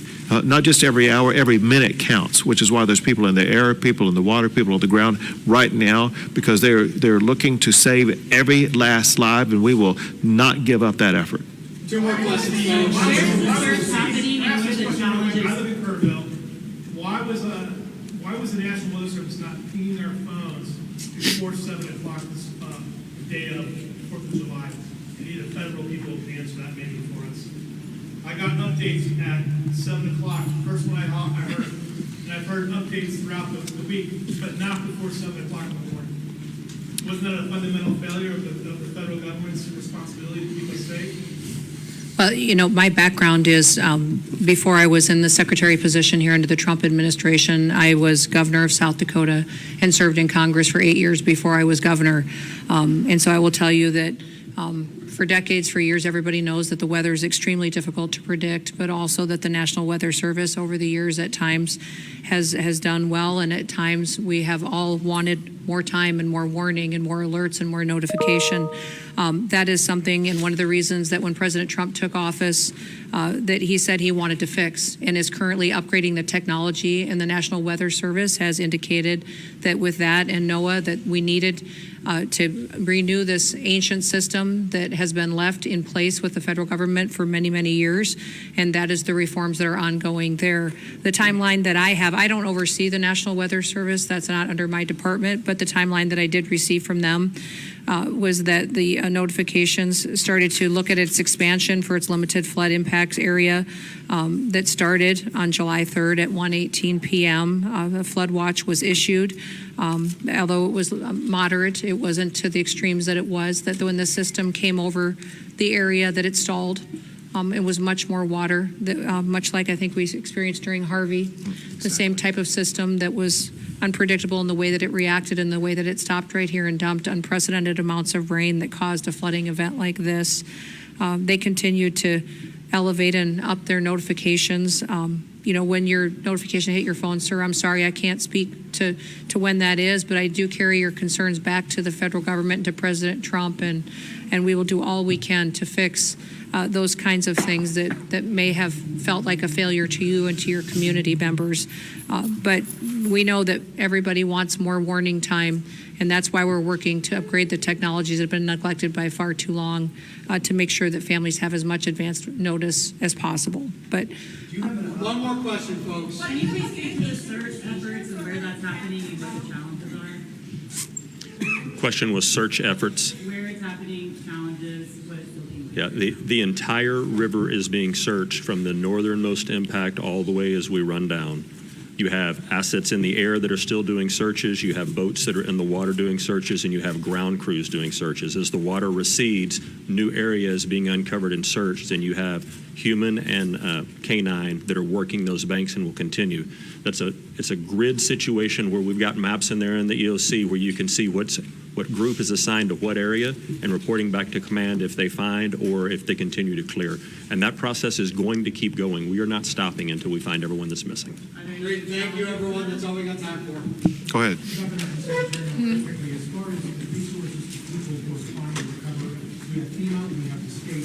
What can people depend on from the federal government and the state government in this time of need? There's a lot of time. well, as in every emergency situation, the local emergency responders put together what the request is through the state, and the state coordinates all of the response and what assets may be necessary and makes a request to us. So now that the governor has already requested this federal disaster declaration, they will start to tell us what the needs are, and the federal government will do all that we can to support.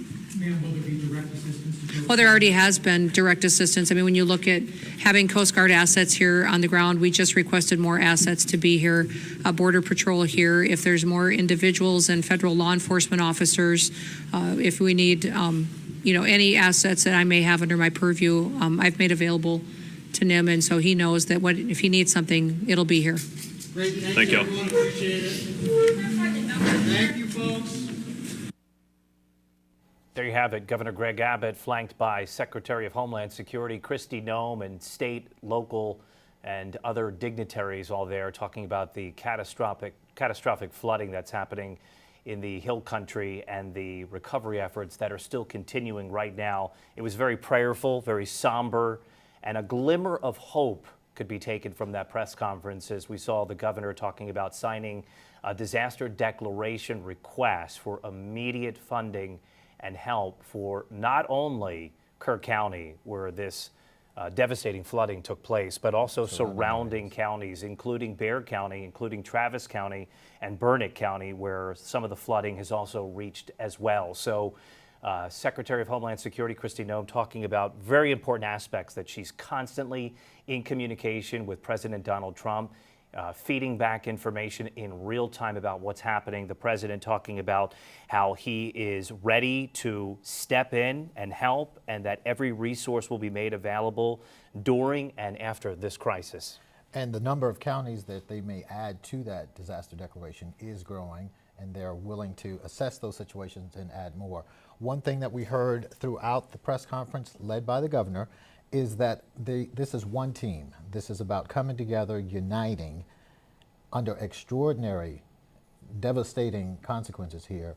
And they weren't yet ready to call it a recovery effort. They said this is a search effort, and they're going to continue to search and assume that everyone missing is out there alive, and they're going to make this a 24/7 day and night operation as they search for the missing victims. Which is very important. They do not want parents to lose any hope. The missing, which is at 27 still, they're unaccounted for. That doesn't mean that they are among the dead, which stands at 27, which is a staggering number. Many of those 27 missing children. But some of them have been found and at higher ground without any form of communication in very difficult terrain, some stuck in trees where rescues have been taking place.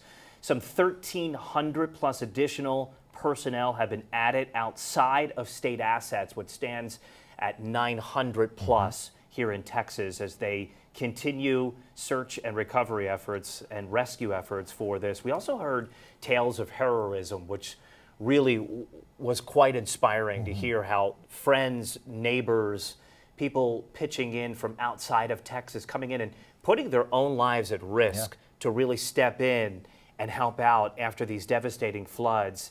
And everybody at that table there during that press conference just wanted to highlight how this is Texans helping Texans and our neighbors helping Texans, and that they're forever grateful for what's happening.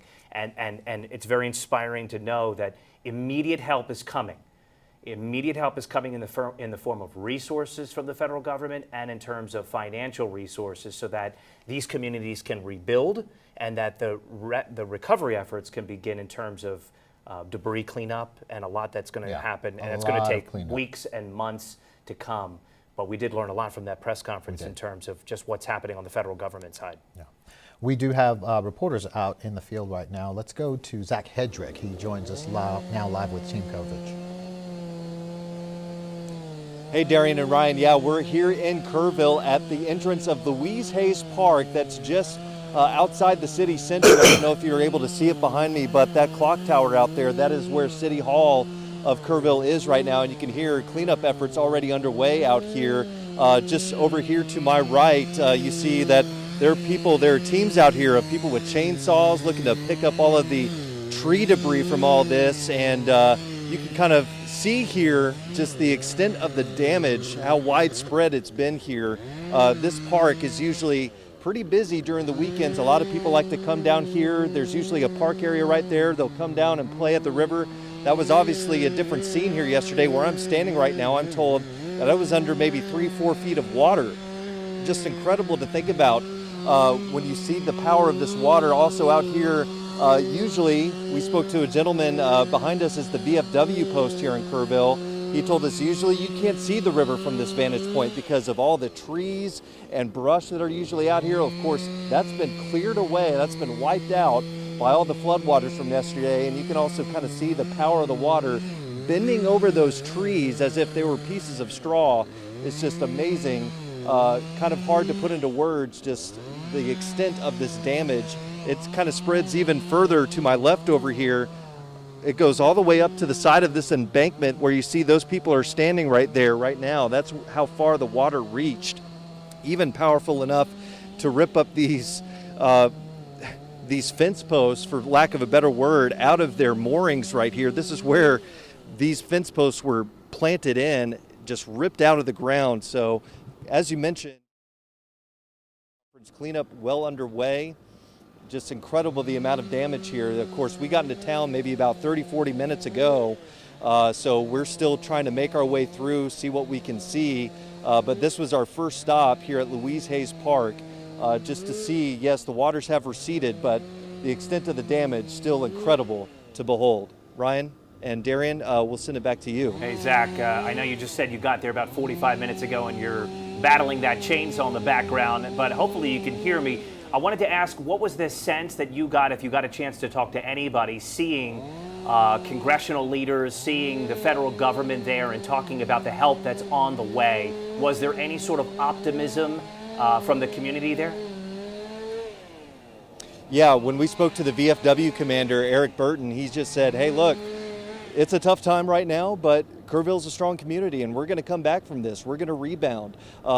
They were getting ready for a 4th of July celebration here at the VFW Post, which is where we're standing. We're standing in their parking lot, and they were getting all sorts of barbecue food ready for that 4th of July celebration. Obviously, plans changed. Well, they had all this barbecue ready to go. Well, they took that over to the United Methodist Church just a short ways from here, and that's where all the first responders have been sheltering. There's also a fallout shelter there as well for people who have lost their homes in this catastrophic flooding. They took all that food over there to feed about maybe 400 people over there with all the food that they had. So it's great to see. Again, it's Texans helping Texans. They're very grateful for all of the support that has come out here already, and they know more is on the way. So very grateful for all of the support that they've been shown so far. Yeah, Zach, there was a restaurant owner earlier telling us that they were doing everything they can to feed people who are volunteering. It's really staggering to see where you're standing and to compare that to the images we saw just yesterday of how much water was there, how quickly it poured in, and how quickly it's receded. We see that you're walking around pretty good. Tell us, how's the ground there? Is it saturated? I know you said you're in a parking lot, but I imagine you've walked around. Is that area pretty muddy, pretty soggy? Yeah, well, Karina's going to pan down and she can show you here. Yeah, the ground is pretty saturated. This, again, was all underwater, maybe about 3-4 feet, I'm told. Pretty muddy, as you can tell, but it gets even worse the further you get towards the river and where it is right now. Of course, it's receded a lot, but as you can see, it's kind of mucky a little bit, muddy, but people are walking around pretty good. I mean, there's a lot of people out here who don't seem to be associated with any of the search efforts. They're just out here kind of taking a look at the damage, so don't really necessarily want to see that, but people are getting around pretty good. Of course, there are walking paths in this park that I mentioned is usually fairly well traveled, but the ground, it's pretty well saturated, Darian. Again, right now it's not raining, and that's been the good news, I think. From our drive up from San Antonio, over the hour it took to get from San Antonio to Kerrville, we didn't see very much in terms of rain, so that's very good news. Of course, it's not raining right now. It's overcast. It looks like it might rain, but I think that's the good news in all of this, is that so far no more rain falling over here in Kerrville at the moment. All right, Zach, one more question for you, if you don't mind. You know, Kerrville has big ties to those campgrounds, the ones in Hunt and others that we've talked about. Kerrville's kind of tied to all the communities with the hotels that they have there, where a lot of the families stay. Have you seen any of the hotels maybe with those families there that are being reunited with their loved ones? Have you talked to anybody maybe that has been there? What's the scene like there? Yeah, Ryan, driving into town, we did go past some hotels, some motels, that sort of thing. It didn't look like there were very many reunifications happening. We didn't see anything in terms of that happening on our drive in. Again, we've only been here for maybe about 45 minutes so far, so it's very tough to drive through town, especially when you get closer to the river here. As you can imagine, there are a lot of people out just wanting to drive over the bridge and just take a look at the damage that was left behind. But so far, we haven't seen too many families being reunited at any of these hotels that we've been here in town, on the edges at least. But we may, after we get done finishing visiting with you here, we may move around. We're going to try and move around a little bit more and see what else we can see if we can find any families or, you know, of course, any positive images from these reunifications that are happening from these rescues. Great work out there. If you can have your camera person, if you don't mind, zoom in to those trees that you talked about that were snapped like straw. I want to get a good look at that, if you don't mind. Yeah, Karina, if we can, we're gonna look get a closer look, and everybody a closer look at home here. Those trees there, right along the river's edge, just mowed over like blades of grass. That is the power of the water that we've seen. And on the other side of the bridge, Ryan, I'm getting goosebumps just kind of recalling the image. There's even a grove of trees that look just like that, dozens of them, all clumped together, and they have just been pushed over like a strong gust of wind came through, like they're nothing. And these are strong, sturdy trees. I mean, you can see the ones just to the left of the ones that have been knocked over. These are pretty sturdy things that have been around for a long time, and those near the water's edge maybe look a little newer, but yeah, the power of this water, just incredible to see.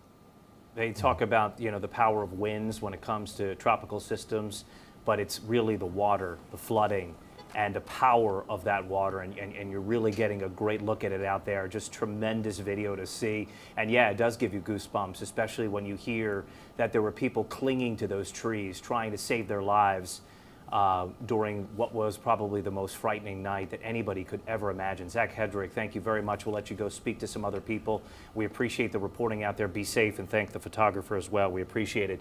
I think Zach said it best. I mean, just the goosebumps. Yeah.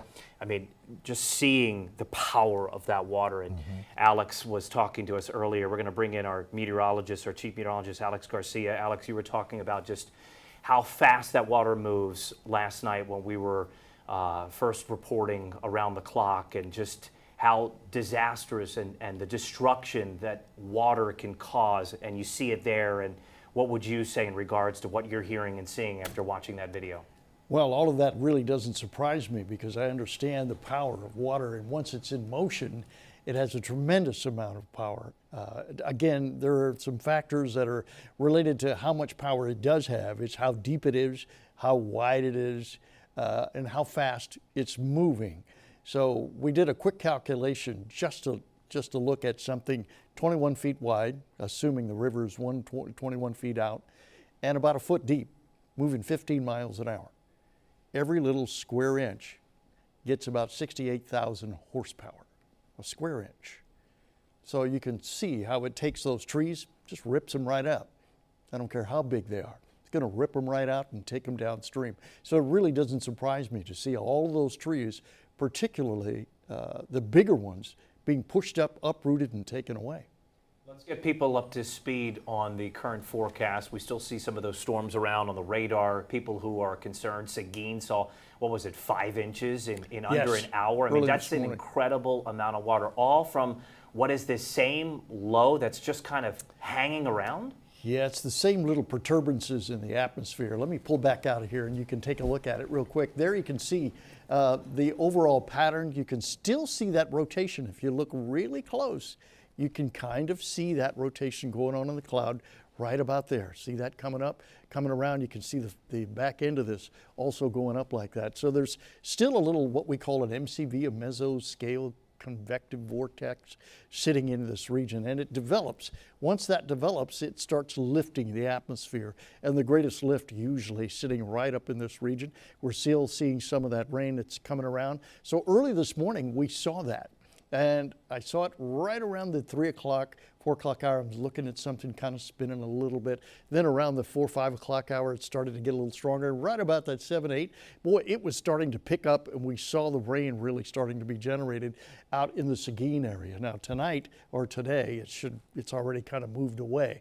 But as a result of that, we have this flash flood watch that's in effect until 10 o'clock. Now keep in mind, anytime we issue a flash flood watch, that means the conditions are there for that to happen, for flooding to happen. So that means we've got plenty of water in the air, the conditions are perfect, it's loaded, it's ready to go. All we need is a triggering mechanism, and in this case, we have that little bit of the low spinning around. That gives us the triggering mechanism. So the watch is in effect for Bexar County, for Hays and Travis and Williamson, till about 10 o'clock tonight. So all of this region still kind of underneath the gun. Now, real time, we watch what's happening. There's the main energy with that. It's gone well away from us. We're seeing the little remnant system coming up right up here. You can see that right up toward western Bexar County as it comes through. That's about all we're kind of left with. We see some lighter rain down towards southern Bexar County, stretching out near Somerset, back over into Elmendorf. The region up here, boy, that's where we were looking at the heavier rain. That's where we've got a little bit of a warning going on. But for now, it looks like, as we were talking about earlier today, the trend is down. It's trending downward. We're not seeing some of the real serious stuff that we saw earlier today that concerned us a little bit, and thinking that maybe it could come back. Here's what that looked like early this morning. The intensity within that, this is how hard it was raining at any one given point, was 2.73 inches an hour. It was really coming down, seriously coming down. You get out towards Seguin, the same story there, 1, 2, 3. So again, that's only a moment in time because things change as we go along. So that heavier rain is what really concerned us. And we were thinking, oh, this is going to spin up. And we had to keep an eye on it. We had to do more nowcasting than anything else because you really can't predict where these things are going to set up. You have to see them as they're happening and do more nowcasting to kind of figure out what's going on. So as a result, we watched it, we looked at it, we were getting ready for an advisory. That pulled back as we saw the system kind of fade out. So again, we're just left with the light rain here, and that's pretty much it. We're looking at that same type of pattern coming up for tomorrow as well, because we saw some heavier rain over the last couple of hours, the last 12 hours, even the last 24 and 48, where that extends all the way back on out. So when we look at opportunities for rain going into Sunday now, it's going to drop off today. We're getting up to the 4 o'clock hour and it's trending down. It'll trend back up a little bit by 4 o'clock in the morning on Sunday, stay that way till about 4 o'clock Sunday afternoon, and then trend a little bit further down. So again, that's trending in Raindale 2 and Raindale 1, which means that's widely scattered, not numerous, not right there, but widely scattered, isolated rain possible coming up over the next 24 hours. And most of that rain should be in the light category, less than a tenth, less than a sixth. And again, this is only one model, and it's not perfect. I can't tell you if it's going to rain that amount of money or that amount of rain right in your backyard. We're only giving you an idea, a trend of what could happen coming up over the next 24 hours. So we're just looking for light to moderate rain. That's basically it. You mentioned rain in Seguin. We know it was heavy rain there earlier, the city issuing a flash flooding emergency. That rain has slowed down a bit, but on the City of Seguin's Facebook page now, they are canceling events as they tell people to stay home and stay off the roads. One example is the Craft Beer and Wine Festival that was scheduled today between 5 and 10 p.m. That event has been canceled. But again, they're telling people to stay in, off the roads, and stay safe. Came down in sheets, Alex. I mean, take a look at that video. I mean, it was just a tremendous amount of rain. People who sent us video showed the flood waters in their backyard. I mean, it was just up and some of that water into their home. To see video of people having to, wade through water in their own home and seeing the destruction. I mean, water just a few inches inside the house can cause a tremendous amount of damage. Oh, it can. It doesn't take very much water to really get into a home, and if it gets into the walls, then you're looking at some serious damage, because then as it begins to dry out a little bit, you get that mold that can develop. And again, that all happened because of that one little system that's spinning around. Here's a broader view of what's going on, and you can see where the main energy with that system is going well up toward the north. Back up, this is where we've got all the warnings going on with precipitation rates still up in that 2.75 category. All right, let's give some updated numbers, Alex, and I want to get your take on the press conference that happened with Governor Greg Abbott and also Secretary Kristi Noem that we just heard. We want to give some updated numbers on the catastrophic flooding. Again, this is in the Hill Country and throughout the area. 18 adults, 14 children. That means the death toll has climbed to 32, from 27 to 32. It was 9 children earlier, now it's up to 14. That's just a staggering number. I mean, it's unfathomable to think about how far wide this tragedy is reaching. I mean, there are still 27 children still missing. This is still a rescue operation, officials said. They talked about how they're using every asset, not only from state and local authorities, but also from the federal government.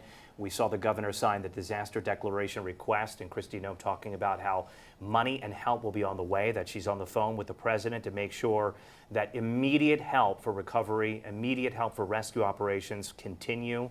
850 people have been rescued so far. Secretary Kristi Noem also saying that finding people is the #1 priority. They're going to bring in additional resources to include choppers and choppers with thermal imaging. Again, and that's coming from the Coast Guard. The search, again, being 24/7 until everyone is found. That is the commitment that they are making on the ground. We had lots of people, Alex, reach out with emails, passionate, obviously, during times like this. People want to know why, right? Why did this happen? How did this happen? Who's to blame? That'll come. I think right now the focus is on reunifying families with loved ones, making sure that every measure is taken to bring home and try to rescue every last person that's out there. But there is no warning system along the river to alert people. You've had these camps set up all along the river that's happened for years and years and years, where you're out there, you're with your friends, you're with fellow campers, you put your phones away, it's in the middle of the night, and then you have this historic rainfall where it's just sitting over the same spot and training and training and training, and 9, 10, 11, 12 inches of rain. I mean, you can't even wrap your head around how much rain. I think they talked about a 30-foot wall of water coming towards these campers on the Guadalupe River. So the question is, Alex, are there areas that you've heard of that do have warning detection systems along the river? Is that something that you think would have been beneficial here? What can we do moving forward from a meteorological standpoint to make sure that this doesn't happen again? Well, that's an interesting question. I don't know of any river warning system in the state of Texas. Again, that's just from my experience. I don't know of any warning system that's up along any of these rivers that are here in Texas.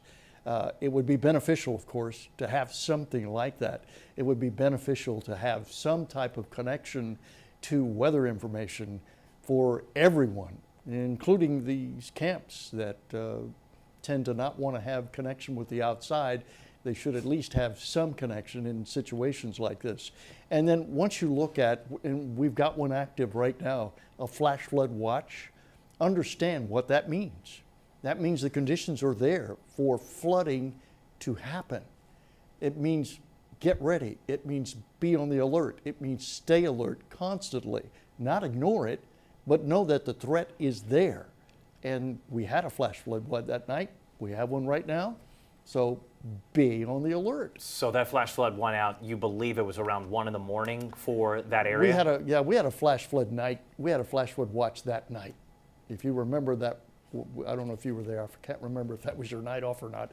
But we had a flash flood watch that night by 9 o'clock when we did our 9 o'clock news. So at 9 o'clock, it was already up. It was actually up earlier in the day. So there was an indicator that something was setting up. You could see it. You could see all the water setting up into the air. You could see the amount of moisture that was building up. All you needed was that triggering mechanism, and the computer model showed us there was a potential triggering mechanism coming. And it was headed to South Central Texas. All of that was known the night before. Now keep in mind, all of this happened within a period of 2 hours, 3 o'clock, 5 o'clock in the morning. It was a very short time frame, and it happened right in that time frame. You mentioned people asking the question why, and having a bit of, we heard it in the press conference, a bit of displaced aggression and anger, because when something so catastrophic happens, you tend to want to blame and search for answers. But I think Secretary Noem was very, she answered appropriately. She did not meet that aggression with aggression, and she explained the recovery effort, the search efforts that they are conducting. But you're right, everyone tends to lean to the why. And everybody those wants answers to know will come. why. Yeah, those everybody answers will wants come. to place blame somewhere. The why is, it was a setup. We could see it coming. We knew there was tropical moisture. We knew there was a triggering mechanism coming. And that area has a long, storied history of these types of flooding events. I've been here since the early 80s. I can't tell you how many of them I've seen, so I'm not surprised by the damage, by the amount of water that fell, and where it fell. I've seen it before. And Alex, talk about the topography in that area. We know that a lot of it is rock, and so it can't absorb water as well. Did that have anything to did it play a role? It really did. That area is karst limestone, which means it's more like concrete than anything else. So when it falls, it's really not going to absorb that much. Those channels that were caught for the river, they're like little concrete channels. So when that water gets down in there, it's not going anywhere. It's going to run off rather quickly. And so that whole area floods very quickly. Additionally, we've been in a drought for a long, long time. And even if it weren't that much karst, the all this area is being compacted. The area, the terrain in the area is being compacted because of all the drought. So that also stops some of the runoff or limits it. So we're looking at, or absorption, we're looking at a lot of runoff that's happening when you get rainfall in this region, and that contributes to the type of flooding we see. All right, Alex Garcia, stand by for us. I wanted to ask you when we come back, Alex, about where things stand at Canyon Lake. A lot of that water was running that way. It was filling up fast. Maybe you can get the latest on that, but we want to turn it over to... We do have some photos there, too. Oh, good, yes. So we'll get all that in a second, but let's get to meteorologist Joe DiCarlo. Now, Joe, yesterday, who could forget that interview with Greg? He let you inside that home. It was just a powerful interview where you were walking around that house that was just inundated with the remains and the destruction from floodwaters that was some 4 feet high up the wall. Greg said he was staying there no matter what. He would rebuild. What have you learned today where you're at now? Hey, Brian. Yeah, yesterday was definitely a tough day when we were talking to Greg. We stayed on the south side of Kerrville, right along the Guadalupe, which had homes that were completely removed from their foundation, and we did meet a family that did have some missing as well from that particular street. Today we went from Kerrville right along Route 27 to Route 39 to Hunt, and now we're just south of Hunt, and actually behind me is Camp Mystic, where again there are 27 still missing from Camp Mystic, and this is how it looks right now. Driving in, once you get to Kerrville, once you get anywhere right around the Guadalupe River, you follow those roads that go right along the river all the way here. That's a good 45 minutes or so. Everything you see throughout that entire route is complete devastation. Let's take a look here. You can see it's not just this side of the river as well. You see the destruction right along the river. Even on this side of the road, I want to point out, you see those trees that are down. That shows how high the water was Thursday night into Friday morning when the floods came in. It came over this road and even pushed down the trees on that side. And then as you take a look back here, you see the devastation. That's what it looks like for a good, from Kerrville all the way here. It's just these trees that have been absolutely shredded. Usually, we were talking to Ashley Sutton earlier, you can't see normally from this road to Camp Mystic, but because of all the trees that are down, you can clearly see the camp from this location. I do want to point out that the campers and the counselors that survived and are accounted for, we hear that they went from the campgrounds down here on along the Guadalupe. They climbed to higher ground. There is a sign up there in the distance that illuminates usually at night. It says Mystic.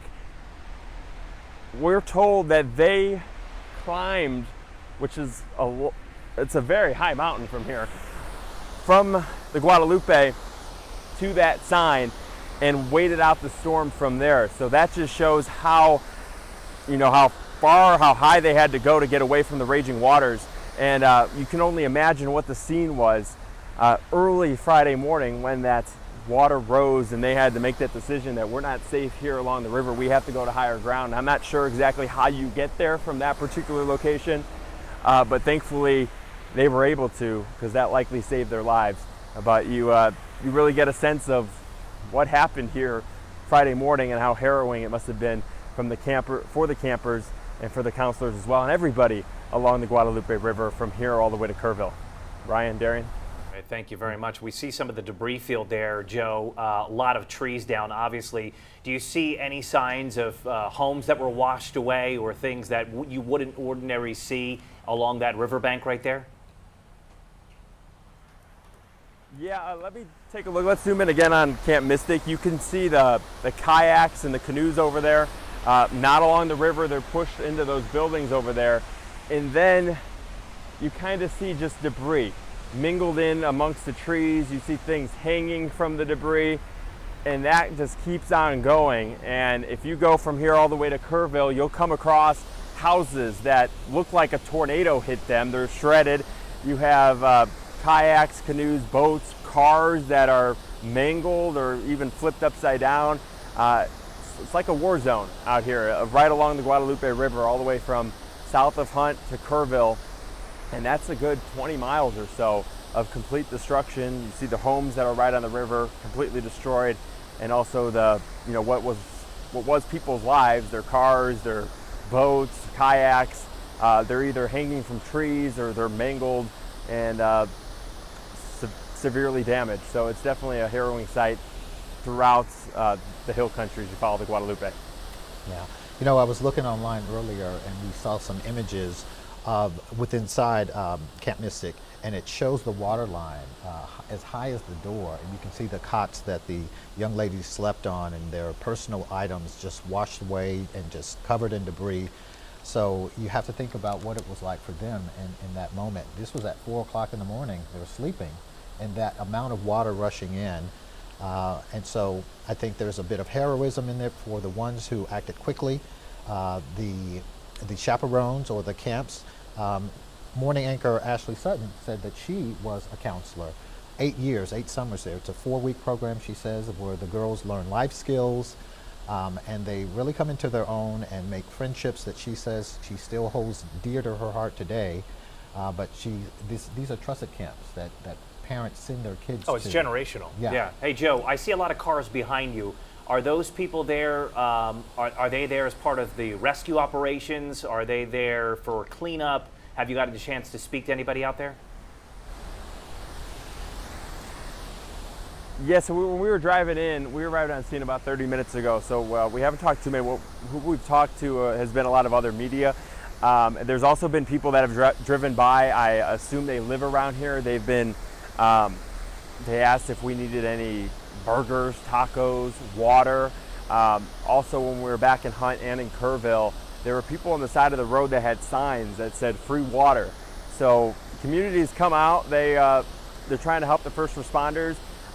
Along the route as well, we saw a lot of people with chainsaws helping out. I'm not sure if they were part of a group or just citizens trying to help out. I know law enforcement wants everybody to know that it's still an active scene, and they prefer that you don't come out here quite yet to help out until that search and rescue is complete. But we're already seeing that you can't stop the community. They're already trying to help out any way you can. So free water, again, burgers, tacos, everyone just stopping, going to different people, different media, and just asking if they need any help that they can. And that shows the community for sure. Oh God, Texans helping Texans. It makes your heart smile. And there was a press conference with Governor Abbott and Secretary Kristi Noem from the Department of Homeland Security, and they talked about tales of heroism as well, and strangers coming in to save people, putting their own lives at risk during these floodwaters to help try to rescue people. So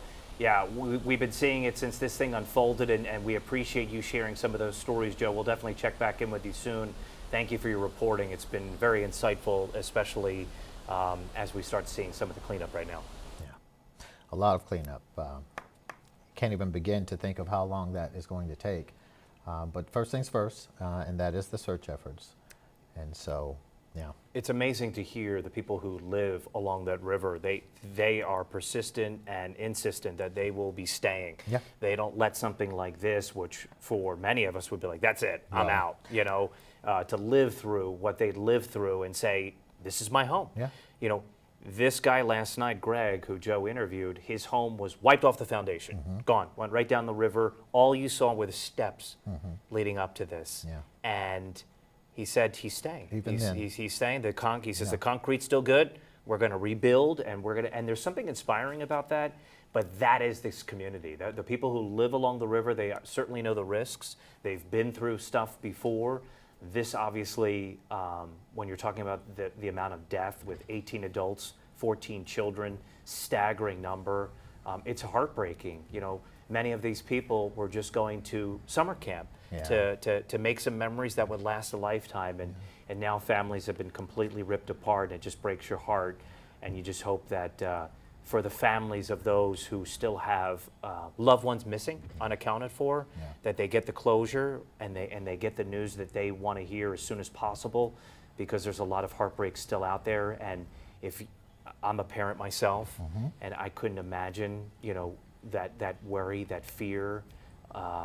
My heart just breaks for them, and that's why we're doing what we're doing to keep everybody informed and keep everybody safe everybody's pulling together. Well, like you said, these are legacy camps.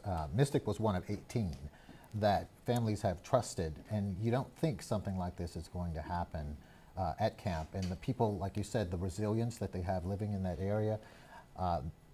I mean, I spent 5 years in New Orleans, so I know a little bit about that resilience. No matter how many hurricanes came through, they take pride in their community and their homes, and they stay and they rebuild.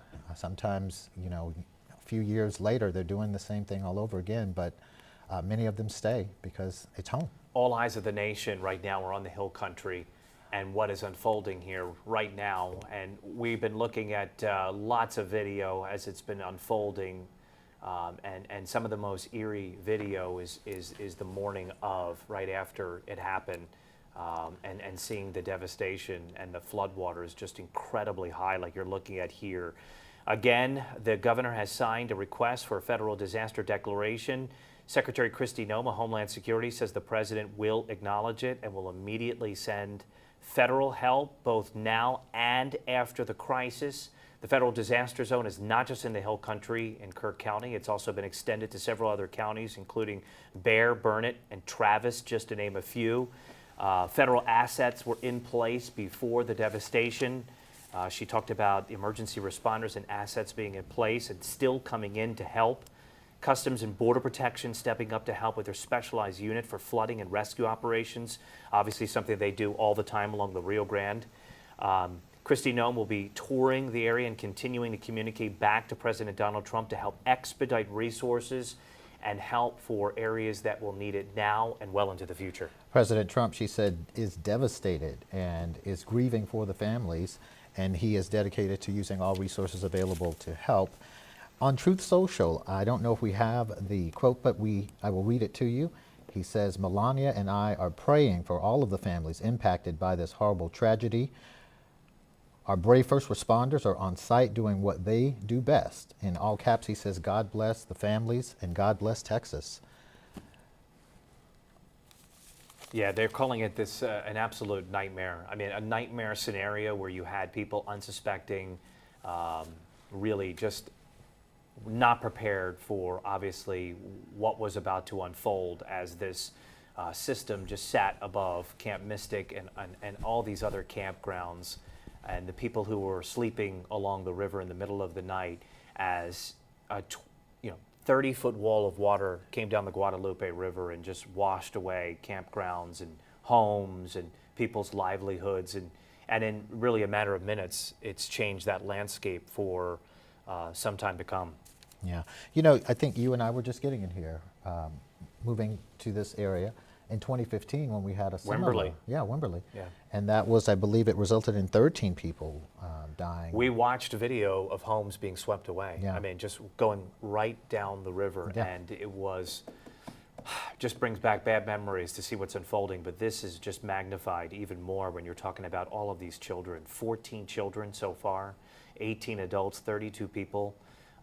This is a catastrophic event, and it is going to take everybody pulling together to help this community come together. American Red Cross is a place where you can go if you're watching this and you want to help out. Right now, monetary donations are the most important thing, they say. They have plenty of assets on the ground. They're looking for monetary donations. They will be looking for volunteers as well. Certainly, it's not safe enough for many of the volunteers to get in there. Some of the roads are still impassable, but if you can help, the American Red Cross is one of those trusted organizations that always steps up to do the most good, to make sure that your money is going to where it's going to help these impacted communities. You're looking at the phone number right there. It's 1-800-733-2767. Again, the American Red Cross looking for financial donations to help these communities with what is going to be a long, long, long process to come. The Salvation Army also accepting donations of non-perishables, hygiene items, trash bags, diapers, socks, you name it. And they're asking that those items be dropped off at the Hape Street location, 855 Hape Street. And again, that's for the Salvation Army. Correct. So you have two ways that you can help. Lots of organizations taking to social media to talk about how they're stepping up to help. I want to share just one of them, HEB posting. We are heartbroken by the devastation caused by the flooding in the Kerrville area. Our teams are staying close to the hardest hit areas. We'll continue to provide support for these tragic situations as they evolve. We are compassionate and we hold strength for those who've been impacted, and that they're going to be stepping up to help, certainly with food and water and whatever's needed for what's coming up. Ethan Trejo is out in the various scenes. He's been really all over the Hill Country area and over in. He sends us in some photos of flooding from Canyon Lake. Let's take a look. Is that what we have on the screen right there? Canyon Lake, yeah. And you can look by Paul Sullivan and look at how high that water is. Oh my goodness, yeah. And that's Canyon Lake right there, Alex. If you could take a look. Just a few hours ago, in fact. You see that. That's a site you haven't seen at Canyon Lake in a long time. Does that translate to any, if we had to put, say good news, dare I say, well, if you want to bring up folks? the graphic computer, I've got the latest numbers. Oh, good. for Let's go Canyon take a Lake look at there. that. Yeah. Let's bring up the weather computer and I'll show you what we have. The numbers that we do have as of today, the level sits at 883.2. 12 hours ago, it was at 881.7. 24 hours ago, 877. 2 days ago, 887 or 877.8. So over 2 days, we've seen a 5-foot rise on Canyon Lake. So what does that mean in terms of Canyon Lake being full? 48%. 48%. So that's a significant increase from what it was.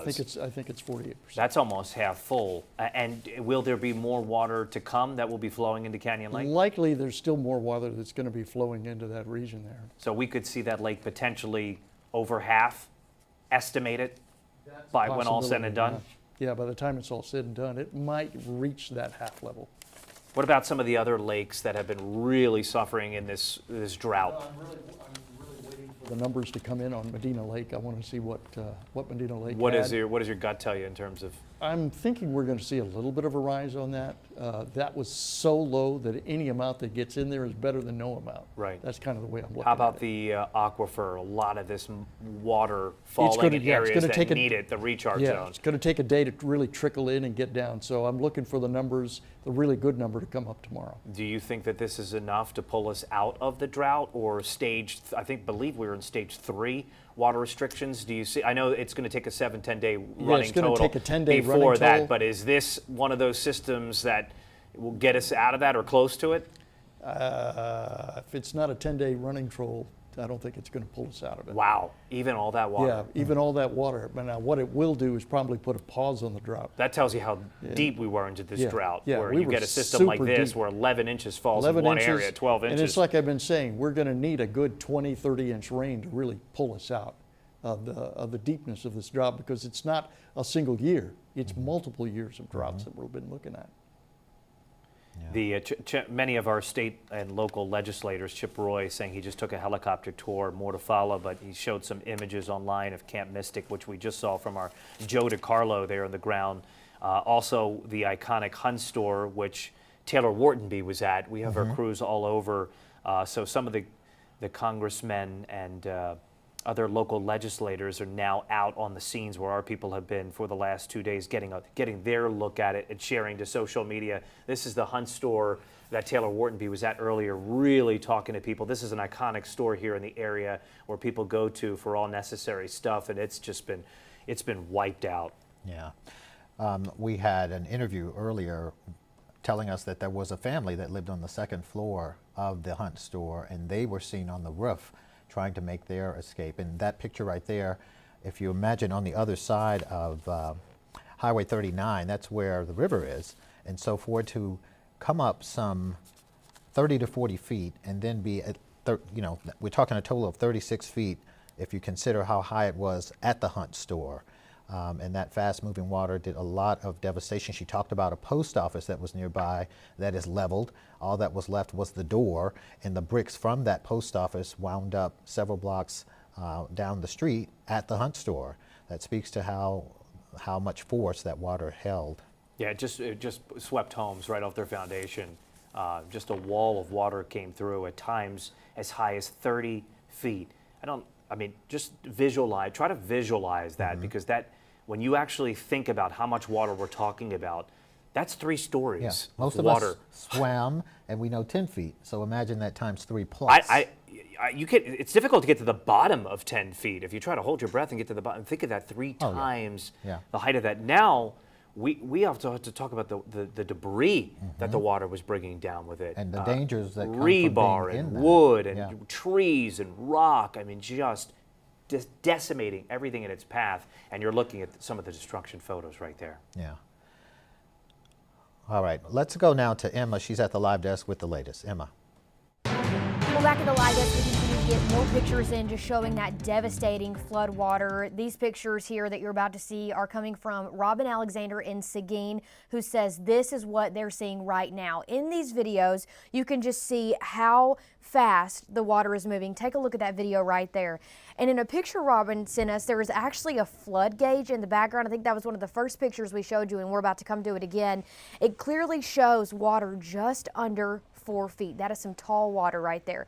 The city of Seguin says their police department has received non-emergency calls regarding water entering homes, and they say if your roof is leaking and if your septic system is overflowing, or if conditions in your home are unsafe, you should utilize the Utilities Operations Center as a temporary shelter. They say they have room for you there, and they ask everyone to only use 911 for emergencies only. I can imagine their lines are very busy today with floodwater like that. That is the latest from the live desk. Wow, to see that video, water just, it's all over. It's really taking a lot of places by storm, that's for sure. We've got reporters on the ground. I want to play an interview that our Destiny Fuller got earlier. It's of a guy whose home was swept away. And in the middle, I want you to take a listen. In the middle of all of his obvious shock and devastation, he described what he was going through, but he was mindful to say other people are going through this and worse. Take a listen.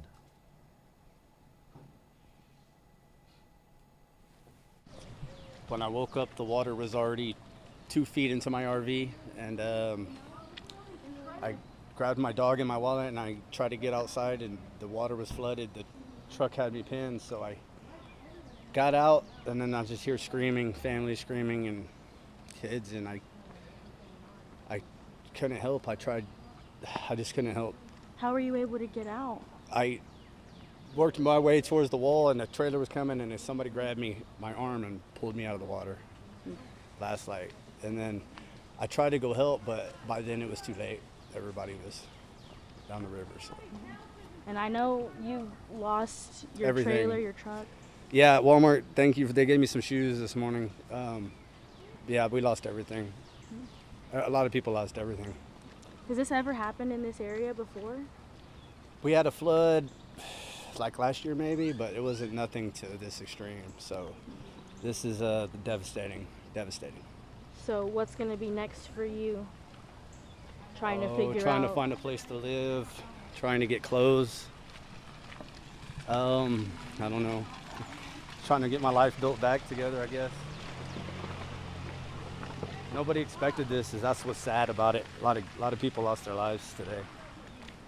And have you heard of anybody that you know, or anybody that you might have shared? There was a with? buddy here that passed away. I guess a guy that worked here. I'm not sure the info, but we do have casualties. So it's a sad day in Kerrville. Sad day. Thank you for talking to us. And you could hear him processing all that he was going through as he said it. It was like he was making a connection that this is actually happening, and devastating for him. But for as much as he went through, he reminded himself in that interview in real time that people lost their lives, and he will be okay. He will rebuild. Yeah, the property can be replaced, right? People cannot. And there's still some 27 people still missing at this hour that are unaccounted for, and rescuers are out there around the clock, they say, to do whatever they can to make sure that they find them and give some closure to these families that are just going through the worst moments of their lives. It's really heartbreaking to see as we watch the video of what unfolded because of this wall of water, just an insane amount of rain that fell in such a short amount of time. And now we have the help that's on the way to make sure that no stone is unturned and that we are checking everywhere for those that are still missing and again unaccounted for. The death toll sadly at 32 now, 18 adults, 14 children in this catastrophic flooding in the Hill Country. Some 950 people have been rescued, which is a staggering number.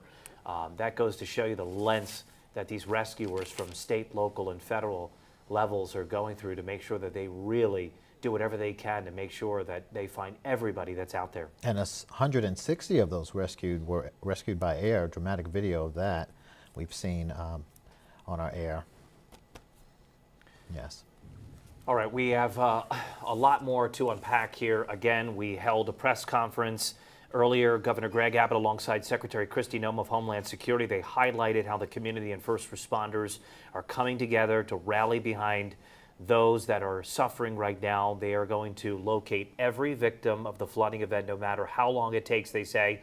Other flooding areas, in addition to the disaster declaration, include Bear, Burnett, Travis, just to name a few.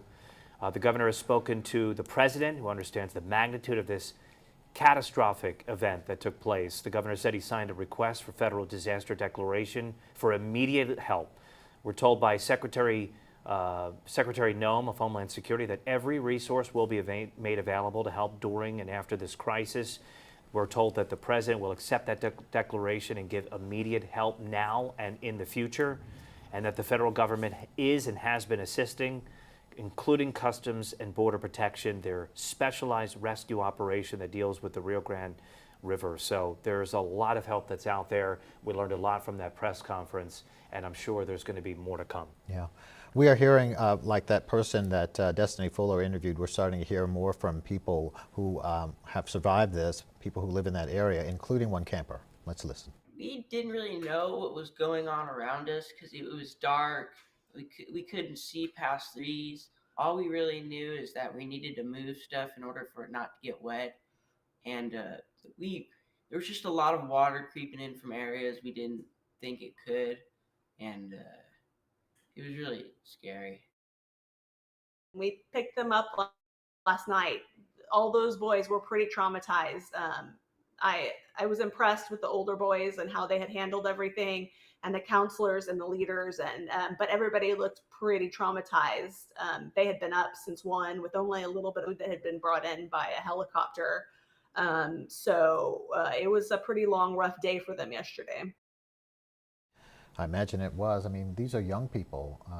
And how do you prepare a young person to deal with that level of devastation? I pray for their mental health at this point. Around 8 to 17 years of age for most of these campers, give or take. And that family, they're one of the lucky ones. Mm-hmm. They're one of the ones that are able to hug and kiss their loved one, and thank God that they're still around, and they're sharing their tale of terror, sheer terror, just to show you what these families are going for. And now imagine the ones that don't have closure yet, that still don't know what happened to their loved one. And there are 27 families out there that are still wondering, will I get to hug and kiss my loved one again? Yeah. At least 2 families have come forward and have identified the losses that they're suffering. 9-year-old Lila Bonner, her family has confirmed her death, sadly. And then we've got Sarah Marsh so far, 2 families confirming the deaths. And our prayers are with those families tonight. Oh, for sure. We also heard from the family, or at least it was people who knew her. Her name was Renee Smastrela. I believe I'm saying that right, but they posted earlier I think it was yesterday actually, no words for this, just heartbreak and sorrow for the deadly Hill Country flooding.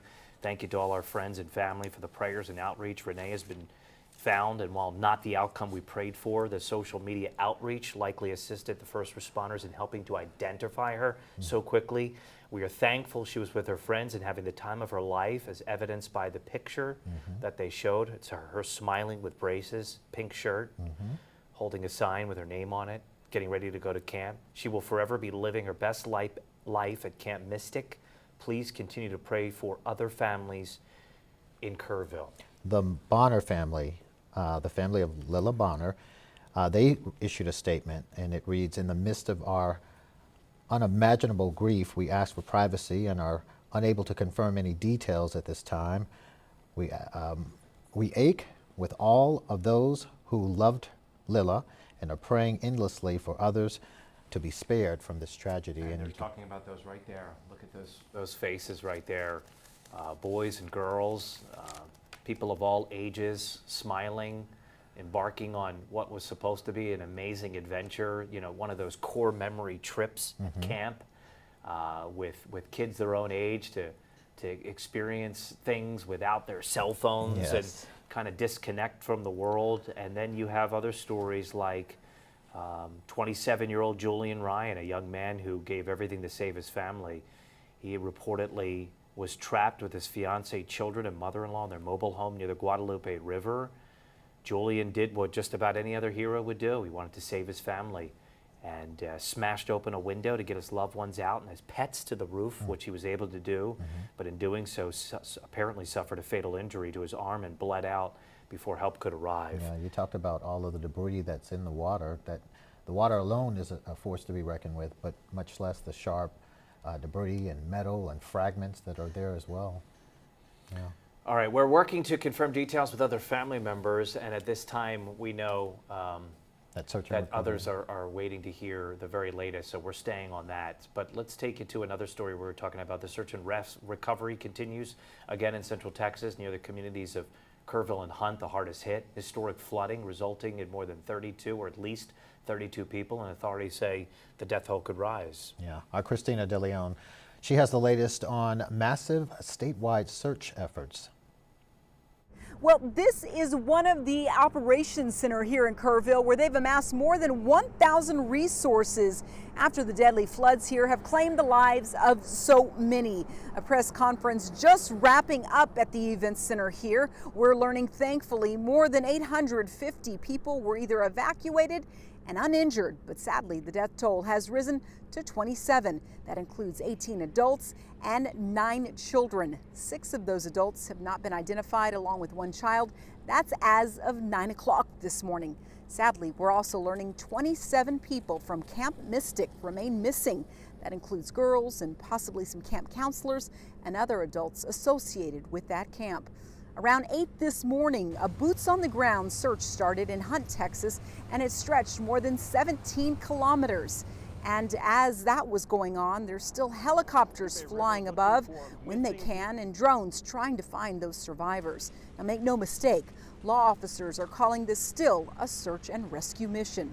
U.S. Representative Chip Roy spoke out about a friend whose daughter was out at one of those camps during this flood. Have a listen. I got a call and an update this morning. My kid's school, there was one of their schoolmates was missing, and was one of the kids. She was on a mattress for 2 or 3 hours in the middle of the night, and you know, she's united with her mom, and that's wonderful. And those are the kind of blessings that we should be celebrating, while we're also mourning the loss of life as we identify those that didn't make it. Now, another press conference is scheduled for later on tonight, and the governor here, Greg Abbott, has promised that searches will continue until everyone has been accounted for. In Kerrville, I'm Christina De Leon. We will send it back to you. All right. Well, a lot of you want to step in and help, and one way you can do that is by donating. The Cross Kingdom Church on Junction Highway in Kerrville is accepting donations of clothing, non-perishables, and toiletries. And if you'd like to help, that's the address there. You see it, 3044 Junction Highway in Kerrville. Clothing, non-perishables, toiletries, and the like. Giving Texans want to know how you can help them. Emergency responders in Kerrville have what they need for the rescue efforts. They are also asking people to give cash donations, and a fund has been established by the Community Foundation of Texas Hill Country. There's information on the City Kerrville Facebook page for tangible items there. The Kerrville Salvation Army Center and Cross Kingdom Church in Kerrville is accepting cleaning supplies, trash bags, clothing, baby needs, and toiletries. All right, thanks for that. Let's check out this next one, please, if we can move forward a little bit. We talked with Lina Celbretti with Texas Search and Rescue for more about what rescue crews are seeing. Let's take a listen right now. So currently, what we've been reported from our teams who are on site right now, situation is extremely dynamic, rising floodwaters, and just you're dealing with a lot of water that is full of a lot of debris, which is a hazard to both the rescuers, our boats, and anybody who may actually be in the water. Lots of silt and very cloudy, murky conditions. And so our teams are constantly having to assess and reassess the safety of entering the water, performing searches and rescue operations. Lynna, you mentioned that the water is full of debris, full of silt, murky conditions. How cold are we talking about with this water? Because some of the folks that are being rescued, right, they're clinging onto trees, so they've been in that water for some time. Yeah, so I can't tell you the exact numerical value of what we think the temperature is. I mean, it is typically, warmer this time of the year. It's a little bit different than what we have here in the Gulf, where it's fairly warm. It can be ballpark around anywhere from about 65 to 75 degrees, which even with that water temperature, being submerged for a while, the wind conditions, what you're dressed like, individual body compositions can all have an effect on hypothermia for those folks who are clinging, waiting to be rescued. So time is of the essence in that regard as well. Lynna, how much of an impact has the weather had in these operations? I know it was raining yesterday, which was impacting the helicopters. We've seen some showers today. What does that situation look like? Well, so it's very difficult for us to do certain operations. I mean, you can have your drones out there. We have drones. I know the other teams have drones as well, too. Not all those assets are waterproof, so that kind of takes away our ability to get recon and intel. But because of the constant rain conditions, you are having, potential slips, trips, and falls with us just even trying to put boats into the water and get access to some of these places. And then, of course, because of the constant barrage of water, it's affecting our ability to hit roads and other places to go ahead and rescue folks, which is what our primary objective is. Like, we are a ground and pound team that gets access via vehicles and boats. So it definitely makes it a lot more difficult with the fact that the weather event is still actively going. Lynna, we spoke to the assistant fire chief for Hunt. He said that the road in and out of Camp Mystic has been completely washed away. So it's a 2-lane road. Is that an area that you're concentrating on right now? I would have to take a peek and see where our folks actually are. It's because I said the situation is very dynamic, so we're kind of getting diverted to wherever we're being requested to be diverted. But certainly, if that road is washed out, it'd be very difficult for a variety of teams to be able to get access to it. How have the operations changed from yesterday when the water finally started receding versus today overnight and when the sun came up in searching for survivors? So I can't speak to every team's experience, at least from our team's perspective. Doing the operations at night makes it incredibly difficult, not just for safety reasons, but to spot people. Having that daylight come in definitely gives us more situational awareness and gives us a little bit of a reprieve from being able to be just taxed in terms of just, risk and constant, not the unknown of what's around you. So we're hoping to continue that trend, continue to be able to do more work while the sun is out and while we have breaks in weather. Lynna, one last thing. Is there anything that you want to share with our viewers? Any way that they can help you and your crews do the best job possible?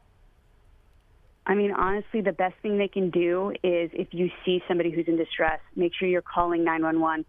Try not to go out there and risk your lives yourselves. We are trained volunteers, and so are the other rescuers who are out there, too. This is a highly dangerous, highly volatile situation, and we don't want additional people to be whisked away as well.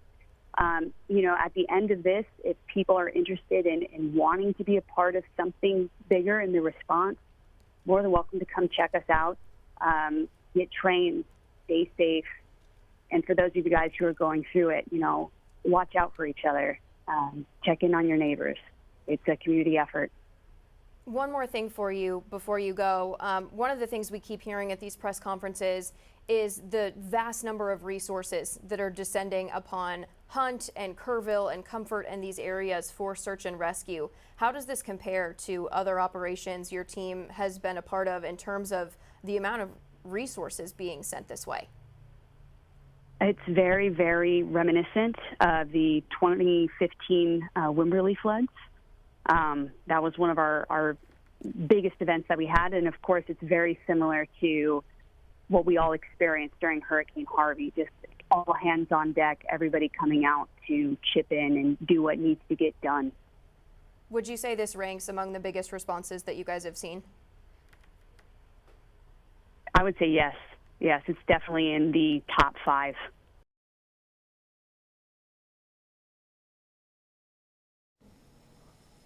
All right, we're taking a listen right there. So you heard some of that important information, and it's constantly being updated, right? As every press conference, every time we hear from somebody who's speaking, we're getting word that our Joe DiCarlo is getting an opportunity to either speak directly or is near Secretary of Homeland Security Kristi Noem. So we're going to get the latest from her. Since she left the press conference with Governor Greg Abbott, she's now been out touring the area. This is a live picture right now of the scene of those federal responders that are out there and federal officials and Trump administration officials that are out there with state and local leaders. So we're efforting that. We're looking forward to being able to hear what they have to say. And then at the top of the hour, we're going to have the very latest numbers, where we're standing with those that are still missing, what we're hearing from local and state officials. Still a lot to unpack and a lot more to come. And Alex will also have the latest on the radar. He's looking to see if more rain is coming. Certainly there's areas that don't want to see any more of the wet stuff, but he'll be able to tell us what's coming. So for Darian Trotter, I'm Ryan Wolf, and the rest of the crew, we're going to see right at the top of the hour at 5 o'clock. Don't go anywhere.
Good evening and welcome to a special edition of Fox SA News. I'm Ryan Wolf. And I'm Darian Trotter. We continue to bring you the very latest on the Hill Country flooding disaster. Just over an hour ago, Governor Greg Abbott wrapped up an update with city, county, state, and federal leaders. Here's what we know right now. We want to get you the very latest information.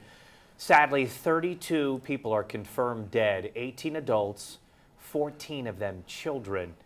Some 950 people now, that number has gone up, 950 people have been evacuated, and 27 girls at Camp Mystic remain unaccounted for.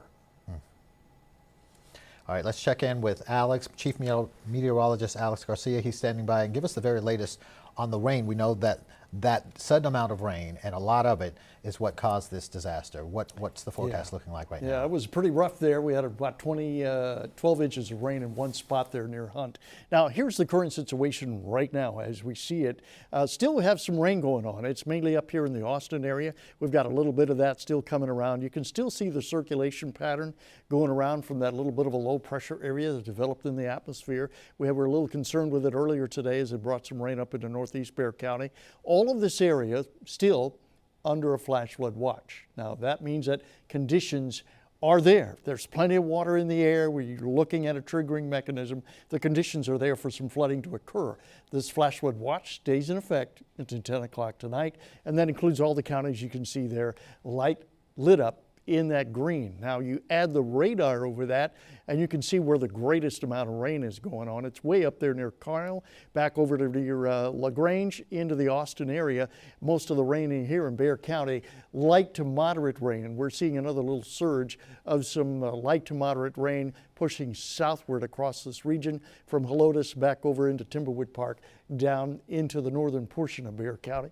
We have a flash flood warning now. It goes up till about 6:30. That's just up north of New Braunfels, very small, and likely will be allowed to expire once it's over with. So the only thing we're going to be watching is the amount of rain that comes down into the region, and it looks like it's sliding more down toward the south and southeastern portion of Bexar County. So we'll keep an eye on that. Just keep the umbrellas handy. Meanwhile, early this morning, things were really intense from Seguin all the way back over to New Berlin, back up into northeast Bexar County. We were looking at some pretty heavy rain. Over the last 2 hours, things have really settled down. We're not looking at a whole lot of rain across the region, less than 1/4 of an inch. The best rain has been up here near Timberwood Park, a little isolated area where you've got about an inch, almost an inch and a half of rain there. If you go back 12 hours, there's the heavy rain out there at Seguin. You got another spot up here near New Braunfels. And then you go back 24 hours and you add another spot a little bit further back up there, Lockhart. But all of this region has been the main focus where we've seen the heavier rain. So for now, that area has really settled down, gone a lot quieter. The only thing we're looking at is a little bit more rain coming back out here to the west. So what are we going to see in the next couple of days? Opportunity for rain is there. The moisture's there. The triggering mechanism is there. So we're likely to see some numerous showers moving across northwest and north central Bexar County. That will start to drop off in the overnight hours. By early tomorrow morning around 5 o'clock, we may see some widely scattered to isolated showers out across the region. Again, doesn't look like it's going to be heavy rain, mainly light rain. Then by later in the afternoon, 5 o'clock, it really drops off to isolated, stays that way through most of the day on Monday. So it looks like the trend is downward. And when we look at the aquifer levels here where we are today, 883. Here's where we were yesterday, 877. There's where we were 2 days ago, 877.8. So we've gone up 5 feet overall in the last couple of days, which is not bad. Now, people were asking about that flout drought pattern. Here it is. You can see drought and flood, drought, flood, back and forth, all the way back. So this pattern is nothing new for the region. Be looking for more of that rain to come in and then slowly back off as we get into next week. All right, Alex. All right, so we were, there we are, our mic is on now. We know that a lot of people are trying to reunite with people missing, at least 20 missing. So there are reunification centers right now. They are at Ingram Elementary School, the Arcadia Live Theater, and Comfort High School. And as families out there are trying to piece their lives back together again, a lot of you want to know how you can help. Cross Kingdom Church of Junction Highway in Kerrville is accepting donations of clothing, non-perishable items, and toiletries. And Giving Texans want to know how they can help. Emergency responders in Kerrville have what they need for people for the rescue efforts. They are asking people to give cash donations. A fund has been established by the community foundation of the Texas Hill Country, and there's information on the City of Kerrville Facebook page. They are asking for tangible items. The Kerrville Salvation Army Center and Cross Kingdom Church in Kerrville is accepting cleaning supplies, trash bags, clothing, baby needs, and toiletries. All right, officials will do damage assessments in the future. Right now, a bulk of the focus is on the rescue operations. We heard at the earlier press conference with Governor Greg Abbott and Secretary of Homeland Security Kristi Noem. They talked about how this is still an active rescue operation. There are still souls out there that are unaccounted for, and that they want to make sure that no stone is left unturned. They have the full support of the federal government. Kristi Noem talking about how the president will accept the disaster declaration request from Governor Greg Abbott, which means money and resources will flow into Texas. It's already in Texas and will remain in Texas throughout this disaster. So that was a piece of information that we learned during the 4 o'clock hour that was really important, that really gives people hope that they can rebuild their lives, and that the recovery and rescue operations will be fully funded, because there are a lot of assets out there, some 1,300 additional personnel in addition to the 900 state assets that are already out there. There are rescue operations happening on the ground, in the water, and in the air. So for the families that are out there that still have people that are missing, that are unaccounted for, do not give up hope. Rescue operations are still ongoing, and they say for everyone to remain prayerful and to hold on to your loved ones tonight. And remember that there are people still out there that are hurting very deeply at this hour. And those rescue efforts will continue 24/7. Some of the resources that Noem said that they're bringing in are helicopters with thermal imaging, so that they can continue that search effort into the nighttime hours. Using every resource possible. One of the things that is important when we get the federal help is to help people rebuild. And if you think about it, it takes an inch of water that would just wipe out a home, because Alex mentioned earlier the mold that could come in. But we saw what the water did much more than mold, just looking at it. But comes in the question, as we saw in Wimberley, is this area a flood-prone area? So without the federal disaster relief, insurance becomes an issue. But with the federal help, then that's no longer an issue, whether or not it's a flood-prone area. They can receive the help needed to rebuild. All right, we've been hearing some emotional stories of people who have been affected by flooding. The father of a 21-year-old missing woman says he was on the phone with people when he was told others were washed away. He also says when he didn't hear his daughter's name at a reunification site, he decided to go looking for himself. We prayed that all 4 of them are still alive. All 4 are missing? Yes, they're all missing. And you know, it's been 4 o'clock yesterday morning that we were told that, you know, they were on the phone with Aiden's dad, who they own the house where they were. It was a very nice house, no longer there. And Aiden said, hey, you know, I've got to go. I got to help Ella and Reese. So he gave the phone to Joyce Catherine. Joyce Catherine said, they just got washed away. And then a few seconds later, the phone went dead. And that's all we know. The place where all the survivors are brought, and we were hoping that we would hear our daughter and friends' names called, but they never did call. So we said, this morning we're going to come out and try to find them ourselves. I mean, you're walking through this mess, hoping for a miracle. Amen. Keep the faith. That's all we can do. You could just hear the heartbreak in his voice. It just breaks your heart. And there have been tales of heroism throughout this disaster that's been unfolding. We heard it at the press conference, where Texans are helping Texans, people stepping up to volunteer, stepping up to put their own lives at risk to go in search efforts in areas that are, some of them are impassable. Some of them are littered with debris and things that are downright dangerous, but they're doing it because it's the right thing to do, and they're stepping up, and you're hearing it right there. Don't give up the faith. That's true. We are going to continue our team coverage now with Fox SA's Jay Avila. He is in Kerrville. And Jay, how's it looking out there? Well, you can't believe that when you take a look at this Guadalupe River behind me, how calm it is right now. It's hard to fathom the destruction and the loss that has been caused here in Kerrville and Hunt and surrounding communities. But we certainly were brought back to reality by the briefing that we had at 3 o'clock today. As we've been reporting, the Homeland Security Secretary Kristi Noem was there with Governor Abbott and along with Congressman Chip Roy and Senator John Cornyn.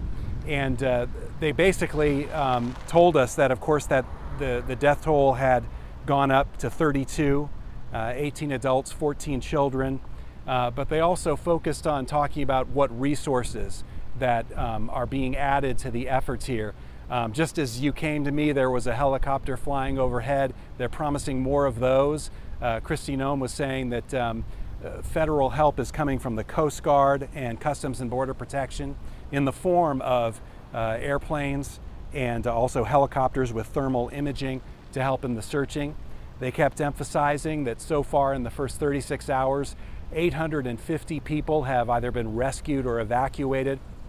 They're very heartened by that number, but at the same time, they realize they have an unknown number of people who are still missing, an estimated 27 from Camp Mystic. And so very, very sobering news conference, very emotional.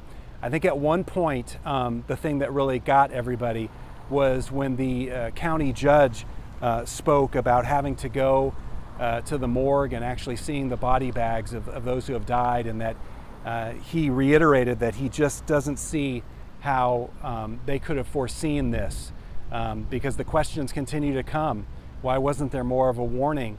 A reporter from here in Kerrville was asking about why there wasn't a ping from the National Weather Service on people's phones, many of them having that feature out here living near the river.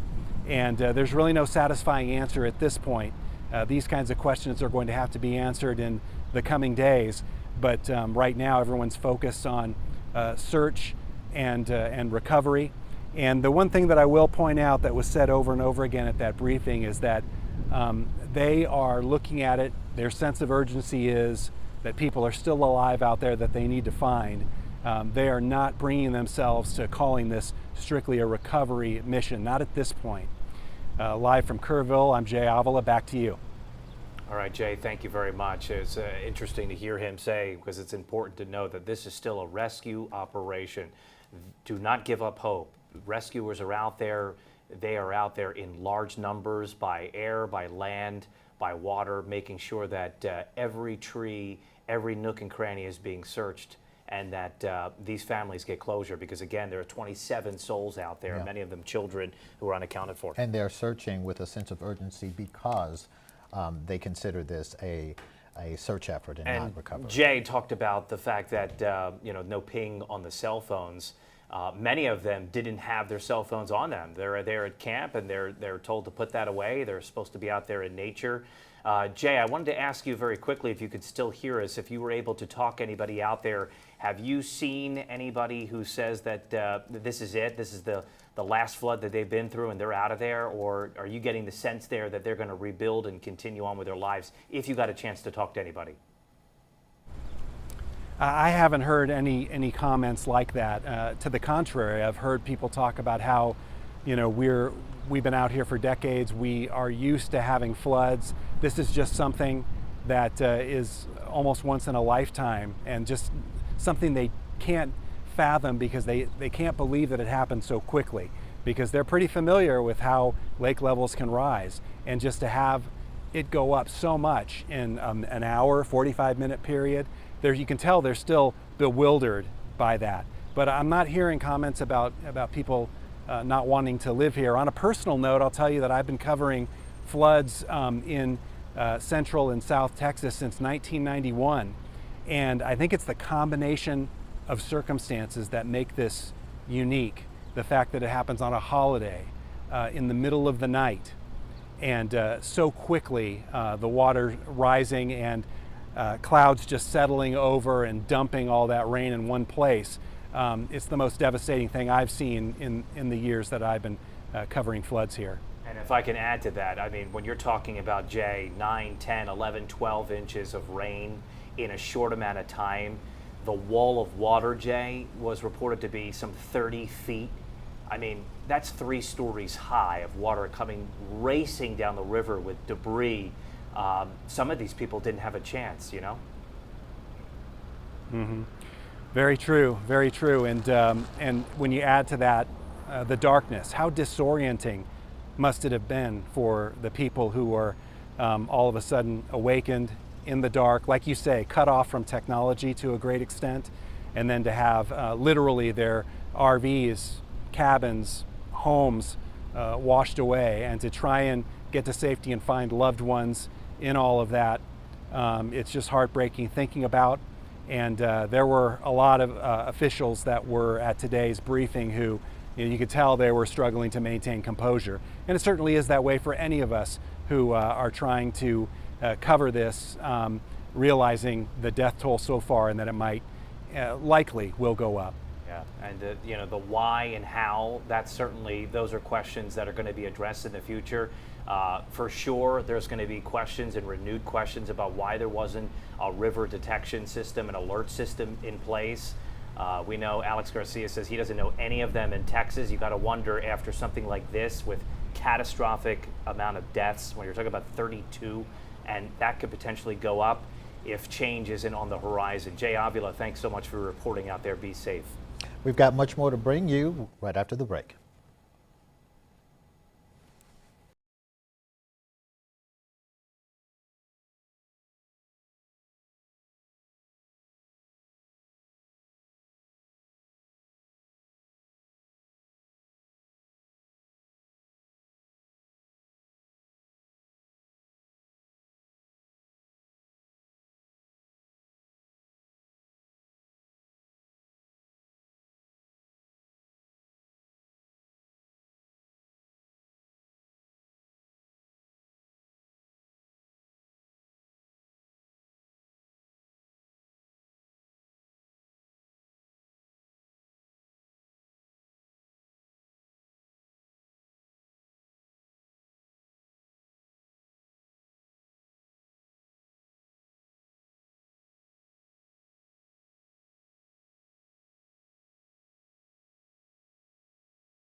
Welcome back to our special coverage of the Texas Hill Country flooding. We're getting stories of heroism, stories of families being reunited with their loved ones, and we want to bring them to you as it gives hope, right, in this horrible disaster that's unfolding.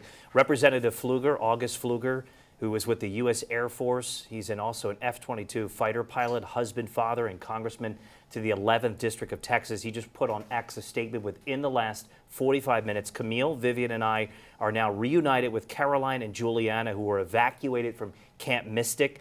The last day has brought unimaginable grief to many families, and we mourn for them as well as holding out hope for survivors. We want to thank the first responders who have come from far and wide to save lives. The Texas Division of Emergency Management has been incredible, and the White House, DHS, FEMA, DPS, and local officials have all been responsive and helpful. Please join us today as we pray for more miracles. So that, from a local congressman right there, reunited with his two daughters, missing from Camp Mystic. So good news there tonight. Yeah, breathing a huge sigh of relief. Absolutely. Yeah. All right, so Abbott says efforts will not stop until everyone has been found. He's calling it a 24/7 operation. They're bringing in resources. We've had local and state, but now they're bringing in federal resources to include helicopters that have thermal imaging. Let's listen to this soundbite. And going after and ensuring that we locate every single person who's been a victim of this flooding event. We're not going to stop today or tomorrow. We will stop when the job is completed. Between now and whenever that day arrives when the job is completed, this is a 24/7 operation, day and night, because we know that we are looking for Texans and Americans, and we put them as our top priority, and we will find every one of them. The state of Texas is amazing in how it responds to disasters. Not every state is like that. Many states do not do what the people of Texas do. And you are an example to the nation of getting through these difficult times, but also know that you're not alone, that you have the entire country's hearts and are with you and are walking alongside you. All right, we want to thank for listening to that. We're talking also to Joe DiCarlo. He's going to be joining us just a little bit. He's got shots of Governor Abbott and Kristi Noem at Camp Mystic, so we're going to take that in just a bit. But we want to just unpack a little bit more about that press conference that happened with the governor and Kristi Noem. The governor very adamant about talking about the fact that they are going to leave no stone unturned. He also signed that disaster declaration request for the President of the United States to bring immediate federal relief, and Secretary Noem talked about how that has been accepted and that the president will move forward to bring assets even more into the area, both now and for ongoing rebuilding that's going to take place, and we're going to need a lot of efforts there. And it's not just for the areas impacted in the Hill Country. It was expanded to several other counties, including Bexar, including Burnet, including Travis, just to name a few. And they're going to keep that list open as they continue to survey the damage to see just how many other counties need to be added to that disaster declaration. We've got our reporter Zach Hedrick on the ground. Let's check in with him now and see what he's got going on. Zach. Someone asked, hey, we're ready, guys. You're not Okay, that's Joe DiCarlo. Hey, Joe, can you hear me, Joe? We're on the side of a road. Joe, we hear you right now. Can you hear me? Oh, hey, yes. Hey, Joe, you're on live right now? Hey, Yeah. Yes, I do. Okay, you're on live. Let me just set the scene here because there's a lot of moving parts. We've got reporters all over the Hill Country, so we apologize for things a little hectic right there. But Joe, you're there. It's my understanding I see Governor Greg Abbott in the background, Secretary of Homeland Security Kristi Noem. Go ahead and set the scene for us from there. Yes. We're with Joe right now. Ryan, Darian, I don't know if you guys can hear me. We're kind of around a little bit, moving around. Just to give you a sense of where we are right now, Darian and Ryan, we are north of Kerrville a little bit, out on Highway 27. We're here at the campus of the Cross Kingdom Church.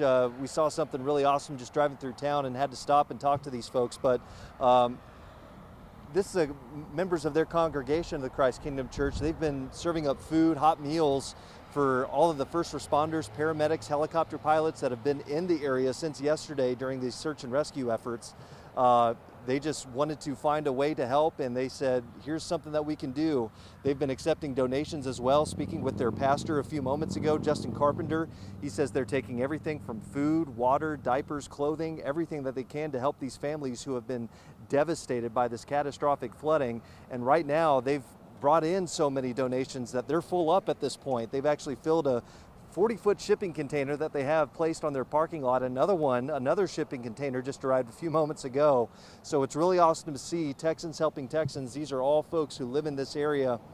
And if they're not directly impacted by the flooding, knowing someone who is either missing or has sadly passed away from these flooding events, they know people or families that have been affected. So it's a very tight-knit community, but it's great to see Texans helping Texans coming out here and just doing the best that they can to help all of the first responders, the paramedics, the helicopter pilots stay on their feet as these search efforts continue. Ryan and Darian, back to you. All right, Zach, thank you very much. We appreciate that update. We've got, again, Joe DiCarlo standing by.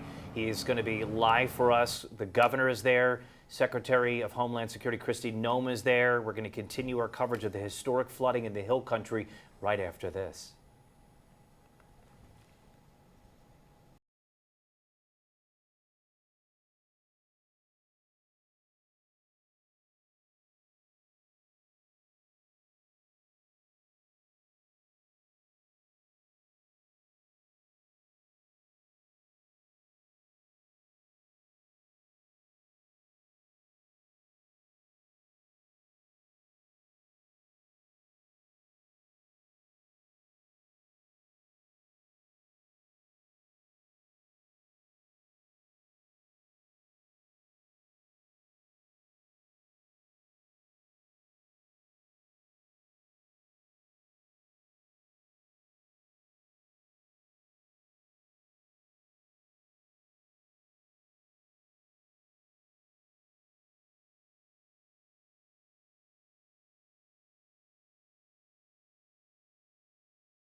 All right, believe it or not, there's still rain out there. This system just is persistent and has been for going on now over 48 hours. Mm-hmm. It started over the Hill Country and certainly over Kerrville where 9, 10, 11, 12 inches racked up. Today we saw Seguin with 5 inches plus. It's been nonstop. Yeah. Alex Garcia is standing by to tell us what is in the forecast for tonight and into tomorrow. Yeah, we've been watching this thing for 2 days, Ryan, and it's been pretty wild as we've been seeing. Early this morning, we were really concerned because we were looking at that little bit of a low pressure center that came through. That MCV is what we call it as meteorologists. That's what caught most of the rain back up over the Hunt area and back up over Kerrville. We saw that kind of regenerate today and try to develop right back up into this region, come down, and maybe it was showing signs of coming back here in San Antonio, and that really raised the alarm with a lot of us. Good news is it really kind of faded out before it really got itself going. Right now, you can still see that pattern as it comes down. You'll see that little swing as it comes into this way, goes right back up. And there you see that pattern, just going up like that, from Brenham up to Bryan, College Station, with this end moving a little bit further back down to the south. Then notice the wind. This is a little push here. You can see this area coming in like that, so that's what we call convergence. So when that happens, the air comes together, and it generally sets up a line of showers right up into here, but not really strong. We're just looking at light to moderate rain, moving out across northwestern Bexar County, stretching out toward western Bexar County. But nonetheless, we've had a good deal of rain in spots. Other spots have not had as much, but we've had a good deal of rain. So what we've done, and what the Weather Service has done, is put a flash flood watch out for this area. That includes Bexar County, goes all the way back on up to Giddings and LaGrange, comes all the way down here to Pleasanton, back over to Hondo and into Kerrville, back up to Harbor. That's Harper rather. That's up in effect till 10 o'clock this evening. Now that is a watch. A watch simply means everything is setting up for the potential of that right there, flooding. So that means there's enough water in the air. We've got a little bit of a triggering mechanism in the air. It could occur.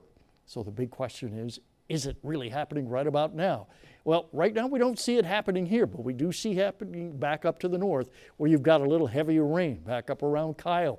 More than likely, they could see a little bit more impact there than we're seeing here, but it won't take much, just a half inch or so in some spots further west for it to really start up something big. But for now, the only thing we're seeing is this little push right in this area here.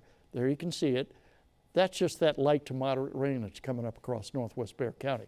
Not enough to really do anything serious, but enough to make the roadway slick, enough to make them drivable, a little bit of a problem as you're going through, because we know some people go a little faster than normal, even though it's wet out there. You need to slow down on the roadways, otherwise the accident number kind of goes up there.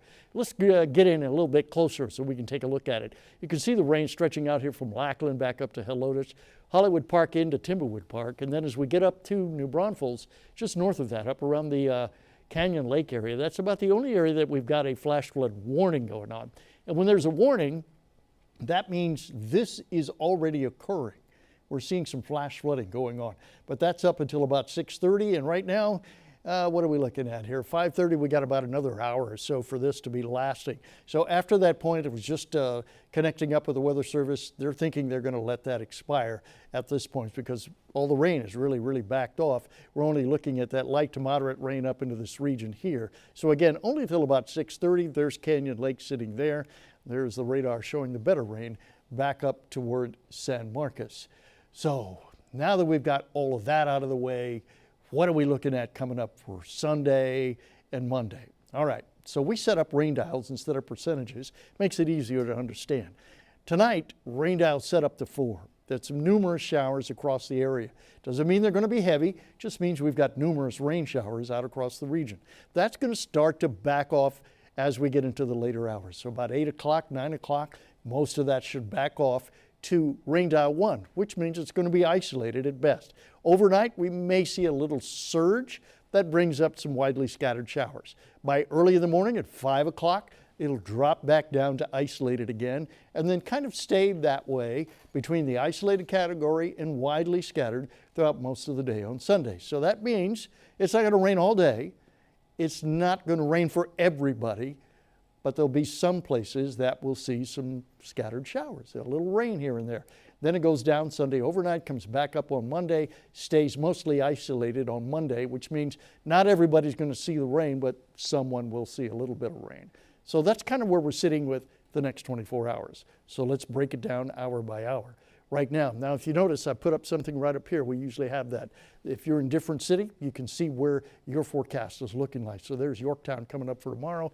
There's Bernie. We'll switch that out. There's Brackettville. So you can see what we're thinking is coming up for tomorrow. This is what we're looking here. 70s early in the morning. Cloudy, maybe a little bit of light drizzle kind of left over. By midday, we could see some sunshine, running about 84. Look, a little southeast wind. It's going to be a little steamy because we've got all this moisture in the air. Any little addition of heat, particularly sunshine, that's going to kind of stir up the atmosphere a little bit, which is why we're thinking there could be some widely scattered showers later in the afternoon. Between 1 and about 3 o'clock, 2 o'clock, you'll see them. Then it starts to back off a little bit. Still cloudy by 6 o'clock. We'll get down to about 85. We'll still have that southeast wind at about 8 miles an hour. So that's today. That's tomorrow. That's what has happened. And of course, we talked about the aquifer levels going up about 5 feet. We may see that go up a little bit more tomorrow as well as the water begins to percolate down. All right, thanks a lot, Alex. You know, at Governor Abbott's press conference a little after 3 today, he talked about one central theme, one team. We're talking state and local leaders and now federal leaders all coming together under one umbrella, working toward recovery efforts here and search efforts. We talked to one small business owner who says they do this all the time. They always look out after each other, and they are also putting efforts together right now to feed kids who were stuck. Yesterday, we just had a couple show up and they were like, where do we need to go? What do we need to do? We didn't even get names, anything. They just showed up to help and started taking loads. Derek has a customer who has a direct contact, a helicopter that was taking the food to across the river, the flooding. He personally loaded it himself. So people just reaching out and showing up, like, I can't stress enough, like, don't message, just show up. Just come here. There's something to do. And we appreciate that so much. And we're making sure it gets wherever it needs to go.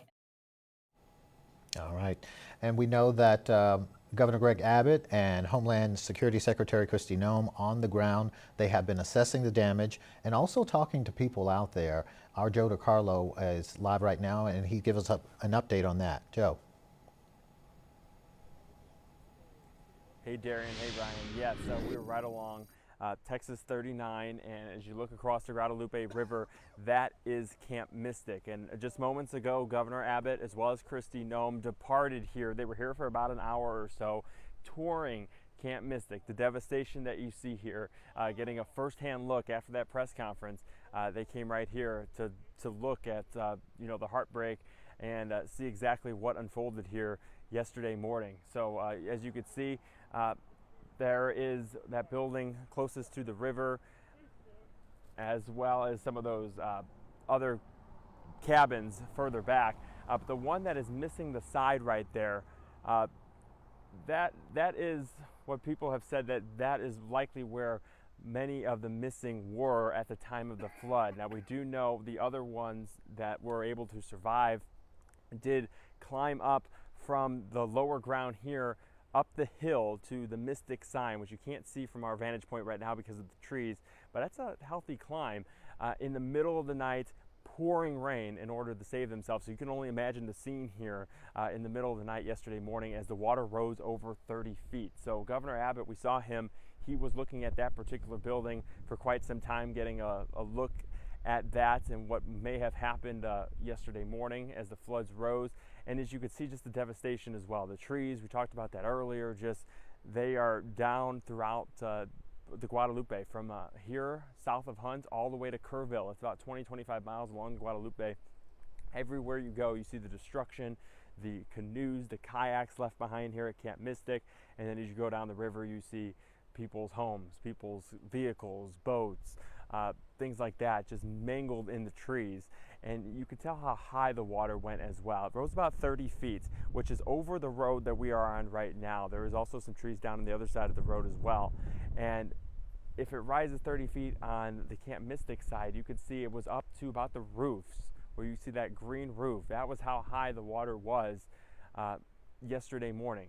So you could just imagine how terrifying it was. Pitch black darkness, not much light here. It's a very remote area south of Hunt. And really, we've been learning that the Camp Mystic, when you come, the campers don't have their phones. They're not allowed to have phones. So it wasn't much communication. It was the middle of the night, and that's when this storm struck. So you could imagine how frightening it was as they had to evacuate, go to higher ground. And unfortunately, again, like you guys have been mentioning, 27 still missing from this particular location after the flood came through. So once again, we just had the governor, we had Kristi Noem out here for about an hour touring Camp Mystic, and then they just received the police escort down Texas 39 just about 10 minutes ago out of the area. So we are continuing to follow the situation, but that was what we saw recently with their visits. Yeah, did you hear of them? Did they make any comments that you know of there when they were at Camp Mystic? We know we heard from them at the press conference around 4 o'clock, but has anybody said that they made any additional statements, anything news-making at this hour? We are not sure exactly what they were talking about or exactly how the tour went at Camp Mystic or who was exactly with them. We saw a lot of law enforcement.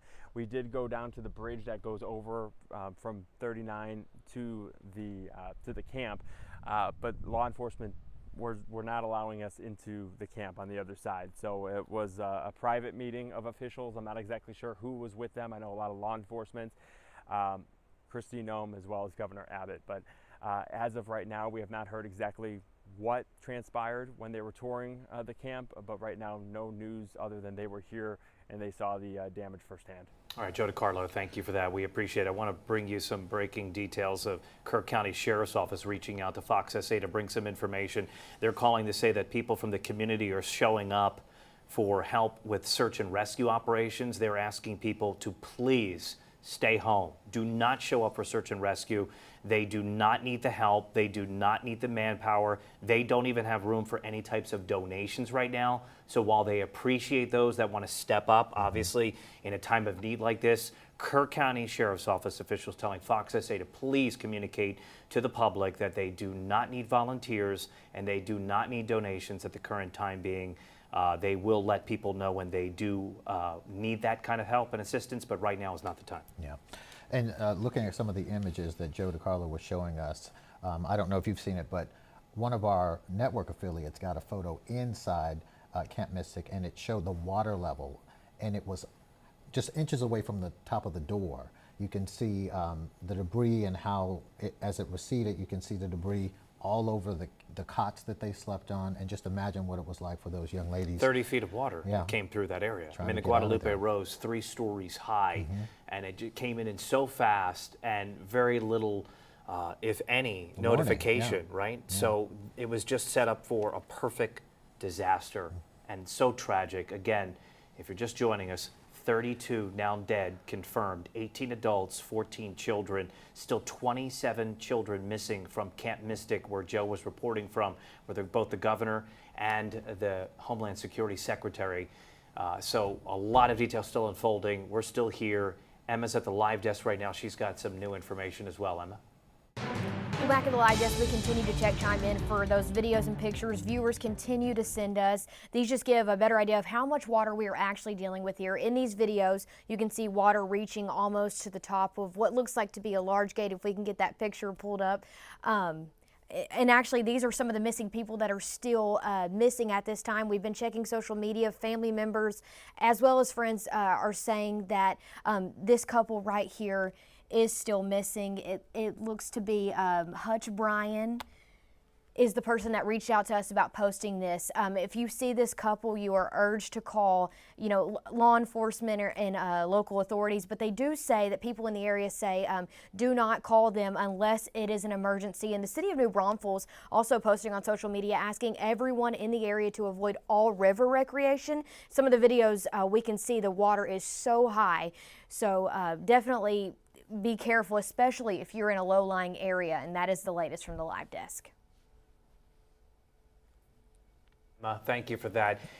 Let's turn on, if we can, Alex Garcia's microphone for us, because I want to give him some new information. We're hearing, from Governor Abbott from the press conference that the NWS, that's the National Weather Service, issued. Actually, you could step in, Alex. Yeah. Step in. Come join us. National Weather Service issued a flood watch early Thursday afternoon, which is Yes. what you talked about. So Exactly. that warning was out there, or a watch rather, was issued Thursday afternoon that Kirk County is a place of potential high risk. Right. So that was out there as early as Thursday morning, and then they talked about how there was a flash flooding concern throughout the overnight. A warning was issued for Kirk County as early as 1 a.m. 1 on a.m., Friday. yes. So 1 a.m. that warning went out there. A more dire flash flood warning was issued for Kirk County at 4:03, Right. and then another one for 5:34 in the morning. Right. So that 403 one was that was the emergency. And that was still when the water was still at 2 feet, 3 feet. The water had not come up yet. So they issued that flash flood emergency before the water started to rise. So is this then a case of maybe the campers there? I mean, obviously They didn't have. Yeah, they right. I didn't was have just a going to say connection. they didn't get that warning. They No. didn't hear it in No time. one got that warning because everybody is asleep at 4 o'clock in the morning, and that included likely the officials, likely anyone else. They were all asleep. Nobody got the warning. It doesn't mean the warning wasn't given. It's just they didn't receive it because they didn't have a phone on, didn't have a weather radio, didn't have some source of getting a weather alert. And no river detection warning system And that there's could no alert river people detection that system this was happening. on the And you river said at all. there's none that you know of None. in Texas. And I just checked, in 2023, there is a long, huge research project that was given to authorities that suggested this was something that needed to be done. Here we are, 2025, nothing happened. So had there been an alert, alarm sounding alarm at 4 a.m., system, they would have known. How effective would that have been? It depends on how they would have set it up and what type of system it would be. And typically, I would think they would set it up somewhere enough to where you either get a warning siren, you get some type of alert that lets the people know who are along the river. Once you hear this, once you get this alert, the water's coming up and it's coming up quick. This is no time to waste. Move and move now. Again, this is the why and the hows, right? Right. These are questions that are undoubtedly going to be difficult ones moving They're going forward. to be very difficult ones, seeing that study was already done in 2023. It's available online, and it's a lengthy study. And the recommendations were, do this, go find the funding to do this. This is how you do it. And we sit 2 years later with nothing. And now with 32 dead, Yeah. and sadly that number may rise, perhaps. It will. This will be addressed in the future in some form or In fashion, some form or fashion, to yeah, it hope that has to this be. never happens We- again. We can't do this anymore. We've done it too many years in a row. Wow, I mean, it's just unfathomable. And people have said there was no warning. There was nobody knew that this was going to happen. You're saying that watch was out there early enough that people along the river should have known. Hey, should have keyed known. warning. Yeah, when you get a watch, So tragic. that tells you something is setting up. Don't wait for the warning. Go ahead and make preparations right away. That coming from our chief meteorologist, who's been here how many years now? 30. Oh, well over that. Well I don't over want to that. get into the Yeah. numbers. All right, more after this. Stay with us.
We are continuing to bring you live coverage of the Hill Country flooding disaster. We know that search and sadly recovery efforts are underway right now. Our Zach Hedrick is on the ground at one of the search and rescue hubs there. Zach, what are you seeing there?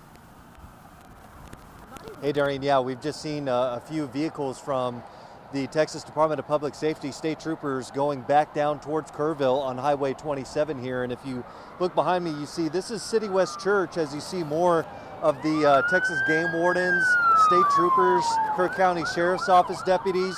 They're all heading back into Kerrville.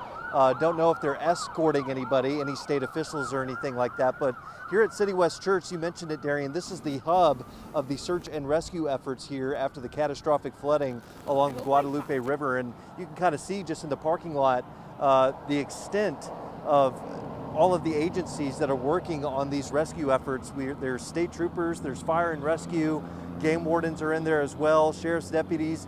We also saw a small fleet of fan boats as well, so that might be members of the Cajun Navy that the governor was talking about earlier as well. A lot of people are out here to help look for the missing, locate them. I've also been told that this is where the helicopter pilots are based out of. They come here to recharge before they get back up in the air and circle the area once more. So a big hub of activity up here. Just across the way, there's also other churches helping feed all of these people as the search efforts continue moving on. Reporting live in Kerrville, Zach Hedrick, Fox San Antonio. Zach, thank you. And you were mentioning the Cajun Navy. That's the volunteers from Louisiana who are aiding in search and rescue operations. So, Zach, you know that the search and rescue is around the clock. Have there been any indication of any other agencies coming in from out of state that you've seen there? We know federal authorities are there, but have you seen anybody else besides the Louisiana Cajun Navy? No, and we haven't gotten quite a good look into that parking lot to see if there are any other agencies from visiting states that have arrived here yet. What we have seen here, Ryan, as well, is we've seen utility trucks from neighboring utility companies. They've brought in their trucks with cherry pickers, things like that, to help with electrical systems and wiring, things like that. But we haven't seen any other agencies from other states come in with the search efforts just yet.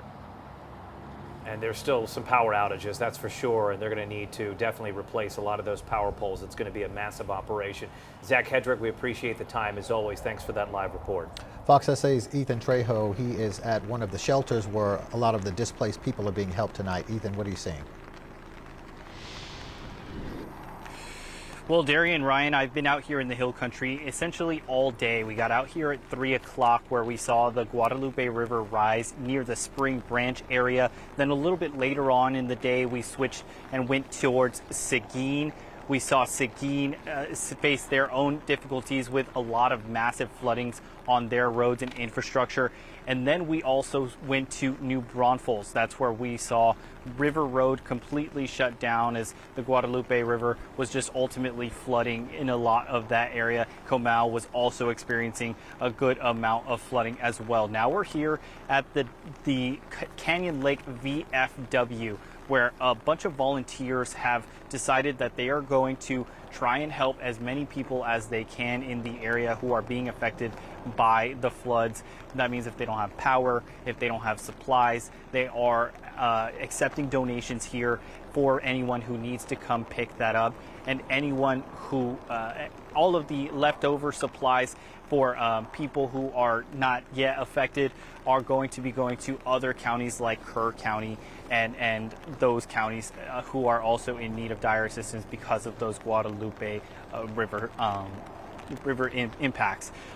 They are still accepting donations from anyone who is willing and able to help, and they are asking anyone, if you do want to donate, you can come right on down to the Canyon Lake VFW. All right, Ethan, thank you. Ethan, I got a question for you, though. The Canyon Lake obviously has been in dire straits, a shell of itself. I mean, the drought has really ravaged Canyon Lake. Alex said that it could be as much as 50% full as all the water rushes into Canyon Lake. Did you get a chance to see it yourself? What does it look like to you?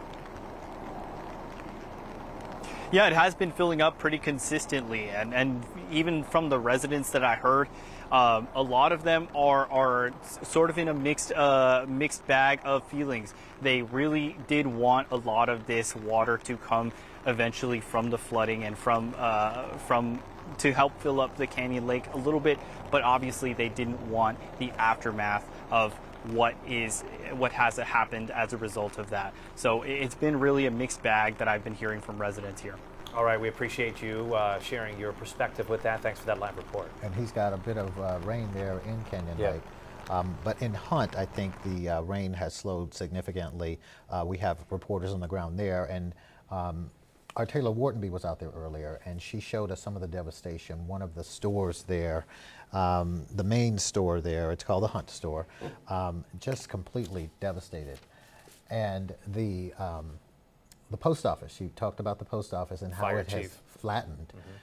Earlier, she talked to the fire chief there and about what they're seeing as they assess the damage. Take a listen.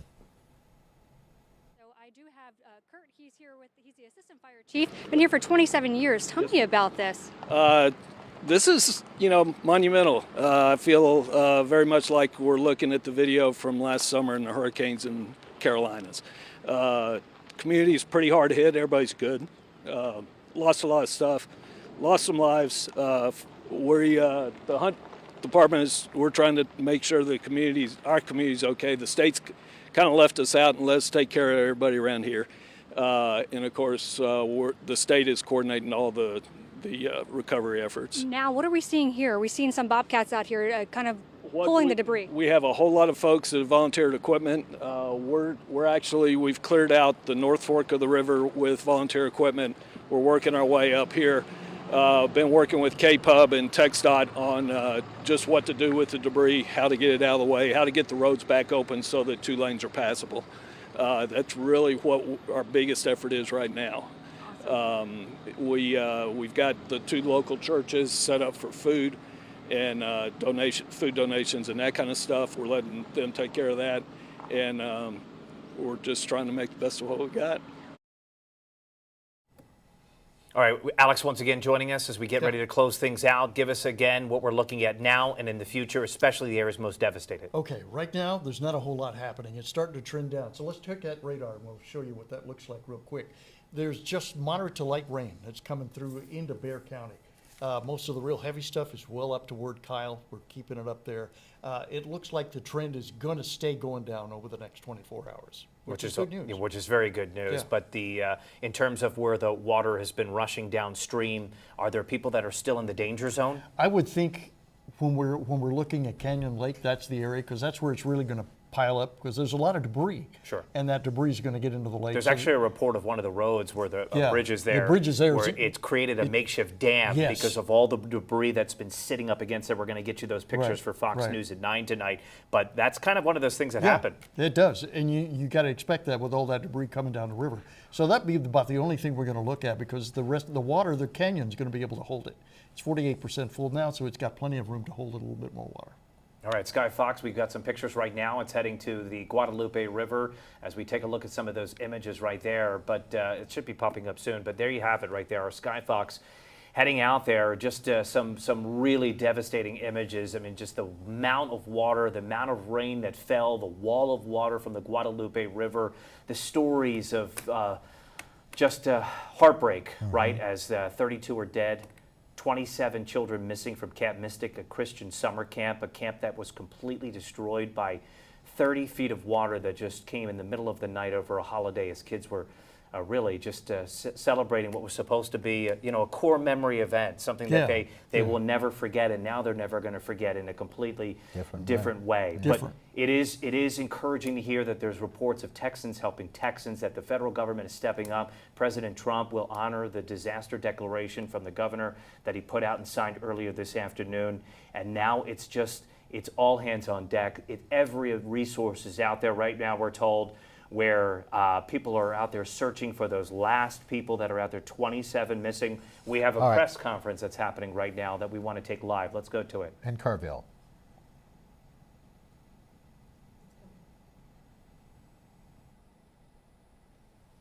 Thank y'all again for being here. Those who don't know, Larry Letha, Kirk County Sheriff. How we're going to run this, I'm going to talk a little bit and then the city manager talk. We're going to take very few questions. Starting tomorrow, we're going to do 10 a.m. and 3 p.m. tomorrow for y'all. We're doing the best we can to get you as much information as fast as we can. As I tell you today, and I expect tomorrow and the next couple of days, information's changing rapidly and quickly. Got a few notes here.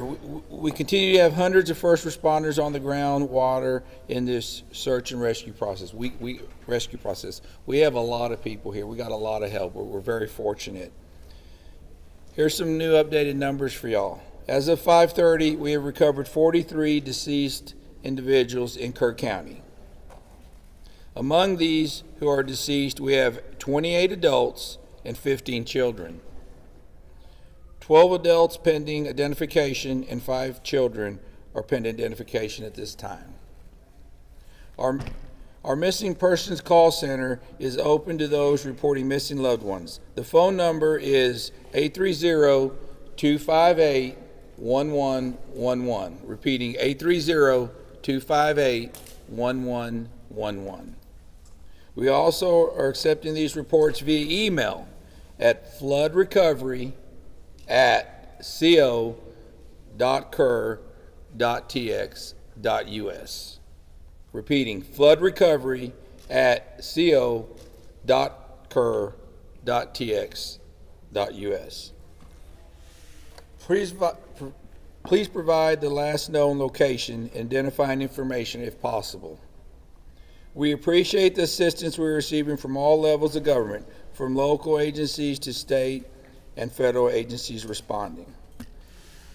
I tell you, the governor has assured us, along with the federal government, that we will have all the resources we need, and we do have that. We've got all the resources we need. We're in really good shape to keep going for several more days. I want to tell y'all something. I appreciate y'all's cooperation. We will try to get you as much updated information as we can starting tomorrow at 10 and 3 o'clock. Once again, as your Kirk County Sheriff, I assure you we're going to do everything along with our partners, and we'll be on this till we find the last body. At this time, I'm going to turn it over to our city manager, Dalton Rice. Thank you, Sheriff. Good evening. Dalton Rice, the city manager for City of Kerrville. Mayor Herring wanted me to just give a message. He's out with the teams. He's kind of checking on everybody. Just like everybody else, we all need to take downtime to include y'all. So make sure y'all are taking care of yourselves as well. We're in a marathon, and we got to make sure we always think about that and look after each other. So a couple updates. Since 6 a.m. this morning, we've had a combined primary clear, so aerial and ground, of about 100-meter distance on either side of the Guadalupe River from 1 mile north of Camp Mystic up through Hunt and Ingram. So we talked about that briefly this morning. Excuse me. We talked about that briefly this morning. So 100 meters on each side, they are continuing operations on that. We are also working on operations within the city of Kerrville as well, again, along the riverbanks as, since the waters have receded some. We are working on, again, we talked about downtime. We are working on locations for first responders to make sure that they do have, their adequate downtime and their rest. We're constantly going through kind of shift management cycles to make sure that our first responders and our crews and teams are taken care of. Public Works, so water is looking good. We've identified some leaks. We've been able to shut those leaks down or isolate those leaks. We will be likely operating off of well water probably for the next foreseeable about 4 weeks is what we're projecting. So we're not going to be pulling surface water for about 4 weeks. With these type of events, there's a lot of debris, there's a lot of chemicals, a lot of gasoline, a lot of other contaminants that are in there. We are working with TCEQ and other partners in there to make sure that we get these issues addressed as quickly as possible. We get a lot of information for people who are wanting help. Excuse me. A lot of people who are wanting information to help. Best thing you can do, especially right in your small local area, don't go out into major areas. Public Works mentioned just, hey, pick up a little bit of debris in your trash cans or your trash bags. Keep it local, but stay out of the major areas. Everything is still, very, very dangerous, very hazardous conditions. Let me pull up our KPUB utility report. Of course, it went away.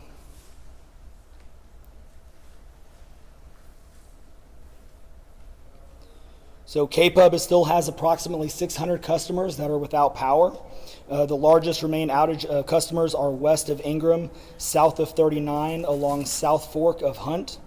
KPUB issued a mutual aid request on July 4th. 50 personnel and utilities and contractors from across Texas are coming in to support operations and restoration.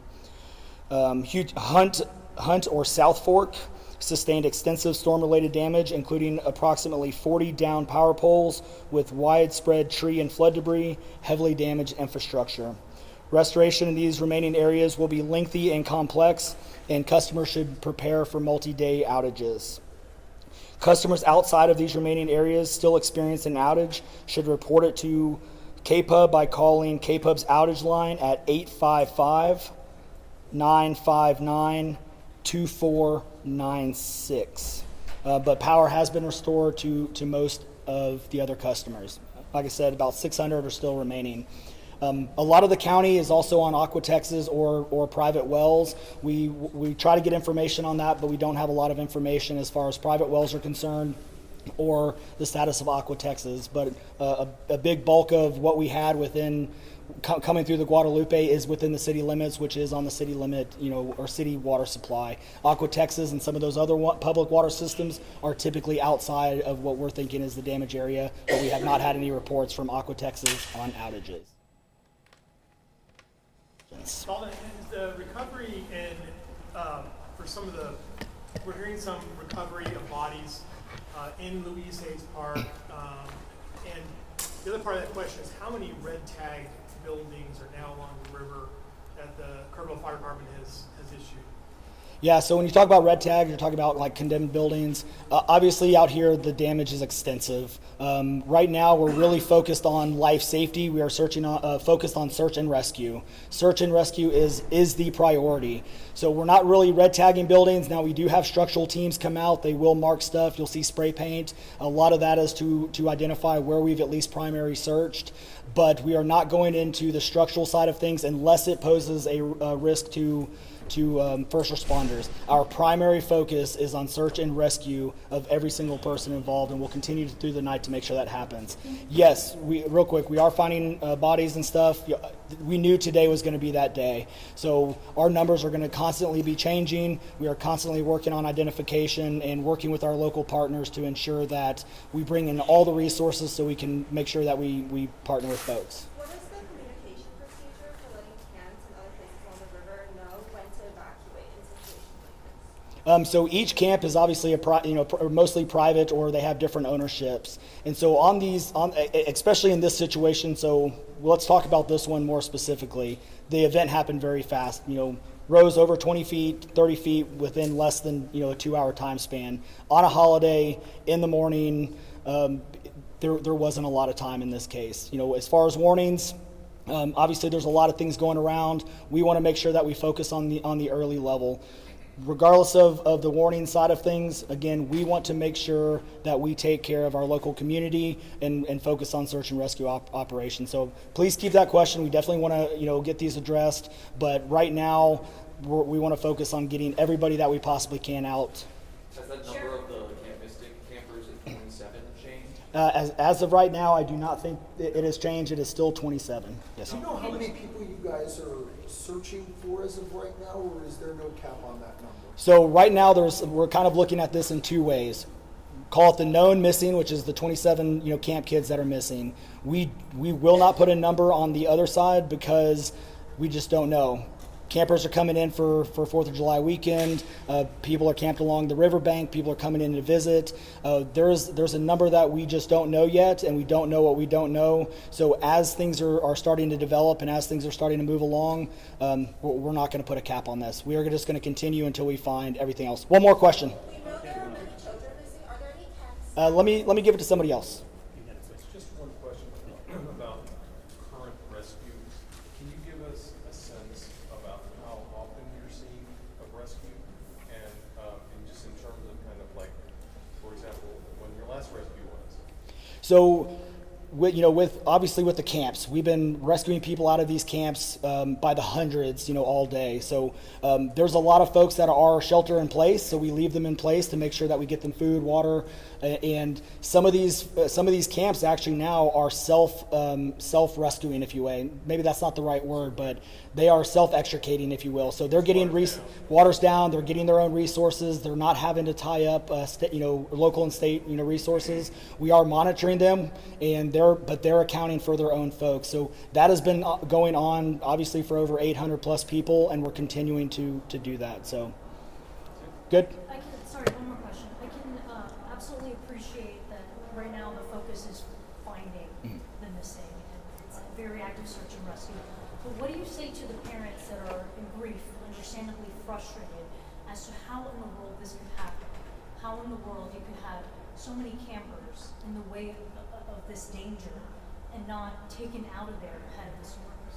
Yeah, that's the question of the hour. But with these, this is last time it was this bad, and this one is even worse than that. Was 1987. You can't predict it.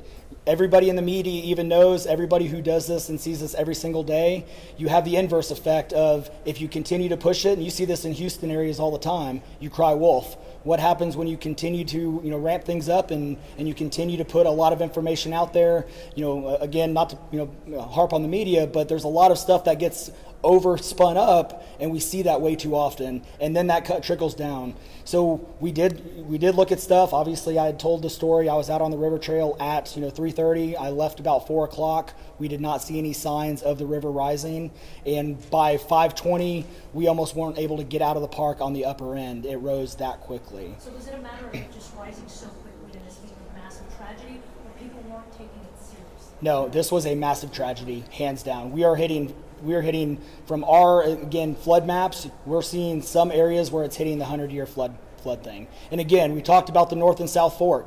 That water hit perfectly. You heard Chief Nim Kidd talk a little bit about the wide area. This went from San Angelo to Waco and all. They stage where they can, but you do not know what's going to happen, one, until water falls, and two, the predictions were definitely off. That water and rain fell almost double of what was anticipated, both in the North and South Fork, and converged into one place, and it rose that quick. So thank you. All right, you've been listening to a live update from the Kerr City Manager, the Sheriff rather, of Kerr County, and he has updated the number of fatalities. Sadly, now that number is at 43, 28 adults, 15 children. 5 of those children have yet to be identified. The number of kids missing from the camp, that remains at 27. The city manager of Kerrville telling us about a water advisory in that area, saying that because of the pollutants, to include gasoline, debris, that they will be on well water, and at least for the next 4 weeks. Let's go back to that press conference now. We've got somebody else that we want to hear from. All right, so once again, 43 now confirmed dead. That jumped from 32 from earlier today. 20